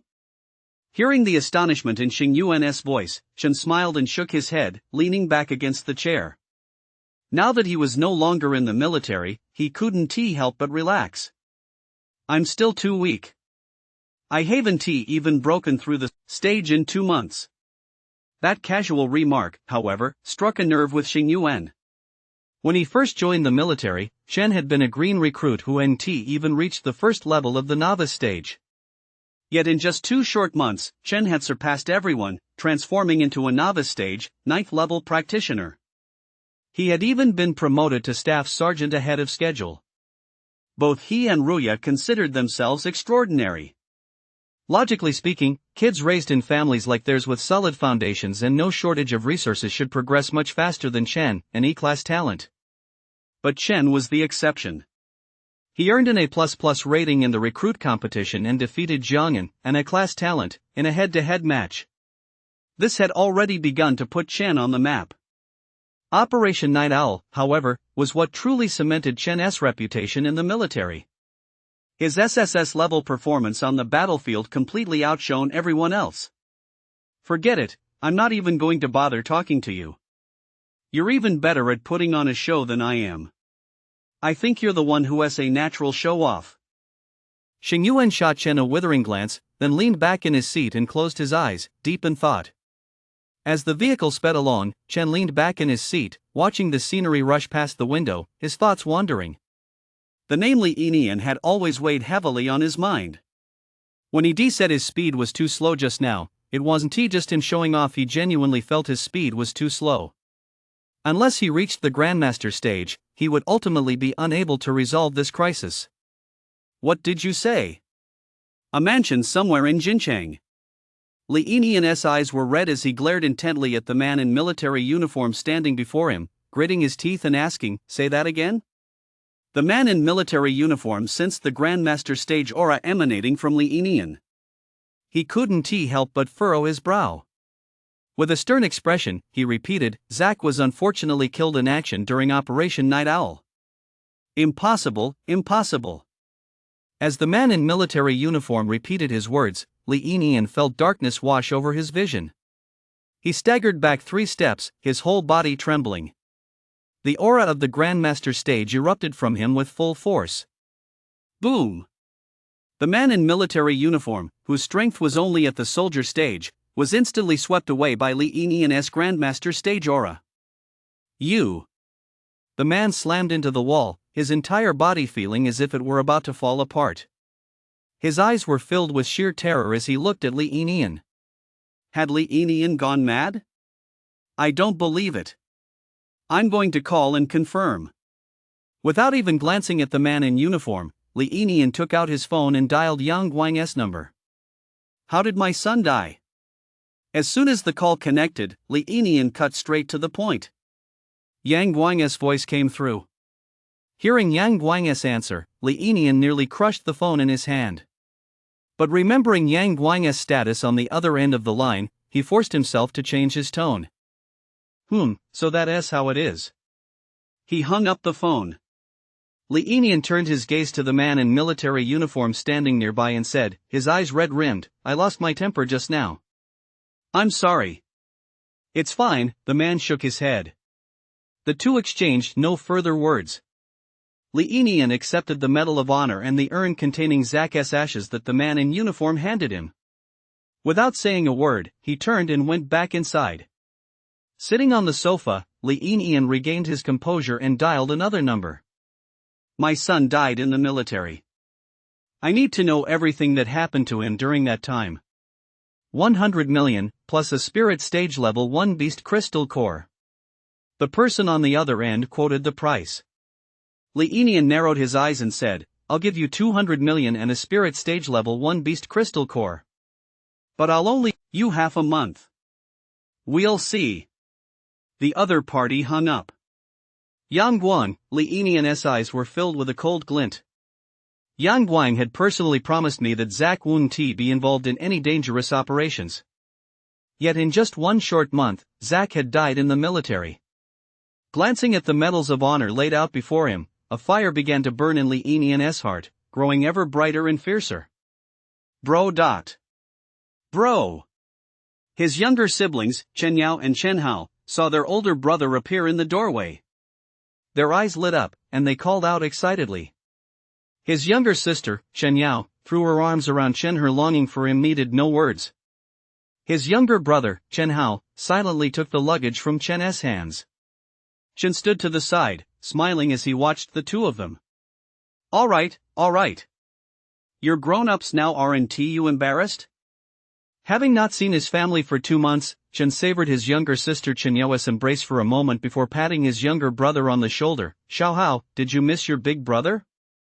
Chen Hao, not one for words, simply nodded vigorously. Hearing the commotion, their parents came out of the house. The first thing they saw was Chen in his military uniform. His mother strode over, grabbed Chen's hand, and examined him closely. Seeing that he was unharmed, she finally let out a sigh of relief. Didn't they say you're not allowed to leave the base without permission? Why are you back? Chen could see the concern in his mother's eyes. He smiled and explained, Mom, I'm back on leave this time, but I'll have to go back in a few days. He then turned to his father, Chen Jiqiang. Dad. Hearing Chen's explanation, Chen Jiqiang was relieved. He nodded and said to Chen Hao and Chen Yao, you two go buy some groceries. Your brother's back for a rare visit, let us make him a nice meal. As he spoke, he took out his worn-out wallet, hesitated for a moment, and counted out 4 bills. Dad, it's okay, I've got money, Chen said, pulling out 2 bundles of cash from his luggage. Wow, bro, that's a lot of money. Where do you get it? Seeing the money Chen had taken out, Chen Yao and Chen Hao both gasped in surprise. Their parents' expressions also changed as they looked at Chen in astonishment. How long had it been? Chen had only been in the army for 2 months. And he already had this much money? Chapter 70, The Shock of a Million Yuan Welcome Gift. Are you sure you earned all this money yourself? Father Chen Jiqiang stared at the 2 bundles of cash before him, his mind racing. It had only been 2 months since Chen enlisted, and he'd earned this much in just 2 months. That pace made Chen Jiqiang feel a little uneasy. His mother sat beside him, clutching Chen's hand and refusing to let go. As long as you're safe, that's all that matters. His younger sister, Chen Yao, and younger brother, Chen Hao, both stared at the 2 bundles of cash on the table. Chen Yao's eyes welled up with tears. She turned to look at Chen and said, her voice choked with emotion, "Brother, you must have worked so hard." Chen Hao pursed his lips. "Brother, please stay safe." Hearing his family's concern, Chen smiled and ruffled Chen Yao's hair, then looked at his family and said, "I earned all this money through legitimate means. I'm not very strong right now, but someday, Mom and Dad, you won't have to work so hard anymore." As he spoke, he took out a box. "This is a gift for the 2 of you." Chen Yao and Chen Hao both examined it curiously. When he saw what was inside the box, Chen Hao's eyes widened in surprise. Vitality pills, exotic beast crystal cores and martial arts techniques. "Brother, did you buy all this with your own money?" Chen shook his head and explained, "No, these gifts are a welcome present for you too from one of my senior disciples." After silently calculating the value of the items in the box, Chen Hao and Chen Yao exchanged glances. Their eyes were filled with astonishment. When Chen Jiqiang and Sun Zhuanli their mother saw the expressions on Chen Hao and Chen Yao's faces, they couldn't help but ask curiously, "Xiao Hao, Yao, are the things in here very expensive?" They were just ordinary people who had never practiced cultivation and hadn't even reached the novice stage yet. Coming from a family of modest means, they would never have bought such things. Life was already quite tight, where would they find any extra money? Chen Hao nodded, his gaze fixed on Chen's face, the shock still evident in his eyes. "Mom and Dad, the items inside are very valuable, worth at least 1 million. 1 million. The moment those words left his mouth, Chen Jiqiang and Sun Zhuanli's expressions changed instantly. Sun Zhuanli's face paled, and she said anxiously, "Son, we can't possibly accept something so valuable. It's already kind enough of your senior brother to be so generous to you. A welcome gift worth 1 million. Our family could never repay such a debt in this lifetime." Chen Jiqiang remained silent, a cheap cigarette clamped between his fingers, which he kept squeezing. He rarely smoked at home, especially when Chen and his 2 siblings were present. It was clear that the phrase "worth 1 million" had hit him hard. Chen shook his head. "Mom and Dad, don't worry. My senior brother is very capable. He is also the company commander of our new recruit company. He is very wealthy. 1 million yuan welcome gift is nothing to him. That is still not acceptable." Chen Jiqiang had crumpled the cigarette butt in his hand until it was misshapen. He looked up at Chen and said in a grave tone, "It may be nothing to him, but we can't just accept something so valuable for no reason. It's okay. I'll remember this favor, and I'll repay it." Chen didn't want to dwell on the issue, so he changed the subject. "Mom and Dad, I'm a staff sergeant now." "A staff sergeant?" Ever since Chen joined the army, his younger sister Chen Yao and younger brother Chen Hao had made a point of learning about military ranks. Normally, the rank of staff sergeant is only awarded after at least 10 years of service or for making significant contributions. How long had it even been for Chen? Not only had he pulled out 2 bundles of cash, but he also presented a welcome gift worth 1 million, and now he was saying he already attained the rank of staff sergeant. This barrage of news left the whole family reeling. They never would have imagined that Chen, who'd been forced to drop out of school, would go on to shine so brightly in the military. There were still some things Chen hadn't mentioned. For instance, his teacher was a spirit stage powerhouse. His senior disciple was a grandmaster stage powerhouse. He also knew the commander of the Beast Wardens, a marquee stage powerhouse. He had swept aside every opponent in the most recent operation. He had been selected for the Prodigy Initiative. If he were to reveal all this, his family standing before him would likely be even more shocked. After a long moment, the family finally accepted the fact that Chen had already attained the rank of staff sergeant. His senior brother presented him with a welcome gift worth 1 million. Chen Yao and Chen Hao felt as if they were dreaming, each holding 10 vitality pills and 10 exotic beast crystal cores in their hands, while they carefully placed their martial arts manuals into the box. As if afraid they might vanish the very next second. Chen couldn't help but tease, "If you 2 keep clutching those vitality pills and exotic beast crystal cores for too long, they'll melt." "Ah!" Chen Yao gasped, hurriedly placing the vitality pills and exotic beast crystal cores back into the box. Chen Hao's lips twitched slightly. Chen Yao didn't know, but he certainly did. Although he never used the vitality pills for the beast crystal cores himself, he'd at least seen them in action. Sis, I was just kidding you, and you actually believed me. Bro! Chen Yao scolded playfully, grabbing Chen's arm and giving it a hard pinch. Ha ha! Chen laughed heartily. The family was filled with joy and harmony. After dinner, Chen called Chen Yao and Chen Hao into his room. Even though you two are still at the initial martial stage, you can already start boosting your vitality and practicing martial arts. Chen looked at Chen Yao and Chen Hao standing before him, picked up 2 vitality pills, handed them to the two, and said, "Our family used to be poor, we couldn't afford vitality pills or exotic beast crystal cores. But from now on, I'll be able to provide them for you. Before your talents awaken, you need to keep boosting your vitality. When your talents awaken at a higher martial level, you might just awaken a talent that's not half bad." The two took the vitality pills and held them in their hands, seemingly reluctant to swallow them. Chen sighed helplessly and explained, "There were some things I couldn't go into detail about before. But all you need to know is that your older brother here is no weakling. Go ahead and eat the welcome gift your senior brother gave you this time. You don't need to worry about repaying this favor, I'll make sure to return the favor." Chen Hao hesitated for a moment and said, "Bro, why don't you just keep these vitality pills? Sister and I don't need them yet, and we haven't started cultivating either. It'd be a waste for us to take them." Chen Yao nodded and was about to put the vitality pills back in the box. "What are you doing?" Chen said sternly, his face set. "I told you to eat them, so eat them. Don't tell me you won't even listen to your older brother anymore. Hurry up and swallow them. I'll teach you martial arts techniques." "Oh." Chen Yao slowly swallowed her vitality pill.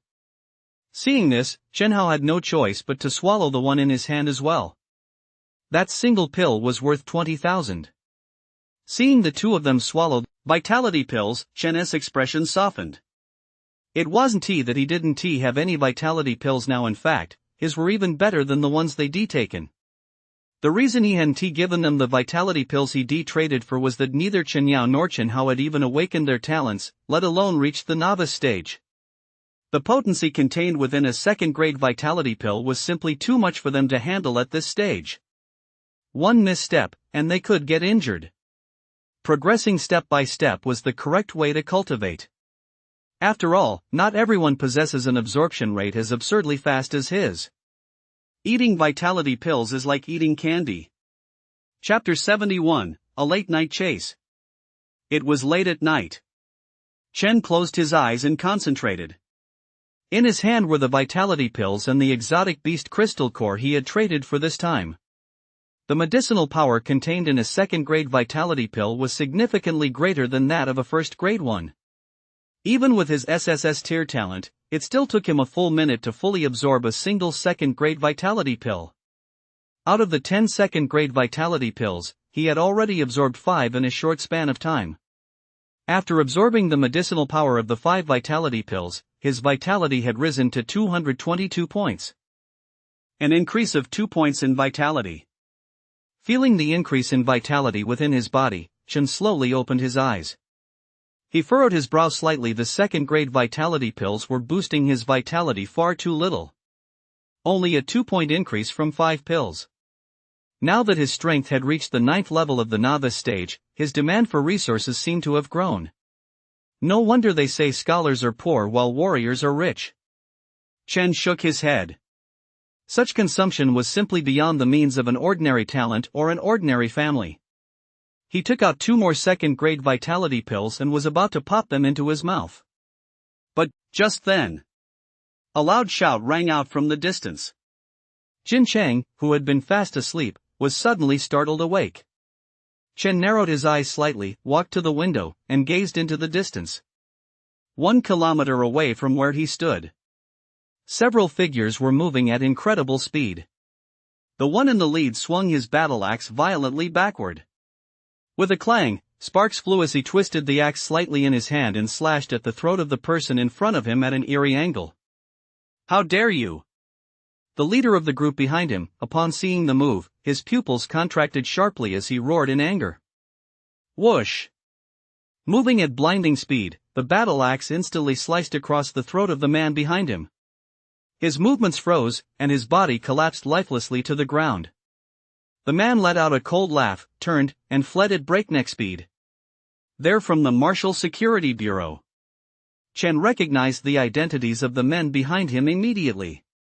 They were wearing the Marshal Security Bureau's black uniforms, with the Bureau's emblem on their chests. Chen narrowed his eyes. With one of them killed, only 5 members of the Marshal Security Bureau remained. 3 of them continued the pursuit, while the other 2 crouched down and began tending to the wounded with anxious expressions. Soldier stage. Chen, now at the 9th level of the novice stage, instantly assessed the man's strength. Brother! The angry shout from earlier had completely startled the nearby residents awake. The previously pitch-black windows suddenly lit up. His younger brother, Chen Hao, and younger sister, Chen Yao, rubbed their sleepy eyes as they walked into Chen's room. The first thing they saw was Chen standing by the window. I'm fine, Chen said, shaking his head. He didn't say anything else. Stay here and be careful. I'm going to check it out. With that, he leaped out the window and vanished into the night in the blink of an eye. Another team member had been killed, and Li Zhan was seething with rage.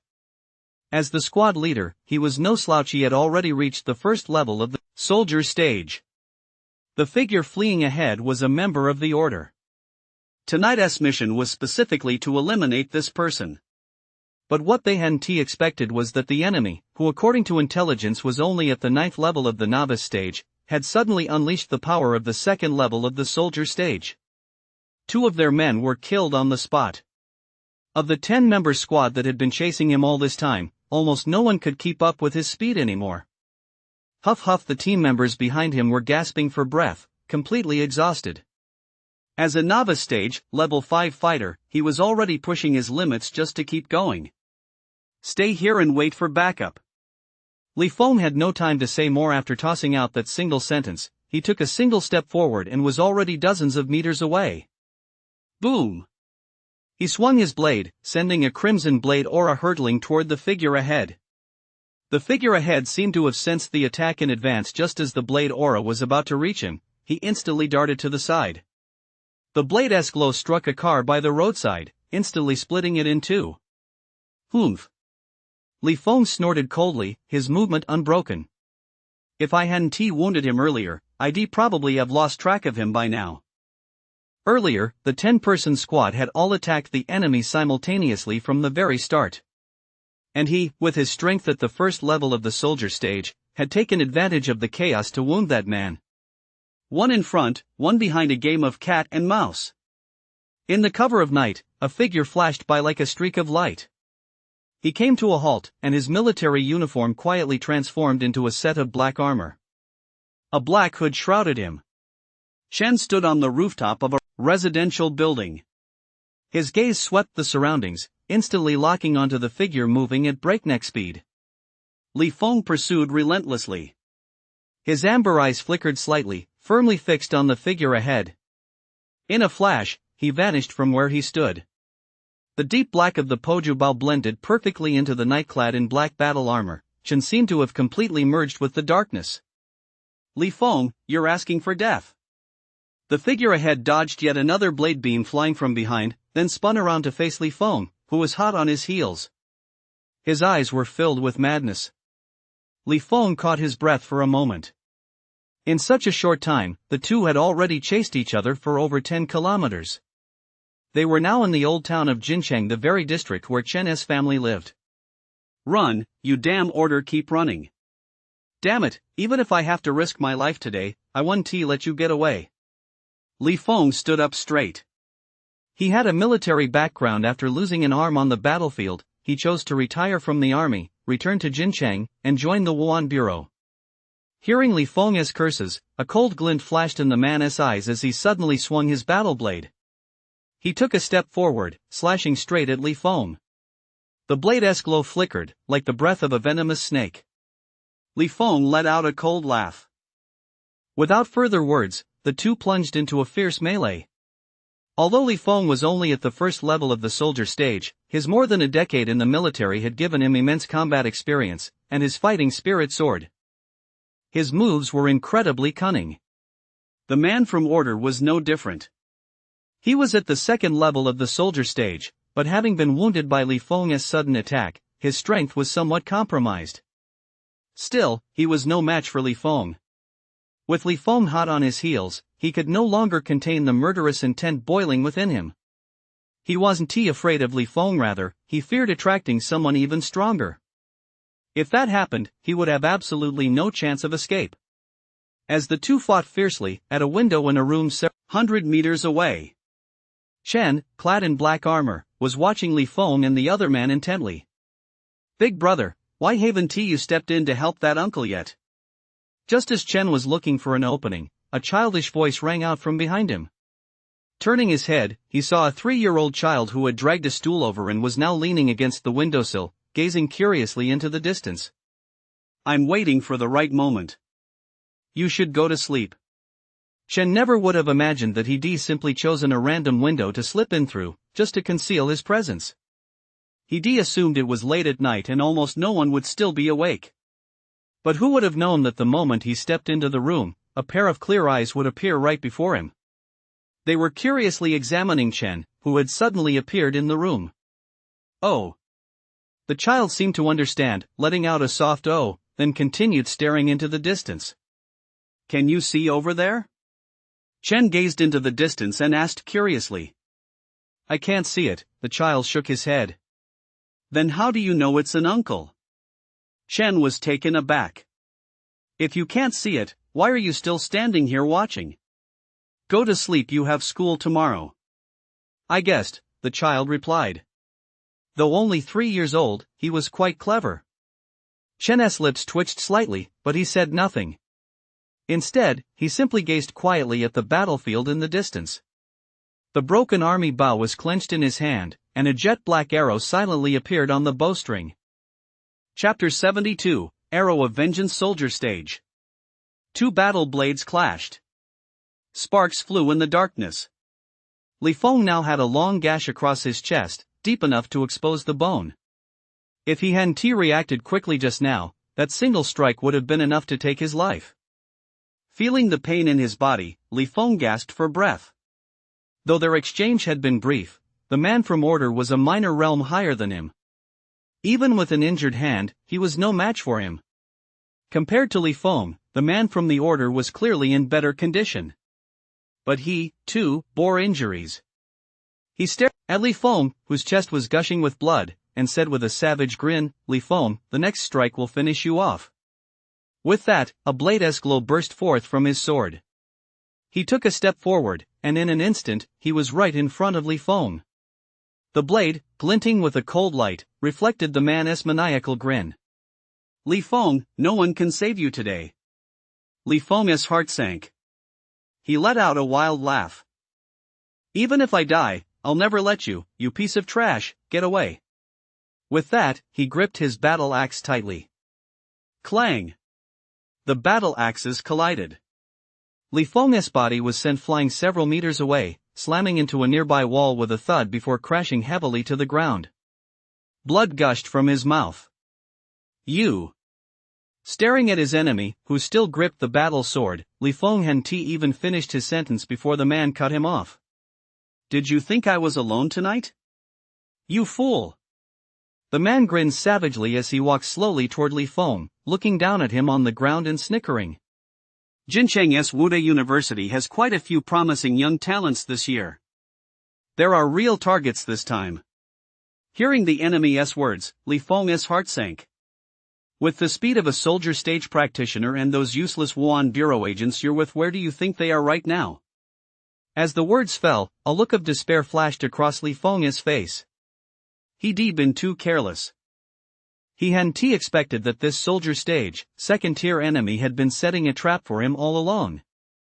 Earlier, he thought he could hold this man off, but after their recent skirmish, he realized the truth. Although this man was injured, his wounds weren't serious. "First I'll kill you, then I'll kill that bunch of geniuses in Jincheng." Ha, the Wuan Bureau, I spit on you. No one can save you. With that, the blade's glow flickered as he swung his battle axe. Despair filled Li Feng's eyes. It was a deadly trap. But in the very next second, his eyes suddenly widened. In the distance, a sharp whistling sound suddenly pierced the air. A streak of light shot forward at blinding speed, like a ghostly apparition in the night. Just as the battle axe was about to strike him, a pitch-black arrow, carrying immense force, slammed into the blade. Clang! Sparks flew in all directions. The battle axe nearly slipped from his grasp. Who's there? Before he could even look for the source of the arrow, 3 arrows had already appeared before his eyes in the darkness of the night. The piercing sound of the air being torn apart rang out as the 3 arrows formed a hail of arrows. The killing intent carried by the arrows intertwined, enveloping his entire body. On the ground, Li Feng was still reeling from the shock of the previous arrow, but in the very next second, the 3 pitch-black arrows jolted him back to full alertness. Reacting swiftly, he grabbed the battle sword that had fallen beside him, let out a roar, and, following the path of the arrows, swung at the enemy before him. Archer! The hail of arrows formed a net. Though there were only 3 arrows, they proved somewhat troublesome even for him, a soldier stage level 2 fighter. He never would have imagined that an archer was lurking nearby. And not a weak one at that. Even he had sensed the danger in the power behind those arrows just now. He swung his battle axe, deflecting 2 arrows mid-air. He shifted slightly, and the last arrow whizzed past his ear. Thud! The arrow embedded itself in the wall. Humph! He snorted coldly, swinging his battle blade at Li Feng in front of him at an odd angle. Did you really think a single archer could change your fate? Whoosh!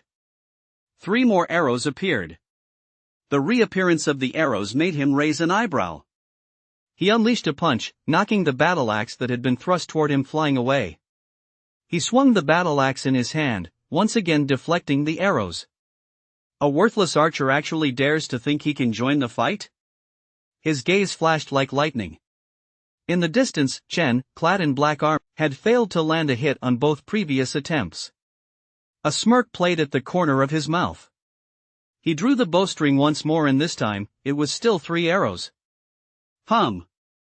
The bowstring vibrated as the 3 arrows shot straight toward the man. Without pausing, he drew the bowstring again. This time, threads of mana and vitality coursed through the pitch-black arrows. Cloud-piercing, sky-splitting arrows. Cloud-piercing. Sky-splitting. His previous 3 shots weren't meant to kill the man. His goal was to lull the enemy into a false sense of security. 3 consecutive shots had posed no threat to him. He must have underestimated the arrows in Chen's hands. And that was exactly the opportunity Chen was waiting for. The child standing on the stool leaned against the window, turning to look at the longbow in Chen's hands and the arrows knocked on the string. His eyes were full of wonder. That big brother is so awesome. The arrow hadn't been released yet, the bowstring was drawn tight as a full moon. He was gathering his strength to strike. Chen was waiting for the right moment. An archer isn't reckless, he must find the perfect opportunity to take down the enemy with a single arrow. That's what an archer is all about. Li Feng stumbled backward, his battle axe slipping from his grasp once again. Humph, what a worthless piece of trash. His tone carried contempt for Li Feng. He took a step forward, his battle axe glinting in the light. Now! His amber eyes remained firmly locked on the man. Just as he was about to take another step, a black arrow infused with mana and vitality flew from the bowstring. Whoosh! The arrow was incredibly fast, even slightly faster than the man's own speed. No sooner had he taken a step than the arrow arrived in an instant. Humph, I've been waiting for you. This arrow was even faster than the previous one. It was already too late to dodge. He only had time to raise his battle axe to shield his chest. Clang! Sparks flew, and the incredibly sturdy battle axe emitted a crisp snapping sound the moment it collided with the arrow. Thud! The arrow pierced right through his chest. This The man's eyes widened, filled with terror. His battle axe had actually been shattered by that single arrow. Archer? Is this really Archer? What kind of archer could possess such immense power? Thud. The body fell to the ground. Li Feng gasped for breath, staring in utter disbelief at the enemy before him, his chest pierced by the arrow. Big brother is so awesome. The child, perched by the window, looked at Chen with eyes full of admiration. He didn't hold back on the praise. Chen ruffled the child's hair, leaving it a mess, and said in a gentle voice, "Go to sleep now." With that, he vanished in a flash, disappearing from the room. Footsteps echoed. Li Feng tensed up, glancing nervously in the distance. Chen, clad in black armor, emerged from the darkness of the night. He held a longbow in his hand. "Are you okay?"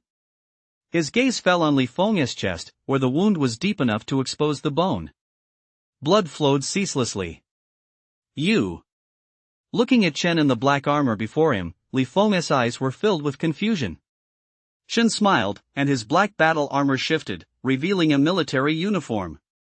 Upon seeing this, Li Feng instantly scrambled to his feet, staring at Chen in astonishment as he exclaimed, "Battle armor?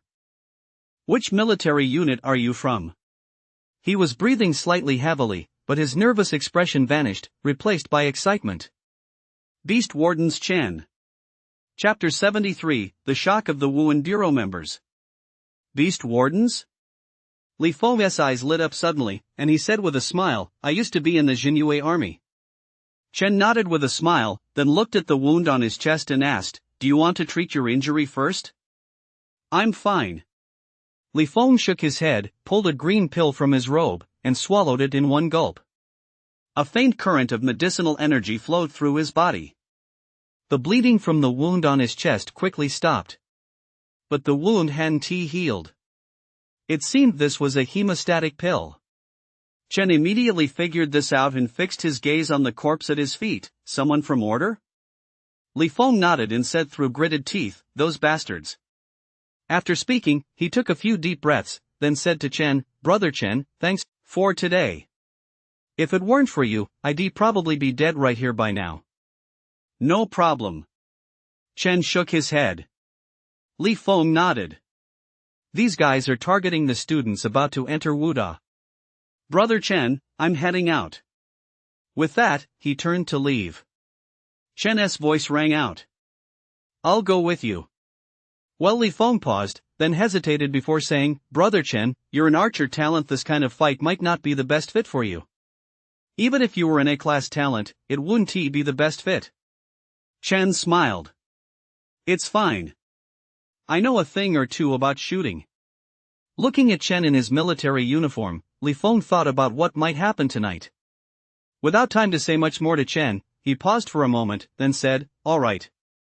Then I'd appreciate it if Brother Chen could stand by and provide backup." "Got it." The two vanished from the spot, leaving only a corpse behind, its wide-open eyes filled with shock. At the Wuandiro in Jincheng, Bureau Chief Wu Tsang's brow was deeply furrowed. The order group operated in the deepest secrecy as long as they remained undetected. No one knew their true identities. It was now 1 a.m. The entire city was fast asleep, but he couldn't sleep. Nor could anyone else in the entire Public Security Bureau. 10 members of order had appeared at 10 different locations, each with a distinct objective. He furrowed his brow, pondering the true motives of this group of madmen. He absolutely refused to believe that they had no purpose, that they would expose themselves for no reason and then attack and kill members of the Wuan Bureau. Such behavior was no different from courting death. A sense of unease lingered in his heart. This group's motives were definitely not simple.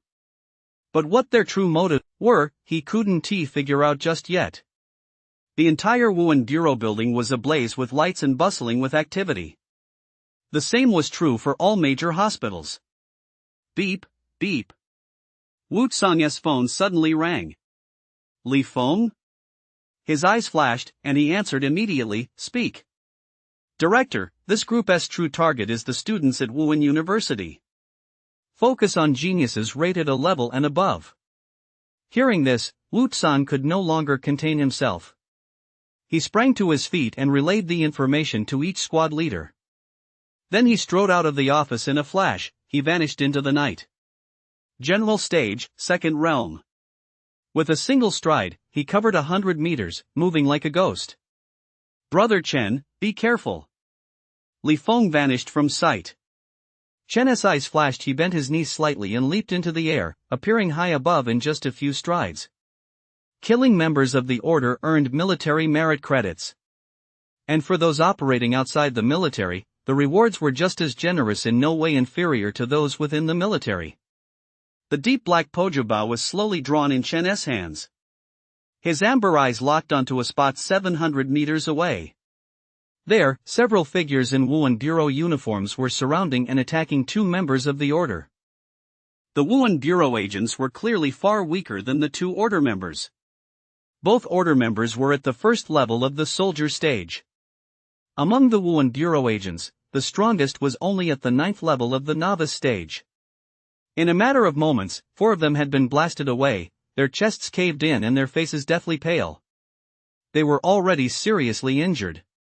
Although Li Feng was wounded, his speed didn't waver as he unleashed his full power. Blood flowed freely from the wound on his chest, but he paid it no mind. Gripping his battle blade at an angle, he strode forward, roaring, "Die! Captain!" Seeing Li Feng appear, the others' eyes lit up. With the captain here, they could take down the 2 men in front of them. But when they saw the wound on Li Feng's chest, their pupils suddenly contracted. Li Feng was injured. The 2 men under attack watched Li Feng striding toward them. They narrowed their eyes slightly, a cold gleam flashing across their faces. That the wounded Li Feng still dared to attack them, he clearly didn't know how he was going to die. With a single kick, the 2 figures were sent flying. They both turned to face Li Feng as he strode toward them and sneered, "Li Feng, you really are asking for death." With that, they vanished from where they stood and charged straight at Li Feng. As the strongest fighter from the Wuhan Bureau present, Li Feng was their primary target. Just as the 2 were about to clash with Li Feng, a piercing whistling sound cut through the air.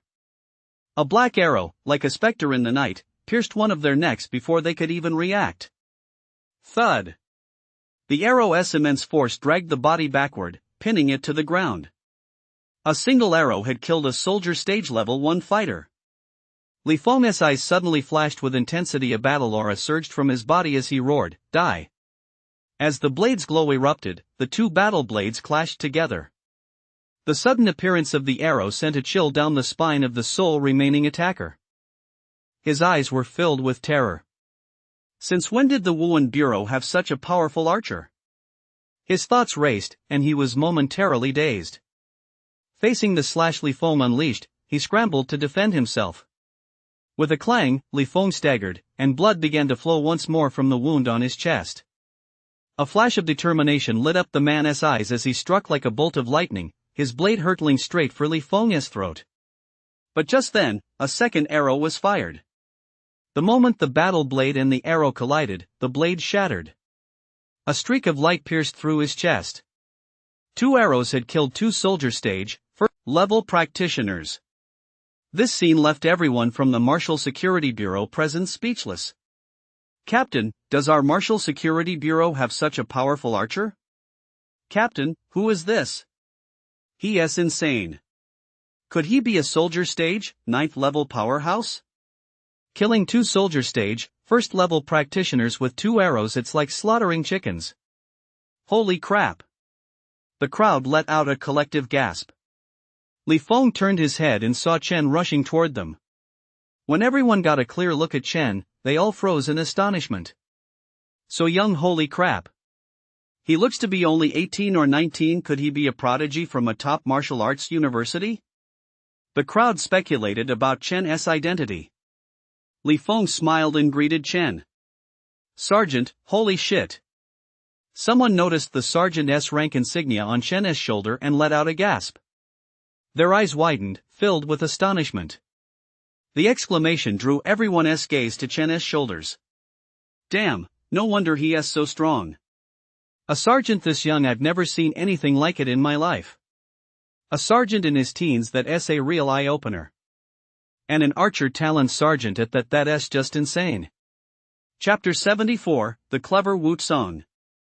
Under the cover of night. Wutsong's figure flashed by in an instant. In the distance, 3 members of the order were surrounded. Shouts rang out.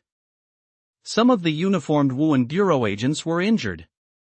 Among this group, the strongest was no more than a squad leader at the 2nd level of the soldier stage. Yet among the 3 order members, even the weakest was at the 1st level of the soldier stage, while the strongest had already reached the 4th level. The fact that they were able to hold off 3 order enemies with such strength was a testament to the Wuhan Bureau agents' determination to fight to the death. Humph!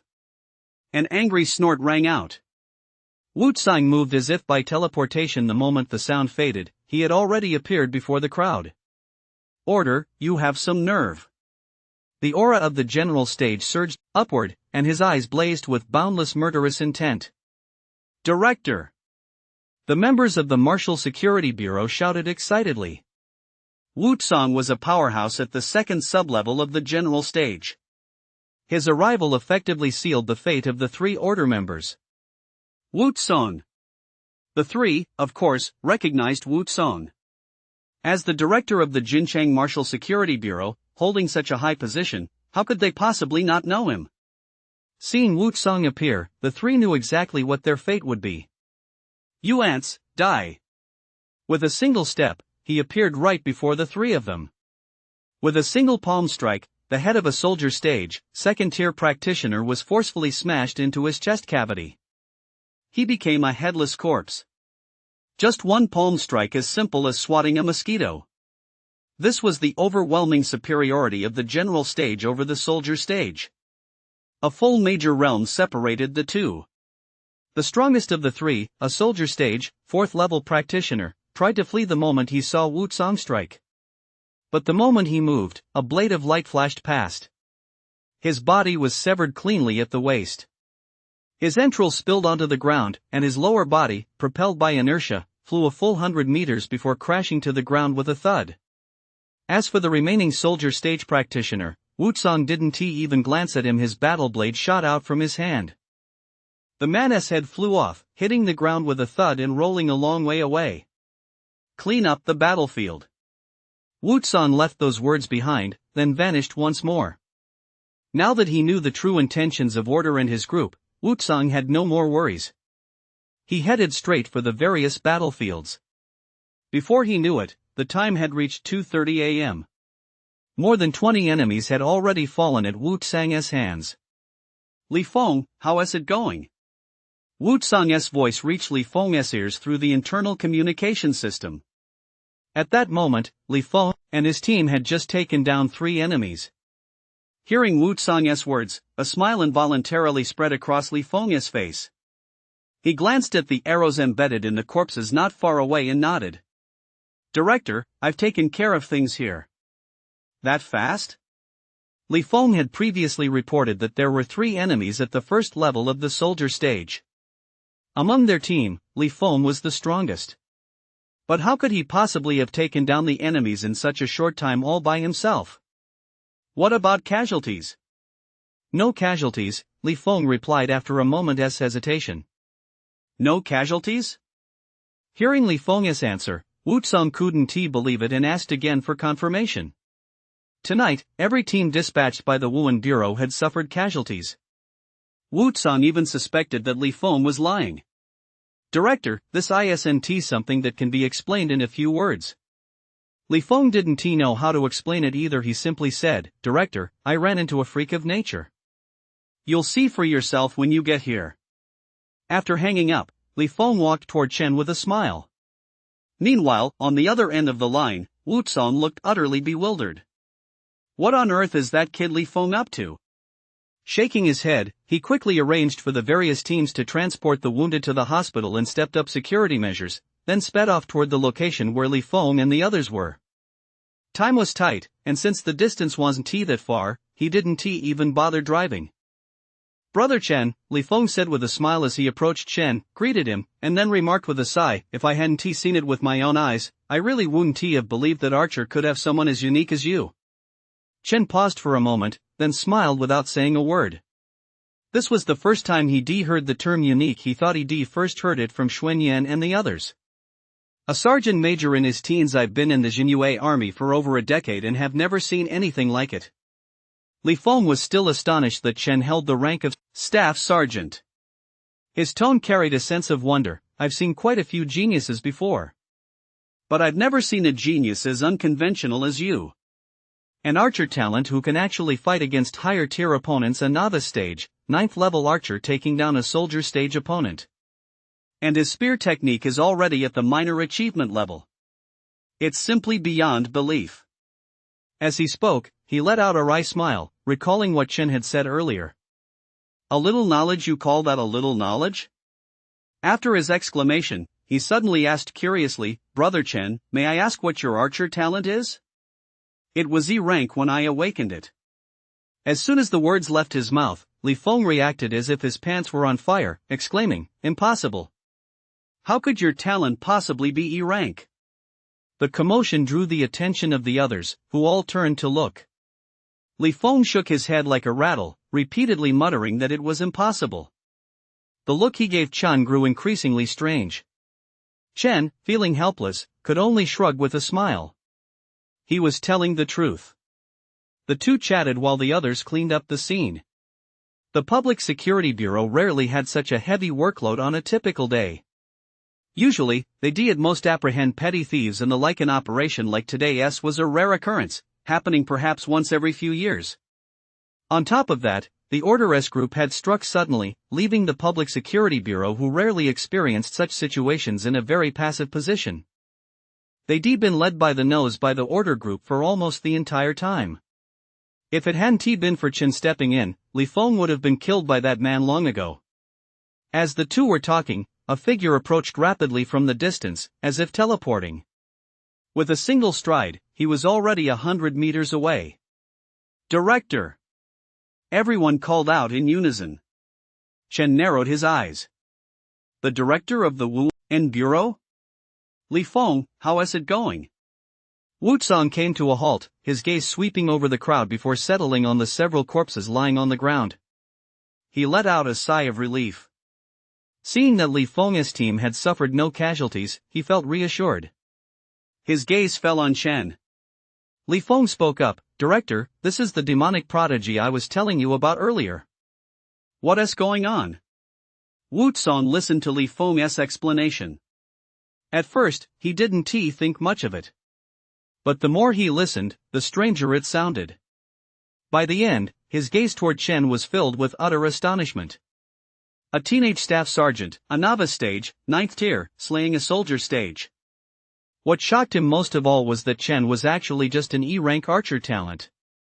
Genius. Prodigy. Freak. These words kept flashing through Wu Tsang's mind. A young genius. Stepping up to Chen, Wu Tsang sized him up and praised him. Director Wu, you flatter me, Chen replied with a smile. He had already learned Wu Tsang's identity and name from Li Feng. Wu Tsang laughed heartily, then said, If you hadn't stepped in tonight, Li Feng's team would likely have perished long ago. I'll remember this favor. It was no trouble at all. Wu Tsang glanced around, then said earnestly, The cash reward for eliminating the order will be available tomorrow. But as for the merit reward, since you're a member of the Beast Wardens, I'll need to verify your identity with them first before I can issue it to you. Hearing there was a cash reward as well, Chen's eyes lit up. He needed the merit reward to exchange for cultivation resources, but the cash reward would be more useful for his family than the merit reward. Thanks, Director Wu. No need to thank me, it's just standard procedure.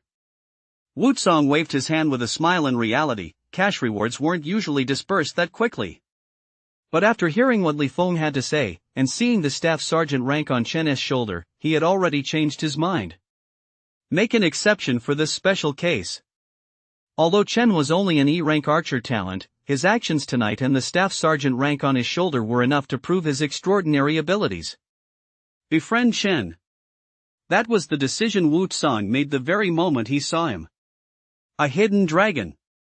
That was the assessment Wu Tsang made of Chen. Chapter 75, Bro, did you desert? Very few ordinary people knew what had happened that night. The entire city remained quiet. As the night breeze blew, Wu Tsang, Li Feng, and the others stood where they were, watching Chen's receding figure. Li Feng's eyes were filled with awe as he murmured, "A dragon lying in wait." Wu Tsang nodded slightly and remarked with admiration, "A sergeant in his teens to have reached the 9th level of the novice stage at such a young age and fought against opponents of a higher rank, that's no small feat. He is not just a hidden dragon in the depths, he is a hidden dragon soaring from the depths." After saying this, he shook his head, his gaze sweeping over the group, and waved his hand. "Let us go.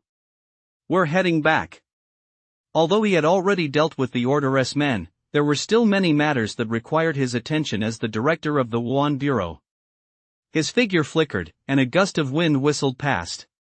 With a single leap in the space of just 2 steps, the curtains fluttered, and he had already appeared back at home. "Brother! Brother!" In the room, his younger sister Chen Yao and younger brother Chen Hao hadn't fallen asleep. They had been waiting for Chen to return the whole time. Seeing Chen appear, they both called out, "Why aren't you two asleep?" The two were lying on their bed in their bedroom. Upon seeing him, they hurriedly sat up, their concerned gazes fixed on him. Feeling a warm glow in his heart, Chen smiled and said, "Brother, what happened?" Chen Hao gazed through the window toward the distance. Everything had already been taken care of, and calm had returned to the surroundings. Chen Yao grabbed Chen's arm and followed Chen Hao's gaze into the distance. "It's nothing." He gently patted Chen Yao's hand, then shook his head and said, "It's nothing. Go get some sleep. These matters aren't something you two can get involved in right now." Chen Yao and the other nodded and walked out of the room. Standing by the window, it was already 3 a.m. Chen felt not the slightest bit sleepy. Everything that had happened tonight only made him even more curious about the organization known as Order. As Wu Tsang had said, the members of Order were deeply hidden. As long as they remained undiscovered, it would be impossible to track them down.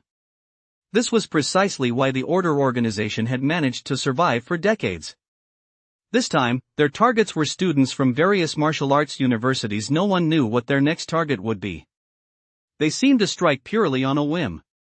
Chen's thoughts wandered back to the first time he encountered those members of Order.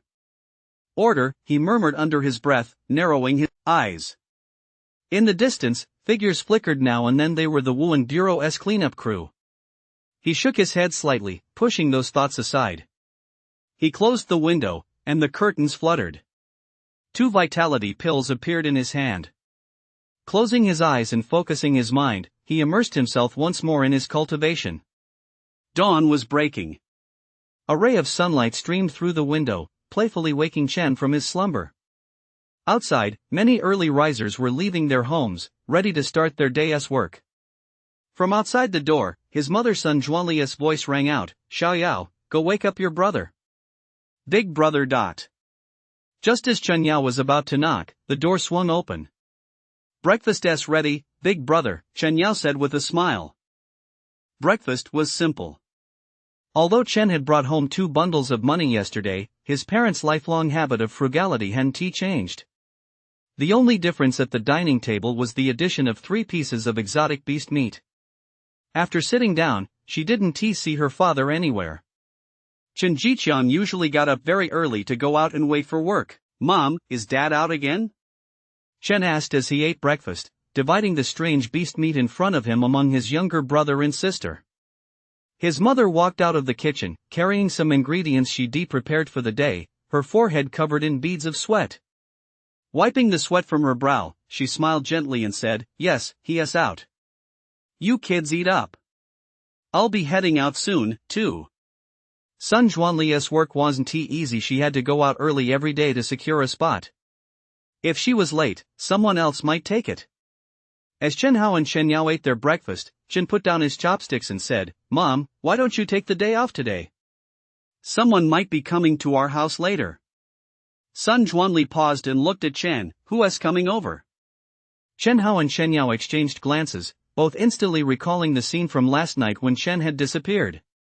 "I did someone a small favor yesterday. He might come by our place in a little while." Sun Juanli hesitated for a moment, glanced at the ingredients she prepared, thought for a second, and said, "Well, maybe I'll come back a little earlier. Business has been pretty good these past few days." Just as they were speaking, a knock sounded at the door. "Sister Sun, hurry up and open the door. That's old Joe from the store downstairs." Sun Juanli recognized the voice outside immediately. "Sister Sunday." Old Joe immediately looked inside the house, and when he saw that Chen had returned as well, he paused in surprise. Then he came to his senses and said anxiously in a low voice, "Sister Sun, something's wrong." "What's going on?" Everyone in the room turned to look at old Joe at once. Chen raised an eyebrow slightly. Could something have happened to his dad? "Tell me, how come that kid Chen from your family suddenly came back?" Old Joe shot Chen a strange look, then lowered his voice and asked quietly. Chen was taken aback. Was this about him? He said he had some time off and came back to visit. "What's going on, old Joe?" Upon hearing that it might have something to do with Chen, Sun Juanli grew anxious and urged old Joe to continue. "Son, I'm telling you, don't get worked up. Hurry up and tell me, hurry up." Chen Hao and Chen Yao stood behind Chen. Hearing that it had something to do with Chen, their hearts immediately began to race. "I'll tell you this, early this morning, I heard people asking around for news about your Chen. There were people from the Wuhan Bureau, and some from the military, too. That kid Chen better not have deserted." After old Joe finished speaking, Sun Juanli felt her whole body go limp, and she was about to fall backward. Chen took a step forward and caught Sun Juanli. "Son, is what Uncle Joe saying true?" Sun Juanli was completely thrown into a panic.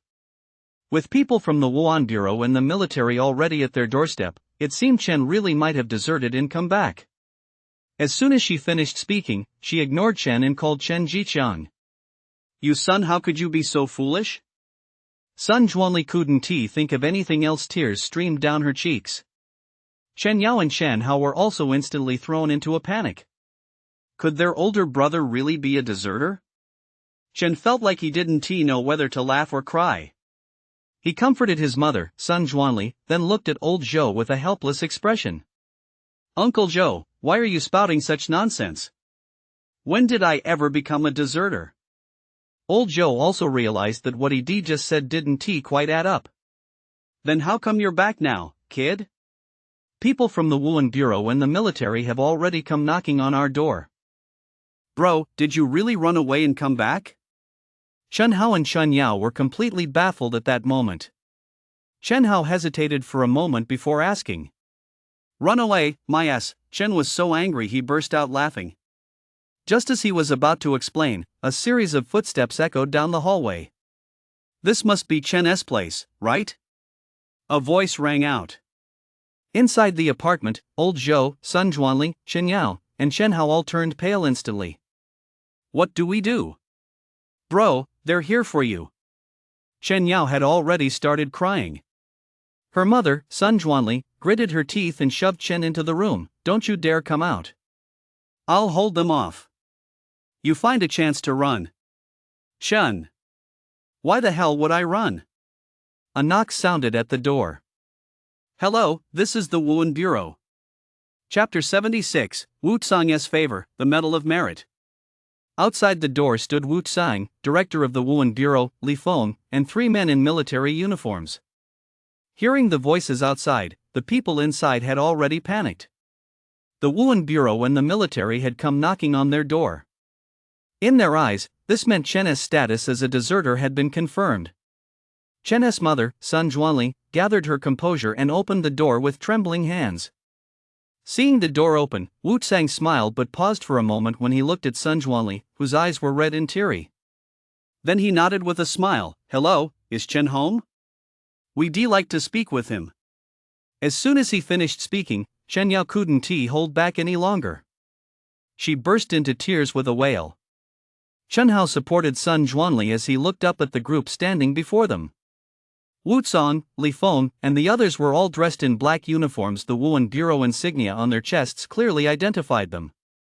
Gritting his teeth, he said, my brother isn't home." Tears streamed down Sun Juanli's face. This scene left Wu Song, Li Feng, and the others completely baffled. They exchanged glances, and Wu Tsang asked, "What is going on here?" Chen Yao sobbed uncontrollably, her face streaked with tears. Looking at the group before her, she said haltingly, "My brother couldn't he possibly be a deserter?" "A deserter?" Wu Tsang and Li Feng's expressions changed. "What is going on? Chen is a deserter?" Wu Tsang looked at one of the men in military uniform standing beside him, his expression shifting slightly. "Is that true?" The men in military uniform were all members of the Beast Wardens. Hearing this, they were taken aback. How could they not know that Chen was a deserter? One of them's expression darkened, and he said in a grave tone, "Director Wu, please give me a minute." With that, he dialed the Beast Warden's number. They had received a call from Wu Tsang, director of the Jincheng Public Security Bureau, the night before. The purpose was to confirm Chen's identity with them, so they could issue the reward. The Beast Wardens also took this matter very seriously. When the news reached Xiang Han's ears, he was left speechless. How long had his junior disciple been back, and he already performed another heroic deed? Without hesitation, he dispatched a team to Jincheng to join Wu Tsang and his colleagues at Chen's home to present the reward. At the Beast Warden's headquarters, the call was quickly routed to Xiang Han. Hearing the words on the other end of the line, Xiang Han raised an eyebrow. "What kind of nonsense is that? If he were a deserter, I'd be the first to make sure he didn't get away." A moment later, the man in military uniform returned, looking both amused and exasperated. "No, he isn't." Upon hearing this, Wu Tsang and Li Feng both breathed a sigh of relief. If Chen really were a deserter, this whole situation would be a huge mess. "Your brother isn't a deserter," Wu Tsang, caught between laughter and exasperation, explained. "We didn't come here today to arrest your brother either." By now, he understood why the people in front of him had reacted the way they did. "My brother isn't a deserter?" Chen Yao wiped the tears from her face and asked, her eyes wide. Chen Hao and his mother, Sun Zhuanli, both lit up. Realizing, Chen raised his hand to return the salute. The highest rank among them was sergeant. Seeing him, a staff sergeant, they naturally had to salute. There was a superior-subordinate relationship between them. Although Chen didn't hold a specific position, his rank spoke for itself. This made Sun Zhuanli and the others burst into laughter. "My brother is so handsome," Chen Yao said, her eyes brimming with admiration as she looked at Chen. Chen Hao nodded, his eyes lighting up to him. The sight of Chen in his military uniform being saluted by those men was simply too cool. "Ha, Chen, we caused a bit of a mix-up before we even arrived. Your mother and your younger siblings thought we were some kind of bad guys." Wu Tsang laughed heartily, breaking the awkward silence with his words. He made a joke of it. Chen Hao and the others smiled sheepishly. His mother, Sun Zhuanli, looked embarrassed. "I'm sorry, we misunderstood you." Old Zhou stood to the side, unsure whether to leave or stay. Chen waved his hand, indicating he didn't mind. "It was just a mix-up, no big deal." Wu Tsang nodded and said with a smile, "Your reward has already been approved." Li Feng took out a bank card and handed it to Chen. "Brother Chen, there's 1 million in there. This is your reward for this mission. Thank you for your tremendous contribution." As he spoke, he leaned close to Chen's ear and whispered, 30,000 of that is from our director's personal funds." After saying that, he gave Chen a wink. "Ha, it's fine, Wu Tsang waved his hand dismissively. The reason he brought Li Feng along was, of course, for what he just said. It wasn't appropriate for him to say this himself, so having Li Feng tell Chen was the perfect solution. Since he wanted to build a good relationship with Chen, this was just the first step. "Sergeant." Having finished presenting the reward to Chen, Wu Tsang turned his attention to the several men in military uniform standing nearby. They all saluted in unison, then said, "Your merit credits have been deposited into your account. You may access them at any time." With that, they produced a red certificate and a medal. Their expressions were solemn, their tone earnest. "Here is your medal of merit and certificate." Chen returned the salute and, looking at the medal and certificate in his hands, broke into a smile. He hadn't expected that his actions last night would actually earn him a Medal of Merit. Old Zhou, standing nearby, had long since been left speechless. Chen wasn't a deserter at all, he actually performed a meritorious act. Soon, everything was settled. Before leaving, Wu Tsang pulled Chen aside with a friendly expression. "Brother Chen, it seems your family isn't very well off. If you need it, I have an apartment in the south of the city. It's just sitting empty anyway. If you don't mind, your whole family can move in there." Chen looked slightly taken aback. He looked at the keys Wu Tsang handed him and shook his head with a smile.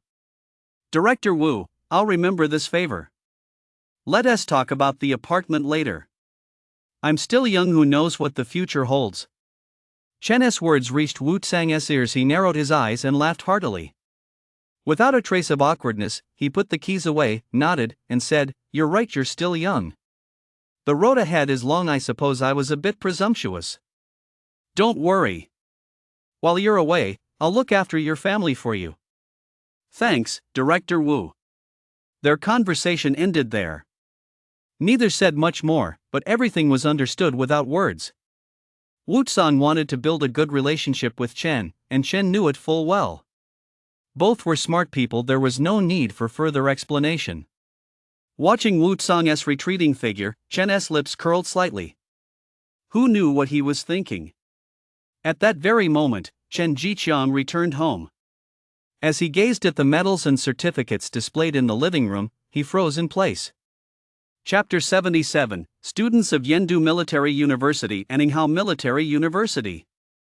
Second-class merit? Chen Jiqiang stared at the medals and certificates displayed in the living room, frozen in place. Chen Yao said with a grin, "Dad, you wouldn't believe it, Uncle Zhou was calling my brother a deserter at first." Chen Hao nodded in agreement, adding, "Uncle Zhou's talking nonsense. My brother is clearly a hero." Old Zhou, the shop owner, sat on the sofa looking awkward. Listening to the siblings' conversation, he said sheepishly, "Ahem, I thought they were here to arrest that kid Chen. Turns out it was all a misunderstanding." After saying that, he couldn't help but chuckle. Then he remarked with emotion, "Old Chen, your son Chen has really made something of himself. I even heard the director of the Wuan Bureau call him Brother Chen just now." Their mother, Sun Zhuanli, beamed with pride. Chen Yao and Chen Hao looked up, feeling even happier about Chen's achievement than they would have been about their own. Chen Jiqiang laughed and waved his hand. "Don't say that, just imagine how proud that kid Chen would be if he heard that." "Dad, I wouldn't do that." Chen returned, heard Chen Jiqiang's words, and replied with a smile. "Ha ha." Old Zhou burst out laughing. His father Chen Jiqiang, his mother Sun Zhuanli, and Chen Hao and Chen Yao all laughed as well. That evening's dinner was a lavish feast. In the living room, Chen took out the bank card Wu Tsang had given him. "Dad, Mom, there's $1 million in here. This is the reward from this time. Please take it. Buy whatever you want. I'll save it for you." Ignoring the glances from Chen Yao and Chen Hao, Sun Zhuanli put the bank card away. "Mom, there's no need. Yao and Hao are about to start at the martial arts high school, and now is exactly when they need to boost their vitality. This $1 million will last them a long time. With this $1 million, you and Dad won't have to work so hard either." Chen shook his head. He already had plans for the money. $1 million might not be much to people like Wu Tsang or Xiang Han, but for his family, it was a fortune. Hearing this, Chen Jiqiang and Sun Zhuanli exchanged a glance, hesitated for a moment, and finally nodded. "Then we'll leave it up to you." Time flew by. Before they knew it, it was time to report to the Prodigy Initiative. With hardly any luggage, Chen managed with just a single backpack. The breaker bow no longer needed to be collapsible like the alloy longbow he'd used before. The silk spear was packed away in his luggage. "Brother, I don't want to let you go. What should I do?" Chen Yao's eyes were brimming with tears as she clutched Chen's hand, clearly reluctant to let him go. Her younger brother, Chen Hao, was the youngest of the three siblings, but unlike Chen Yao's lively personality, he was more level-headed. "Come on, aren't you embarrassed? You're about to start at the martial arts high school, and you're still acting like a little kid." He gave Chen Yao a light tap on the head, making her yelp in pain. Ignoring Chen Yao's resentful glare, Chen turned to Chen Hao and said gently, Xiaohao, train hard. If you run out of vitality pills or exotic beast crystal cores, just have mom and dad buy them for you too. Got it, bro. Chen Hao nodded firmly, his lips moving slightly. Bro, when will you be back next time? I don't know. Maybe soon. He didn't know when the Prodigy Initiative would end or when he'd be able to return.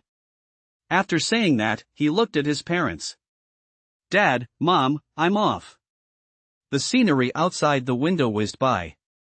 The Prodigy Initiative was being held in Yendu. The journey from Jincheng to Yendu took quite a long time. Chen leaned back against the window, having changed into casual clothes. This trip to Yendu to participate in the Prodigy Initiative, as Ruya had mentioned earlier, involved a great many people. From the military to the prominent clans to Wuda University. Essentially, this Prodigy Initiative had rounded up nearly every genius in the entire nation of Huaxia.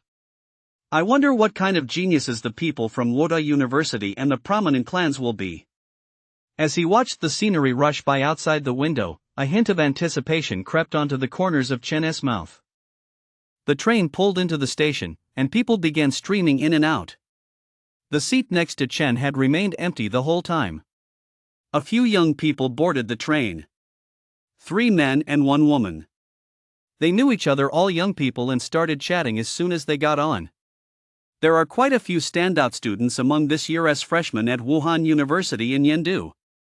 Yeah, the quality of this year's freshmen at Yendu Martial Arts University is really high. Aringhao Martial Arts University falls short of theirs by quite a bit. Let us not even think about it. Among the 4 of us, only Zhang Wan, with his B-rank mental talent, could get into Yendu Martial Arts University. As the 3 spoke, their gazes fell on one of the 4, a young man with a haughty expression. As a B-rank talent, his admission to Yendu Martial Arts University placed him in a league of his own among this group of classmates. The mere mention of Yendu Martial Arts University was enough to make him the center of attention among them. Chen remained calm. He glanced at the man named Zhang Wan, then looked away, as if he hadn't heard a word of their discussion about Yendu Martial Arts University or Hero Martial Arts University. As the group chatted, they noticed Chen leaning against the window. The boy who had spoken first asked with a smile, Hey, are you heading to Yendu too? Chen turned his gaze toward them and nodded slightly. Ha, what a coincidence, we're heading to Yendu too. We're all students at Hero Martial Arts University, we just came home for a visit during the break. The guy was very outgoing, and in just a few sentences, he'd already broken the ice between them. Chen smiled and nodded, but didn't say anything. This reaction didn't go unnoticed by the girl among the 4. She furrowed her brow. Chen's clothes looked very ordinary, and he certainly didn't have the aura of a genius. Puffed. What is he so full of himself for? He is probably just going to some second-rate martial arts university in Yendu. As soon as the words left her mouth, Chen narrowed his eyes, looked at the girl, and said, I'm not from Wuhan University. Ha, you didn't even get into Wuhan University. Are you going to Yendu just to tour Yendu University? The girl glanced at Chen, then turned to Zhang Wan, the one everyone was talking about, and said sweetly, Well, you can ask Senior Zhang Wan to give you a tour. You've never been there, have you? Might as well go and broaden your horizons. Hearing the girl's sarcastic remark, Chen's smile gradually faded. He looked at her, about to speak. The boy who had spoken first interrupted the girl's rambling. Zhang Yan, that's going too far. After saying that, he gave Chen an awkward smile and added, Sorry, buddy. She doesn't think before she speaks, don't let it get to you. Chen gave the girl a deep look and nodded slightly. Yinghao Wuhan University, just a second-rate Wuhan University. My name is Yen Tao. I'm a freshman at Yinghao Wuhan University. Chen. Yen Tao was very outgoing and had a great personality. He didn't look down on Chen just because he wasn't a student at Wuhan University. On the contrary, he enthusiastically recommended places in Yendu that Chen should visit. Zhang Yan puckered her lips. She looked down on Yen Tao for the way he treated Chen. But since Yen Tao's talent was slightly stronger than hers, she chose not to argue with him and instead chatted happily with Zhang Wen, the genius from Yendu Wuhan University. Zhang Yen's behavior didn't go unnoticed by the other two, who also felt somewhat displeased with her. Zhang Yen had a very haughty personality. Among the four of them, everything Zhang Yen did revolved around Zhang Wen, the genius. The others watched with furrowed brows. But since this was all Zhang Yen's own choice, they didn't feel comfortable saying anything. The other two weren't interested in Zhang Yen and Zhang Wen's conversation. Instead, they took a strong liking to Chen. The four of them chatted happily. And all of this didn't go unnoticed by Zhang Wen from Yendu Martial Arts University. As he watched Chen chatting with Yen Tao and the others, a hint of surprise flashed across his eyes. His talent was extremely rare. A mental power talent. This made his perception of danger far sharper than others. He sensed an aura emanating from Chen that sent a shiver down his spine. Chapter 78, The Military Vehicle at the Exit. Chen was definitely no ordinary student. And he certainly wasn't, as Zhang Yen had speculated, just there to broaden his horizons in Yendu. Zhang Wen quickly came to this conclusion. His current strength was at the second level of the novice stage. As a student who had just enrolled today, he had already broken through to the first level of the novice stage in such a short time. That wasn't slow at all. Although his strength at the second level of the novice stage couldn't compare to some of the freaks at Yendu Martial Arts University, he was confident he was stronger than everyone present. Yet even with all that confidence, he had sensed an aura that sent shivers down his spine from Chen, a person who didn't look like a genius in the slightest. That wisp of aura was like a bolt of lightning, jolting him awake. Listening to Zhang Yen's incessant chatter in his ear, he furrowed his brow. He gave a casual reply, then, with a smile on his face, joined the conversation among the four. "Brother Chen, do you have business in Yendu this time?" Zhang Wen's haughty expression vanished, replaced by a humble demeanor. This scene left Zhang Yen, Yen Tao, and the others momentarily stunned. "I know I'm handsome, but you guys don't have to like me this much, do you?" Zhang Wen joked. "Holy crap, is this really Zhang Wen?" A guy standing next to Yen Tao quietly nudged him and whispered. Yen Tao paused for a moment, glanced at Zhang Wen, then at Chen, and seemed to figure it out. Zhang Wen's talent was psychic power. His natural perception was stronger than others. In that case, Zhang Wen's sudden transformation seemed to make perfect sense. Chen's lips twitched slightly as he glanced at Zhang Wen. That joke was way too dry.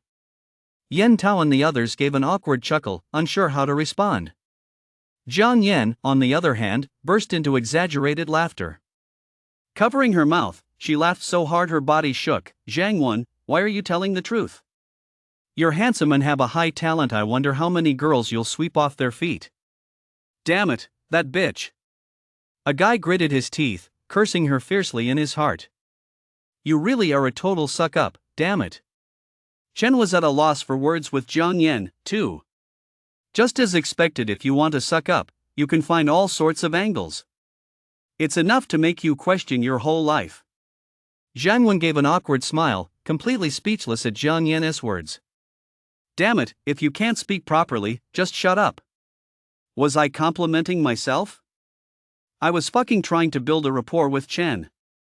"Chen, if you ever need help while you're in Yendu, just let me know. If I can help, I definitely will." "Okay." You don't hit a smiling face. Although Zhang Wen had looked haughty earlier, he hadn't provoked him at all from start to finish. There was no need to give him the cold shoulder either. "My name is Zhang Wen." Zhang Wen really wanted to join the conversation, so he spoke up to introduce himself. Chen nodded and decided to join the conversation as well. He had nothing better to do anyway. This was his first time meeting a student from Wuhan University, so it was a good opportunity to learn more about them. After all, there were people from Wuhan University participating in this prodigy initiative. As a student at Wuhan University in Yendu, Zhang Wen would surely know a thing or two about this batch of freshmen or the school's prominent figures. "I never expected to run into a prodigy from Wuhan University in Yendu today." Chen paid him a compliment. Hearing this, Zhang Wen was over the moon. He waved his hand and said, "I'm no prodigy. At best, I've just been lucky. With a Class B talent, I'm still quite weak by Wuhan University of Martial Arts standards." As he spoke, he added with a sigh, "Among this year's freshmen at Wuhan University of Martial Arts, only those in the top 10 are true prodigies. And who makes it into the top 10 among freshmen has at least an A-class talent, and even the weakest among them is at the 6th level of the novice stage. Rumor has it that the number 1 student has already reached the 9th level of the novice stage, just one step away from breaking through to the soldier stage. Even among sophomores, there are still quite a few who are stuck in the novice stage." This was the first time Yen Tao and the others had heard Zhang Wen talk about Yendu University. Although Hero University wasn't weak, it still fell short of Yendu University by quite a margin. As a top-tier martial arts university, simply gaining admission was reason enough to be proud, let alone securing a spot in the top 10 among freshmen. Wow, no wonder Yendu University is one of the top martial arts universities, even their freshmen are this strong. Yeah, the strongest freshman at our Hero Martial Arts University is only at the 6th level of the novice stage. Comparisons are cruel now, that's what you call a genius. Good thing I didn't go to Yendu Martial Arts University, otherwise, I'd have lost every last shred of confidence. Yen Tao and the others shook their heads and smiled wryly. What's the big deal? Jiang Yan was clearly annoyed that Zhang Wen had joined Chen and the others' conversation. Listening to their exclamations, she snorted derisively and said with disdain, "With your level of strength, you'll never get into Yendu Martial Arts University in this lifetime. Zhang Wen is actually a genius, ranked in the top 50 for talent among Yendu Martial Arts University's freshmen." Oh? Chen paused in surprise. He had already sensed Zhang Wen's strength right there in front of him. Novice stage, 2nd level. In his eyes, that level of strength was far too weak. But ranked in the top 50 for talent among freshmen? That seemed rather impressive. As one of the top martial arts universities, it was no exaggeration to say that Yendu Martial Arts University was teeming with hidden talents. It seemed Zhang Wen had something to offer. Seeing that Chen was somewhat interested, Zhang Wen couldn't help but mentally give Zhang Yan a thumbs up. The silly woman had finally said something right. He seemed a bit embarrassed as he smiled and said, "I don't have much talent, just a grade B mental power talent." Mental power talent? This time, Chen was genuinely intrigued. He knew just how difficult it was to cultivate mental power. All the cultivation techniques for mental power were in the hands of the strongest practitioners. He never expected Zhang Wen to be a genius with a mental power talent. "No wonder you're a prodigy at Yendu Martial Arts University," Chen praised him, then asked, "Are there any other freshmen with the same talent as you?" Being praised by Chen felt better than being praised 100 times by Zhang Yan. Zhang Wen felt an overwhelming sense of satisfaction and spoke openly and candidly. "None of the top 10 have it. I'm one of the rarer mental power talents at Yendu Martial Arts University." Chen nodded and shifted the conversation to the group ranked in the top 10. Ranking in the top 10 among freshmen made it highly likely they'd be selected for the Prodigy Initiative. Unfortunately, Zhang Wen didn't know much about that group. He only knew that 8 of the 10 came from privileged backgrounds. Only 2 were from humble origins. Moreover, judging by what Zhang Wen said, these 2 had been constantly under pressure from the others ever since breaking into the top 10. He narrowed his eyes, and a faint smile involuntarily appeared at the corners of his mouth. It seemed this Prodigy Initiative was going to be quite interesting. Time flew by, and before they knew it, they had arrived in Yendu. This was Chen's first time visiting the city of Yendu. Beside him, Zhang Wen said casually, "Chen, want to check out Yendu University?" I doubt he has the guts to even set foot inside. An ordinary person who hasn't even reached the 1st level of the novice stage. Zhang Yan's gaze toward Chen was laced with contempt and disdain. Chen narrowed his eyes, a cold glint flashing in their depths. Zhang Wen, standing beside Chen, sensed the fleeting aura emanating from him and felt a shiver run down his spine. He snapped, "Shut up." Zhang Yan's eyes widened as she stared at Zhang Wen in disbelief. Zhang Wen rarely lost his temper with her. She couldn't understand why Chen, an ordinary person who hadn't even reached the first level of the novice stage, could make Zhang Wen treat him with such deference. He even seemed a little afraid. Chen gave Jiang Yan a deep look, nodded to the group, and then strode forward. At the station exit, a car bearing a Yendu military license plate was parked quietly. Two men in military uniforms stood tall, gazing straight ahead as their eyes constantly scanned the crowd exiting the station. They were trying to spot the figure they had been waiting for so long. Zhang Wen, you dot. Watching Chen's receding figure, Jiang Yan's eyes welled up with tears. Humph! Zhang Wen snorted coldly. Yan Tao and the others stood nearby, feeling utterly exasperated by Jiang Yan's silly behavior. Do you really think Chen hasn't even reached the first level of the novice stage? Zhang Wen said, watching Chen's back. I'm a Class B psychic talent. Chen gives off an aura that scares me. How could someone like that not even be at the first level of the novice stage? In their line of sight, Chen strode forward, his luggage on his back. The military vehicles at the station exit were exceptionally dazzling. Zhang Wen's voice rang out again. He is at least at the 5th level of the novice stage, maybe even the 6th. He is definitely no ordinary person. Yan Tao and the others listened in silence, while Jiang Yan's eyes widened in disbelief. She simply couldn't fathom that Chen could possess the strength of novice stage level 5 or even level 6. She followed the gaze of Zhang Wen, Yan Tao, and the others. At the station exit, Chen was striding toward the military vehicle parked there. The two men standing beside the vehicle hurried forward the moment they spotted Chen. They took the luggage from Chen's hands. Chen merely raised his hand in a return salute before getting into the vehicle. The military vehicle quickly vanished from everyone's sight. Zhang Wen, Yan Tao, and the others all witnessed this scene. The moment he saw those two soldiers salute Chen, Zhang Wen's pupils suddenly contracted. His heart gave a start. Until the military vehicle disappeared from view. Zhang Wen's sarcastic voice rang out, so do you still think he is someone who hasn't even reached the first level of the novice stage? Idiot. Chapter 79, A Promising Student. Chen had no idea what Zhang Wen, Yan Tao, and the others were thinking. Inside the military vehicle. Two soldiers with the rank of Corporal, one driving, the other in the passenger seat. The scenery outside the window flashed by.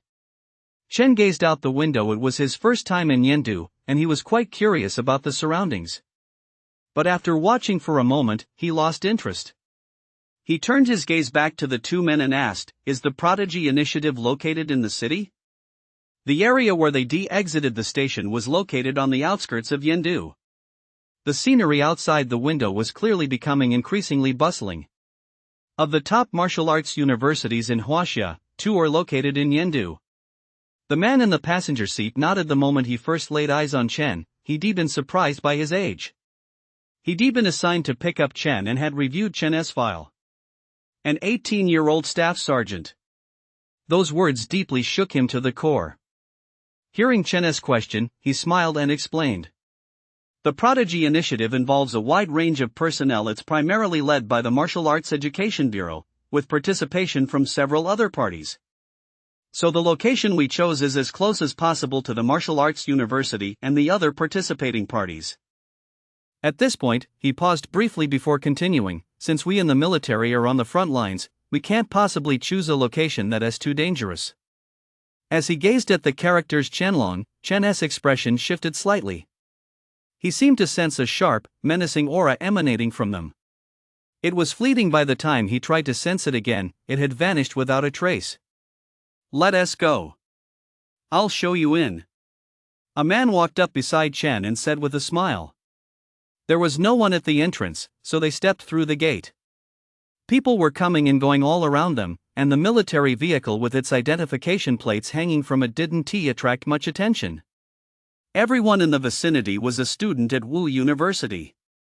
When they saw Chen walk through the gate, quite a few of them showed a slight change in expression. Another military person. It seems the Prodigy Initiative has quite a few promising recruits from the military this time. Those who can enter that gate are called geniuses.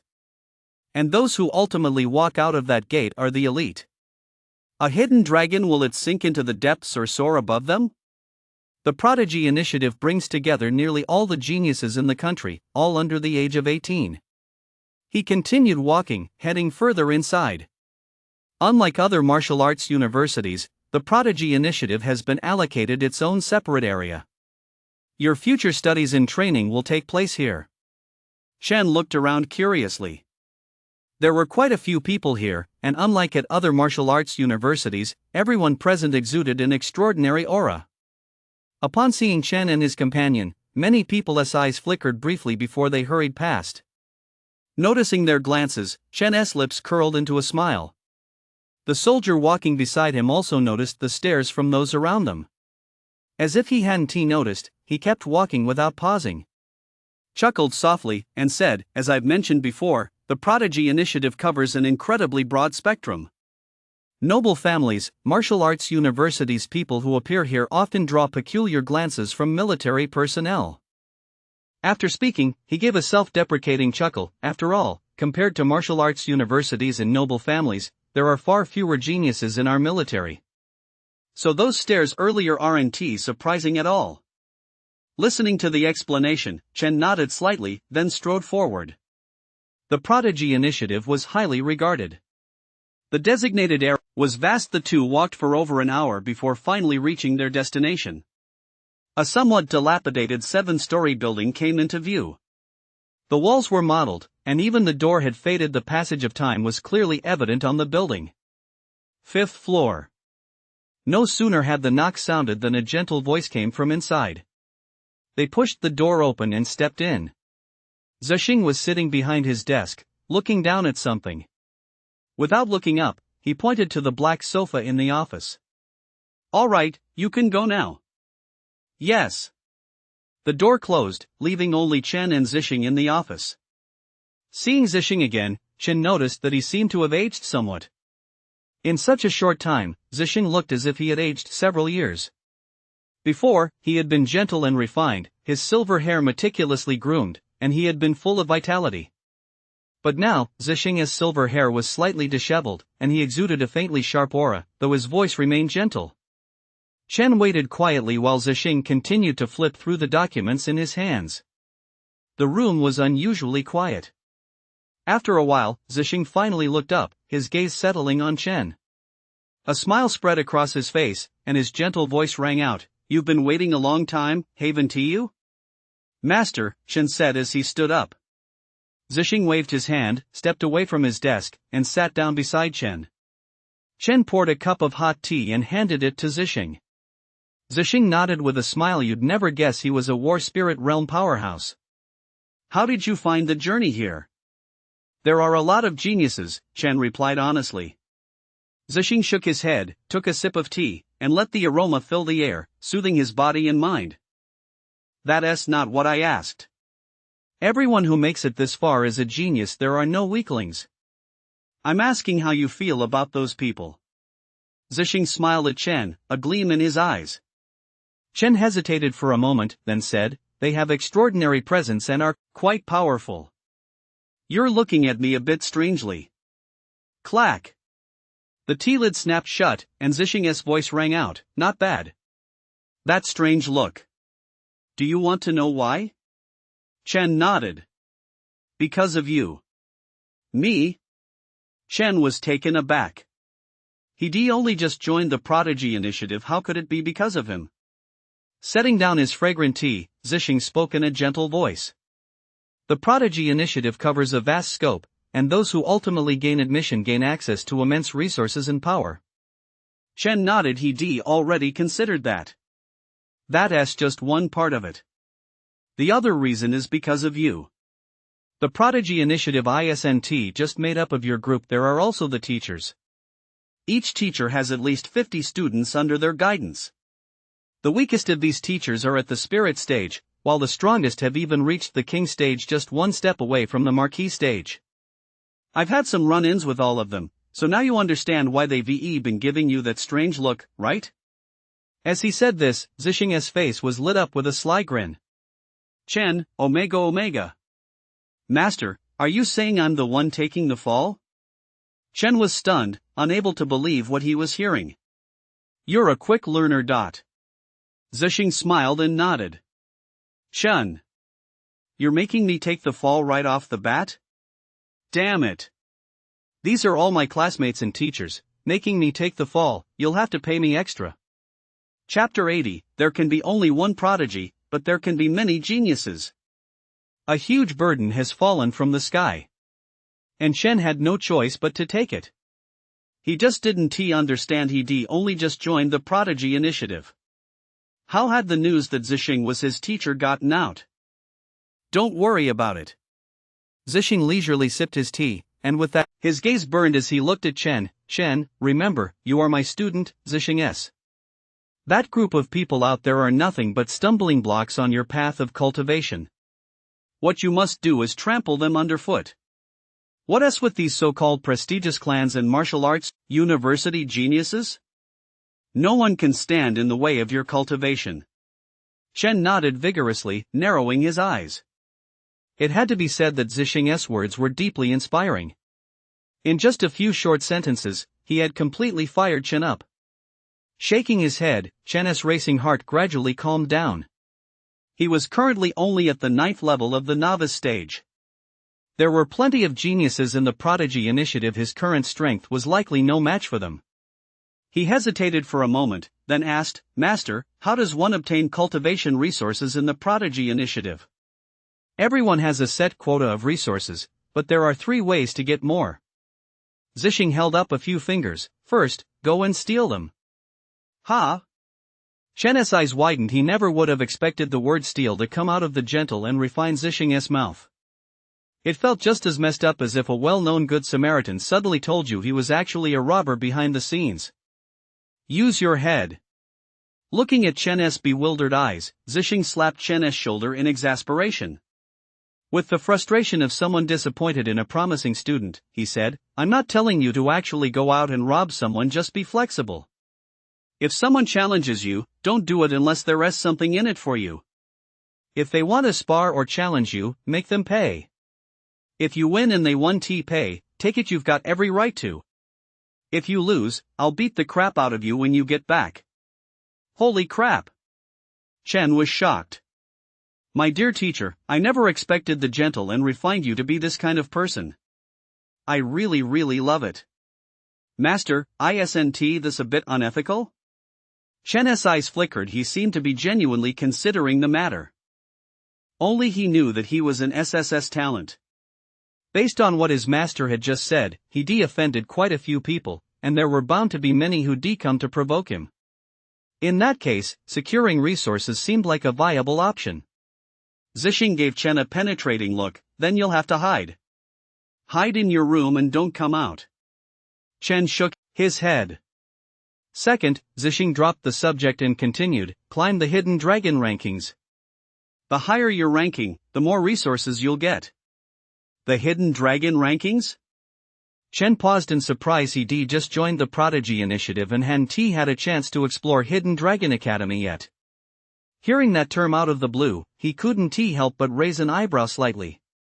The Hidden Dragon rankings are compiled based on the top 100 geniuses at Hidden Dragon Academy.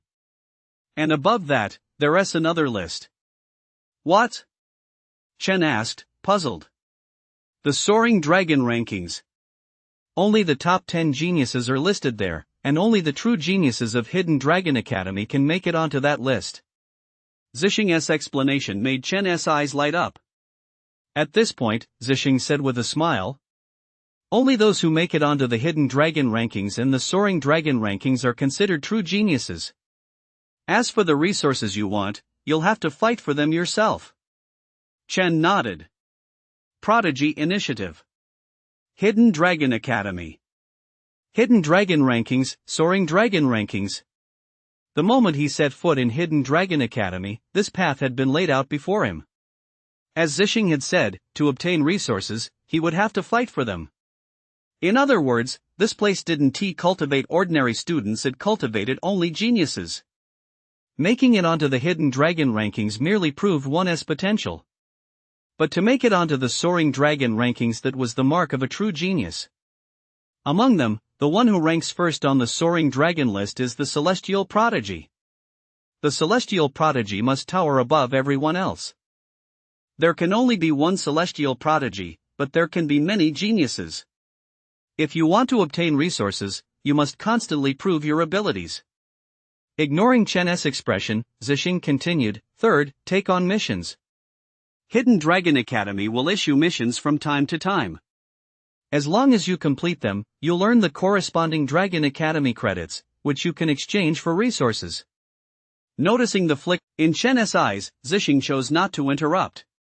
Instead, he paused briefly before continuing, "There is one more thing.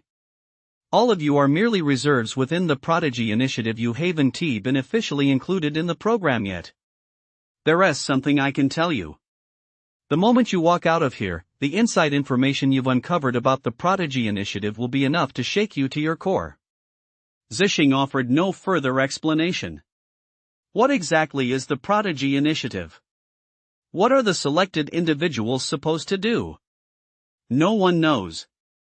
Even Tiger, the commander of the Beast Wardens, had only mentioned in passing that the Prodigy Initiative was there to handle internal matters. But what exactly were those matters, he didn't know. The 4 words Prodigy Initiative were like a thick fog. And Chen and the other geniuses at Hidden Dragon Academy were the ones trapped within that fog. Only by parting the fog could they truly get to the heart of the Prodigy Initiative. He shook his head slightly. These matters were still too early for him to concern himself with. For now, the most important thing was to focus on improving his strength. Chapter 81, The Quirky Siblings. The Martial Arts Education Bureau's high regard for the Prodigy Initiative was evident from the grand scale of Hidden Dragon Academy. After leaving Zixing's office, Chen followed the person in charge of housing assignments toward the dormitory area. Row after row of simple yet elegant small buildings gradually came into view. Though only 2 stories tall, they exuded a quiet, historic charm. Unlike martial arts universities such as Yendu Martial Arts University, the scene before him resembled a utopian paradise. As far as the eye could see, rustic pavilions and towers stood in a harmonious arrangement along the lakeshore, complementing the emerald green waters to form a harmonious and serene landscape. On the lake's surface, a gentle breeze swept across, creating ripples that seemed to whisper softly. The surroundings were lush with greenery, and dense trees swayed gently. Occasionally, a few birds would alight on the branches, chirping away. The scene before him made Chen let out a soft sigh. Wow! Compared to the scenery before him, the place where he lived for over a decade felt like a completely different world. Hardly anyone was around. Even when someone did appear, they merely glance at Chen before hurrying away. He come to understand such stares all too well ever since leaving Zixing. Within the Prodigy Initiative, the military was a relatively minor force. It was the aristocratic families and Wuda University that truly served as gathering places for geniuses. Members of the aristocratic families might attend Wuda University, but they didn't truly belong there. They were already marked by their family lineage. Half an hour later, Chen stopped in his tracks. Before him stood a small, simple, and elegant building. A house number hung by the entrance. Number 45. He pushed open the door. The person accompanying him handed Chen the key and then turned to leave. Chen didn't mind. The person who had just accompanied him clearly didn't want to interact with him. It seemed the person belonged to both Wuhan University and the aristocratic families. However, it was more likely that they were from one of the aristocratic families. Stepping inside, the interior was quite different from the simple and elegant exterior. The interior of the building was very modern. A TV, refrigerator, washing machine, everything was fully equipped. He ran his finger across the table and glanced at it. It was spotless. Looks like someone had already cleaned up before I arrived. After looking around, Chen sat down on the sofa and began thinking about his next steps. By the way, why haven't Xing Yuan and old Zhang arrived yet? It wasn't until then that Chen suddenly remembered the 2 of them. He been deep in thought the entire way here. As soon as he arrived, his master had sent him a flurry of messages. He dialed the number. "Chen, are you there?"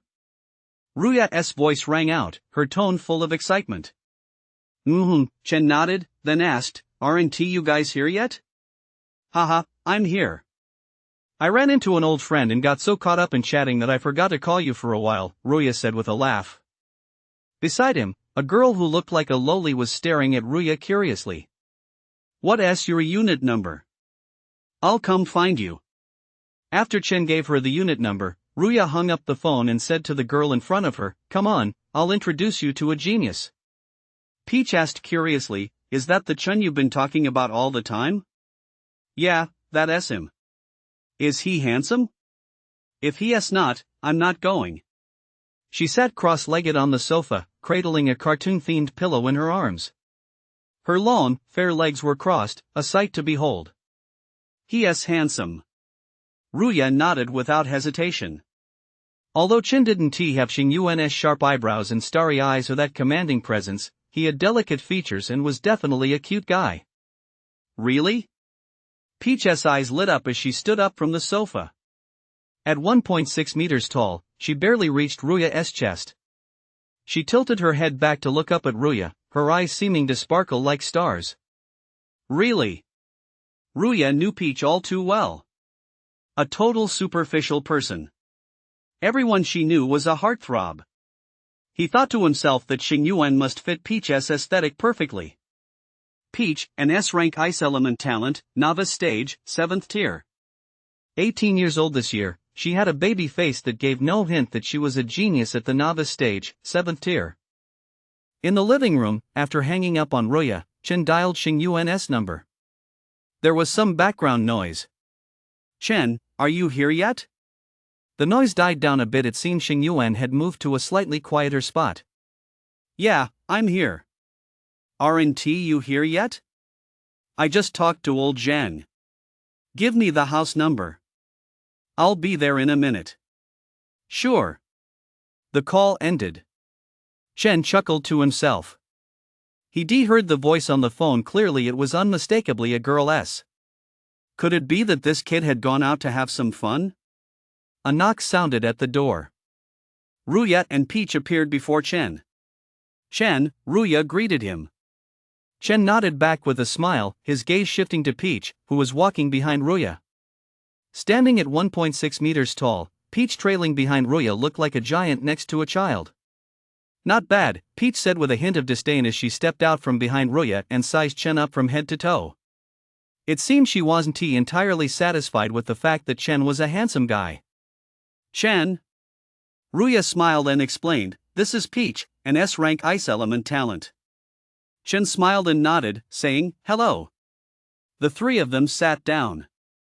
As she listened to Ruya and Chen chat, Peach kept her eyes fixed on Chen, sizing him up. On the surface, Chen didn't seem to have anything particularly striking about him. Apart from being somewhat handsome, there didn't seem to be anything else worth noting. But someone Ruya calls a genius couldn't possibly be that simple. Xiao Zhang said you're an archer talent? Peach suddenly asked. The mention of Xiao Zhang caught Chen off guard. What the heck? Xiao Zhang? Ruya, what on earth about her fits that nickname? Ruya looked awkward as she met Chen's puzzled gaze and explained, she's my sister. Chen? Are you sure she's your sister? Chen simply couldn't picture the two people in front of him as siblings. Ruya had a rugged face and a muscular build, while Peach was a completely different story. Delicate and graceful. She was also very pretty, with a loli-like face. She didn't look anything like a genius at the 7th tier of the novice stage. Ruya shot Chen a helpless glance and nodded in response. It felt like he'd been through this kind of situation many times before. When the two of them walked together, absolutely no one would mistake them for siblings. Peach glared at Ruya and said through gritted teeth, Ruya, do you think I'm embarrassing you as your older sister? No, I don't. No way. I didn't say that. Ruya hurriedly waved her hands, firing off 3 denials in quick succession. Good, you know your place. Peach nodded in satisfaction, then turned to Chen and asked, is your talent S-rank? In her view, anyone who was constantly on Ruya's mind in A-rank talent must have a talent that was at least A-rank, or even S-rank. No, Chen shook his head. Then are you a rank? Peach furrowed her brow. Not that either. Chen shook his head again and replied with a smile, when I awakened, I was E-rank. Chapter 82, Xing Yuan is provoked. An E-rank talent? Peach's eyes widened in astonishment. After a moment of stunned silence, she shook her head. As if trying to shake off the jumble of thoughts in her mind, she then turned to Ruya. Is what he said true? Ruya, of course, knew exactly why Peach looked that way. He nodded. Sis, Chen really is an E-rank talent. I've seen his file. Hearing this, Peach was even more surprised. Her strange gaze seemed intent on scrutinizing Chen from head to toe. She let out a series of tsks in amazement. Strange that's impossible. How could an E-rank talent have such a fast cultivation speed? As she spoke, she reached out to grab Chen, seemingly intent on investigating him further. Sis, what are you doing? Chen furrowed his brow slightly. Although Peach was beautiful and had a delicate, graceful figure, he still couldn't accept her reaching out to grab him. Ruya spoke up to stop Peach's action, saying, Sis, can't you show a little more restraint? Restraint, my ass. Peach glared at Ruya, then seemed to realize her earlier action had been a bit inappropriate. She withdrew her hand from Chen and fell into deep thought. Creak. The sound of the door opening echoed. Xing Yuan walked into the room. Xing Yuan. Ruya and Chen both greeted him. But the next second, they both raised their eyebrows. Xing Yuan's hair was slightly disheveled, and his clothes were wrinkled. Even his breathing was a bit uneven. What's going on? Chen narrowed his eyes, looked at Xing Yuan, and asked. Nothing's wrong. Xing Yuan waved his hand, glanced at Peach, who was sitting on the sofa deep in thought, and explained, As soon as I walked in here today, I ran into quite a few people. I didn't like the way they were looking at me, so I exchanged a few moves with them. Ruya opened her mouth to speak, but just then, Peach on the sofa suddenly snapped out of her reverie. She said with a grin, It's not that you took a liking to them, it's that they were deliberately provoking you, right? Xing Yuan's expression stiffened. It's all the same. They don't like me, and I happen to not like them either. As he spoke, he looked up at Chen and Ruya and asked, When you two arrived, you must have noticed the looks those people were giving you, right? Chen nodded. Xing Yuan's temperament was different from theirs. He liked to show off, and his personality was a bit arrogant. When an arrogant person meets someone even more arrogant, conflict is bound to arise. Ruya glanced at Xing Yuan and nodded, indicating that he noticed it too. But in reality, ever since he entered Hidden Dragon Academy, he hadn't experienced looks like that. And all of this was because Peach was by his side. Since you both saw it, I don't need to say more. Xing Yuan leaned back on the sofa and took a deep breath. He called it a sparring match, but who among those at Hidden Dragon Academy was weak? Although his strength had improved, he was still only at the 7th level of the novice stage. He was still quite a ways from reaching the 8th level. Among everyone present, only Chen was at the 9th level of the novice stage. Xing Yuan remarked, You're right, there are quite a few strong fighters here. You could run into someone on the street who is already at the 8th level of the novice stage. If my talent weren't suited for offense, I might not have been able to hold my own against that person. As he spoke, he revealed the wound on his arm. A gash at least 20 centimeters long came into view. Chen and Ruya's expressions both darkened. To strike so ruthlessly, is this really just a sparring match? Ruya looked extremely displeased, her tone laced with anger. Chen narrowed his eyes, a cold gleam flashing in their depths. It was only the first day. And Xing Yuan had already been provoked and injured during a sparring match.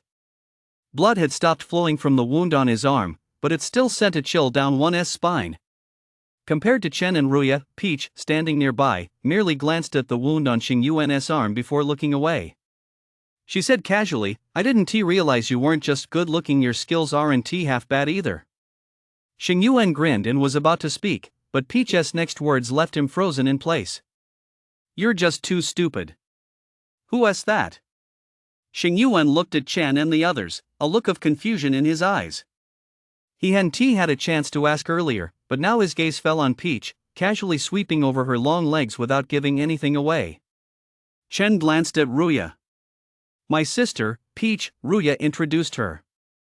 Having learned his lesson earlier, this time he seemed quite proud to do so. This attitude made the corners of Peach's mouth turn up slightly, revealing a smile. Ha! Xing Yuan's eyes widened as he stared in disbelief at the loli-like Peach standing before him. His gaze kept shifting back and forth between the sister and brother. That gaze made Peach frown, and a moment later, Xing Yuan seemed to deflate. Leaning back on the sofa, she asked with a smile, "Sis, are you still taking on little brothers?" Peach pursed her lips. No. Xing Yuan was certainly handsome, but she wasn't some love-struck fool. She changed the subject. You just enrolled at Hidden Dragon Academy, you're not familiar with how things work here yet. Peach's lips parted slightly as she replied, only geniuses get in here. No one wants to admit they're worse than anyone else. The main reason you were provoked is because you're from the military. Xing Yuan froze for a moment. What's wrong with being from the military? Ruya's expression shifted slightly, but she said nothing. Meanwhile, Chen already had a grasp of the current situation from what Zixing had told him. With the aristocratic clans, the martial university, and the military all involved, and the military being the group with the fewest geniuses, it was inevitable that they'd be treated differently. But the fact that Xing Yuan had been provoked for no apparent reason piqued Chen's curiosity. If he were provoked, it would be because he was carrying the blame. Xing Yuan, however, had no blame to bear. Peach's voice continued. The reason you're being provoked is that they don't want you to stay here, and they certainly don't want you to join the Prodigy Initiative. What do you mean? Xing Yuan asked in confusion, exchanging a glance with Chen. Peach glanced at Ruya. Ruya hesitated for a moment before picking up the thread, interests. There are too many people and too many factions involved in the Prodigy Initiative. Everyone wants resources. As far as I know, quite a few members of the aristocratic families view the military as their rivals this time around. They want to eliminate the military personnel as soon as possible. After saying this, he gave a mysterious smile and then asked, "Do you know how many prodigies each of the three factions has this time?" You know? Chen raised an eyebrow slightly. There had been something off about Ruya ever since he enlisted as a recruit. He was the first to discover Xiang Han's identity, and later even directly revealed Tiger's identity and strength. Back then, Chen had actually thought he'd misremembered. Later, he went down to the dorm building specifically to check, but the bulletin board, which had originally been plastered with information about the beast wardens, had already been cleared out ahead of time. Now it seemed that Ruya might have been the one behind it. And judging by what he was saying now, did he actually know the number of participants from each of the three factions in this Prodigy Initiative? Xing Yuan narrowed his eyes, a radiant smile on his face. It seemed he hadn't quite grasped the meaning behind Ruya's words. He waited for Ruya to speak. Chapter 83, The Curious Duo. As the university with the most geniuses, Wuhan University has a total of 2,348 students participating in the Prodigy Initiative. This includes, but is not limited to, geniuses from Yendu Martial University, Longxiang Martial University, Gupa Martial University, Fengyan Martial University, and Yinghao Martial University. This time, it's practically encompassed all the freshmen from each of these martial universities. Ruya spoke up, making no attempt to hide anything, and directly stated the number of participants from the martial universities this time. This was the first time Chen and Xing Yuan had learned about the number of prodigies from the various martial arts universities participating in the Prodigy Initiative. Upon hearing this figure, they were both surprised. However, after giving it a moment's thought, they came to understand. There are numerous martial arts universities in Huaxia. Counting top-tier, first-rate, and second-rate institutions, there are nearly 1,000 in total. Even if just one genius were selected from each martial arts university, that would still amount to nearly 1,000 people. Only a little over 2,000 martial arts university students were selected for the Prodigy Initiative this time, a number that wasn't particularly large. Ruya also knew that, for martial arts universities, this figure wasn't at all exaggerated. She continued, as for the aristocratic clans, a total of 892 people are participating in the Prodigy Initiative. That few? Xing Yuan was surprised. Out of over 2,000 from Wuhan University, not even 1,000 made it to the noble families? Before Ruya could speak, Peach, standing nearby, snorted derisively, "You call that few? Do you even know how many noble families there are?" Chen and Xing Yuan shook their heads. Chen came from an ordinary background, how would he know such things? Although Xing Yuan's parents were both at the Grandmaster stage, he was still far removed from the noble families. Peach held up one finger. "One? That can't be right, that's way too few," Xing Yuan said, dumbfounded. Peach rolled her eyes at him and said through gritted teeth, "You really are a pig-brained idiot." "Who are you calling a pig-brained idiot?" Xing Yuan admitted that Peach was beautiful, but he couldn't stand her contemptuous gaze and tone. Ruya hurriedly stepped in to stop Xing Yuan, afraid the two might come to blows. I'm not even going to bother with you." Peach ignored Xing Yuan and continued, 10 families. A total of 10 families and nearly 900 people have already been selected for the Prodigy Initiative. Do you still think that is too few? As soon as she finished speaking, Xing Yuan froze in his tracks. A flash of surprise crossed Chen's eyes. 89 people from a single family. Compared to Wuhan University, that ratio was far too high. The base numbers were completely different. So now you'll admit you're a brainless pig, right? Peach sneered, looking at Xing Yuan as if he were an idiot. Oh my god. Old Zhang, stop pulling on me. I'm not holding you, Ruya replied, completely uncooperative. All right, enough with the nonsense. Chen sighed in exasperation, patted Xing Yuan on the shoulder, and after he sat down, motioned for Ruya to continue. The martial arts faction has the largest numbers and the highest proportion of geniuses from prominent families. What about the military? Ignoring Xing Yuan and Peach as they glared at each other, Ruya smiled and moved on to discuss the military's numbers. As one of the three factions, the military is in a rather awkward position. Across the three major legions, 9 armies in total, a total of 678 people were selected for the Prodigy Initiative. Over 600? Chen raised an eyebrow and asked, so few from the military? Surely there must be quite a few in the military. Xing Yuan nodded, he thought so too. Ruya shook her head and explained, although the military has a large number of personnel. There's a problem, though. He paused here, a somber look crossing his face, and said in a subdued voice, most military personnel come from poor backgrounds. It's very difficult for someone from such a family to awaken a high-level talent.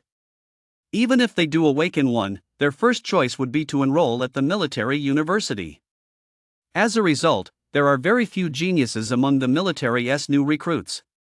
Anyone with a Class B talent is already considered a genius. As he finished speaking, Chen fell silent. The numbers Ruya had mentioned actually carried another layer of meaning. Among the three factions, the noble families had the highest proportion of geniuses, which was related to the environment in which they grew up.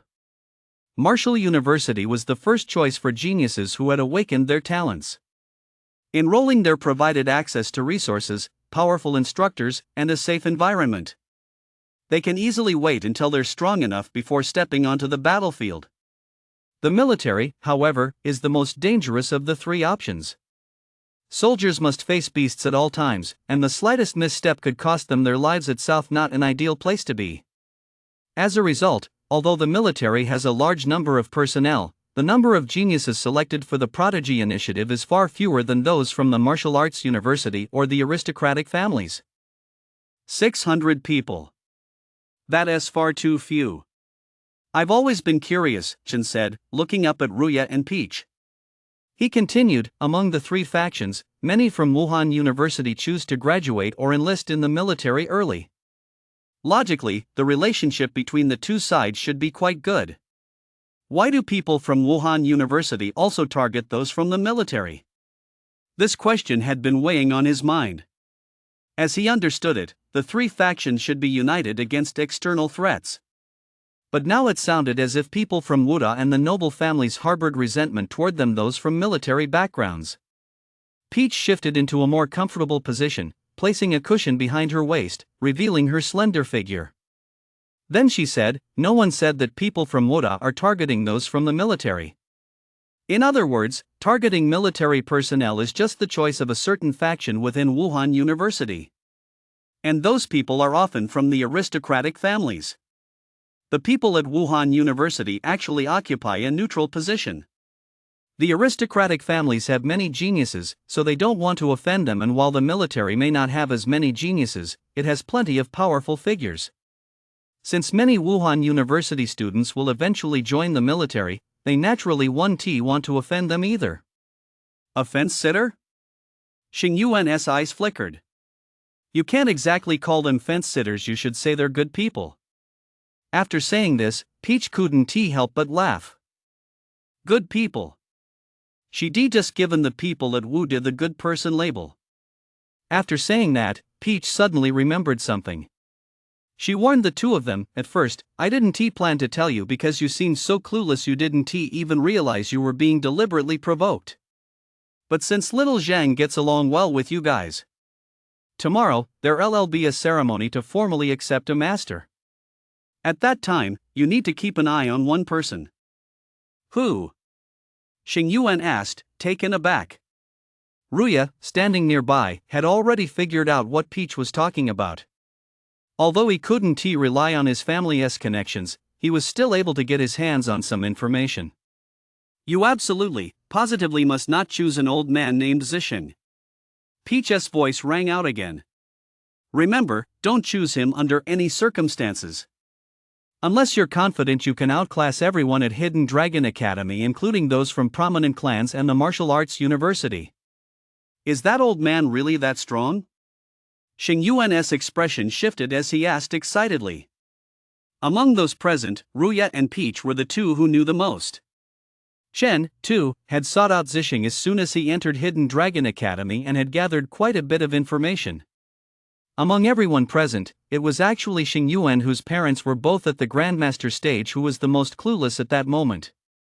Seeing Xing Yuan's excited expression, Peach said slowly, "Whether he is strong or not is another matter, but to be a student, you have to be incredibly strong." At this point, a smile spread across her face, because at Hidden Dragon Academy, more than half the teachers have either been beaten up by him or crossed him, and many of the elders of those prestigious clans' geniuses have also been on the receiving end of his fists. "So now you know what it's like to be his student, right?" After saying this, her expression was full of curiosity. "I'm really curious to see which fool will end up becoming his student. I'd love to see that person running for their life, beaten up by everyone at Hidden Dragon Academy." Ha ha ha ha ha ha. Hearing Peach's laughter, Ruya couldn't help but laugh out loud as well, while Xing Yuan froze in place before his expression grew even more excited.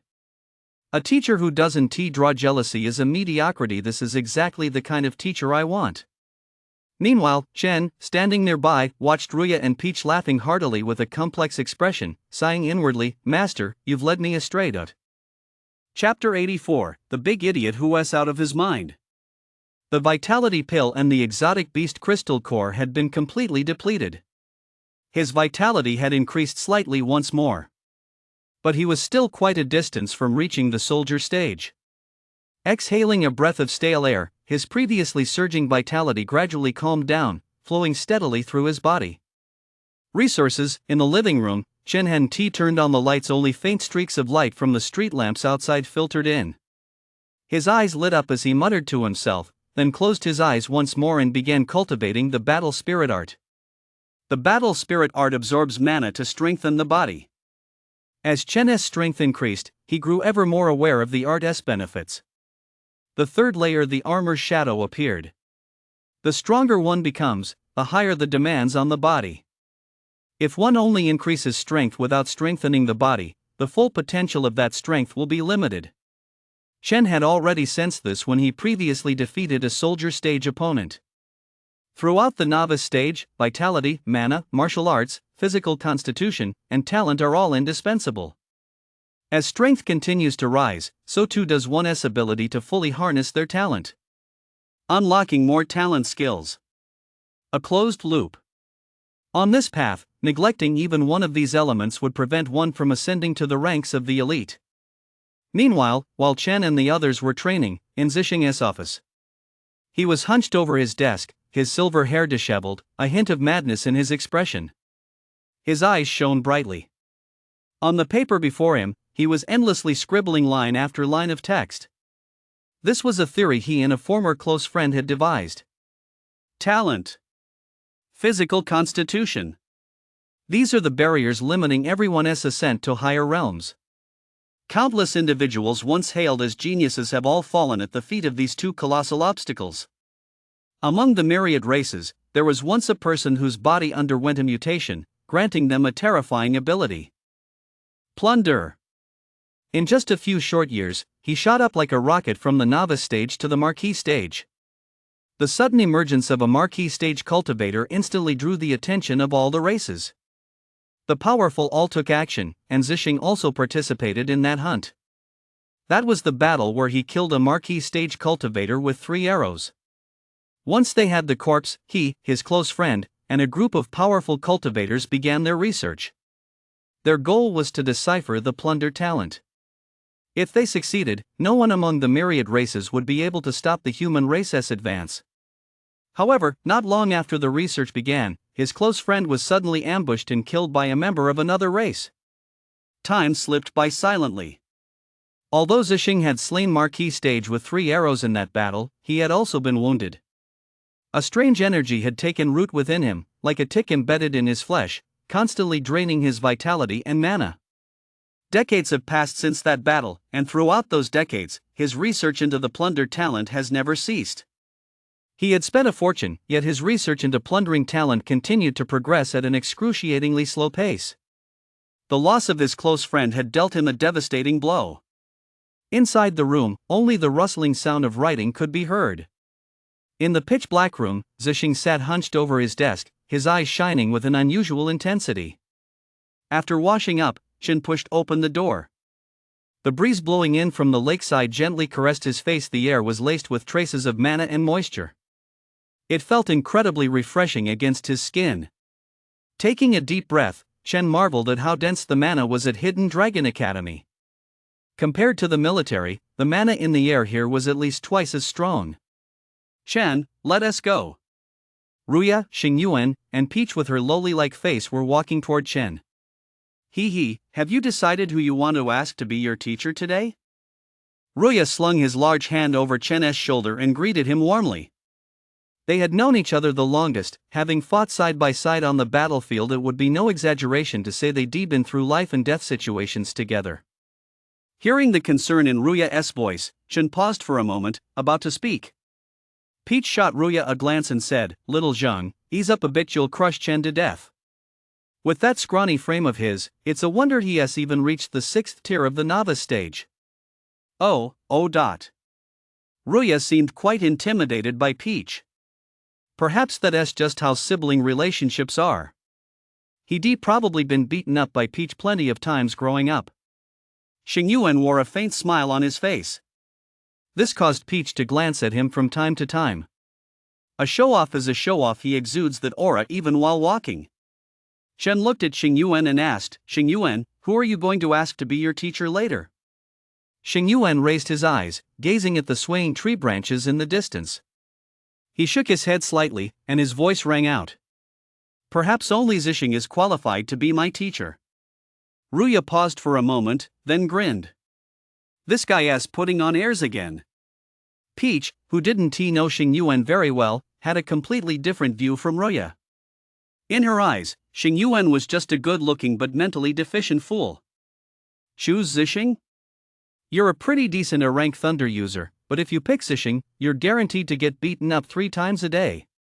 From morning till night. Looking at Xingyuan standing quietly under the tree, gazing up at the branches, Chen really wanted to punch him. You really don't miss a single chance to show off, you jerk. In the square of Hidden Dragon Academy. The place was teeming with people. Representatives from the noble clans, the martial arts university, and the military were all present. At the front of the plaza, a row of tables was neatly arranged. The names of various instructors were written on them, though none were currently occupied. The crowd in the plaza was clearly divided into distinct groups. Among the ranks of the prominent families, several young men were gathered together, chatting casually.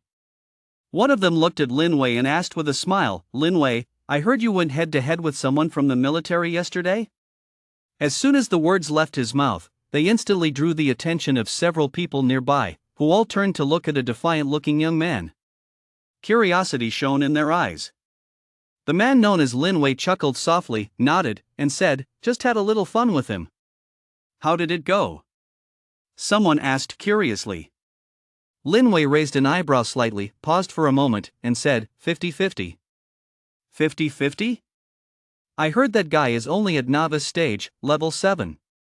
How can someone at novice stage, level 7 go 50-50 against you, a novice stage, level 8? Lin Wei's answer left the people around him momentarily stunned, and they asked in surprise. Lin Wei shook his head, the smile on his face fading. That guy isn't weak. He has awakened a thunder talent suited for offense.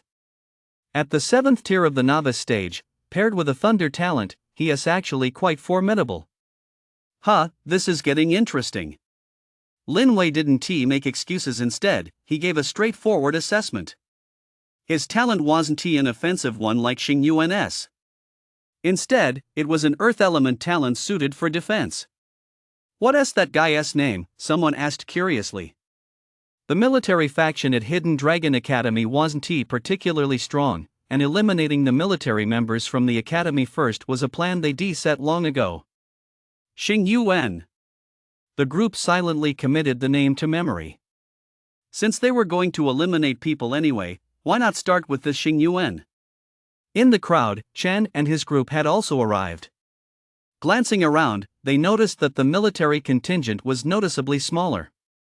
Nearby, the geniuses from Woda University occasionally cast sidelong glances at the military personnel. The differences among the three groups of geniuses were immediately apparent. The military personnel had determined gazes and exuded a faint aura of combat readiness. In the military, such an unyielding fighting spirit is precisely what is required. Wuhan University had more people, but many of them looked slightly immature, and they lacked the fighting spirit evident in the military contingent. Of course, there were certainly those among them who did possess that fighting spirit. Those were the true geniuses within the Wuhan University group. Of the three groups, the geniuses from the aristocratic clans stood out the most in terms of their demeanor. With faint smiles on their faces, they kept sizing up the geniuses from Wuhan University and the military. Xing Yuan's gaze lingered for a moment on a certain figure from the aristocratic families before moving on. Yesterday's skirmish with Lin Wei had given him a clearer understanding of these geniuses from the aristocratic families. As everyone sized each other up, figures began to materialize out of thin air in the distance. The moment this group appeared, the square, which had been somewhat noisy, fell instantly silent. Chapter 85, The Domineering Zixing. Dozens of figures walked on air. The first one drifted gracefully down from the sky. In his 50s, his gaze swept over the crowd in the square. A hint of aura, seemingly emitted without intention, instantly made everyone present tense up and their hearts race. This aura came quickly and vanished even faster. Seeing that his purpose had been achieved, the man slowly sat down in his designated seat. On his table were three characters. Yi Zhanghao. His specific strength level was not specified. Chen's eyes flickered as he speculated on his power. Peach explained softly, Yi Zhanghao, a powerhouse from Fengyan Martial Arts University, at the 6th level of the spirit stage. From a poor background. Chen nodded slightly, his gaze toward Peach filled with curiosity. He was eager to know exactly who Peach really was. The backgrounds of Roya and her brother were quite mysterious. They seemed to know far more than anyone else.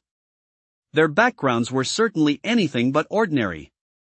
Shaking his head slightly, he decided to set this matter aside for now. The situation at hand was the most important. He had long since become Zixing's disciple, that didn't prevent him from getting to know the other powerful instructors at Hidden Dragon Academy. After Yi Zhanghao took his seat, the other powerful figures drifted in one after another. No aura emanated from them, and their calm gazes lacked the sharp intensity of Yi Zhanghao's. Instead, they were quite gentle. In a short time, nearly all the teachers had arrived. In the center of the hall, only one table remained empty. Zixing. Strange. Does that old man Zixing not plan to take on any students? Peach looked around in confusion but saw no sign of Zixing. I was looking forward to seeing which unlucky souls would become his disciples. Ruya scanned the area, then withdrew her gaze. Xing Yuan's eyes occasionally swept over Lin Wei's group, a cold glint flashing in his eyes from time to time. The situation among the three parties had become clear, and he understood the reason behind yesterday's provocation perfectly well. It seemed Lin Wei and his crew had taken him for a pushover. Hearing Peach's gloating tone, Chen's eye twitched slightly, and a faint smile played at the corners of his mouth. Unlucky souls. I'm afraid that might not necessarily be the case. A few minutes passed. A figure walked slowly toward them from the distance. The refined aura emanating from him caught the attention of everyone in the square, leaving many of the geniuses waiting there looking puzzled. Who is that old man? Someone asked in confusion, watching Zixing approach from afar. No idea. Maybe one of the teachers in charge of logistics. Zixing's expression was calm and composed, a stark contrast to the group of powerful figures who had appeared earlier. This led many to mistakenly assume that Zixing was indeed one of the logistics teachers. Unlike the murmurs among the students from Wuda and the military, many in the noble clan delegations saw Zixing's appearance and their expressions shifted slightly. Zixing actually came. Could it be that he is planning to recruit students again this time? One of them narrowed his eyes and murmured. Given his temperament, how could he not come? Another sneered. How many people has he offended over the past few decades? But he is still alive and well, isn't he? Humph, another snorted coldly. That's only because he still has value. Otherwise, he would have been sent to the myriad battlefield over a decade ago. After speaking, he swept his gaze over the crowd and said with a hint of amusement, among those present, how many families Haven T had something snatched from them by him? How many resources and how much money has he stolen over the years? He can't die. If he dies, all the investments made over the past few decades will have been wasted. I'm curious to see who will become his disciple this time. Hearing this, the crowd broke into amused laughter. Zixing's reputation among this group of aristocratic families was as low as it could possibly be. Once upon a time, Zixing was the nation's top archer. His S-rank talent towered over everyone else in the archer talent tier. He killed a marquee stage alien with just 3 arrows.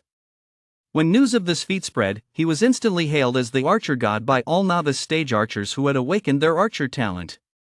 For a time, the title archer god was unrivaled. But not long after, news spread that he had been injured. Countless powerful figures attempted to treat him, but all could only shake their heads in defeat. From that point on, Zixing's fame quickly faded. A mere few decades have passed, and now, aside from his friends, the only people who still recognize Zixing are his enemies. Exuding no aura of a powerful fighter, Zixing walked slowly toward them, a faint smile on his face. The crowd parted of its own accord, and Zixing, his expression calm, walked past them. When he reached the group from the prominent families, he slowed his pace slightly and turned his slightly clouded eyes toward the few who had spoken earlier. He casually tossed out a single sentence, within 3 days, have your family send resources worth 10,000 Dragon Academy credits.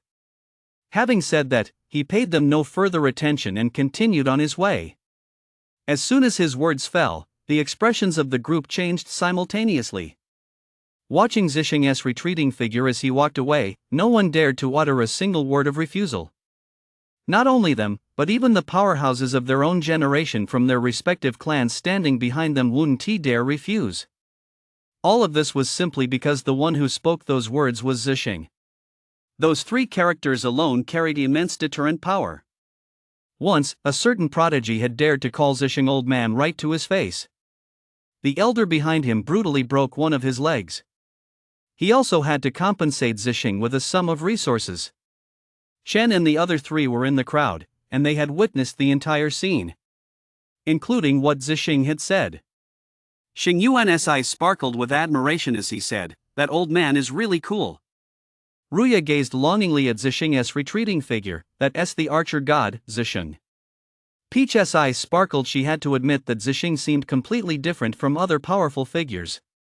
On the surface, Zhisheng was refined and easygoing, like a scholar. But only those who knew him well understood what kind of person lay hidden behind that facade. Chen had a smile playing at the corners of his mouth. That old man really was quite dashing. Finally, Zhisheng had made his appearance. After Zhisheng sat down, Yi Zhenghao said exasperatedly, "You're a spirit stage cultivator, after all. What's the point of extorting a few kids?" "I enjoy it," Zhisheng replied with a chuckle, then turned to chat with a powerful female cultivator standing nearby. Seeing this, Yi Zhenghao shook his head in resignation. Although Zhisheng was now only at the spirit stage, he really didn't dare say much to him. After all, he didn't have a track record of killing a marquee stage cultivator while fighting at a lower tier with king stage strength. Even though Zhisheng's strength was steadily declining, no one dared to do anything to him. The source of all this confidence lay in the decades of research Zhisheng had devoted to his work. No one knew whether he had actually made any breakthroughs. Enough small talk. It's time to choose your mentors. No sooner had the words left his mouth than Yi Zhenghao raised his hand. A faint trace of energy representing his talent instantly appeared on the nameplate that had previously displayed only his name. A tornado, scaled down 100-fold, swirled ceaselessly on the table.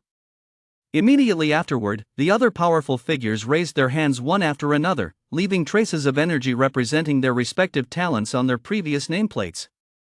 Before Yi Zhenghao was a tornado, while before a female powerhouse standing beside him, a miniature waterfall resembling a falling Milky Way cascaded endlessly. This scene left many in the audience staring wide-eyed. For many, it was their first time witnessing such powerful figures in action. Chen's gaze swept over them one by one. It was his first time witnessing such a scene as well. So, upon reaching the spirit stage, one could actually manifest the power of their talent. Yet another new piece of knowledge. As his gaze shifted, it landed on Zhisheng. Unlike the talent powers displayed by the others, Zhisheng's manifestation took the form of a single arrow. An arrow composed entirely of vitality and mana. A faint glow rippled along its shaft, while the arrowhead flashed with a cold light. An S-rank archer talent, the only one in the entire arena. Chapter 86, What is going on? A shimmering glow encircled the shaft. It looked like an arrow that had been meticulously carved. There was none of the wind element that, like the one before Yi Zhenghao, allowed one to sense its terrifying power at a single glance. Nor was there the breathtakingly beautiful scene created by a water element talent master. A simple arrow glowed faintly before the three characters Zhisheng. Many people noticed the arrow in front of Zhisheng. Some eyes lit up, and they took a step forward. Ever since Zhisheng appeared, everything seemed to be telling everyone that he was different from the rest. Other powerful figures had arrived by walking on air. But when it came to Zhisheng, he simply strolled in like an ordinary old man. When mistaken for a support staff teacher, Zhisheng had, right in front of everyone, grinned and extorted money from the scions of prominent clans. And now, unlike the talent powers displayed by other powerful figures, his display was constructed from a single, simple arrow. Someone stepped forward, intending to ask Zhisheng to take them as a disciple. But as soon as they approached, Zhisheng waved his hand, signaling them to choose someone else. Rejected, the person nodded slightly and then turned toward the other powerful figures. People kept coming forward. But Zhisheng seemed to look down on every single one of them, rejecting dozens in a row. The number of people daring to approach him immediately dwindled. "See?" Peach said with a smile. "Wanting to have old Master Zhisheng as your teacher is no easy feat. Although his cultivation realm has fallen, his discernment remains sharp." Xing Yuan's eyes flickered. Looking at Zhisheng, who sat quietly at the table, he noted that very few people were approaching him now. After a moment's thought, he turned to Peach and asked, "What requirements does the old master have for accepting students? Do you really want to become this old master's disciple?" Ruya and Peach both looked at Xing Yuan in surprise. "I'll give it a try." Xing Yuan raised an eyebrow slightly, the corners of his mouth curving upward. He turned to look at Zixing and said, "The old master has offended too many people, but isn't that a kind of skill in itself? To have offended so many people yet still be alive and well, with no one daring to lay a hand on him, that's a skill." Peach and Ruya froze for a moment as Xing Yuan's words sank in. On the surface, there didn't seem to be anything wrong with what Xing Yuan said. But that's just the old man. What does that have to do with you? If those people can't take on the old man, does that mean they can't take you on? Ruya hesitated for a moment before trying to dissuade him. "Xing Yuan, you really need to think this through. Those people don't dare lay a finger on the old man because he is powerful in his own right, but you're different." At this point, he paused, his gaze sweeping over the crowd of aristocratic families in the square, and continued, "There are many geniuses at Hidden Dragon Academy, plenty of A-rankers, and quite a few S-rankers as well." Peach nodded in agreement. Xing Yuan's talent was a rank thunder, so Zixing wasn't actually the best choice for him. Listening to their words, Xing Yuan shook his head slightly. "I still want to give it a try." With that, he took a step forward. "Thank you, teacher." Having been turned down yet again, he bowed and said a few words before turning to walk toward the other teachers. Zixing's gaze was calm, his expression as still as a deep well. Xing Yuan stood before Zixing and said with a smile, "Teacher Zhang, do you have any requirements for accepting students?" Looking at Xing Yuan before him, Zixing smiled. "Yes. You have to be able to take a beating." Xing Yuan's expression remained unchanged as he raised his hand. A bolt of lightning flickered around it, vanishing in the blink of an eye. As a novice stage cultivator, it was unrealistic for him to control the power of lightning as well as someone at the spirit stage could. You'd better think this through. An A-rank lightning talent is impressive, but when it comes to how much punishment you can take, you might still fall a bit short. I've thought it through. Xing Yuan's expression betrayed his excitement. He didn't care about the hostility from the noble families or the martial arts university. Zixing's gaze swept over Qin in the crowd. He nodded with a smile, and his gentle voice rang out, "Then you'll be my disciple." "Is that it?" Xing Yuan was a bit taken aback. He'd expected to be rejected, but hadn't anticipated it would be so easy. "Step aside for now." "Okay." Someone had just become Zixing's disciple. Almost everyone in the hall was staring at Xing Yuan. From the start of the teacher selection process until now,